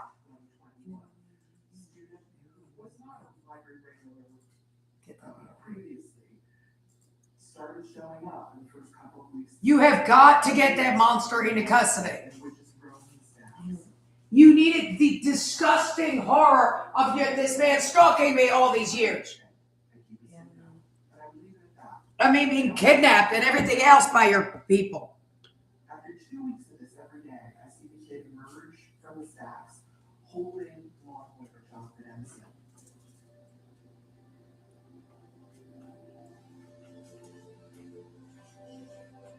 No, I'm allowed to do that. Please, the absolute horror of my stalking again. And I was Get him into custody. Finally, on my perp. He has stalked me. I have reported this monster is stalking me every damn week.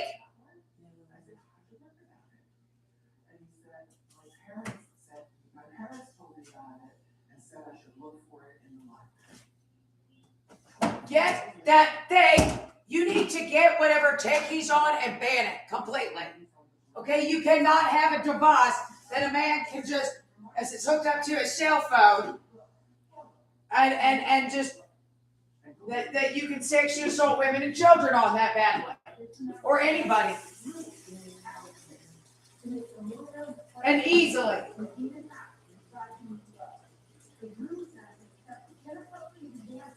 You need to get. I can't believe another night is going to go by where these animals are still at large with all that. My entire life you've taken from me in years of absolute crime and horror. The incredible evil of the tool he's on also is correct. Being a librarian, I started researching. I was watching Texas and Florida. What the hell is it? I felt like that's sort of the petri dish of what could be coming up here. This started in Laredo, Texas. About a week later, a woman in Virginia saw the Laredo challenge and picked up some of that language. Both of these books include Pack Your Left. Remember? You're not interrupting my time. And then, about 2 weeks later, same claim showed up in our. You need to get the man with the sexual assault device that is absolutely evil, hooked up to a police grounder, in custody now. Then what do I guess? Because those is the nettos. This is where shit just breaks down on things. Welcome to New York. We are thrilled to be here. Thank you so much for joining us tonight. It seems like there's a lot of misconceptions out there about who we are and what we do. We were founded in 2021 by Justice and I. We're both former school board members. What is Moms for Liberty? The New Yorker called them the lovers fueling the school board wars. No one's gonna fight for any issue like our parents. We're not here for their money. There's no court. We love our children and we're willing to do anything. Now they'll tell you that their funding for these national conferences comes from selling their $15 t-shirts. You don't get Ron DeSantis to show up at your conference, Donald Trump to show up at your conference, just from selling t-shirts. So this grassroots group is registered as a 501c. They are not required to disclose their donors. But we do know that their PAC received a $50,000 donation this year from Judy Fancelli, the largest single donor to the January 6th after-school rally that led to the Capitol insurrection. We asked Moms for Liberty who answered among their donors, and they did not respond with any specific names. What ideology are the children being indoctrinated into? I think parents' fears are realized. They're looking at these books where sexual discussions are happening with their kind of younger and younger ages. And Tango Makes 3 has been challenged in at least 32 states. It's about 2 male penguins who care for an abandoned baby penguin. And the book has been labeled a tool for so-called grooming. Marie said that in the night kitchen. They drew pants. And they mentioned the point of talking about a period is sexually explicit. Under the new law, Lord of the Rings is considered to be inappropriate. There's some Facebook mom groups that have said that pandas symbolize something. The graphic novel, The Diary of Anne Frank. Yep, there's your nudity right there. And Mouse, which has to do with mouse nudity in a concentration camp. When they go after the books, what they're really going after is those kids that come into my library for a safe space, and I cannot abide that.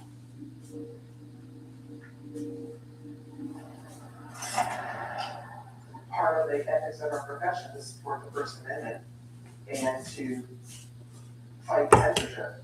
It's what I've been trained to do.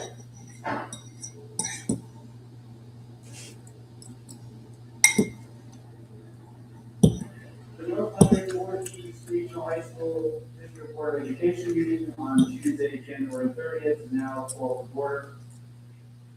If I were a younger person, I may have left that out. But I believe firmly in what's right, and then I also believe firmly in my students. If I were to say to the board or someone at school, you are a vile and disgusting C-word and a danger to young people, I could and should be escorted out of this building by the police. This is the exact language that has been sent to our school librarian by a group led by the spouse of someone on the board. If you want to get rid of and censor books, you are no different than fascists. For every fascist movement began the same exact way. You're here to ban books with gay characters. You might as well be here to start the Fourth Reich. You want now?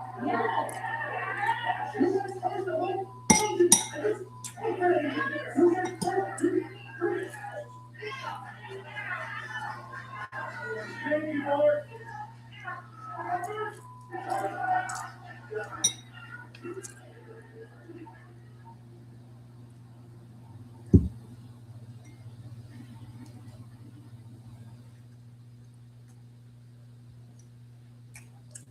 The book itself, carefully and wonderfully made, that's going against the scripture. It's carefully and wonderfully made, and that's what we are. I can go through the whole chapter of that, of the Bible. This book is considered nonfiction, and it is including Christianity. The Bible doesn't support this, so that already debunks the nonfiction status of this book. So we're talking about pornography. I was born and raised in England. I am also trans feminine, and I'm a queer person. I don't think I'll understand what it's like to grow up in an environment like this, where even your family members are going to constantly tell you that you're going to burn in hell. Books like this say, hey, you are loved. There's a community that will be there for you. So my anxiety is very high, because I can tell that you all very much misunderstand us. This is much disregard. Thank you.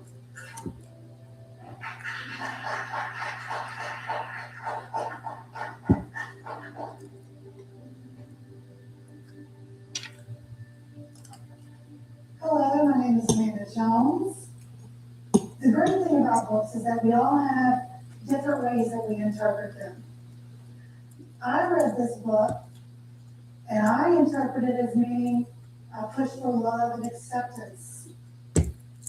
It was written by pastors and mental health professionals for Christians. This book is not in the children's picture book section. It is in the teen nonfiction section where it belongs because it was written for teens. Monitor your own children. Don't let your children read it if you don't want to. No one's forcing you to check it out. LGBTQ youth are report having at least one accepting adult are 40% less likely to attempt suicide. Some kids don't have those adults in their life. I have lost over 12 students who were ostracized because they were made to feel less than in this parish. And I feel it right now, even though I'm not from that community, from the hate that's coming from some people in this room. It would be easy to move this book and placate a few people for the sake of bypassing trauma. It would be easy. But sometimes doing what's easy is not what's right.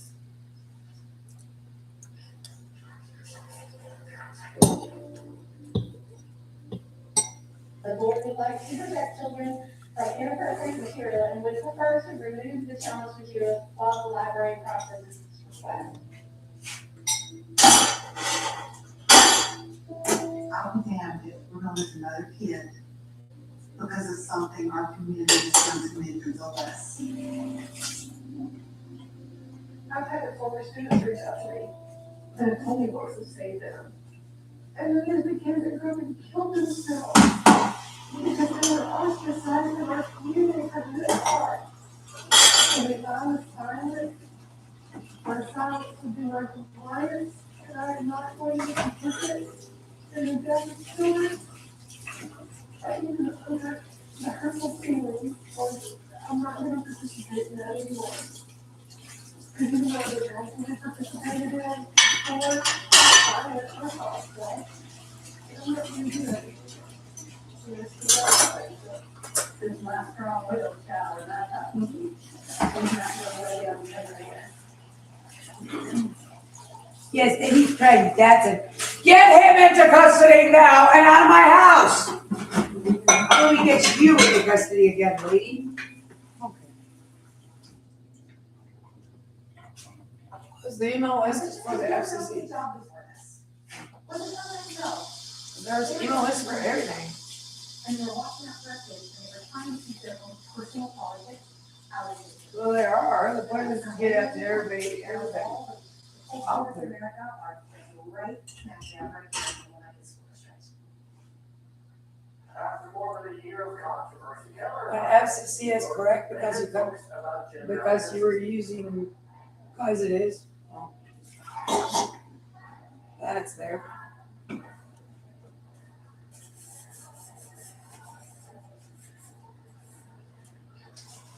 I just went through that one last month again. There y'all got it. They already got a copy. I'm gonna do federal prosecutor's office again next.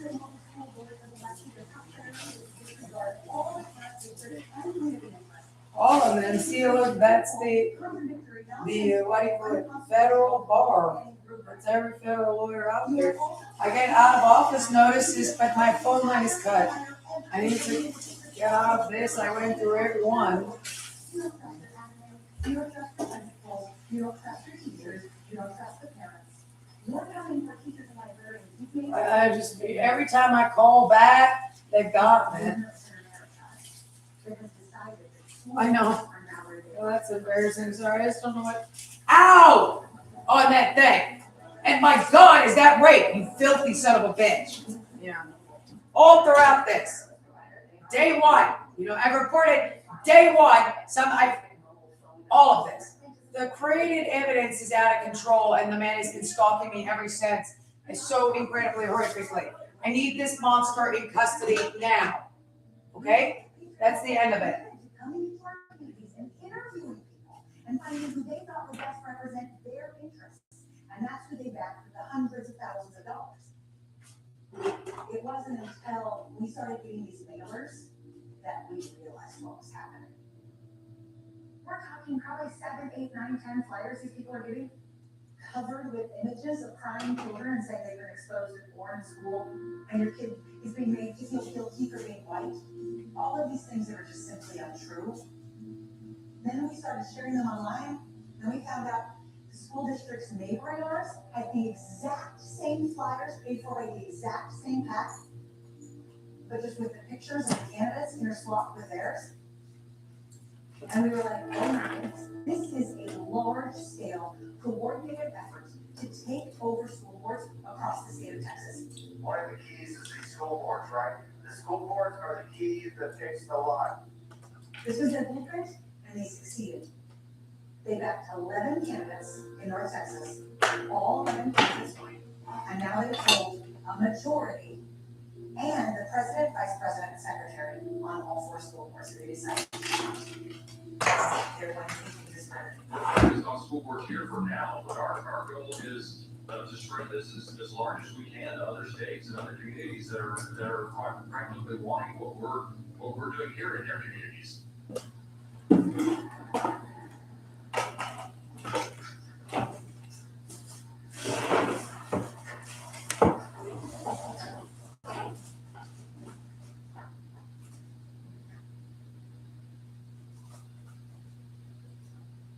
They had the school board meeting completely packed.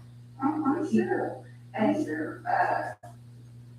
somebody told me this morning to go online and look at the Republican Club. They had some meeting, I guess, last week, and it was all about book banning.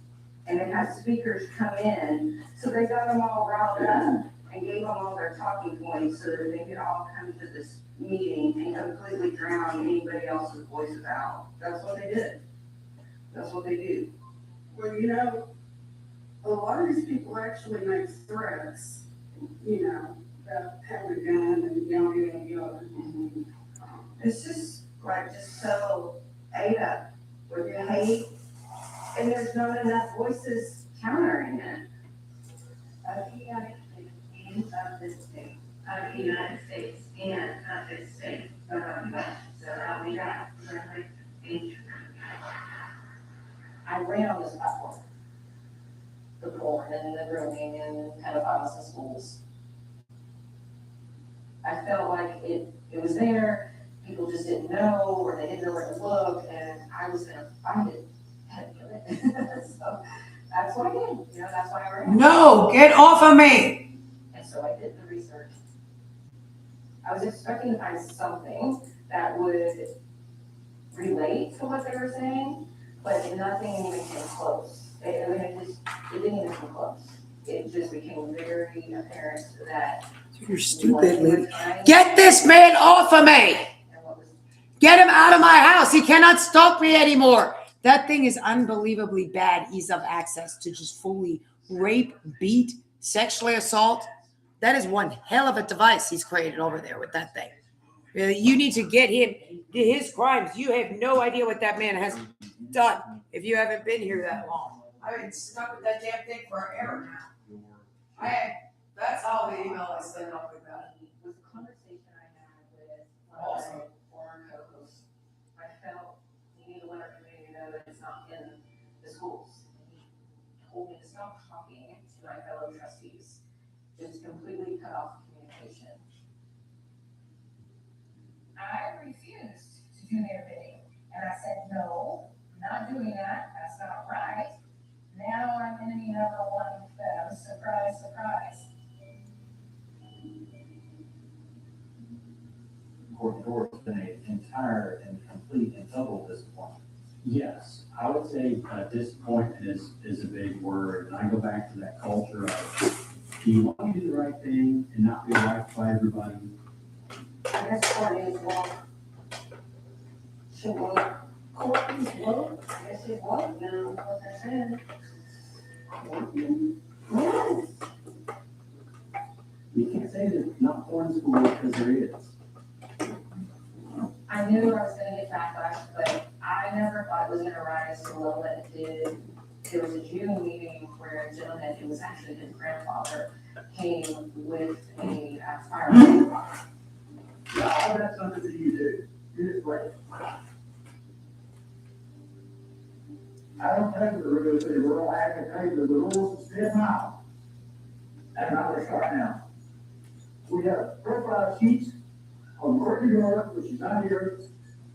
Profile sheets, we know what you do, we know what you did.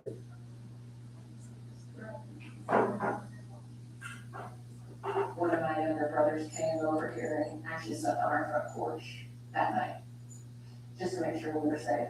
I feel like by talking, that is the only way I'm gonna be able to protect myself. Like, I have to be vocal, and if I'm not, that's when they get the power.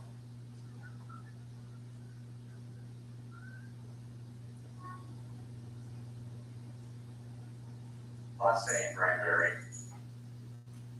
we're very excited to be leaving. This is a place Mindy and I both grew up in, came back to raise our kids in. I ran the baseball and softball association. I served on the school board. This place changed. People more willing to impose their religion on others, discriminate against others. We've been fighting for years. The book ban is the latest piece. I have a proven conservative record. I was considered one of the top conservatives in the House before the Crossless. There have been 0 parent requests to review books. Not even one. So why are we doing this? My Texas House rep, while I was serving on the school board, the first time he got elected, we met with him as a school board and said, here's the things we care about in public education. We'd love your support. He told us, yes, absolutely. And when it came time to vote, he voted exactly the opposite. I couldn't understand why. You told us you were going to support our schools, and then you voted against them every time, and honestly started to badmouth our schools. And that's truly what made me start digging into money. 60%, 70% of his money was coming from one source, which was a billionaire out in Cisco, Texas. Male on male, or female on female, is against nature. So this lifestyle is a predatory lifestyle in that they need your children, and straight people having kids to fulfill their sexual habits. They want your children. The cornerstones of our government are crumbling and starting to come apart. And it's because of a lack of morality, a lack of belief in our Heavenly Father. I did the thing that people do, right? When you discover something, is you put it on Facebook or you put it on Twitter and you talk about it. Our schools are not to be used for personal political agendas, and our children are here for education, not religious indoctrination. Go tell your pastor. Our schools are not your church. Thank you. I'm good at spreadsheets. So I built pie charts and I built something. There you go. We have Chris Tackett, who is a former trustee of this school board. Pie chart for the Texas. Right. Here's pie charts. Right, for all the conservatives showing all the dark money goes. It was kind of an eye-opener for me to realize that there was this bigger agenda behind everything. Some of the people that are pushing this agenda believe it is their duty to take over everywhere. Government, public schools, media, every aspect of our lives. You're going to read about certain verticals or structures that the enemy is working on. Satan wants to occupy the seat of influence over the Supreme Court, over government, over education with indoctrination. We're the force that is hindering the devil from doing what he wants to do. God takes what the devil meant to harm us, and he turns it into good. He blesses us with it. Every time we're trying to pay for mobile, our sales just go through the roof. We increase our sales. And so what does increasing our sales mean? It means we can give more money back to organizations like Moms for Liberty. This is a spiritual war, not a political war. Is the agenda to gain power and money, or is it to make our country a Christian theocracy? Or are they one and the same?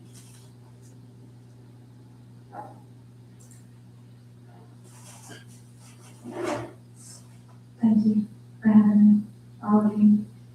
I moved to Grand Rapids in 2020, and the word I have on my heart is repentance.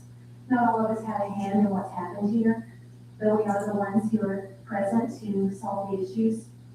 The last book I read was 600 plus pages, and it was a whipping for poor quality, number one, but also sexual content. And I'm sorry to point fingers, but we have librarians who feel a misunderstanding what is healthy and good for children. I think you ought to have people with good moral standards, people in the community that maybe you could have voted on, pastors like Paul Duncan. He would never steer you wrong, and he'll put you in a safety zone with your books. You don't have to have these ultra controversial books in your library.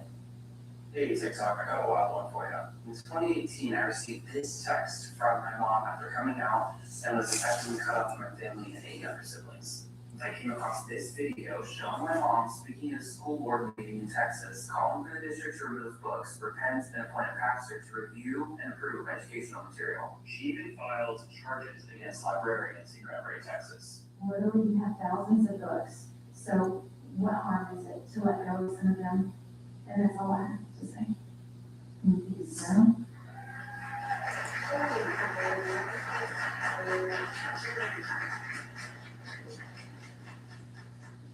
Your kids do not go to school here. You're on a political agenda. Everybody knows what you're doing. You're trying to get school staff arrested. You've already tried it. That's what you're doing. And you know that's what you're doing. That's not making note. I'm not hiding anything. You know, it's not gonna be a thing. I'm not hiding anything. I do have a problem with sexually explicit books in the library. I'm sure you do. And expose, you're trying to arrest librarians. I have the librarians who expose children. You're trying to arrest librarians. You're trying to arrest librarians. You're a fascist. You're a fascist. Fascist. Sexually explicit fascist. You fascist.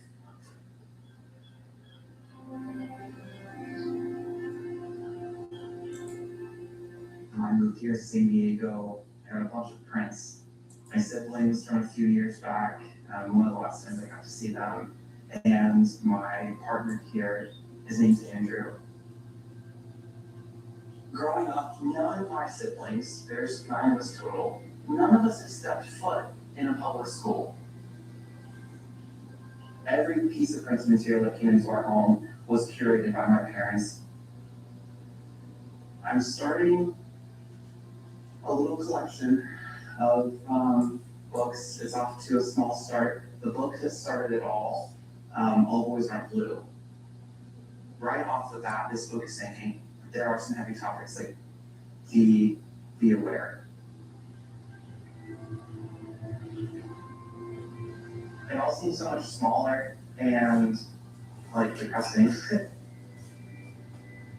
I hope my siblings can make it out unscathed, and I'm worried that they're growing up in even more extreme circumstances, and I hope that they're able to find their own path as well.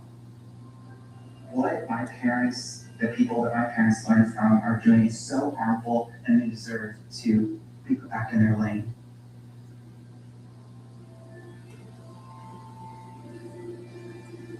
Hello everyone, my name is Weston Brown. I was born and raised in Texas and am grateful for the opportunity to speak here tonight. A few months ago, I saw my mom, Monica Brown, standing at this podium calling for the removal of books and asking the school to Lesson on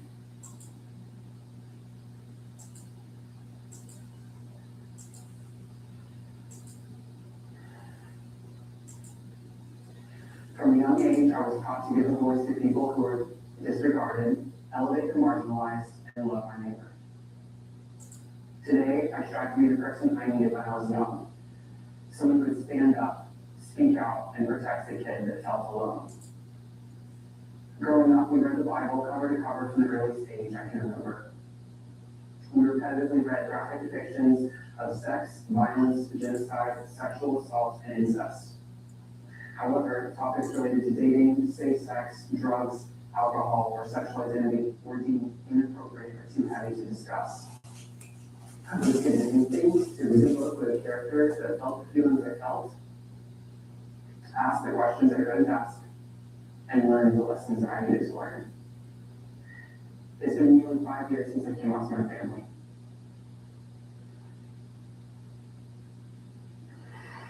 I'm not allowed to join in family celebrations or holidays, or be part of my 8 younger siblings' lives, solely because I'm not straight.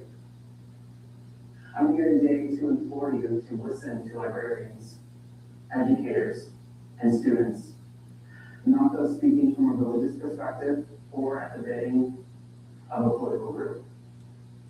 If you choose to marginalize difference and remove representation, you will only cause harm. History will remember your decisions and demands accountability. Show the world that Granbury will not succumb to fear. That will shine brightly, leading the way for the next generation of Texans that need to stop.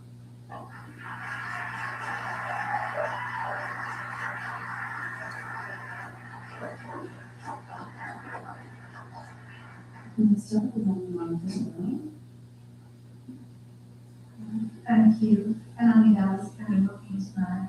It's no surprise. No, that's true. But it is true that when you sit down at our home, or what we expect in our family, whether that matters to you or not. Just as an example, we have in the scripture said Adam knew Eve. That's not the same. He stuck in her body. That's what you got in your library. Listen, that's what you got in your library. That's my mom, who birthed me, who raised me and fed me and took care of me. Is it some sort of religious psychosis? Years of messaging from extremist pastors and political leaders? Because when I look at my mom, I see someone who absolutely believes what she's saying. And I see someone who looks scared. But the chances of getting hate crimes are low, but certainly low. Your mother is involved in this process. What was it like to stand here tonight knowing she's here as well? You know, in my mind, it's interesting, it wasn't what was top of mind for me. I don't have a message for my family, or for my mom or my dad specifically. I brought and said everything that I have to say to them in many conversations, many times over. And so my perspective tonight isn't to try to reach through to my parents. That's a conversation that they have the tools they need, they know what they need to do to build the bridge. But my goal, my plea is for librarians, educators, students, and the boards to pay attention to what matters. Do you have any comments?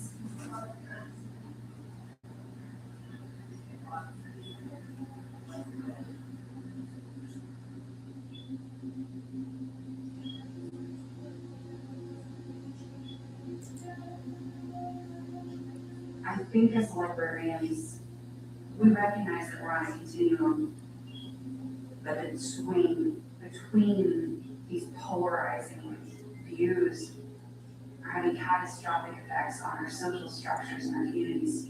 We are on the precipice of some very, very bad things happening in this country. I just hope and pray that people are waking up. It's gone way beyond the cross list, honey. Way beyond the cross list. We are going to take back our schools. Here's what I will do with the growing books, but I become sick Thursdays.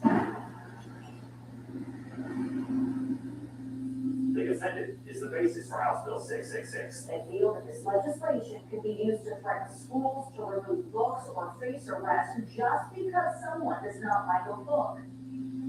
I think that there's going to come a time in some of these books where it crosses a criminal line. It's called contributing to gun to life.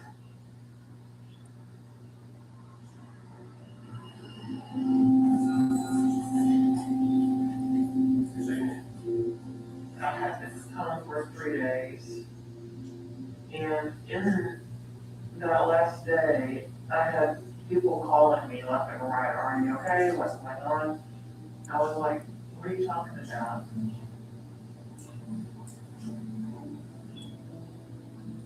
A Hood County constable attempted to bring felony charges against 3 librarians for providing students with library books the constable deemed obscene. Now, I'm not one of those crazy overthrow the government anarchist types. But it is a legitimate question to ask. What do you do when your government doesn't follow its own rules?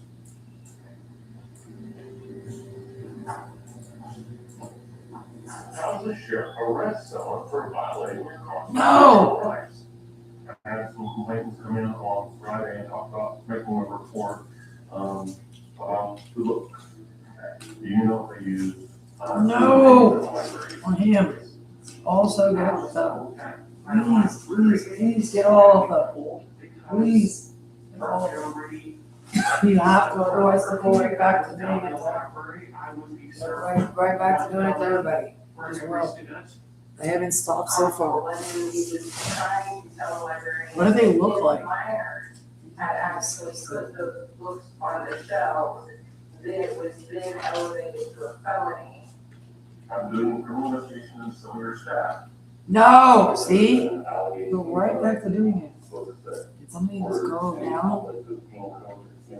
No. Librarians are my suspects. If they're the ones that are choosing those people in there, they're the ones that are carrying the criminal liability. Oh, God, please. Constable London was able to get the names of the minors that checked out those books. To me, as a parent, that is extremely concerning. So I got to tell those poor kids that they were not gonna be allowed to be librarians because people were afraid that there's murder in the library. I'm definitely on that list. I was in the library literally every single day of my senior year. That is really, really scary. And that is information that can be used in such a evil way. If the student was underage, was he gonna go after the parents? For the kids checking out pornography, was he gonna go after other students who may have been 18 at the time? As someone who does not have anything to do with breaking the law, and I mean, maybe dispute ticket, but who would have taught child pornography? I fear that we are at the point now where we're gonna see teachers in handcuffs.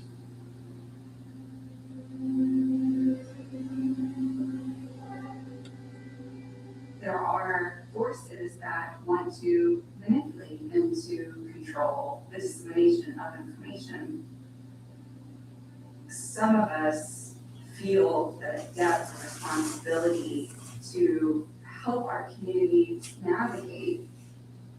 That's why we're here, liberating for the firewall.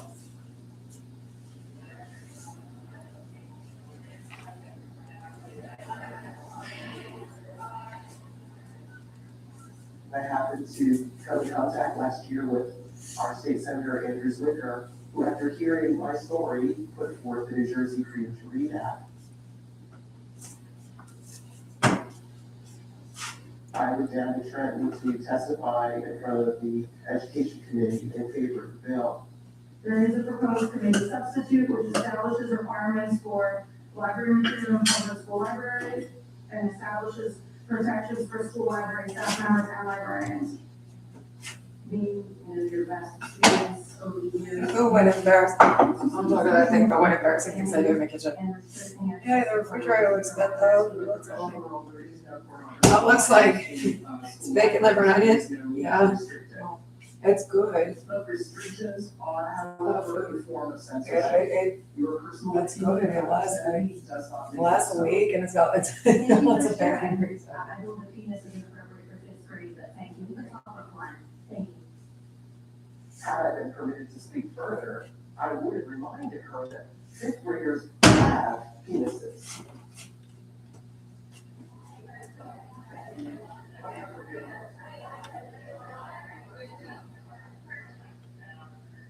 County and Central Texas will consider shutting down its entire public library system because a federal judge ordered it to return banned books. I am in favor of closing the libraries temporarily until we find a solution to the pornographic bills we do have. I would think it's okay that the libraries would actually facilitate that and deal that like a drug dealer to our kids. And now they're becoming court dealers. Is that what our libraries have become? My name is Suzette Baker. I'm the former head librarian for Kingston, Texas. I'm also a military veteran. The books that are in the library are not pornographic. None of them are. I would like to know how the history of the KKK is pornographic. How to be anti-racist. How is that pornographic? It's not. This is about taking away rights. Keep the library open. Keep the information available to all equally. This is not a communist nation. You do not get to pick our reading material. It is ours. So with that, I'll make a motion to do that in every one to go to the I'll second. The library will remain open. We will target and of course, not through social media or through newsmedia. Libraries in Atlanta will stay open after a passion-filled afternoon.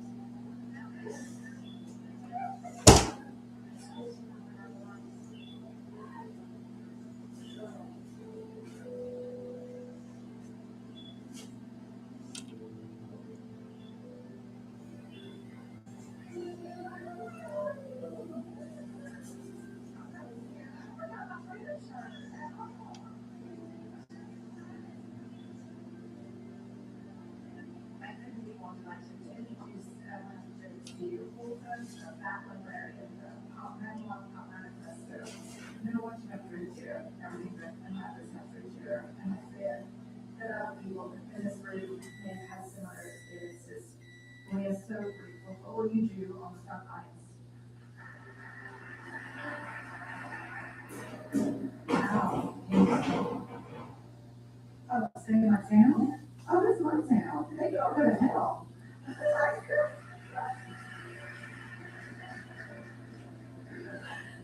You my hero, you know that, right? You absolutely my hero.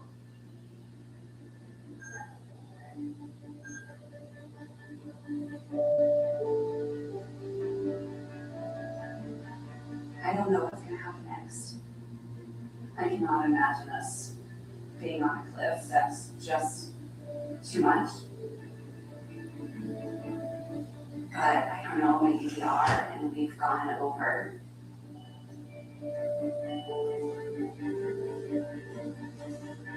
Our stories have power. I can't stay anonymous. I can't stay in the shadows anymore.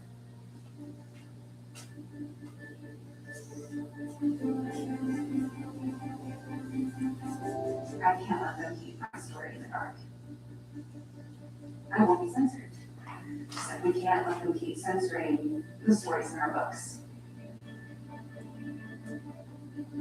But what I do know is that our story is still being written. But now it's everyone's story.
Independent Lens is made possible by the Action Circle for Independent Lens, with major funding from the John D. and Catherine T. MacArthur Foundation, Acton Family Giving, the Ford Foundation, the Jonathan Logan Family Foundation, and contributions from the following. Support for this Independent Lens presentation was provided by. Additional support for this series has been provided by the Corporation for Public Broadcasting and by contributions to your PBS station from viewers like you. Thank you.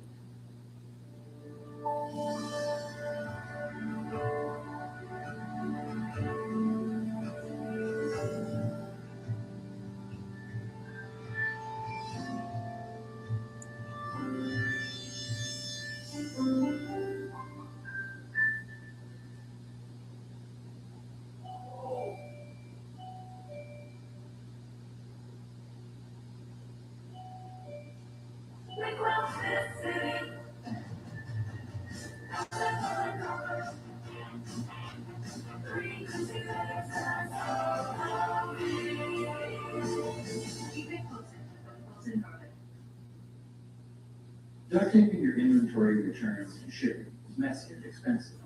ShipStation centralizes your shipping into one powerful hub, integrating your stores, carriers, and accounting, and automating your workflows with ease.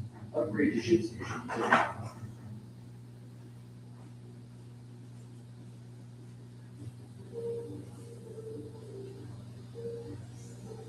The first time Big and I met, I was having like a promo type shoot. All you heard was he got the big. I didn't know much about him before that day. I was so nervous. I saw him staring, and I was pleasantly surprised.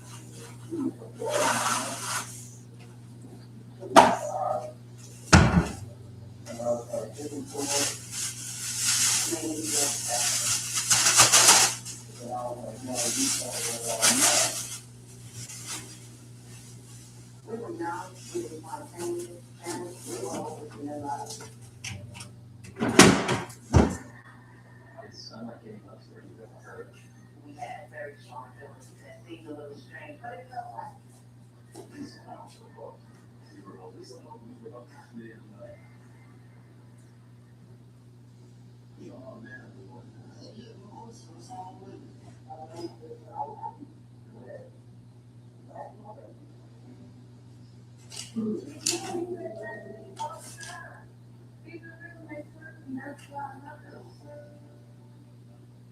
we definitely had a lot of fun together.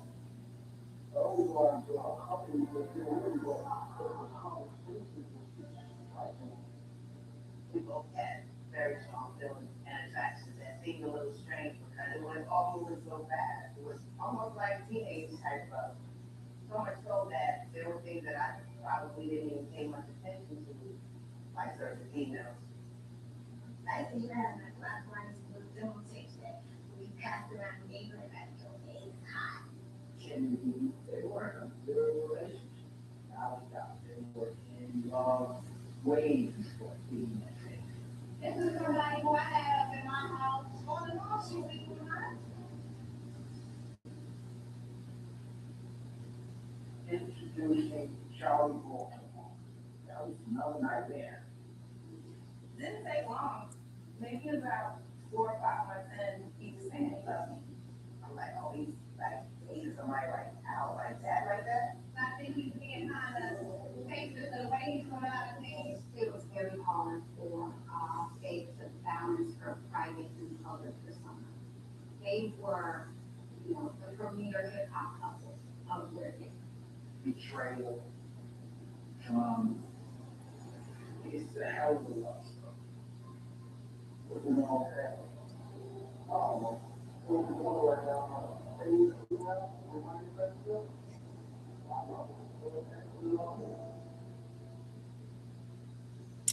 In retrospect, we were so young, I kind of moved on from, you know, any animosity that was caused by that situation.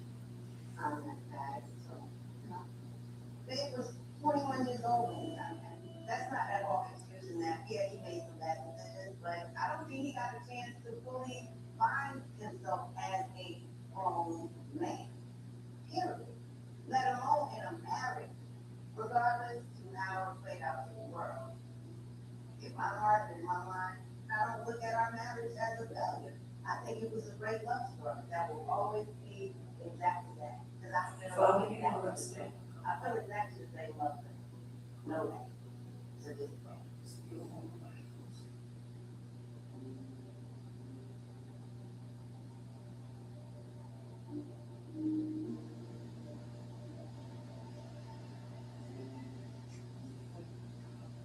Faith was born in Florida when I was 18. I was a senior in high school. Faith's father was a musician. We sang together. And when I got pregnant, I let him know. And it wasn't really what he wanted, so I let him know I didn't want anything from him if that's not what he wanted to do. I've never even seen a photo of my biological partner. I don't know what he looks like. I've just always heard that he was white and that his family didn't want him to have a child with a black woman. And this is in the 70s in the South. But she had to be pretty ballsy, and there's a whole lot of energy. You know what I'm saying? I grew up not knowing who my dad was. So I found a few listings with addresses for people with the name Richard Swain. And then maybe I wrote 3 letters, you know, and it's just, with this you, so my understanding, you might be my biological father, you know. Nothing ever came back. I don't even know if he's alive, so.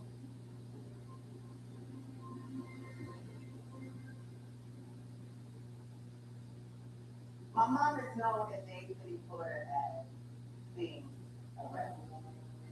She was the lead singer in an all-white rock band. I sang blues and jazz with that band. Then I had class. I sang all 9 months out of parent. So it's in her. And after she was born, she would go to rehearsal with me up until she moved to Jersey. We had some cousins that relocated to New Jersey. My mom was in 12th grade. She was finishing up high school, and they begged her to let them take me back until she finished school. My cousin May, she was in the church, she was saved, and I knew she was going to take the best care of my daughter. I had to spend a whole lot of time in church on her, and I ended up joining the choir at another age than most kids. 4 years, she sang all around the city of Newark in different churches everywhere. What's this like to feel with something she had range that you couldn't believe? Gospel laid the foundation, but she knew she wanted to do more. I was always somewhere doing something related to either church, school, and most likely based around me.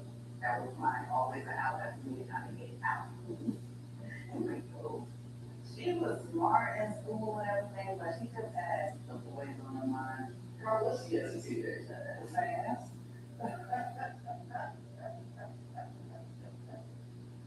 She liked bad boys. She probably still likes bad boys. Once it's in, it's in.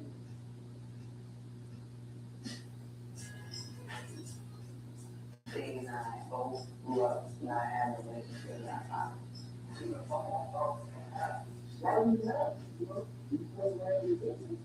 I didn't see Dave spending a lot of time dwelling on the fact that he didn't have a relationship with his father.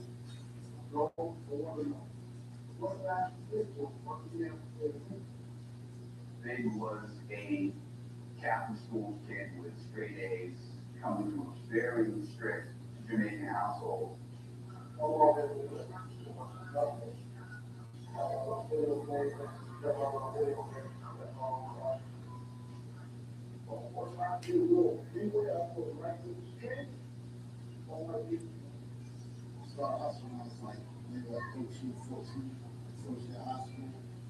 His mom was very devout, Jehovah's Witness, and he was trying to be the opposite of what she wanted for him to be. We were rebellious and ended up in the world quite opposite to what our parents saw for us. Big was still selling drugs, but he's also out there freestyling, and you could just tell that he was something different. He had, a girlfriend, Jen, who was sort of like his girlfriend relationship. They had a child, Big's eldest daughter, Tiana, and she became one of the motivations in his life, not only in terms of trying to change his ways in the street, but also living something. So Big as young, he was super excited. He wanted to be a great dad. He has a man up in his to really get things in motion with his life. He has a lot of really doing. Around that time, that's when all the music stuff that started to come around. So it was like kind of a perfect time and thing, but the music was so much of a process. He was just trying to go hard and everything. He had to do When Pop heard Big, he all of a sudden had the instant of his dreams. Some of these stuff, daddy is from New Orleans, no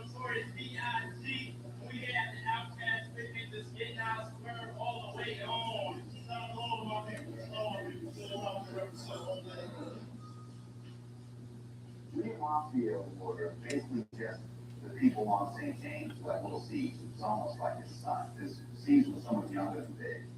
But Big was just basically seeing these kids on the corner with nothing better to do. Once he started making records, he's like, I want these kids around me and also these young hustlers to have the opportunity to think beyond selling drugs. I bet you put me on the spot. He's the guy who came outside on the floor.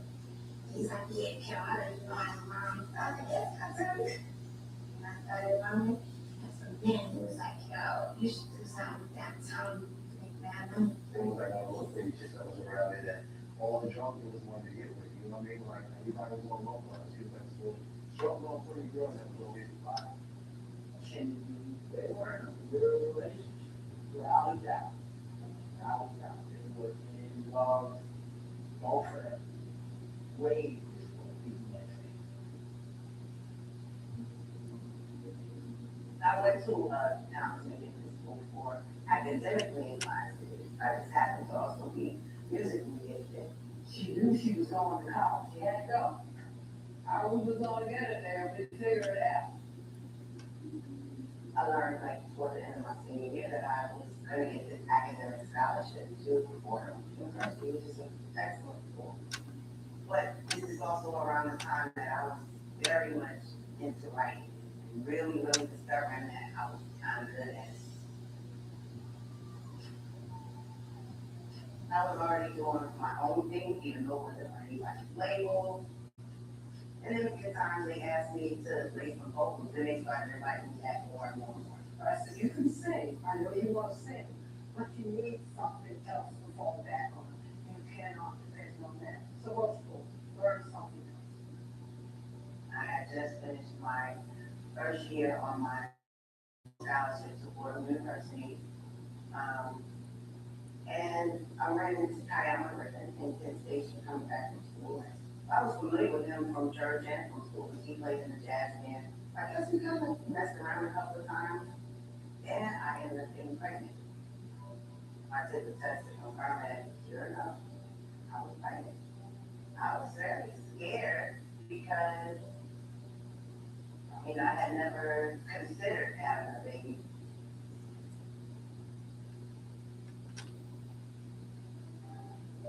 I was 19 when I found out I was pregnant. So I left Fordham and my full academic scholarship. It was a disappointment to my family. It was a disappointment to myself, but my dad told me to do what I did. China was born and there were it definitely didn't work out with her dad. I didn't have any money, so I had to go back home. And I said, okay, how are you going to take care of China? Well, what about music? I said, no, not good enough. You need a job. I was on welfare at the time, a single mother. And I started just kind of going by the studio, although there was no promise of anything. It was just a break and a relief from the trauma. And I thought I could learn something by just being a fly on the wall in a professional studio. That's actually how I ended up being Albie Shore. He ended up being Lifesaver. He immediately enlisted me to be his demo layer. Well, it, she was go background writing, for this one and that one. When they Pup was producing, and it was a female vocalist on this Usher record.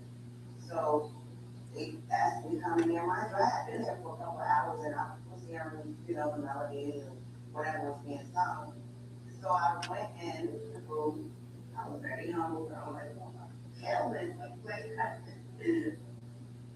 know how to do what I know how to do, so instead of keeping all this stuff I got in here and nobody ain't gonna ever hear it, I do this stuff all the time, like on my own. So, when I walked out, and he was like, kind of whispering, you know what I mean? So I'm like, he's like, hell yeah! It was crazy. I was like, oh my God. I was very proud of her. She chased her dream and it paid off. the introducer, you know, was all about the sultry sound and the gospel in your voice, and you could just feel the soul. Faith Evans was one of those artists that was up and coming. Her voice was just like the highlight of, that era for me.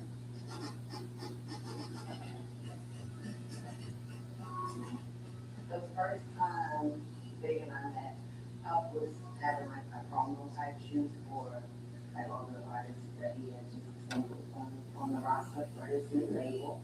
Big came, 5 or 6 weeks. Every time we had a break, I would sit down, I had some pictures I had just gotten developed or something with it. Big like that, and I'm like, yes. And he's like, well, I have to do this, do this. So he would kind of come and make conversation and understand what he was add into that, like, look at that, like, I said, he knew me already. And so I think that was kind of the basis of I really started real conversation, outside of the long talk and trying to make jokes, which at the time, me not knowing him, I didn't know that part of it now. But then we started talking about having daughters and, where you from. I just remember the photo shoot was over.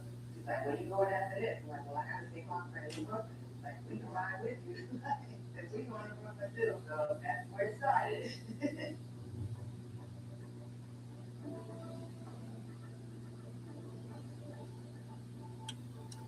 When I got to in front of his mom's house, he said, I think I'm calling you. So I'm like, all right. But I hadn't given him my phone number, so like, the way he called me. Then he called me the next day. I was like, how did you get my number? And I guess when I was looking through my pictures, he took my phone number off of the thing. I thought that was pretty cool.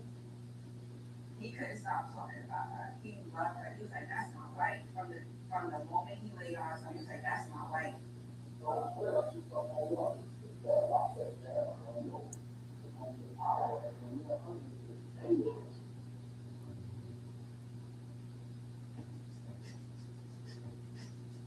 Shortly after Big and I met, I remember there was talking this party that was giving. And Big kept asking me about how the party, and I'm like, yeah, yes, it's like everybody else, in the office and all the other people I knew from the label were going, so I ended up going. And by this time, we had been hanging out and talking quite often. And Big performed that night. This is my first time seeing him perform, and it was like, wow, like it was amazing. Just everybody was like, wow, he was dope. After the show was over, everybody was trying to kind of get at him, get his attention, to the show. Yo, Big, what's up, where y'all going? And I just remember him, like, telling him, like, I'm going with her, wherever she goes. And I think I probably had to wait for that to happen,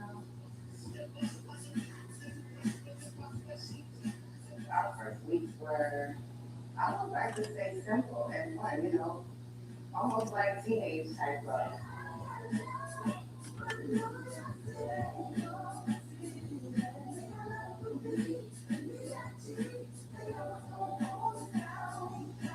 They can drive, so I would take the studio sessions, go in the studio for an hour, get whatever money he was there to get, come back and we go get something to eat. And I think we both just really had very strong feelings and attraction that seemed a little strange because it went so soon, but it felt right.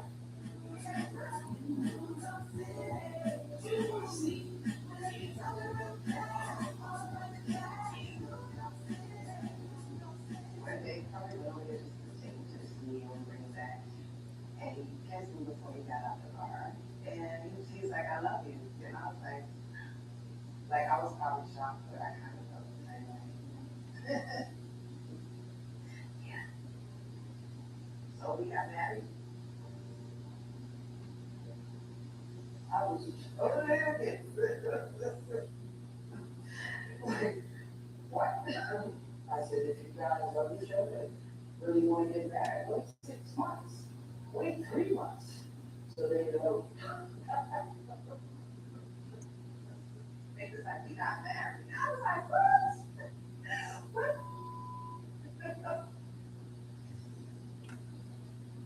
One day, I go to Biggie's house, open the door, and I see this girl sitting up in his bed. And I was like, excuse me, who are you? And she said, I'm Faith. I'm being white. And I was like, white? And I closed the door. And I wasn't looking for this guy. And I said, yo, there's some girl in your crib sitting up, so I see your wife, dog. He's like, yo, that is my wife. I'm like, you gotta be kidding me. You have to be kidding me. So now the way my mom works, I'm saying, there is no get him.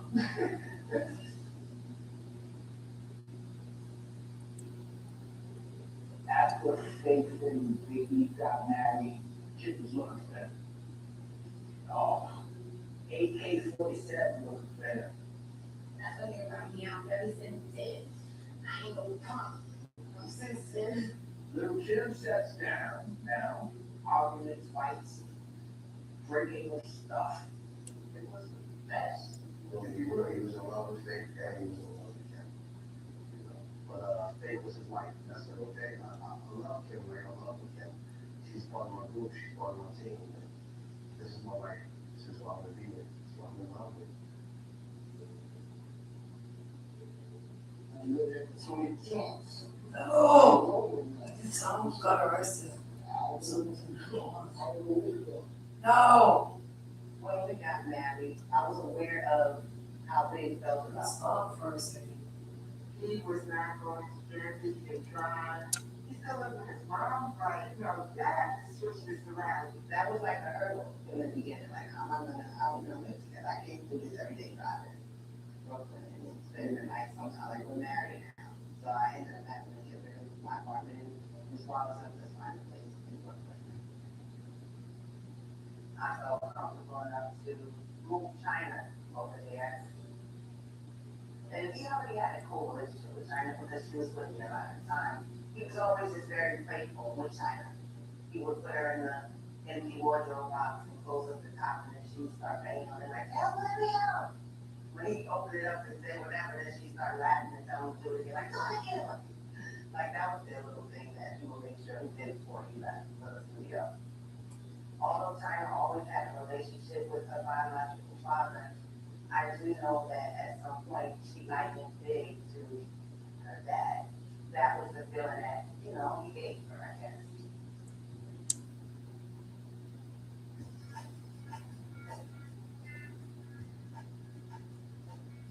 Things were moving in a positive direction, but, you know, No! very rarely I'm home. I started trying to make a home, but the thing was blowing up like out the gate. You have to delete our links. You know, how people say, oh, honey, we'll go on to. They never really got a chance to have that honeymoon time. It wasn't like my choice, man. It wasn't they doing his first album. And every single he was putting out was getting bigger and bigger. So he was just becoming more busy and busy by the day. Little Kim, Lil C's, keep the music. Big work with Junior Mafia and Kim. My first impression of Kim was she was cool. I really thought she was cool. The thing is so dangerous, it's just way too easy access. One of those moves like, you know, where I feel like my man is next to another woman. I'm just not like that. I don't operate like that. They kind of encouraged me to befriend her, you know. It was like, okay, that's his artist. I didn't have a problem with that at all. What about Lil Kim?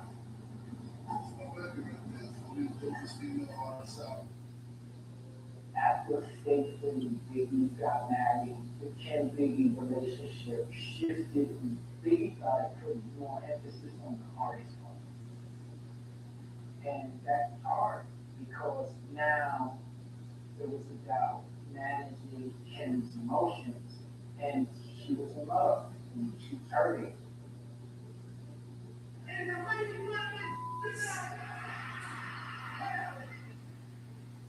Biggie was huge when he came to London. And he had the mafia. So it was a party. It was too young to understand. We didn't know how to embrace all that. We that was part of it, but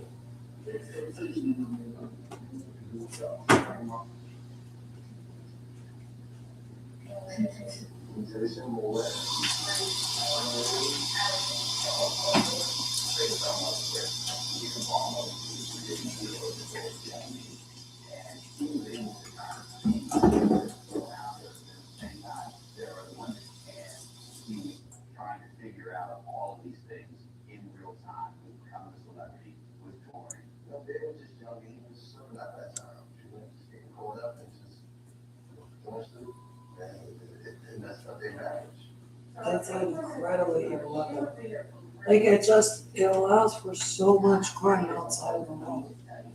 And unto this very day, I know there are Incredibly evil crime too. I recognize the tones on the Incredibly evil crime.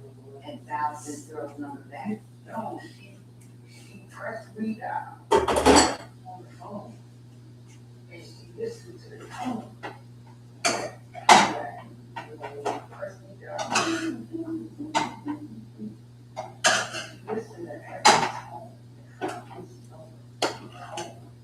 Like, who does that? Who has that ability to be able to say, oh, so that's 7. After that, you are in trouble. I remember one time Dave was in the he was calling me, you know, just to let me know. And he called me like, your mom, I was just calling to let you know you go in my room, I'm letting you, you so that just, you know, it's like,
when I started it was a female, I just started going.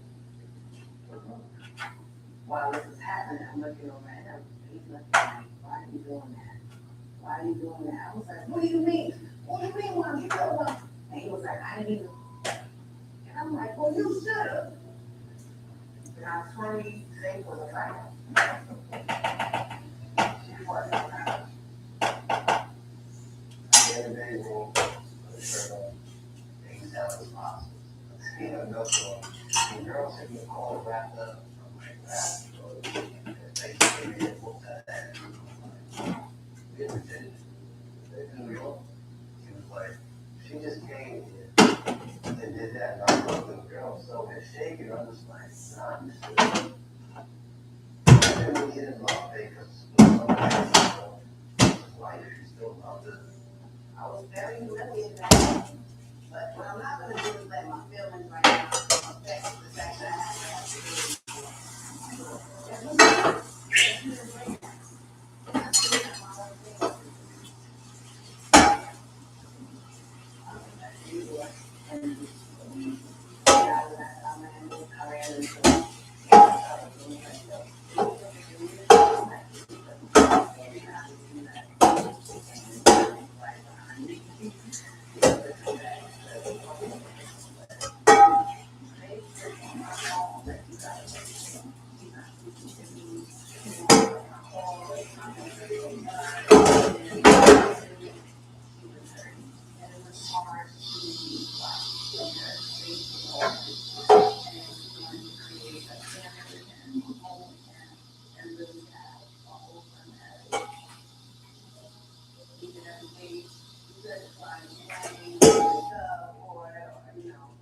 Tell me to come on the road, but I couldn't do that because I was working on my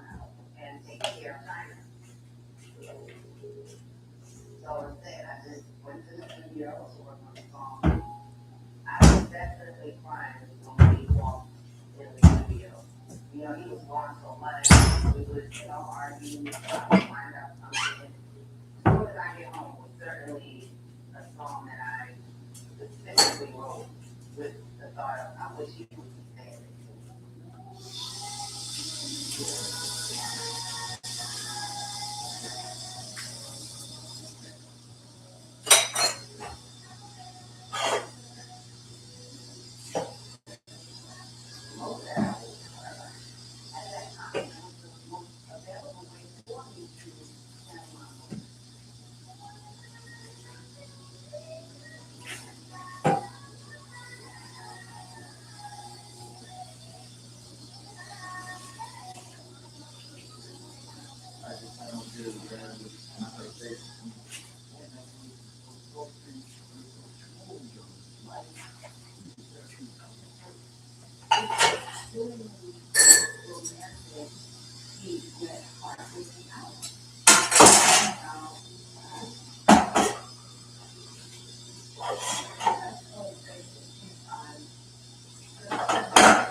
Faith was trying to put the pieces together of their relationship and her own career at that time.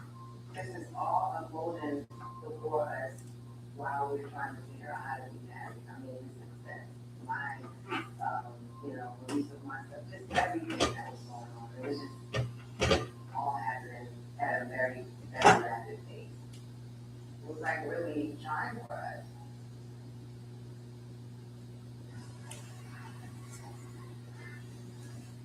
They just like you, like, they genuinely like, you know, he genuinely respected hey, this rapper, you know, like, they really appreciate that. So I'm not saying about it. And then see that show on the big, we didn't go to New York. We never like that show big. I had already spoken every time. We were together, we were like, you know,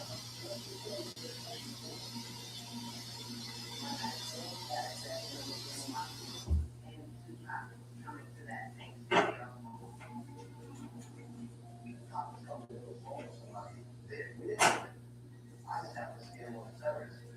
So I told Big one day, I see my tail. Big one, well, we just decided to hang out and chill.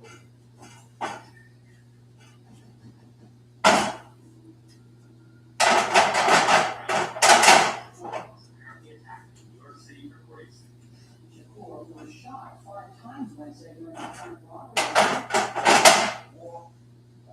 Tupac resisted, he was shot numerous times, at least twice in the head, once in the left arm, once in the thigh, once in the groin area. Shakur is currently undergoing surgery for multiple gunshot wounds.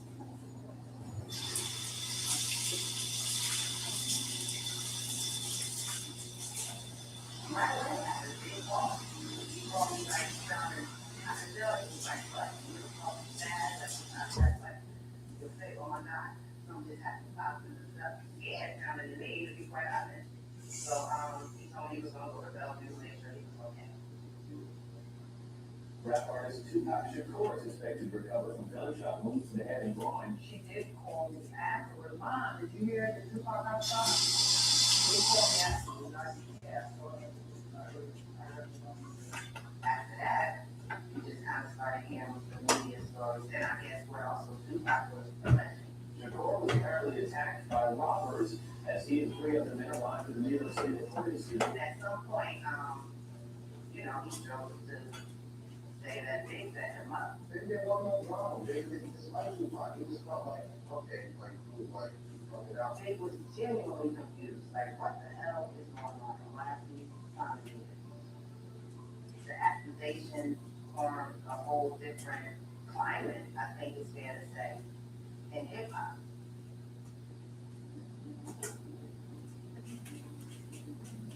The Source Awards 1995, this is the big hip hop. We all had to do, run through rehearsal early in the day. We came in like run through the time and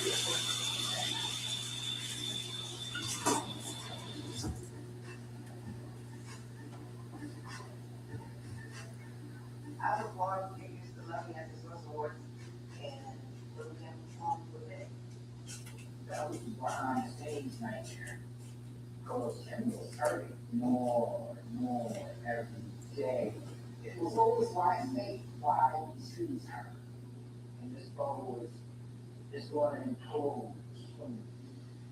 I knew what was going on. Davis is like, I knew he was there to get this. Like, I'm not gonna go there and tell Big that. I'm not gonna go tell my man business. That's my own. They kind of knew big secrets and would navigate things away from the shenanigans with Little Kim and whatever other women were going on. Dave was nominated for and won a few Source Awards that night. You know, it felt pretty good to get a part of that with him that night. It felt like, we in here. And it seemed to be shaping up to be a pretty enjoyable night until Shook spoke to the audience about Anyone out there will be hard. What about the future project? All the videos, all the records. Yeah.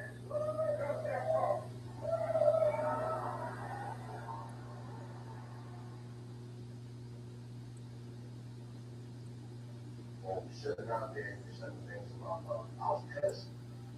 I was dead with him. He wanted to fight. Like, nah, man, they going down, but I'm just like, nah, you're not going to do that. Don't do that. Like, so they like say people should chill. We're not going that route.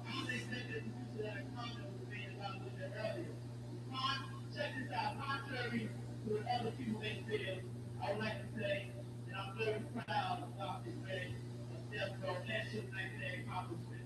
I remember Faith having to go present was something. And Faith looking so innocent, whatever Shook had said a few moments before, I didn't know about it because I was backstage preparing to present the award. So I'm looking around and seeing what's going on. You could tell it was starting to seem like some sort of a divide. The tension in the audience was so high. It was like the walls were closing in. It felt really dangerous. That's what I know. He's Try to like, everything's with going to all that, like, God, it feels like you this talk like that. we're gonna be all yours. After the Source Awards, we went back to our hotel and spent the night here. But, we were still kind of on the house. But the famous vibe photo shoot with Big and I, we didn't arrive together, nor did we leave together.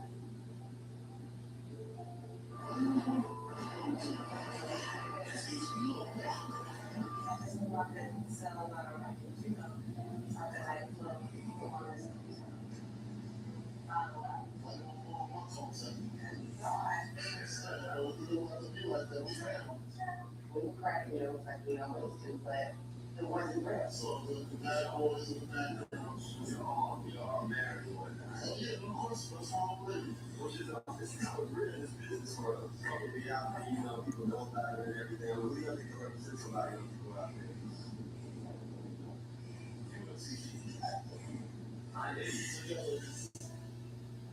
When I decided to be his wife, I wanted to be married to him in a happily committed, trusting, and trustworthy relationship.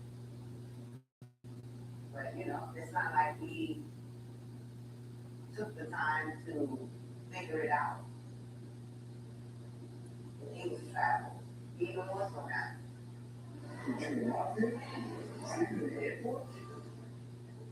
We was out on the road and she was away and even if it wanted to be good, it was so many people around to stop him from doing that. He's on the road with 20 other guys. And they was like, they can get, she was around, she had to be around. But I was always a back and forth situation too. You know what I mean? Because it was, you know, day and day, and she would see things that she knew people were there too. It was just like that. 23, 24, come on. It's a young man. Take any relationship serious. Always take it serious with that money. Have to make sure we have number one records. You know what I'm saying? And it was just fun. You know what I'm saying? Living that fast life. One time they came home only for like 2 hours to act because he had to leave again. And I'm like, really? If you knew you had to leave again, you definitely should have come home for some period of time other than the 2 hours to pack the bag and leave again. I was like, okay, I have to do something to let him understand. Like, something's gotta get. And so I do that. Oh, get out of my house with that thing. And in return, he cut him off. That's pretty awful, huh? No, no. My mom would get away from her restaurant. You know, it's you. Being balls and watches, jewelry, like, jewelry get thrown out the window. And I said, Serial killer. that watch. It was stuff like that. I didn't like what our situation had become, you know. I didn't like it. I didn't. She called me telling me that she had to move and that she was gonna leave big. And I'm like, where are you gonna move to? Where are you gonna move? She was like, I don't know, I just have to get out of this apartment. By the time I got to Brooklyn, she had packed her stuff. Then Friday, and so me and China was upstairs and her and Dave were downstairs. And I heard this like gunshot. And I'm like, wait a minute, I didn't know, I was like, what? And so she shot at the dresser, tried to scare him. And that was it. You have to think we're in her early 20s. She's in a marriage and it's breaking down right in front of her face. She kind of felt out of control. I just left and left everything here, all the furniture, all the clothes. I was kind of done. Shortly after I moved out of our apartment, Kim was on Wendy Williams' show on the radio. Kim was talking about Big in a way that could have been misconstrued as a romantic relationship. And Wendy says to Kim, what about Big? And Kim says, I don't know, they're not even together. She got on the radio and felt comfortable enough to say that Big and I were not for him anyway. I just felt like that's like really out of bounds. Even though she didn't get on there and say, we're together, she said that's my baby, but you know, it was enough to tell something was going on. But I'm like, I was pissed, and I was shocked at him. Like, but did he authorize it? Because it was just like, okay, now you really started to be disrespectful. And I guess we were really naive, but there was some times where I remember Faith would say, oh, this dress doesn't fit me anymore, Kim, you can have it, so she was looking at Kim as a little sister, so probably, you know, after a couple of infidelity moments, this was the one that really hurt her. We were back in town, he had to stand on the thing. I went there, like in the middle of the night, and I asked him, are you little Kim? And he did not deny it. And I just kind of. No. Stupid. I'm like, You disgusting son of a bitch. So we were being around her, and then it was like the vibe with everybody. And you could have raised up. You know what I mean? Like, why? Like, Red box. I did not. I did not. Very right. That's a really wealthy girl. She's spoiled. I was definitely tired finding out about the different infidelity. Yeah, there's seven devices outside. You get into that type of situation, I think the reason people Really, stay it's out of not well really- is because they don't have that much self-worth. I'm no expert, no psychiatrist, but I do know that that's just not what I'm here for. I knew you were gonna be. He talked to that, he was always about breaking into the houses. After me leaving our apartment in Brooklyn, it was weird, and they was trying to get in touch with me. But, you know, I was like, I'm tired of being, you know, I was like, this is not what I was feeling. when her and Big, started separating, she felt strange being around any bad boys, and I was working, but I not as much, you know, I think, and that made it. No. I was kind of ducking and Big went on the road to promote his single, and he naturally goes along. I first met Big at a concert in Philadelphia, and he performed, and after the show, I went in a picture, and he's like, no, I want to take pictures with you. So we literally were standing outside taking pictures of each other while like women were riding by, like throwing their panties, literally just craziness, like drama all around, people screaming his name out, and he was like laser focused on. It was a wild experience, you know what I mean, for a girl from Philly to meet this rap guy. I mean, he's like, you know, into her. Our romance kind of like took off from there. He had the best sense of humor, best personality. So, you know, it was kind of like a natural progression into, you know, dating, a relationship, or whatever. He was definitely different from any dude that, you know, dated us to that point. Maybe about 4 or 5 months in. No, you disgusting son of a bitch. And, that's when he introduced Charlie Baltimore into this equation.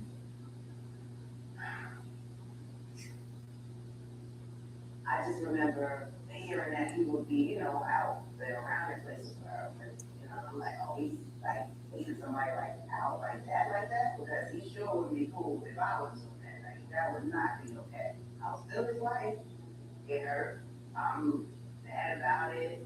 I don't think people really believe that first. Because it's like, okay, wait, how did that happen? Okay. So I was a little shocked when I called and asked me, I want you to come be in this video with Big. I was like, no, I don't want any part of it. You know, like, whatever. He told me he wants to do really at this point. So he said, let's see his face do it. So we actually, Faith said no to the video. And then he said, well, let's get Charlie Baltimore. Crazy. He said, I need this look-alike Faith that I could kick out of my house. I want Charlie Baltimore be in Get Money video. But you don't give me on that ready, right? You want him on video set together? Yeah. Oh man, why are you doing this to me? I had never, you know, done any videos or anything. I was like, I don't know, maybe 19 at the time. So I'm not really knowing, you know, or expecting the, you know, the events that followed to be what they were, where people thought that I was the first being fake. I heard about the Get Money video before I heard you talk, because the word on the street was that Ricky had done a video with a girl he was dating who was depicting faith and faith. So everyone sort of was like popping popcorn waiting for this video to come out. I understand how people took it that way, because you are dead, that's kind of the thing, man, so people look at it like that. People got it, like, oh man, that's how that was his intentions.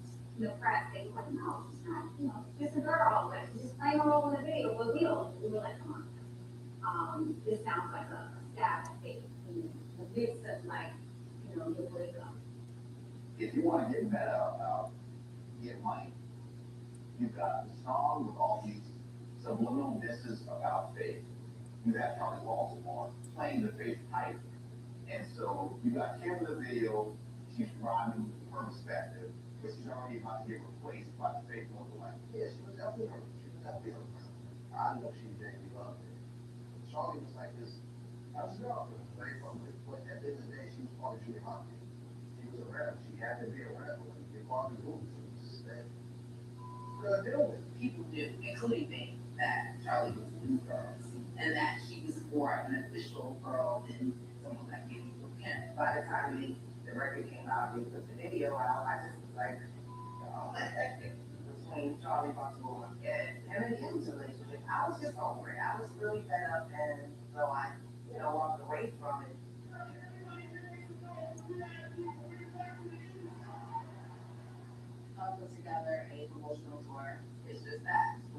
not gonna get paid. Drake was like, no. I think it's safe to say everyone was shocked. He was just as. Because when you're a couple in the same business, you can go the whole way. Where if you're fighting, if you're not speaking, if someone's upset, all that kind of stuff. And I think he was worried about that. Honestly, it seemed like an alarming situation, But we couldn't understand why they wouldn't let go on this floor for the shenanigans with little Kim and whatever other woman was going to want you to run your father into living. I didn't want to go along with my cousin who I'm separated from, his artist who he was speaking with, as well as his girlfriend. And hearing the different stories of what was going on between them, my better mind told me that I don't have to do that. Around the same time, I was getting, calls to do writing for other people. And I came to LA and met a producer who was about to work on a project for a new group, and he wanted me to write for them.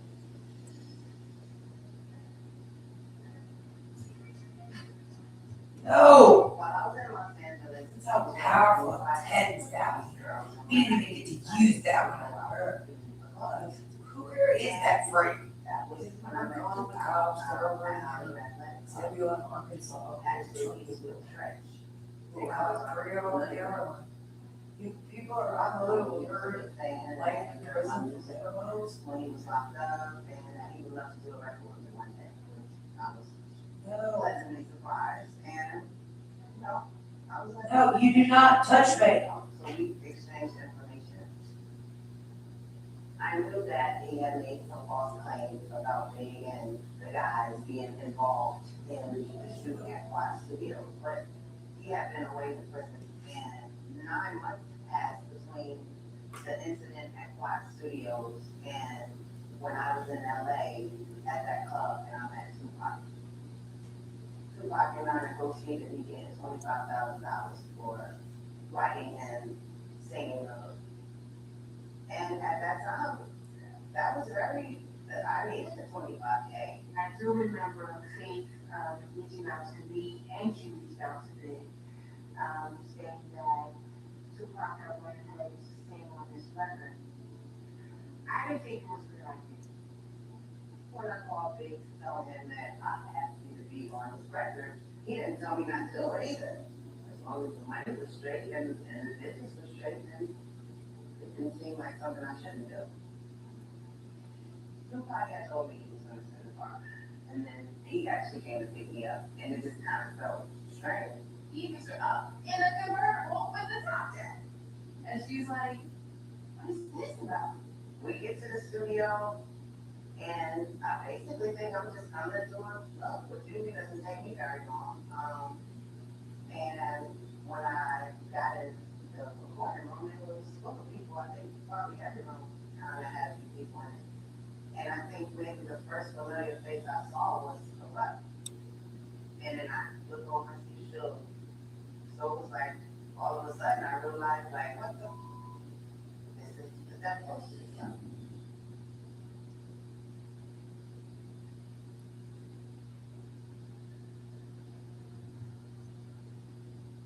Tupac and I get to the studio, and all of a sudden I realized that is that supposed to be done? It's not like Pac was always on that road. He'd been on that road for a few months at that point. He was in jail, Suge bailed him out, and as a condition of bailing him out, he snapped that car. Kind of all at once, it was like a combination of like surprise, a little bit of fear, a little bit of angst. Suge approached me and greeted me, said hello, said he loved my music.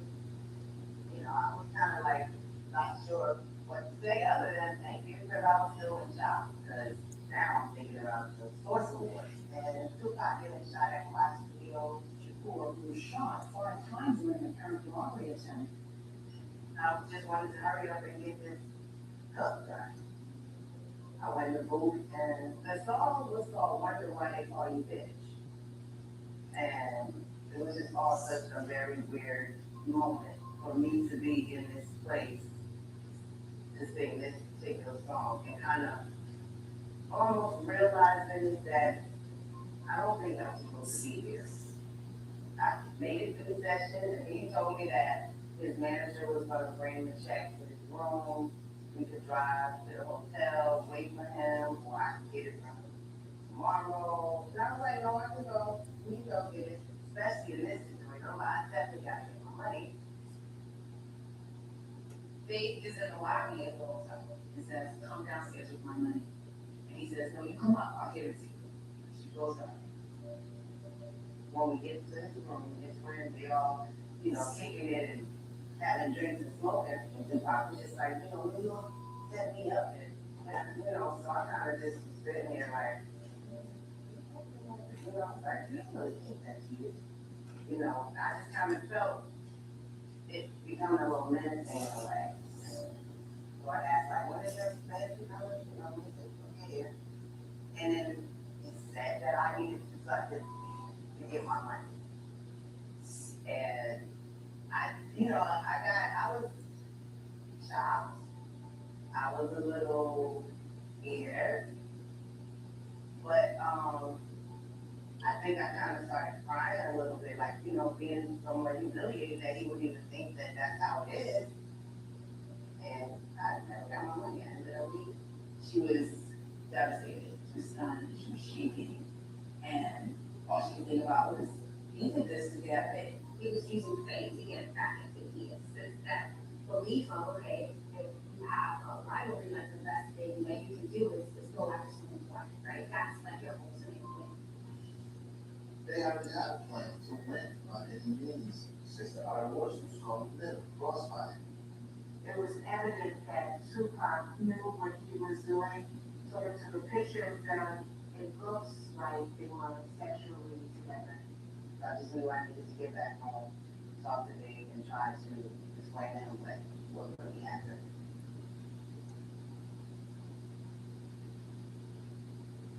I definitely felt you. I mean, if I was what I was doing, like, what?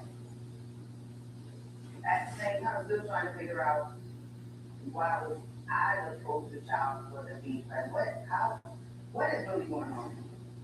They just kind of used her as a pawn on the board. At the end of the day, Tupac knew who had gotten the shot at the limit. He knew they didn't have anything to do with it.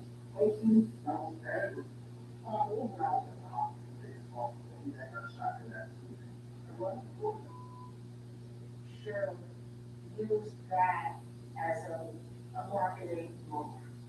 Let's go after the whole Bad Boy thing, because right now Bad Boy is winning, all these things are coming out. I feel like the media started to play those two groups against each other. And they got ugly. We would hear our business on the radio every single day. No, it was relentless, serious. Like, it was bad.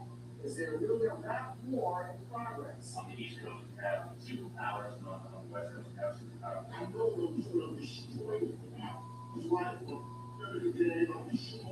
I'm hearing about all these things that Tupac was saying about me, that, we had this big relationship, all these different accounts of things that I supposedly did that never happened. The New York Times wrote this whole article that Faith sold a wedding ring, pawned it, took Tupac shopping. They all went to Hawaii with this money that she pawned for this ring. The New York Times was an incredible newspaper, so if the New York Times wrote it, it has to be true. They all want to know this I was missing in Hawaii. Like, it don't make sense. But no, I did not speak with Tupac. But the video went on Tupac, what they did, Tupac, I remember the video. Everybody. Get away from me. Don't sit around and watch my, oh, you can still hear I'm deaf. That disgusting monster was me laughing. That's not true. Like, that's not true. That was Really? prison can do with people being that. Arrest. Like, Get away from me, you disgusting I'm not beast. saying that's not true, wait a minute, this is all made up. He was so angry and grabbing on me and he was enraged. Big one heart believes that within the same time, he's got all these. Get away from me. Like, how do you want to play like that? We never got to really have the conversation I wanted to have. And I think it may have been a combination of me seeing how angry he was and all the things after that were being said that weren't true. It kind of took on a whole different thing than what I felt I needed to tell him from that one day. Everybody talks about our agency. But no one really even thought to ask how did agency feel? He was hurt. Cried about it. They didn't believe that they stuff. But of course, hearing it for the first time, their reaction is like, yeah, it's gonna be angry. Like, go about this. Nobody will go to,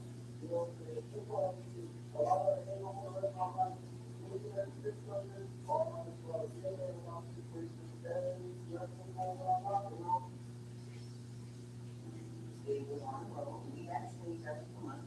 And I remember it was around Valentine's Day when she asked me to come see him and we do once.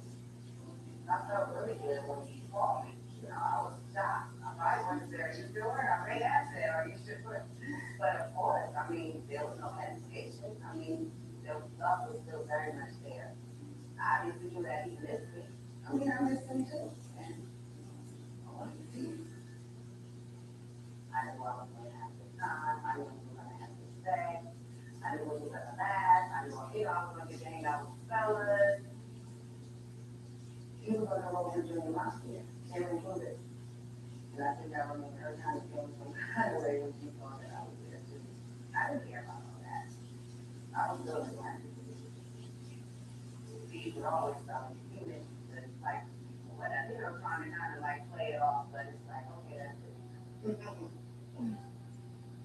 About 2 months after I was supposed to be big on the road, I noticed, that I was a little positive. It was like, oh, wow. Let me take a pregnancy test. And sure enough, I was pregnant. She was happy with that pregnancy, especially when she found out it was a boy, because her said she loved big and she was able to give him a son. When I found out I was pregnant, me and that new big one separated already, I just let him know, like, look, I know you got your little girlfriend and everything over there, so I'm pregnant, but we got to have a baby. They heard about like, but Charlie was like this. I was young, it was very public, they were split. Big told me, I think at the insistence of his mother, that Vic was pregnant. And I remember I called her. She called me. And I was like, what do I heard? I was like, looking at the phone, like, are you pregnant? I didn't know really well, he didn't tell me to call me. I don't know, I think they're getting arrested, actually. They have to, they're gonna like, I have no idea. Oh my God. You've got to get the device they're on off of everything. That is the most evil and easy thing to break. Oh my God, and that is the most evil thing overall, the whole thing of it.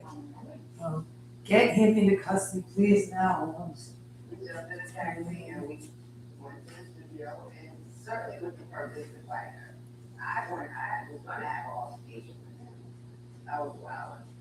She goes to the studio, she takes a gun, she gets into the studio, she goes straight to the room that Kim is in. So I kind of caught her off guard, she was sitting down with her pen and bag. I just kind of jumped on her. And it was all of 30 seconds before I think Puff was in one corner and Stevie J were all in the room and they kind of broke it up. The women screaming, I'm like, yo, what's going on out there? She was pregnant or whatever, but she was still fighting, so I just jumping in the middle, grabbing, jumping, pushing them off, grabbing her and taking her out the room. That was you know what I'm saying? No! Something up, fighting like. And there was a wig, and all I remember, the wig came to the apartment, And we got little kids wearing for a few months in the kitchen cabinet somewhere. And they would always pull it out and be like, I have to give little kids that. And then be like, girl, sorry, I wear those.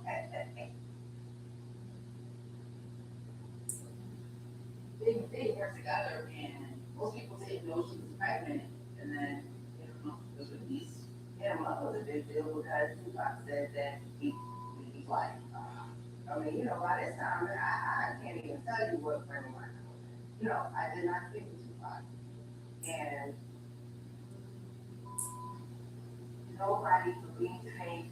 It's just like, yo, what's going on? Yo, this is for, bro. Hey, what's the situation with your big, what's the situation with your Tupac, the LA situation, what's going on? Baby, so my husband, baby, I am having this baby, no, I'm not pregnant by Tupac, and I don't know who my baby father is, I'm pregnant by Ben, and that's my husband, and I was the only person that I was playing with. After the media, everybody was writing about how that Friday was supposed because of faith.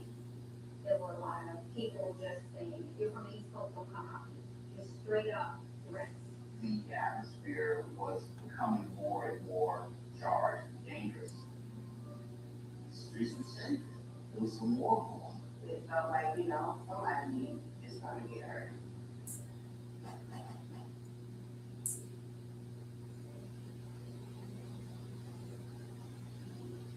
Rap artist Patrick Ford is reported in critical condition this morning in Las Vegas hospital. Gangster rap star Tupac Shakur underwent a third operation last night to correct internal complications stemming from the drive-by shooting.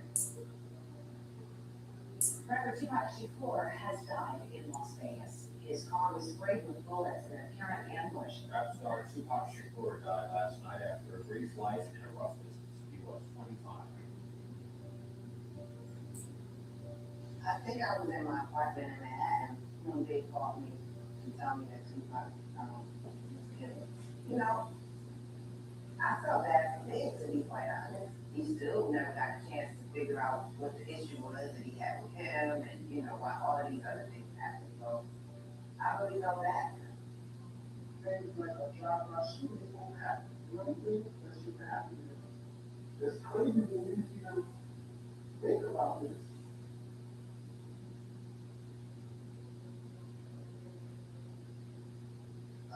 Damn.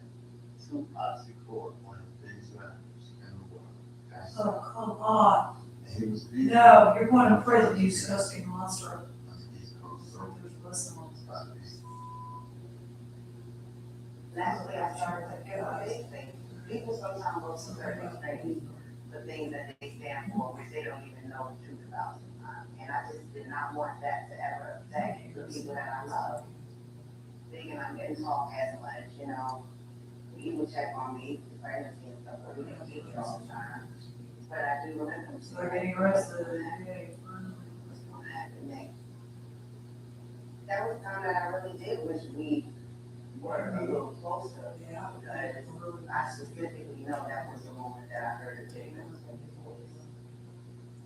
There's just so much going on and all this craziness in the middle of it all. CJ was born. And a year that was so stressful, so unpredictable, and wow, it was certainly a breath of fresh air. That was one of the most special moments that I have experienced with them, because I've experienced them overcoming so many challenges and that sort of steamy, rocky love. But this was a different love, and I saw a different side of both of them. They was who had this, he didn't know. Ready to raise his son. No. A little big, yeah, plans for his son. Start dressing him up like he's gonna get some cookies sweaters, CJ, like he was going to talk about all these things. So, are you feeling that? You got it.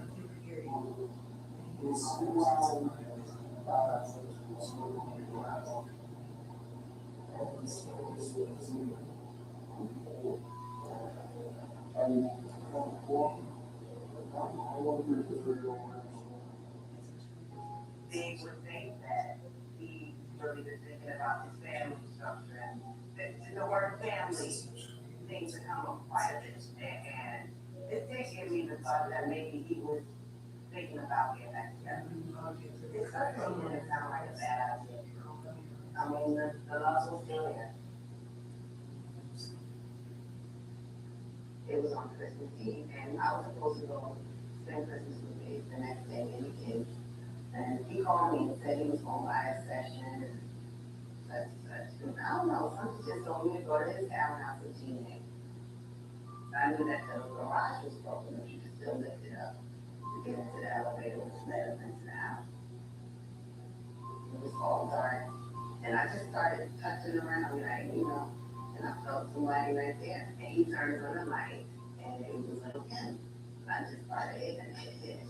According to me, he was sleepy, the girl that came back to the bed with him. So, you know. And then she left. Around a couple hours later, I had a red cruiser, and it was like scratched from like every single inch of the surface of the car was scratched up. Like she got busy on the truck. I was done trying. Ultimately, I realized if there was any way of us getting back together, most of the work would have had to be on his part. He would have had to have shown and proved to me that, okay, I'm not doing this no more, you know.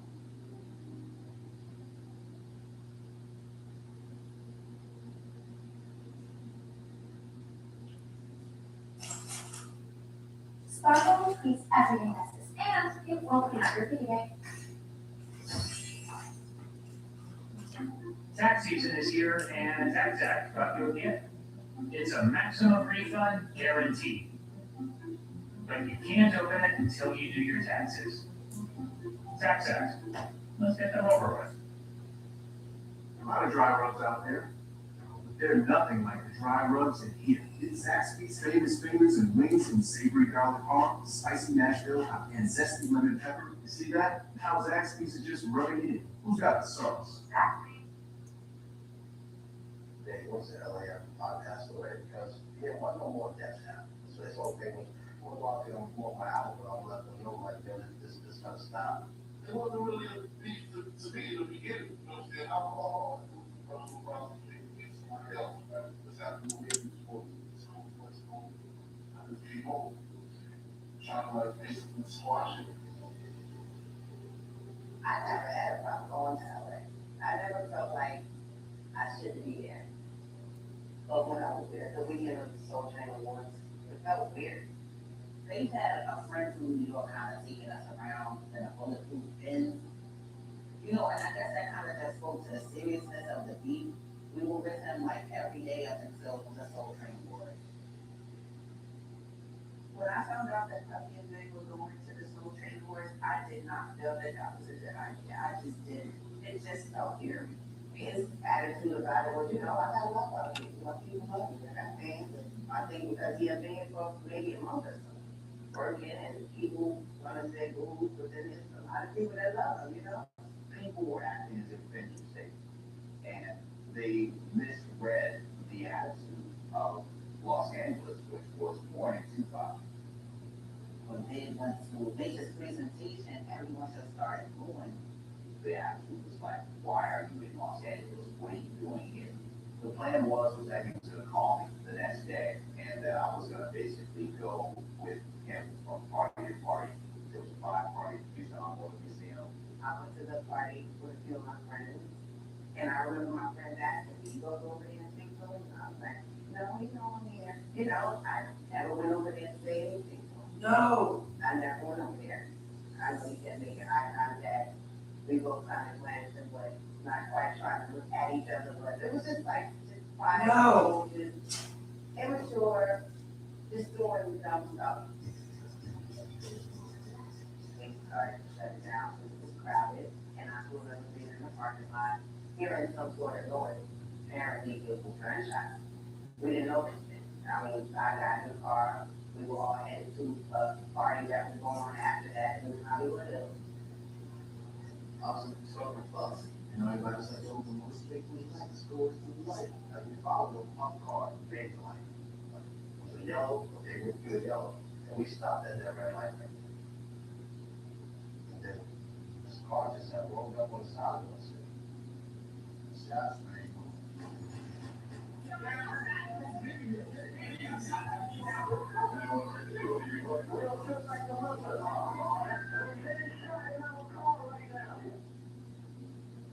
they moved over to Costco, squad with me. And he didn't get up, didn't say nothing.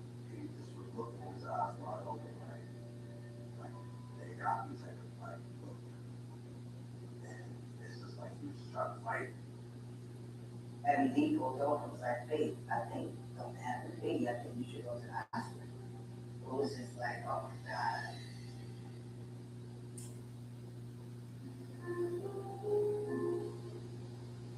I went directly to the hospital. And I do, there was a lot of people outside. I think in my heart, I felt like I'm about to walk in here and touch him and kiss him and it's gonna be okay. When I walked inside the emergency room, I just could kind of tell that something bad happened. And then the doctor actually told me that we had lost it.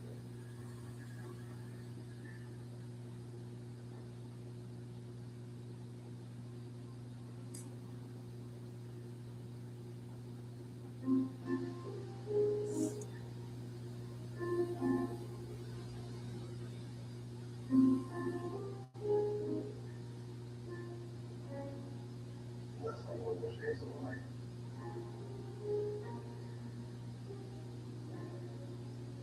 Everything just went dark for me. Like, damn, I should have gotten in the car. Damn, I should have went away to see him. Damn, I should have said something when he was looking for me. It was just like, oh my God.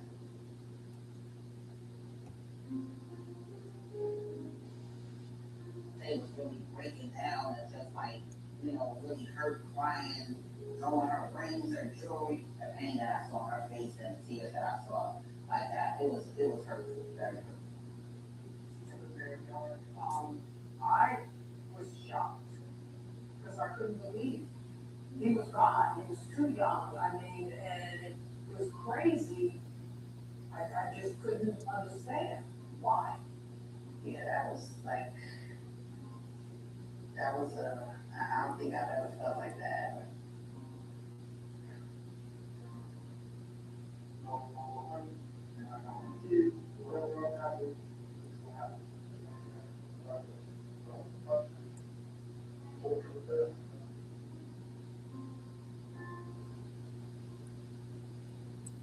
Notorious B.I.G., Biggie Smalls, as he was known, who was murdered 9 days ago in Los Angeles. Today, his body was returned to the main streets of the New York neighborhood for the final act of his 24 years.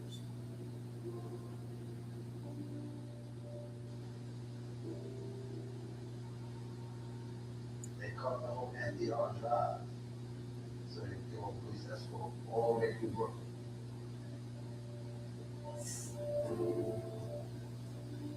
People were hanging out in the project with signs and magazines, like it was beautiful.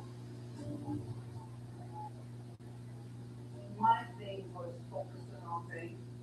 And CJ, it really hurt me that he would never get to know his father. I was still very much in a gray cloud, but I had a 2-month-old baby, as well as a toddler, and I gotta keep it together.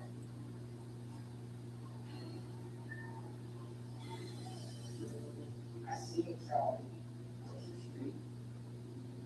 She kind of was walking by herself. I was shattered.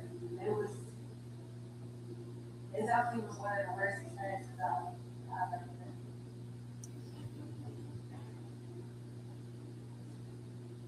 Kim was distraught.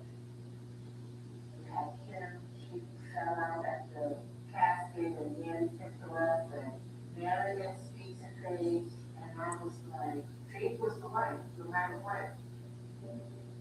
I recall Mary walking by the road that I was on and acknowledging everybody except for me.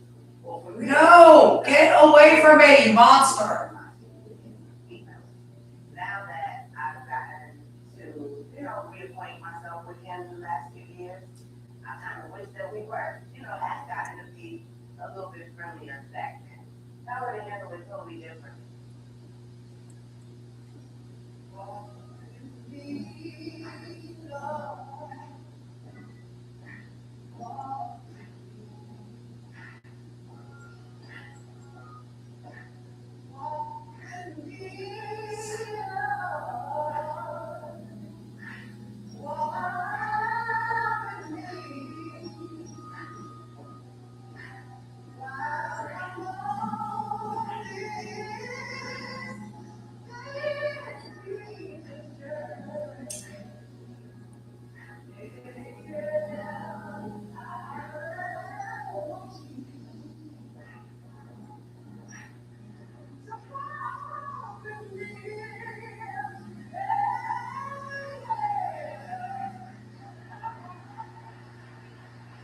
I first met you at Chad's house. If I remember correctly, the date was November 20th, 1995. It was a session on Rufus and Miss. Okay, but let me bring you back. The reason you say that, but that was the first time you came to my apartment. You No. met before that? Nah. Yes. Why would you be at my apartment? I wasn't at your apartment that day. That wasn't that day. I'm still on the. Get him off of me! You know, we became friends the first day. I liked her initially, then I was like, why can't you use that as a sign? You know, he just was constantly. You need to get the device that honors I'm around. I'm making out. also people think And it's after that I started working on the King and I find it. I knew that I wanted him to be a part of it. We were in the studio and. so it's always something like, And I was kind of shocked, but it Jordan was just man. 20 years ago, my first father kind of like crushed, like whatever. So at this moment, I'll be like, just my life. I'm so happy to say after all these years, we've remained not only friends but best friends, and you've always been there for me, and I'll always be there for you. I'm not just as your best friend or your friend, but as your husband. I enjoy navigating marriage now a lot more because I feel a very peaceful and cool existence. Thank you, Jesus. It really doesn't matter how much time has passed. The fact that Jake is not here is always going to affect me. And, you know, I wish he would have gotten to see CJ grow up.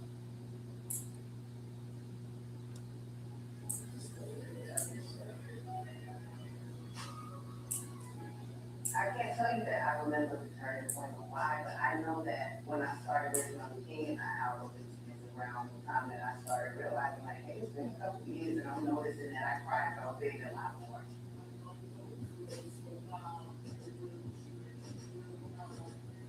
The whole spirit of it was certainly about the whirlwind of our relationship, how quickly it happened, but also how we really did have a bond, you know.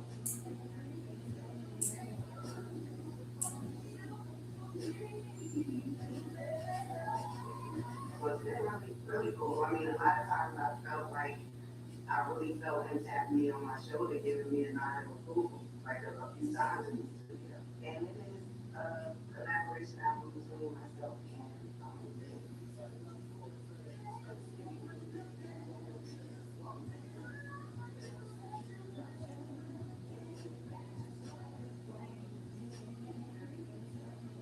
I consider myself very blessed to have shared the love with Big that he had, because I still love him, you know, and I know that love that he had for me was very genuine.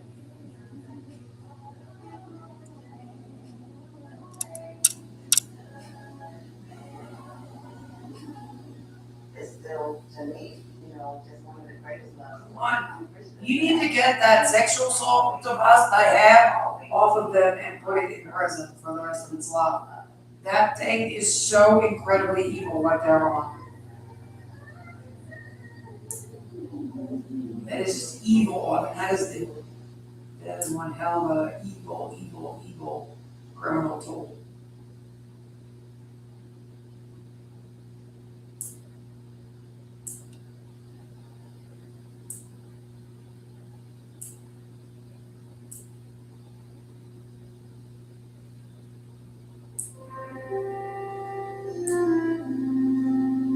Nancy Pelosi grew up in a household where power was like electricity and running water. The first documentary on the life and legacy. Nancy Pelosi came up in a historical era where we did see politics as combat. Of the most powerful women in American politics. She's got this no holds barred attitude and knows how to be damned. Nancy Pelosi has never been accused of bringing a knife to a gunfight. Now I'm proclaiming Pelosi's power.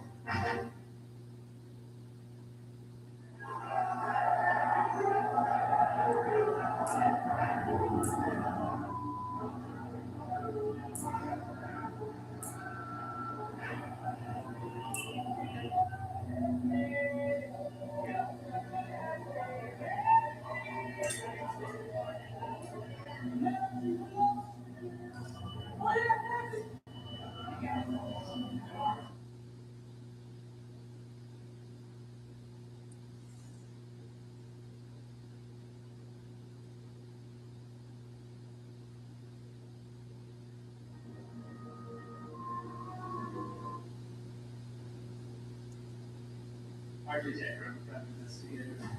And I'd like to ask you a few questions about what happened yesterday. Figured out we get another job. Maybe we dive in together and find something that connects.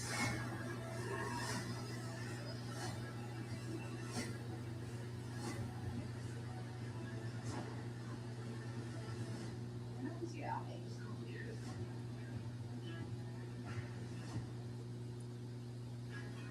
This is a hot flash.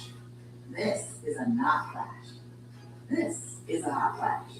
This is not. If you have hot flashes and night sweats due to menopause, ask about Veoza, the #1 prescribed hormone-free treatment approved for moderate to severe vasomotor symptoms due to menopause, so you can have fewer hot flashes and more not flashes. Veoza reduces the number and severity of hot flashes day and night. Veoza can cause serious side effects, including liver problems.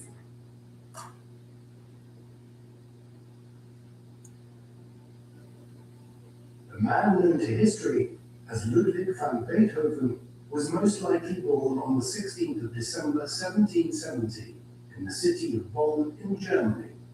There is no record of his birth, but he was baptized on the 17th of December, and the custom at the time in Germany was for newborns to be baptized the day after they were born.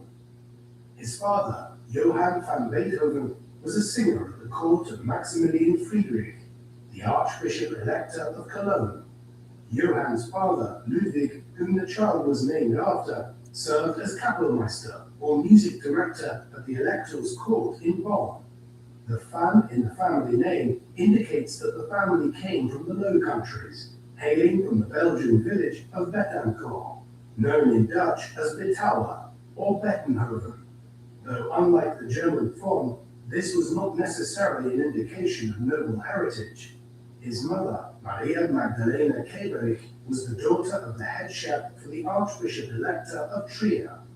Following the death of her first husband, she married Johann van Beethoven in 1767. The couple would have 7 children, of whom only 3 boys survived infancy: Ludwig, Caspar Karl, and Nikolaus Johann.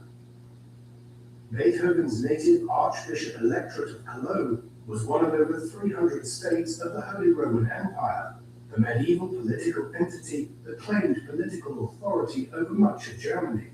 As his title indicates, the Archbishop Elector of Cologne was one of the several imperial princes who had the right to vote for the Holy Roman Emperor.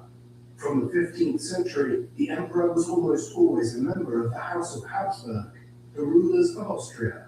But Archbishop Electors, such as Maximilian Friedrich, exercised considerable political and spiritual authority in their own domains. Politically and culturally, the German people looked for guidance from the imperial court of Vienna, where Empress Maria Theresa ruled alongside her son Joseph II. Though the Habsburgs were traditionally responsible for leading the Catholic Counter-Reformation in Europe, the Austrian Habsburgs of the 18th century introduced reforms that weakened the Catholic Church and expanded religious toleration. In 1773, following the death of Ludwig's namesake and grandfather, Johann van Beethoven sought to succeed his late father as Kapellmeister, but was denied the appointment. In around 1775, Johann turned his energies to developing the musical talent of his eldest surviving son, teaching him basic musical theory, as well as how to play the violin and a range of keyboard instruments. Yes, they all have to go to jail here before they leave that. Time was still the harpsichord, in which sound is generated by plucked They're all strings. just as bad. Over the You have to course get of all the of them. 18th century, the pianoforte or piano became increasingly popular among keyboard players. By hitting the strings with small hammers, the piano allows the player greater control of the volume and duration of the notes. Johann's methods of instruction included beating his son or locking him in the cellar if he made mistakes, an approach which caused the young Beethoven to emotionally detach from his father. Ludwig was also taught by local musicians, including the violinist Franz Anton Ries and Tobias Pfeiffer, an insomniac who frequently forced the child to wake up late at night for keyboard lessons. The brutal instruction notwithstanding, Ludwig soon exhibited great promise as an instrumentalist, developing a talent for improvisation that irritated his unimaginative father. On the 26th of March 1778, Ludwig performed in public for the first time, giving a recital in Cologne at the age of 7, though the posters advertising the concert claimed he was only 6.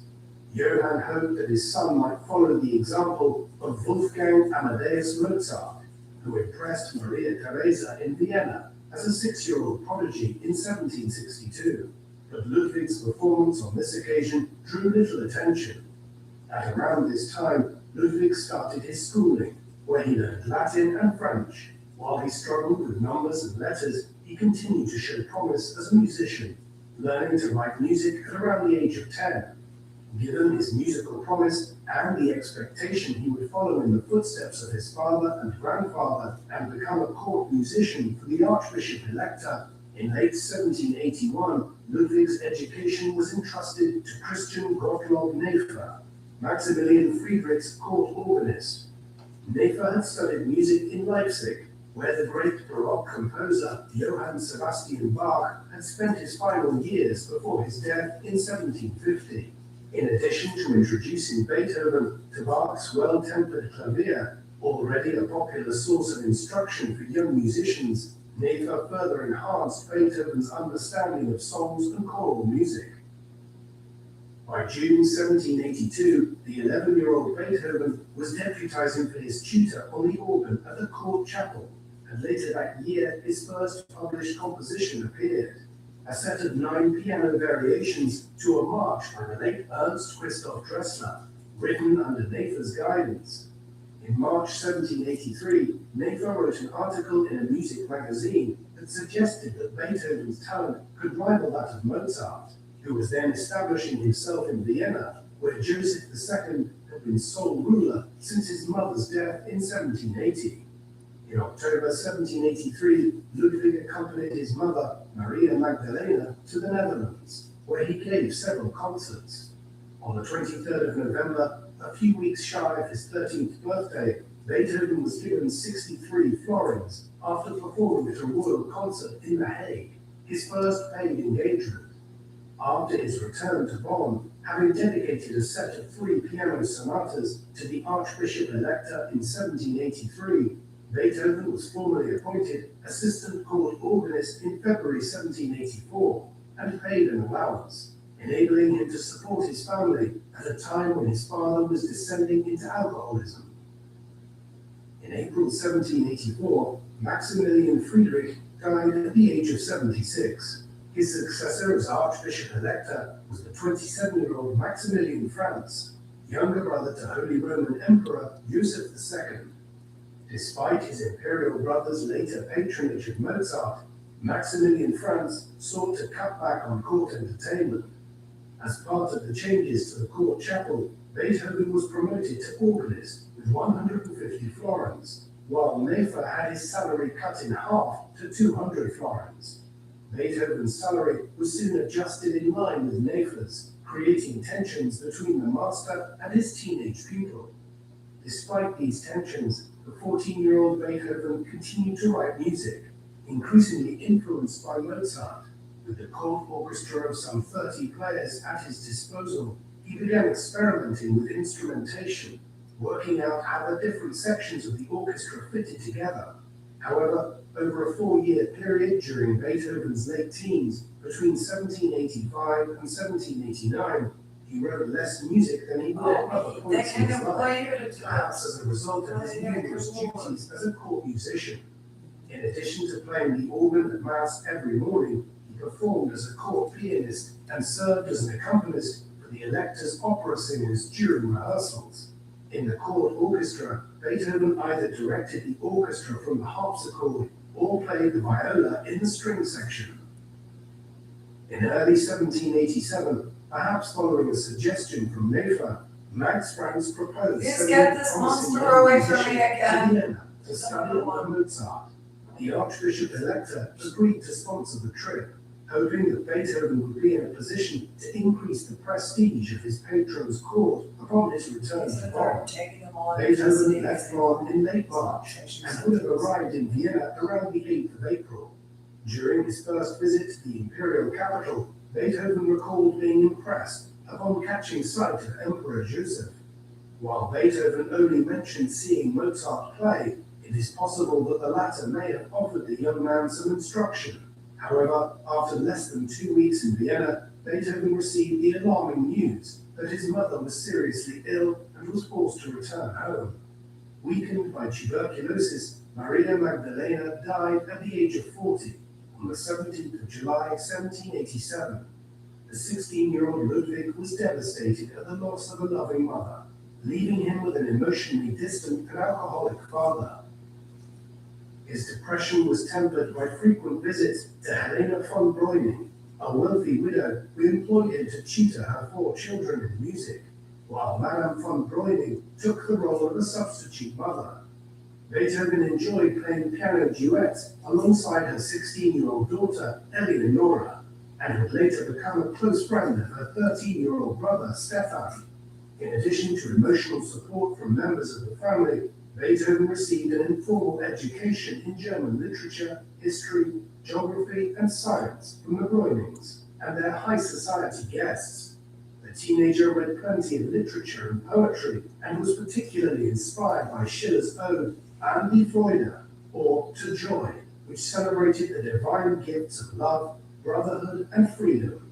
One member of the Breuning circle was Franz Gerhard Wegeler, a science student at the University of Bonn. Through Wegeler's efforts, Ludwig managed to enroll at the Get him away from me! That is the most disgusting man on planet Earth. Beethoven's duties as a court musician increased after a new court opera company was formed in January 1789. Later that year, Beethoven was finally granted his raise when his drunken father was pensioned off with half of his salary of 400 florins. The remaining 200 was given to Ludwig, who effectively assumed responsibility for his father and his 2 younger brothers. As Beethoven turned 19 in December 1789, he had just lived through one of the most consequential years in European history. For several years, King Louis XVI of France had been struggling to replenish the empty French state coffers caused partly by his decision to support the United States of America's successful struggle for independence against the British Empire. By 1789, as famine swept over the country and the nobility resisted higher taxes, a National Assembly representing the commoners took control of the government. Meanwhile, in Vienna, Joseph II's radical reforms had been facing considerable resistance at the local level, and the frustrated emperor decided to reverse most of his measures.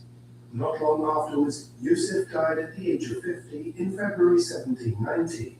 At the court of Cologne, Max Franz declared public mourning for his brother. Beethoven was asked to compose a memorial cantata set to a text by the poet Severin Averdonk. Although he produced a profound 40-minute composition in C minor, a key that Beethoven would use throughout his career to symbolize tragedy, for unknown reasons, the cantata was never performed until it was rediscovered by Johannes Brahms almost a century later. A second cantata, written on the accession of Josef's brother, Leopold II, as Holy Roman Emperor, was also withdrawn before it was due to be performed. Less than 2 years after Joseph II's death, the musical world was shocked to learn of Mozart's own passing on the 5th of December, at the young age of just 35. The exact cause of his death has been a matter of wide-ranging debate, with everything from poisoning to kidney failure being proposed. His premature death meant that the 60-year-old Franz Joseph Haydn was now once again considered the leading composer in Europe. Haydn's greatest contribution to musical form was to popularize the symphony, writing over 100 during his lifetime. While symphonies had initially been three-movement instrumental pieces, No, get the hell away from me. Haydn transformed them into standalone four-movement orchestral works, introducing a dance as a third movement, in between a fast opening movement, a slow second movement, and a faster finale. While on his way to the first of two celebrated visits to England, Haydn passed through Bonn in late 1790, where he was shown one of Beethoven's cantatas and recognized his abilities. While Haydn was in London, Beethoven was promoted to court pianist, in addition to his existing duties as court organist. In March 1791, Beethoven wrote the Ritter Ballad, a composition influenced by German folk dances to accompany a dance spectacle organized by Count Waldstein. No! Get off my crotch! March 1792, after a brief reign of 2 years, Emperor Leopold II died at the age of 44 and was succeeded by his son, the 24-year-old Emperor Franz II. Just weeks later, the French revolutionary government declared war on Austria in response to Austrian preparations to do the same in defense of Queen Marie Antoinette, the new emperor's aunt, who is now effectively a prisoner in Paris of the revolutionaries. Much of the war over the next 3 years would focus on the Austrian Netherlands, around modern-day Belgium, and Prussia's territories in the Rhineland region of Western Germany, where Beethoven's native Bonn lay. Sparkle costs less and is just right for everyday buses. Say it again. But let's say my insurance will be victory. Soon. Swoons, such majestic birds. What? Only pay for what you need. Del Taco's crispy jumbo shrimp tacos. Get two for just $6. Only at Del Taco.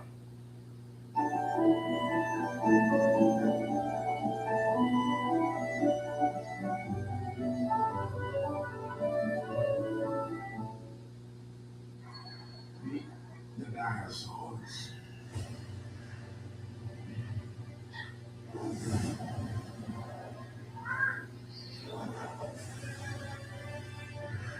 From the skies.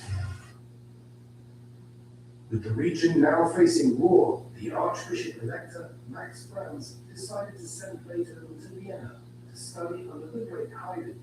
Thus, in November 1792, a month shy of his 22nd birthday, Beethoven negotiated his way through columns of soldiers marching to battle on his way to Vienna. He would live there for the rest of his life, an imperial capital of around 200,000 people, dominated by the river Danube and the Hofburg, the Habsburg imperial palace. Beethoven arrived in Vienna with letters of introduction from Max Franz and Count Waldstein, but soon realized that financial support promised by the emperor's uncle was inadequate to meet his expenses. However, news soon arrived of the death of his father on the 18th of December. Ludwig, who had always had a strained relationship with him, did not return to Bonn. Though his finances were improved, when he inherited his father's pension.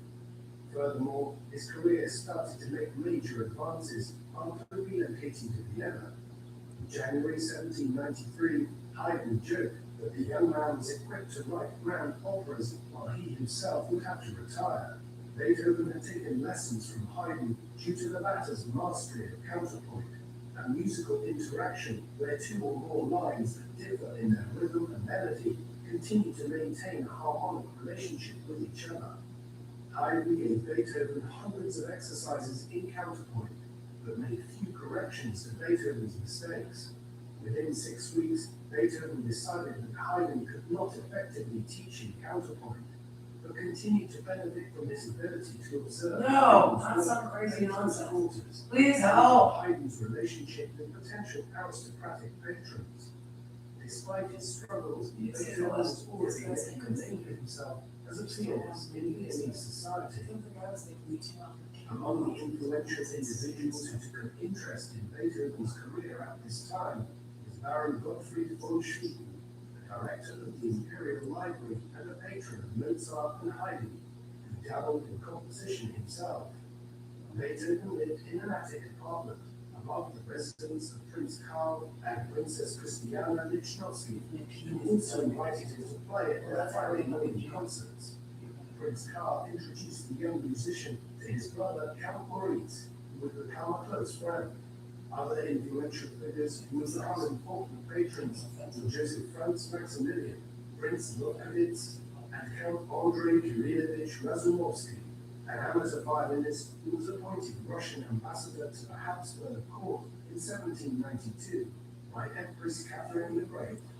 The young and ambitious Beethoven was not entirely amused by constant requests from his aristocratic admirers to improvise on the piano, but knew that he had to do so in order to make a living, especially as it was not clear how much longer the Archbishop Electorate of Cologne would survive before the arrival of the French army. As policy of returning home to Bonn.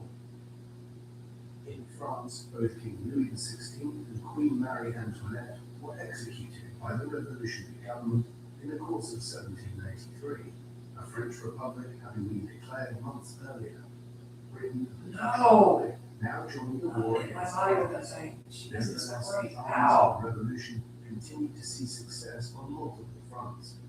Despite the wartime conditions, Beethoven continued to work, publishing some violin variations to an aria about his marriage of Figaro, dedicated to his childhood friend Eleonora von Breuning. During his first year in Vienna, he also worked on a piano concerto in B-flat major, which once completed would be his piano concerto No. 2. Haydn sent several of these compositions to Max Franz in Bonn, requesting an additional 500 florins, having already lent Beethoven an identical sum out of his own pocket.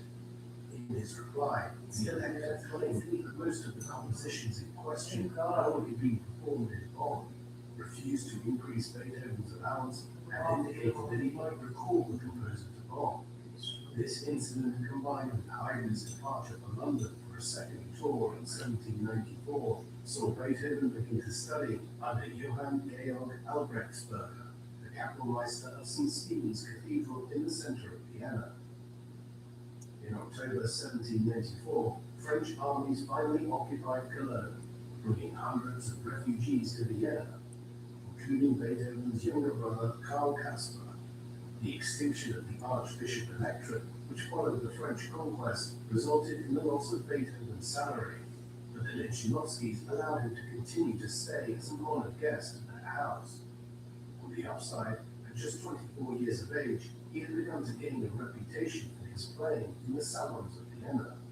After more than a year of performing to aristocratic audiences, Beethoven made his public debut in Vienna at the Imperial Court Theatre, more commonly known as the Burg Theatre, on the 29th of March 1795, playing a new piano concerto in C major, later known as his first piano concerto. Not long afterwards, he published his first composition, a set of 3 piano trios, which he dedicated to Prince Karl Lichnowsky. Beethoven advertised the composition for sale at 1 ducat. It attracted 249 subscribers, making him a profit of just over 1,000 florins, enough for a year's expenses. He followed this initial success with a further set of 3 piano sonatas, and was soon publishing a steady stream of chamber music over the next few years, including 5 trios for strings, 3 violin sonatas, and 7 piano sonatas. His stature as a pianist also continued to grow, and in 1796 he embarked on a tour of Bohemia and the German states of Saxony and Prussia. In Berlin, he performed twice for King Friedrich Wilhelm II of Prussia, to whom he would dedicate 2 of his cello concertos. By the time Beethoven returned to Vienna from his tour in July, the city was disturbed by the military successes of General Napoleon Bonaparte, the young French revolutionary commander who inflicted a series of defeats against Austrian armies in northern Italy. By early 1797, Napoleon's men had crossed into Austrian soil and were marching towards Vienna itself. During this anxious period, Haydn composed the Kaiser hymn in praise of Emperor Franz, which would become the national anthem of the Austrian Empire, before being appropriated by Germany as the Deutschlandlied. In April 1797, with Napoleon less than 100 miles from Vienna, the city guard was mobilized and Beethoven composed a war song entitled Ein großes deutsches Volk, a great German nation. The preliminary piece signed at Jürgen on the 18th of April meant that the song was never performed. The following March, Viennese society was awestruck by a grand oratorio by Haydn, The Creation, who demonstrated he could still write magnificent music in his late 60s. Beethoven still had to prove himself as a composer and decided to quit the Lichnowsky residence in favor of a rented apartment, which he could now afford thanks to the money he was making from his printed music. On the 2nd of April 1800, Beethoven gave a concert at the Burg Theater, in addition to a Mozart symphony and a couple of numbers from Haydn's The Creation. The program included 3 of his own compositions, a piano concerto, a septet for 4 stringed instruments and 3 woodwind instruments, and a new symphony. The piano concerto was most likely his second, in B-flat major. The Melodious Septet became his most popular work yet, while his Symphony No. 1 in C major signaled his entry into the field that Haydn and Mozart had made their own. At the age of 29, having spent 7.5 years in Vienna, Ludwig van Beethoven was finally established as a popular composer in his own right. Following his initial financial difficulties, he was making good money from his published compositions, his performances, and from teaching piano students, in addition to 600 florins a year from Prince Lichnowsky. In the summer of 1800, he moved out of the city centre to the suburban village of Unterdurban.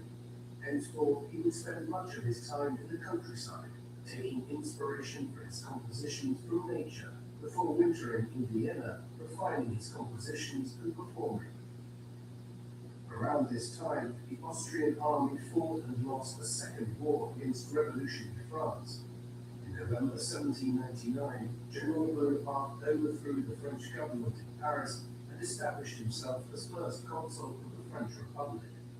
Although an allied Russo-Austrian army had reconquered northern Italy, Bonaparte took back Italy following victory at Marengo in June 1800, while his colleague General Montgomery decisively defeated the Austrians at Hohenlinden in Bavaria in December.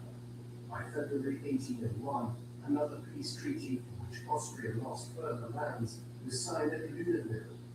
Although his position as a German composer in the Austrian capital should have dictated otherwise, Beethoven, like many European intellectuals, was a figure who would extend the ideals of European enlightenment across the continent. In the spring of 1801, he wrote the music for the Creatures of Prometheus, an allegorical ballet based on the myth of Prometheus, the ancient Greek god who breathed life into mankind and gave them fire. It may have been a thinly disguised commentary on Bonaparte, though Beethoven had to be careful to get around the censors in Vienna. The ballet was performed 27 times and further increased the composer's renown. At the age of 30, Beethoven seemed destined to climb to greater heights as a musician and composer, but his closest friends knew a terrible truth about Ludwig. He was losing his hearing. In June 1801, he wrote to his old friend from Bonn, Franz Wegeler, that his hearing had been deteriorating for the past 3 years, and that after consulting doctors with mixed success, he continued to suffer from tinnitus, a severe ringing in the ears. Not only did this mean that he struggled to hear the music he was playing and composing, but he had trouble hearing what people were telling him in the theatre and on social occasions, causing him to isolate himself from society, a development which somewhat explains his decision to go and reside to an increasing extent outside Vienna in the countryside. Here he fought his growing depression at this turn of events by continuing to write music. One work from this time is Piano Sonata No. 14 in C-sharp minor. In this, Beethoven opened the piece softly, mournfully in the lower octaves before the introduction of the main theme with a slow, repeated G-sharp note on a higher register. Dedicated to his Italian student and love interest, Countess Giulietta Guicciardi, under the Italian title Sonata Quasi una Fantasia, like a fantasy. It would later require the nickname Moonlight. Although Beethoven never completely departed from the classical framework laid down by Haydn and Mozart, the Moonlight Sonata was an early example of the romanticism of 19th century music.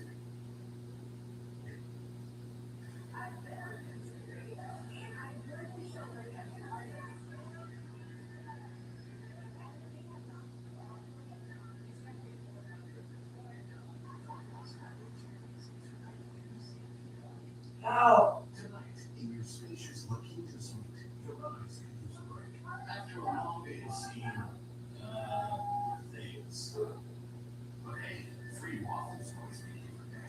Tonight, La Quinta. Tomorrow, you shop.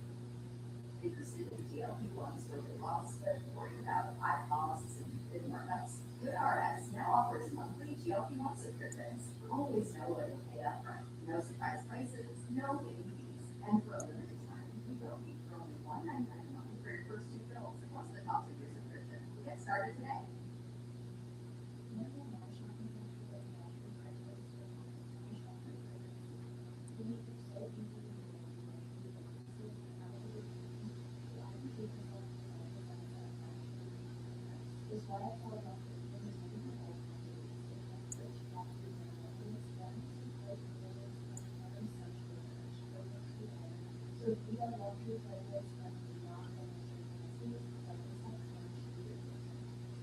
come on. In April 1802, following the advice of his doctor, Beethoven moved to Heiligenstadt, a quiet spa town outside Vienna, where he struggled to come to terms with his progressive deafness.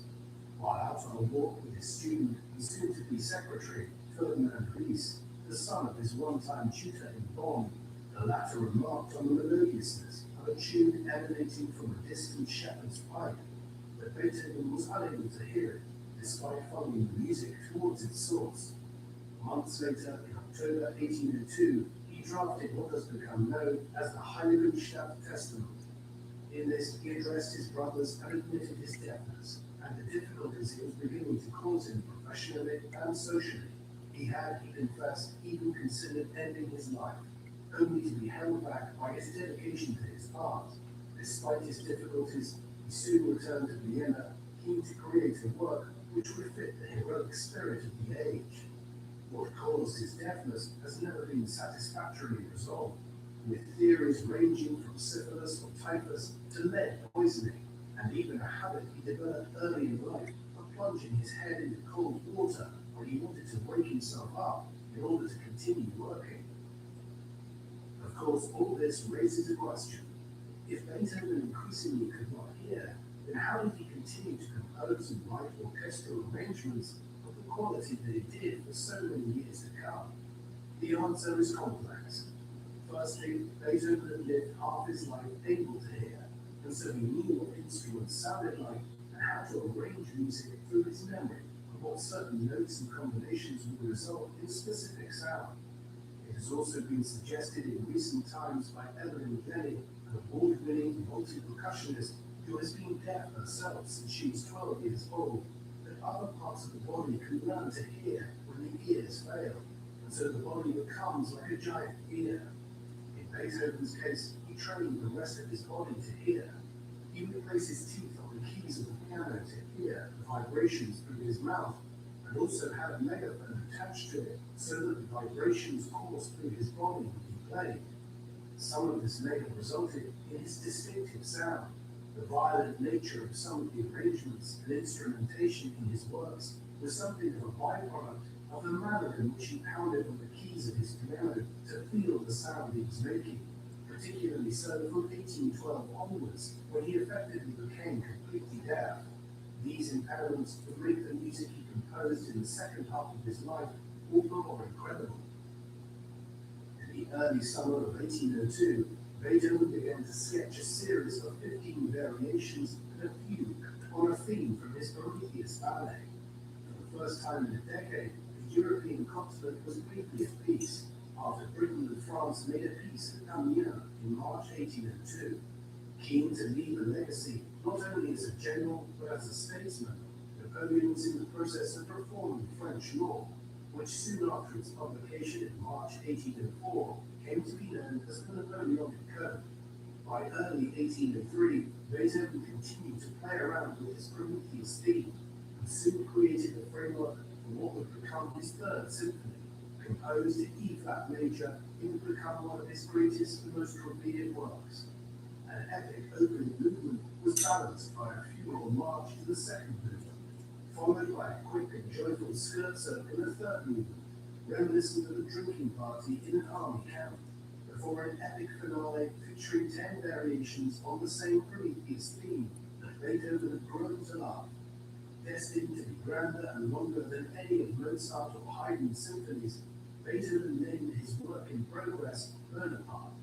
It was also during this period that he premiered his second symphony on the 4th of April 1803 at the Theater an der Wien in Vienna.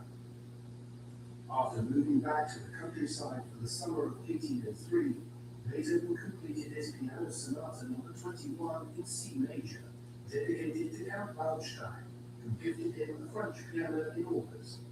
He continued to work on his Bonaparte symphony, playing extracts on the piano in the presence of his students.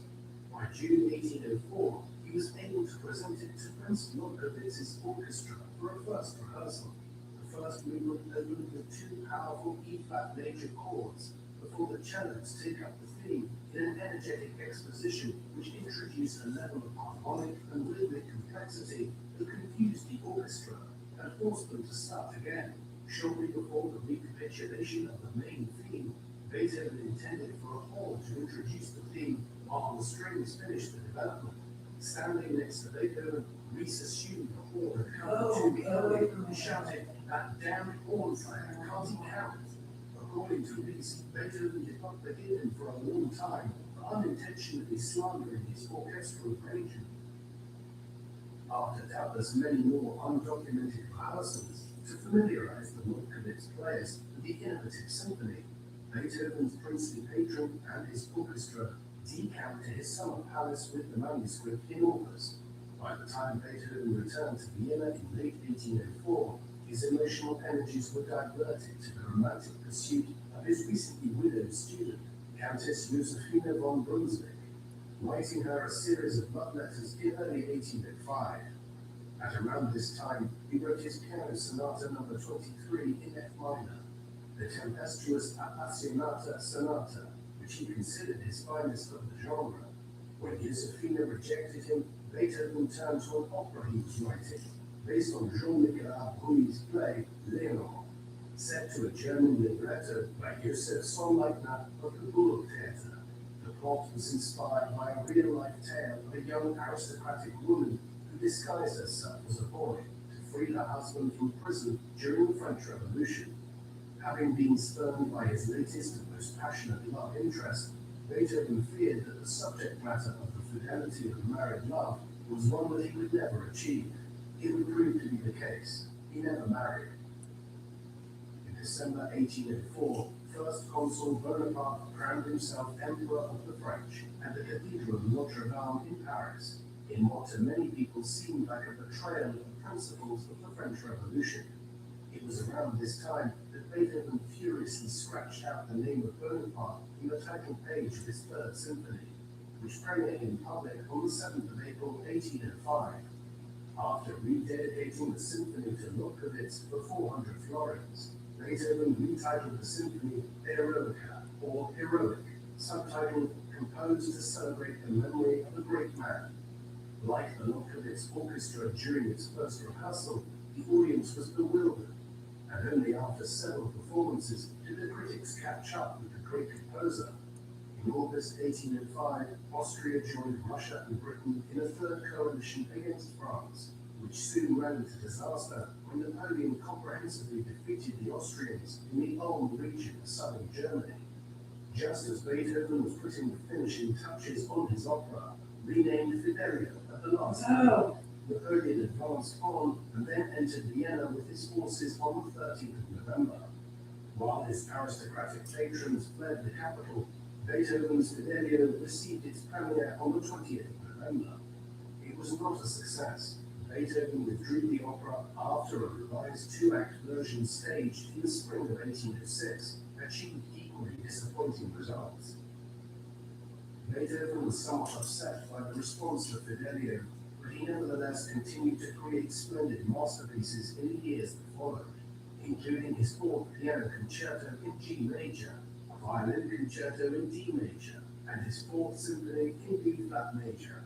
Beethoven's departure from classical norms often troubled his listeners. When the violinist Felix Radicati failed to appreciate them, Beethoven shot back, "They are not for you, but for a later age." Despite such confidence in himself, he was clearly get him in custody now. Personal circumstances and the response by some critics to his work.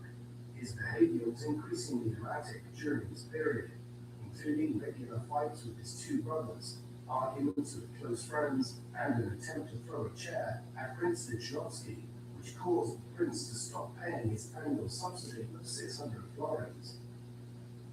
Over the course of 1807, Beethoven composed some of his most famous pieces, including two symphonies and a fifth and final piano concerto. With Haydn nearing his death, Beethoven was emerging as his successor, as the giant of European music. Despite the naysayers who continued to critique his work on occasion in Vienna. Meanwhile, Napoleon had followed up on his occupation of Vienna with a string of further military victories, which extended the French Empire across much of Beethoven's native Germany. As master of Europe, he began to place his brothers and relations on the thrones of client kingdoms, including his youngest brother, Jerome, who was crowned king of Westphalia, with his capital in the state of Hesse. Jerome soon invited Beethoven to become his Kapellmeister in October 1808. Beethoven was inclined to accept Jerome's offer, having been rejected by the Burgtheater for an increase in pay to 2,400 florins a year. He was further motivated by the sense that Vienna did not appreciate his genius, a feeling which was compounded when a major concert of his in Vienna on the 22nd of December 1808 at the Theater an der Wien did not live up to his exacting standards. This was despite it being the occasion of the premiere of his Fifth Symphony, with its four-note opening motif consisting of three short G's followed by a long E, one of the most recognizable motifs in musical history. On the 7th of January 1809, Beethoven accepted the offer to become Kapellmeister at Jerome's court in Westphalia. However, he did not take up the position, and instead used it as leverage to improve his financial position in Austria. Austrian society was preparing for another war against Napoleon, but three aristocratic benefactors were sufficiently alarmed by the thought of Beethoven leaving to offer him 4,000 florins a year to stay in the Habsburg Empire. Among the three men was Archduke Rudolf, the youngest brother of Emperor France, who had been studying piano with Beethoven for over a year. In April 1809, with Napoleon's armies once again at the gates of a fresh war, Beethoven completed his fifth piano concerto in E-flat major. dedicated to Archduke Rudolph.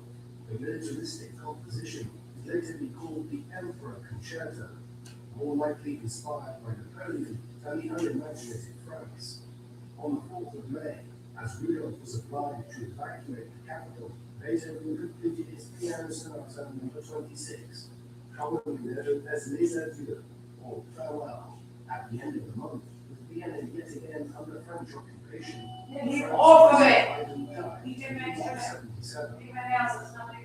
Several days before Haydn's death, the Austrian army, under the Emperor's brother, Archduke Charles, prevented Napoleon from crossing the Danube at the Battle of Aspern-Essling on the Great Plain to the northeast of Vienna, fueling hopes in the city that Napoleon might be expelled soon. However, Napoleon won the close-fought rematch on the same ground at Wagram in July, leading to a peace treaty sealed by the marriage of Napoleon and Archduchess Marie-Louise, the teenage daughter of the Austrian Emperor.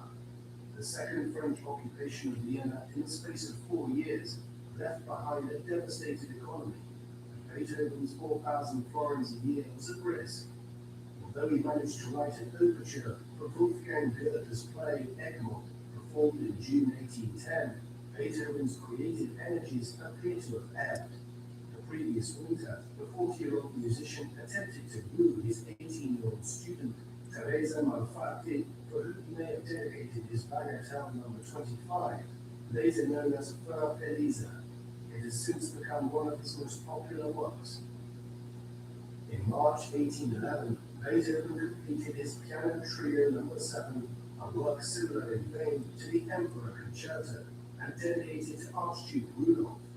While Rudolph continued to pay his share of Beethoven's annuity, the other two members of the syndicate, Princes Lobkowitz and Kinsky, were slow making payments, with the former rumored to be on the verge of bankruptcy.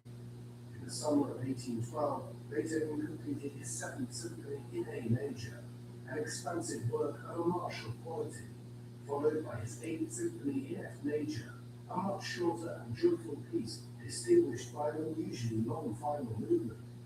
Beethoven traveled to the spa town of Teplitz in Bohemia to be close to Antonia Brentano, an Austrian patroness of the arts who he had known for some time and had developed affections for, but he was already married.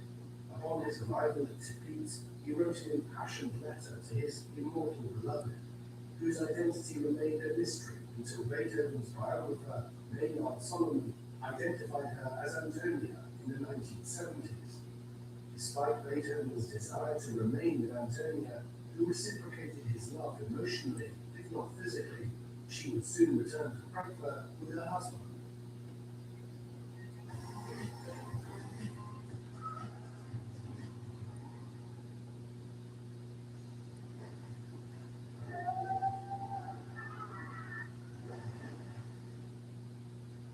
These are my clothes. That's not my face. This isn't my house. But these are my diamonds. Because Ross Simon's offers fine jewelry at fabulous prices. For over 70 years, Ross Simons has been carrying styles from around the world at prices you'll love. That's not my dog. But this is my jewelry. Trust me, you can afford to look fabulous while you grow down. Why you?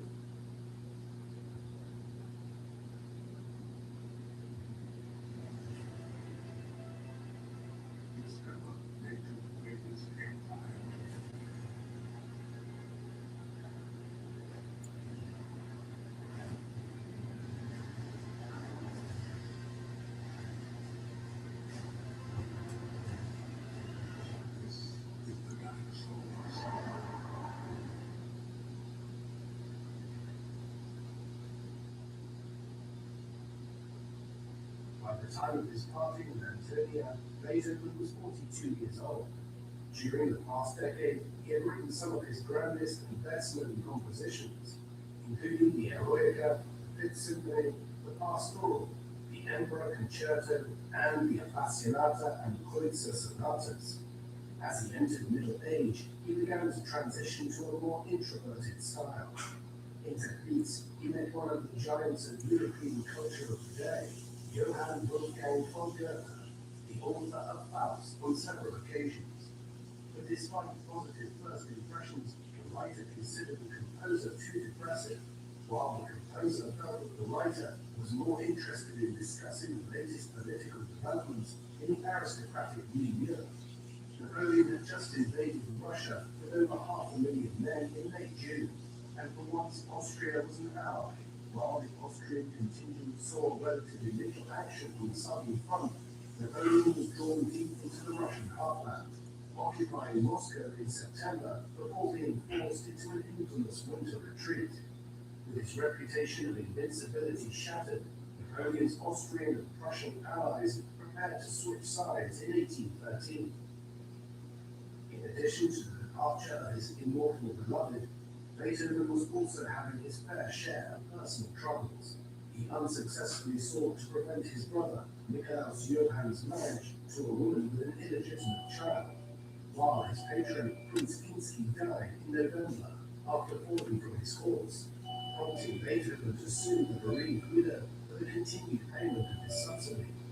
With his older brother Caspar ill from tuberculosis, Beethoven persuaded him to transfer the legal guardianship of his 6-year-old son, Karl, upon his death.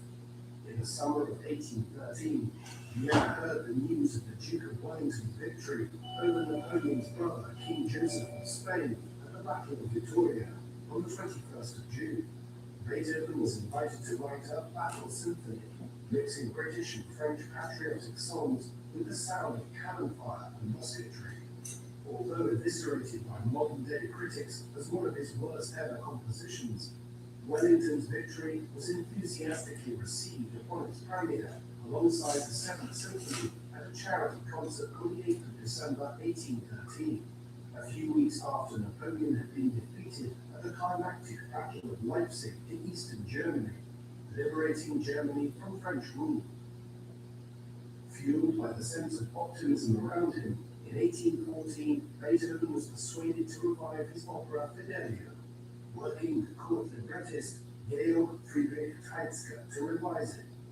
On the 11th of April, he was at the piano to premiere the Archduke Trio, but his hearing had deteriorated to the extent that he struggled to control his tone and soon chose to stop playing in public.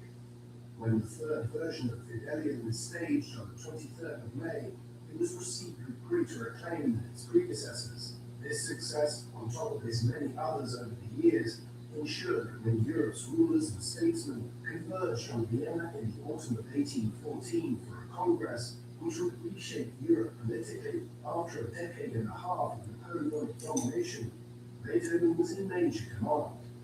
He wrote a cantata entitled Der glorreiche Augenblick, the glorious moment, to celebrate the congress, which was performed before a distinguished audience, including Tsar Alexander I of Russia and King Friedrich Wilhelm III of Prussia on the 29th of November 1814. 4 weeks later, a semi-disaster occurred. As Clemens von Metternich, the Austrian foreign minister and the architect of the Congress of Vienna, ushered in a new era of peace in Europe in the aftermath of Bonaparte's final defeat at Waterloo in the summer of 1815, Ludwig's brother Caspar died on the 15th of November 1815, resulting in a protracted legal battle between Beethoven and Caspar's widow, Johanna, over custody of 9-year-old Karl. After accusing his sister-in-law of loose morals and neglecting the child, Beethoven was initially granted custody in January 1816. In letters to female acquaintances, Beethoven referred to Karl as his son. For much of the mid-1810s, Beethoven dedicated himself to the upbringing of his nephew, while his musical output ground to a halt. It was only in 1818 that Beethoven returned to work, writing his piano sonata number 29 in B-flat major, the Hammerklavier, one of the most challenging pieces in the piano repertoire. By late 1818, with Beethoven ill, deaf, and struggling to manage his household, Johanna sought to take back her son. During another round of litigation at the end of the year, Karl ran away to his mother on the 3rd of December, to the despair of his uncle. While Johanna brought the child back to Beethoven the following day, the mother and son subsequently informed the court of Beethoven's often erratic behavior. Beethoven responded by mobilizing support from his imperial Come on, please, this is free, there has to be in already. April 1820. In March 1819, Rudolf was appointed Archbishop of Olmutz in the modern-day Czech Republic by the Pope. Beethoven was motivated to Course, my celebrate power his is mass at the Archduke's installation, scheduled for March 1820, but after writing two movements of the Missa Solemnis in 1819, he was distracted by the litigations over his nephew and realized he could not finish the composition in time. No longer restricted by a deadline and determined to create a masterpiece, Beethoven spent 4 years crafting the Missa, during which he took a greater interest in religion and spirituality, attracted not only by Christian beliefs, but those from ancient Egypt, India, and China. Beethoven's interest in spirituality was also likely motivated by thoughts of his own mortality, prompted by an attack of rheumatism in 1821, the same year Napoleon died at the age of 52 in exile on the remote island of St. Helena. When asked to write an elegy to commemorate the late emperor, Beethoven replied that he had already written the appropriate music for such an occasion, most likely referring to his Eroica Symphony. Between 1820 and 1822, Beethoven composed his last 3 piano sonatas, numbers 30 to 32. In early 1823, he finished writing his 33 Diabelli variations on a waltz theme written by Viennese music publisher Antonio Diabelli. Diabelli had asked 50 composers to write 1 variation each to his theme as part of a charitable project. And though Beethoven initially refused to get involved, he soon appreciated that the theme had significant potential, forming the basis for his longest piano composition. Upon its publication as Beethoven's Opus 120, it is the only one of Beethoven's works publicly dedicated to Antonia Brentano, a woman who amongst Beethoven's many love interests seems to have been his truest love. With the variations out of the way, Beethoven put the finishing touches to his Missa Solemnis, but with the Mass to solemnize Rudolph's consecration already having been celebrated, it was not until January 1825 that Beethoven sent the manuscript to Schotz in Mainz for publication. The Missa Solemnis received its premiere in the Russian capital of St. Petersburg on the 7th of April 1824, at a concert organized by Prince Nikolai Golitsyn, an amateur cellist and Beethoven admirer. In November 1822, Golitsyn commissioned 3 string quartets from Beethoven, promising to pay any sum for them, a clear indication of the international standing of the composer in his twilight year. In the meantime, his former secretary Ferdinand Ries informed him that the London Philharmonic Society had offered him £50 for a new symphony. As early as 1815, Beethoven had been coming up with short musical snippets that would eventually find their way into his 9th symphony. By the spring of 1824, the symphony was ready for its premiere. On the 7th of May 1824, Beethoven stood on the podium, beating time alongside conductor Michael Umlauf. The orchestra began with a low buzzing drone, interpreted by broken fifths on the higher strings, as if players were still tuning up. The hum gradually increased in volume until the full orchestra introduced a theme that Beethoven first jotted down in 1817. In the chorale finale, Beethoven fulfilled his teenage ambition to set Schiller's Ode to Joy to music. Written for 4 soloists and a choir, accompanied by the orchestra, Beethoven's Ode to Joy begins with an instruction to friends to cast away the gloom in favor of an uplifting melody that is known throughout the world as a celebration of humanity. By the end of the performance, Beethoven, almost completely deaf, was unaware of the thunderous applause that greeted his new composition. The alto, Carolina Ungar, tapped him on the shoulder and made him turn to face the enthusiastic crowd. The 9th Symphony is widely regarded as one of the supreme accomplishments of Western classical music, a triumphant conclusion to Beethoven's career. In the summer of 1824, Beethoven turned his attention to fulfilling Prince Golitzyn's commissions. Despite failing health over the next 2 years, he produced 3 quartets dedicated to the Russian prince, number 12 in E flat major, number 13 in B flat major, and number 15 in A minor. He had enough left within him to write 2 more string quartets, number 14 in C sharp minor, which he considered his finest composition, and number 16 in F major. He adapted his original finale for string quartet number 13, which appeared as the Große Fuge, or Great Fugue, another composition that proved to be ahead of its time. Taken together, the quartets and fugue are regarded by modern musicologists as the pinnacle of Western instrumental music. Number 14, Beethoven's favorite, quoted a theme from his song cycle to No. an indication that Antonia was still a permanent fixture in Beethoven's thoughts during his final years.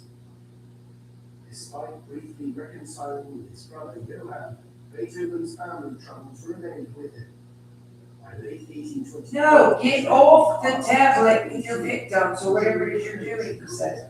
Right now, you're told to leave your victims alone, shut all your tech off, stuff you're on, and go outside, otherwise you would be shot outside. It's a very secret contract. Before attempting suicide on the 2nd of August. When Karl was discharged from hospital in late September, Johann van Beethoven invited his brother and nephew to join him at his estate at Gneixendorf in the Danube Valley.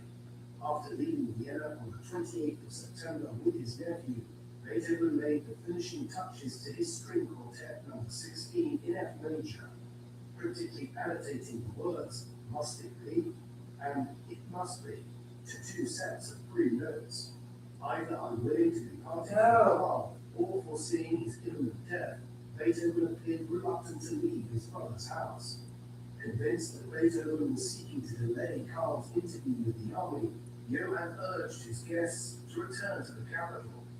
Taking an unfinished string quintet with him, Beethoven and Karl headed back in wintry conditions on the 1st of December 1826. By the time Beethoven returned to the capital on the 2nd of December, he was seriously ill and put straight to bed. Dr. Andreas Ignaz Lavruck diagnosed him with pneumonia and pleurisy. Within a week, Beethoven was strong enough to write letters to friends. But by the 13th, he was confined to bed again with dropsy. A week later, Lavruck was obliged to administer an abdominal tap to release more than 100 pounds of fluid from Beethoven's body. Over the course of December, Karl showed great concern for his uncle, but had to leave to join his regiment on the 2nd of January 1827.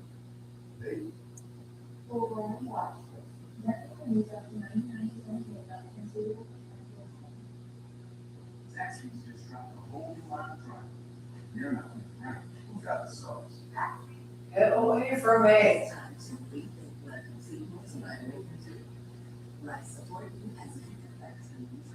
No. You don't want to live in this lovely world?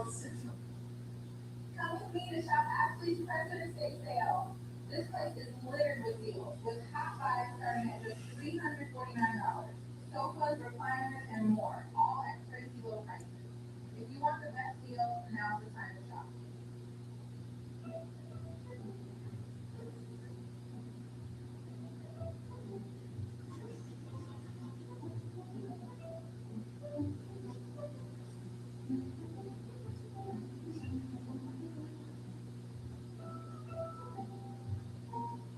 There's an easier way. For repairs and cleanings with 2 1 Thumbtack makes it easy to care for your home. Download the Thumbtack app and start caring for your home today. Beethoven dedicated his string quartet number 14 to Karl's regimental commander, Lieutenant Field Marshal Joseph von Schulenheim. By late January, Dr. Giovanni Malfatti, whose cousin Teresa Beethoven once courted, prescribed the patient with alcohol, perhaps recognizing that there was little else that could be done. Beethoven wrote to his month's publisher, Schatz, requesting a case of wine from his native Rhine region. By March, old friends, including Count Moritz Lichnowsky, Ignaz Schepanzig, and Antonio Diabelli, were calling on the dying composer. On the 23rd of March, Beethoven designated his nephew Karl as his heir in his will. When the case of wine arrived from Mainz on the 24th, Beethoven was already too ill and remarked, "Pity, it's too late." The end came during the afternoon on the 26th of March 1827. According to the composer Anselm Buddenbrenner, one of two people in the room at the time, at 5 o'clock, a flash of lightning and a clap of thunder caused Beethoven to lift his right hand clenched into a fist for several seconds before falling back dead, aged 56. On the 29th of March, Beethoven's body was buried at the Berlin Cemetery to the northwest of Vienna. His great admirer, Franz Schubert, was among the torchbearers at the funeral. In less than 2 years, Schubert himself was laid to rest at the same cemetery in a nearby plot. Ludwig van Beethoven is celebrated as one of the greatest composers who ever lived. From a modest background in Bonn, with assistance from aristocratic patrons, he established himself in Vienna during the early 1790s, beginning to fill the void recently left by Mozart's death by writing music inspired by Haydn and Mozart. A piano virtuoso, he delighted the salons of Vienna with his improvisation skills, and from the 1800s onwards composed some of the most revered orchestral music in the Western tradition, notably the Grosse Fuge, the Fidelio, and his third and fifth symphonies. What is most incredible about his life and career was that he was threatened by his progressive deafness, and he had to overcome thoughts of killing himself when he first started to lose his ability to hear, to find new methods of working. Despite these triumphs, Beethoven was romantically unfulfilled and prone to anger, causing him to channel his fury into works, such as the Appassionata Sonata. The turmoil of his personal life was compounded by a prolonged custody struggle over his nephew Karl that distracted him from his work for several years in the mid-1810s. Nevertheless, during his final decade, Beethoven was able to write some of his most ambitious compositions, including the Missa Solemnis, the Ninth Symphony, and its Ode to Joy Finale, demonstrating that he was at the peak of his powers before illness carried him away at a still relatively young age. Many people consider him to be the greatest composer of Western classical music to have ever lived. What do you think of Ludwig van Beethoven? Was he the greatest composer in the history of Western classical music, particularly so given the personal adversity he had to overcome? Or should he share that title with others, like his near contemporary Mozart? Please let us know in the comment section. And in the meantime, thank you very much for watching.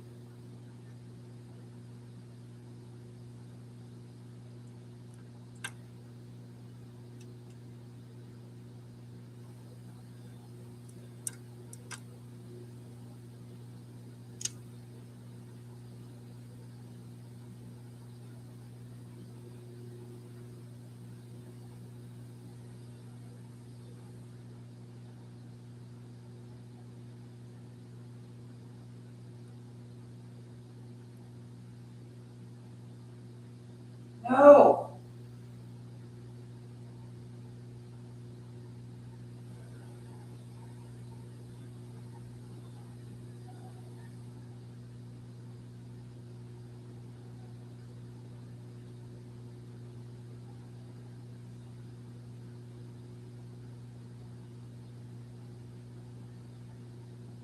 Back of it, he said, "You're going to be shot on site for your sexual assault on minors."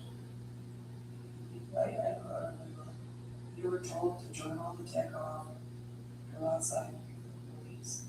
Immediately went to the location.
These are my clothes. This isn't my house. But these are my diamonds. Because Ross Simons offers fine jewelry at fabulous prices. Trust me, you can afford to look fabulous. Luxury or diamonds, why choose?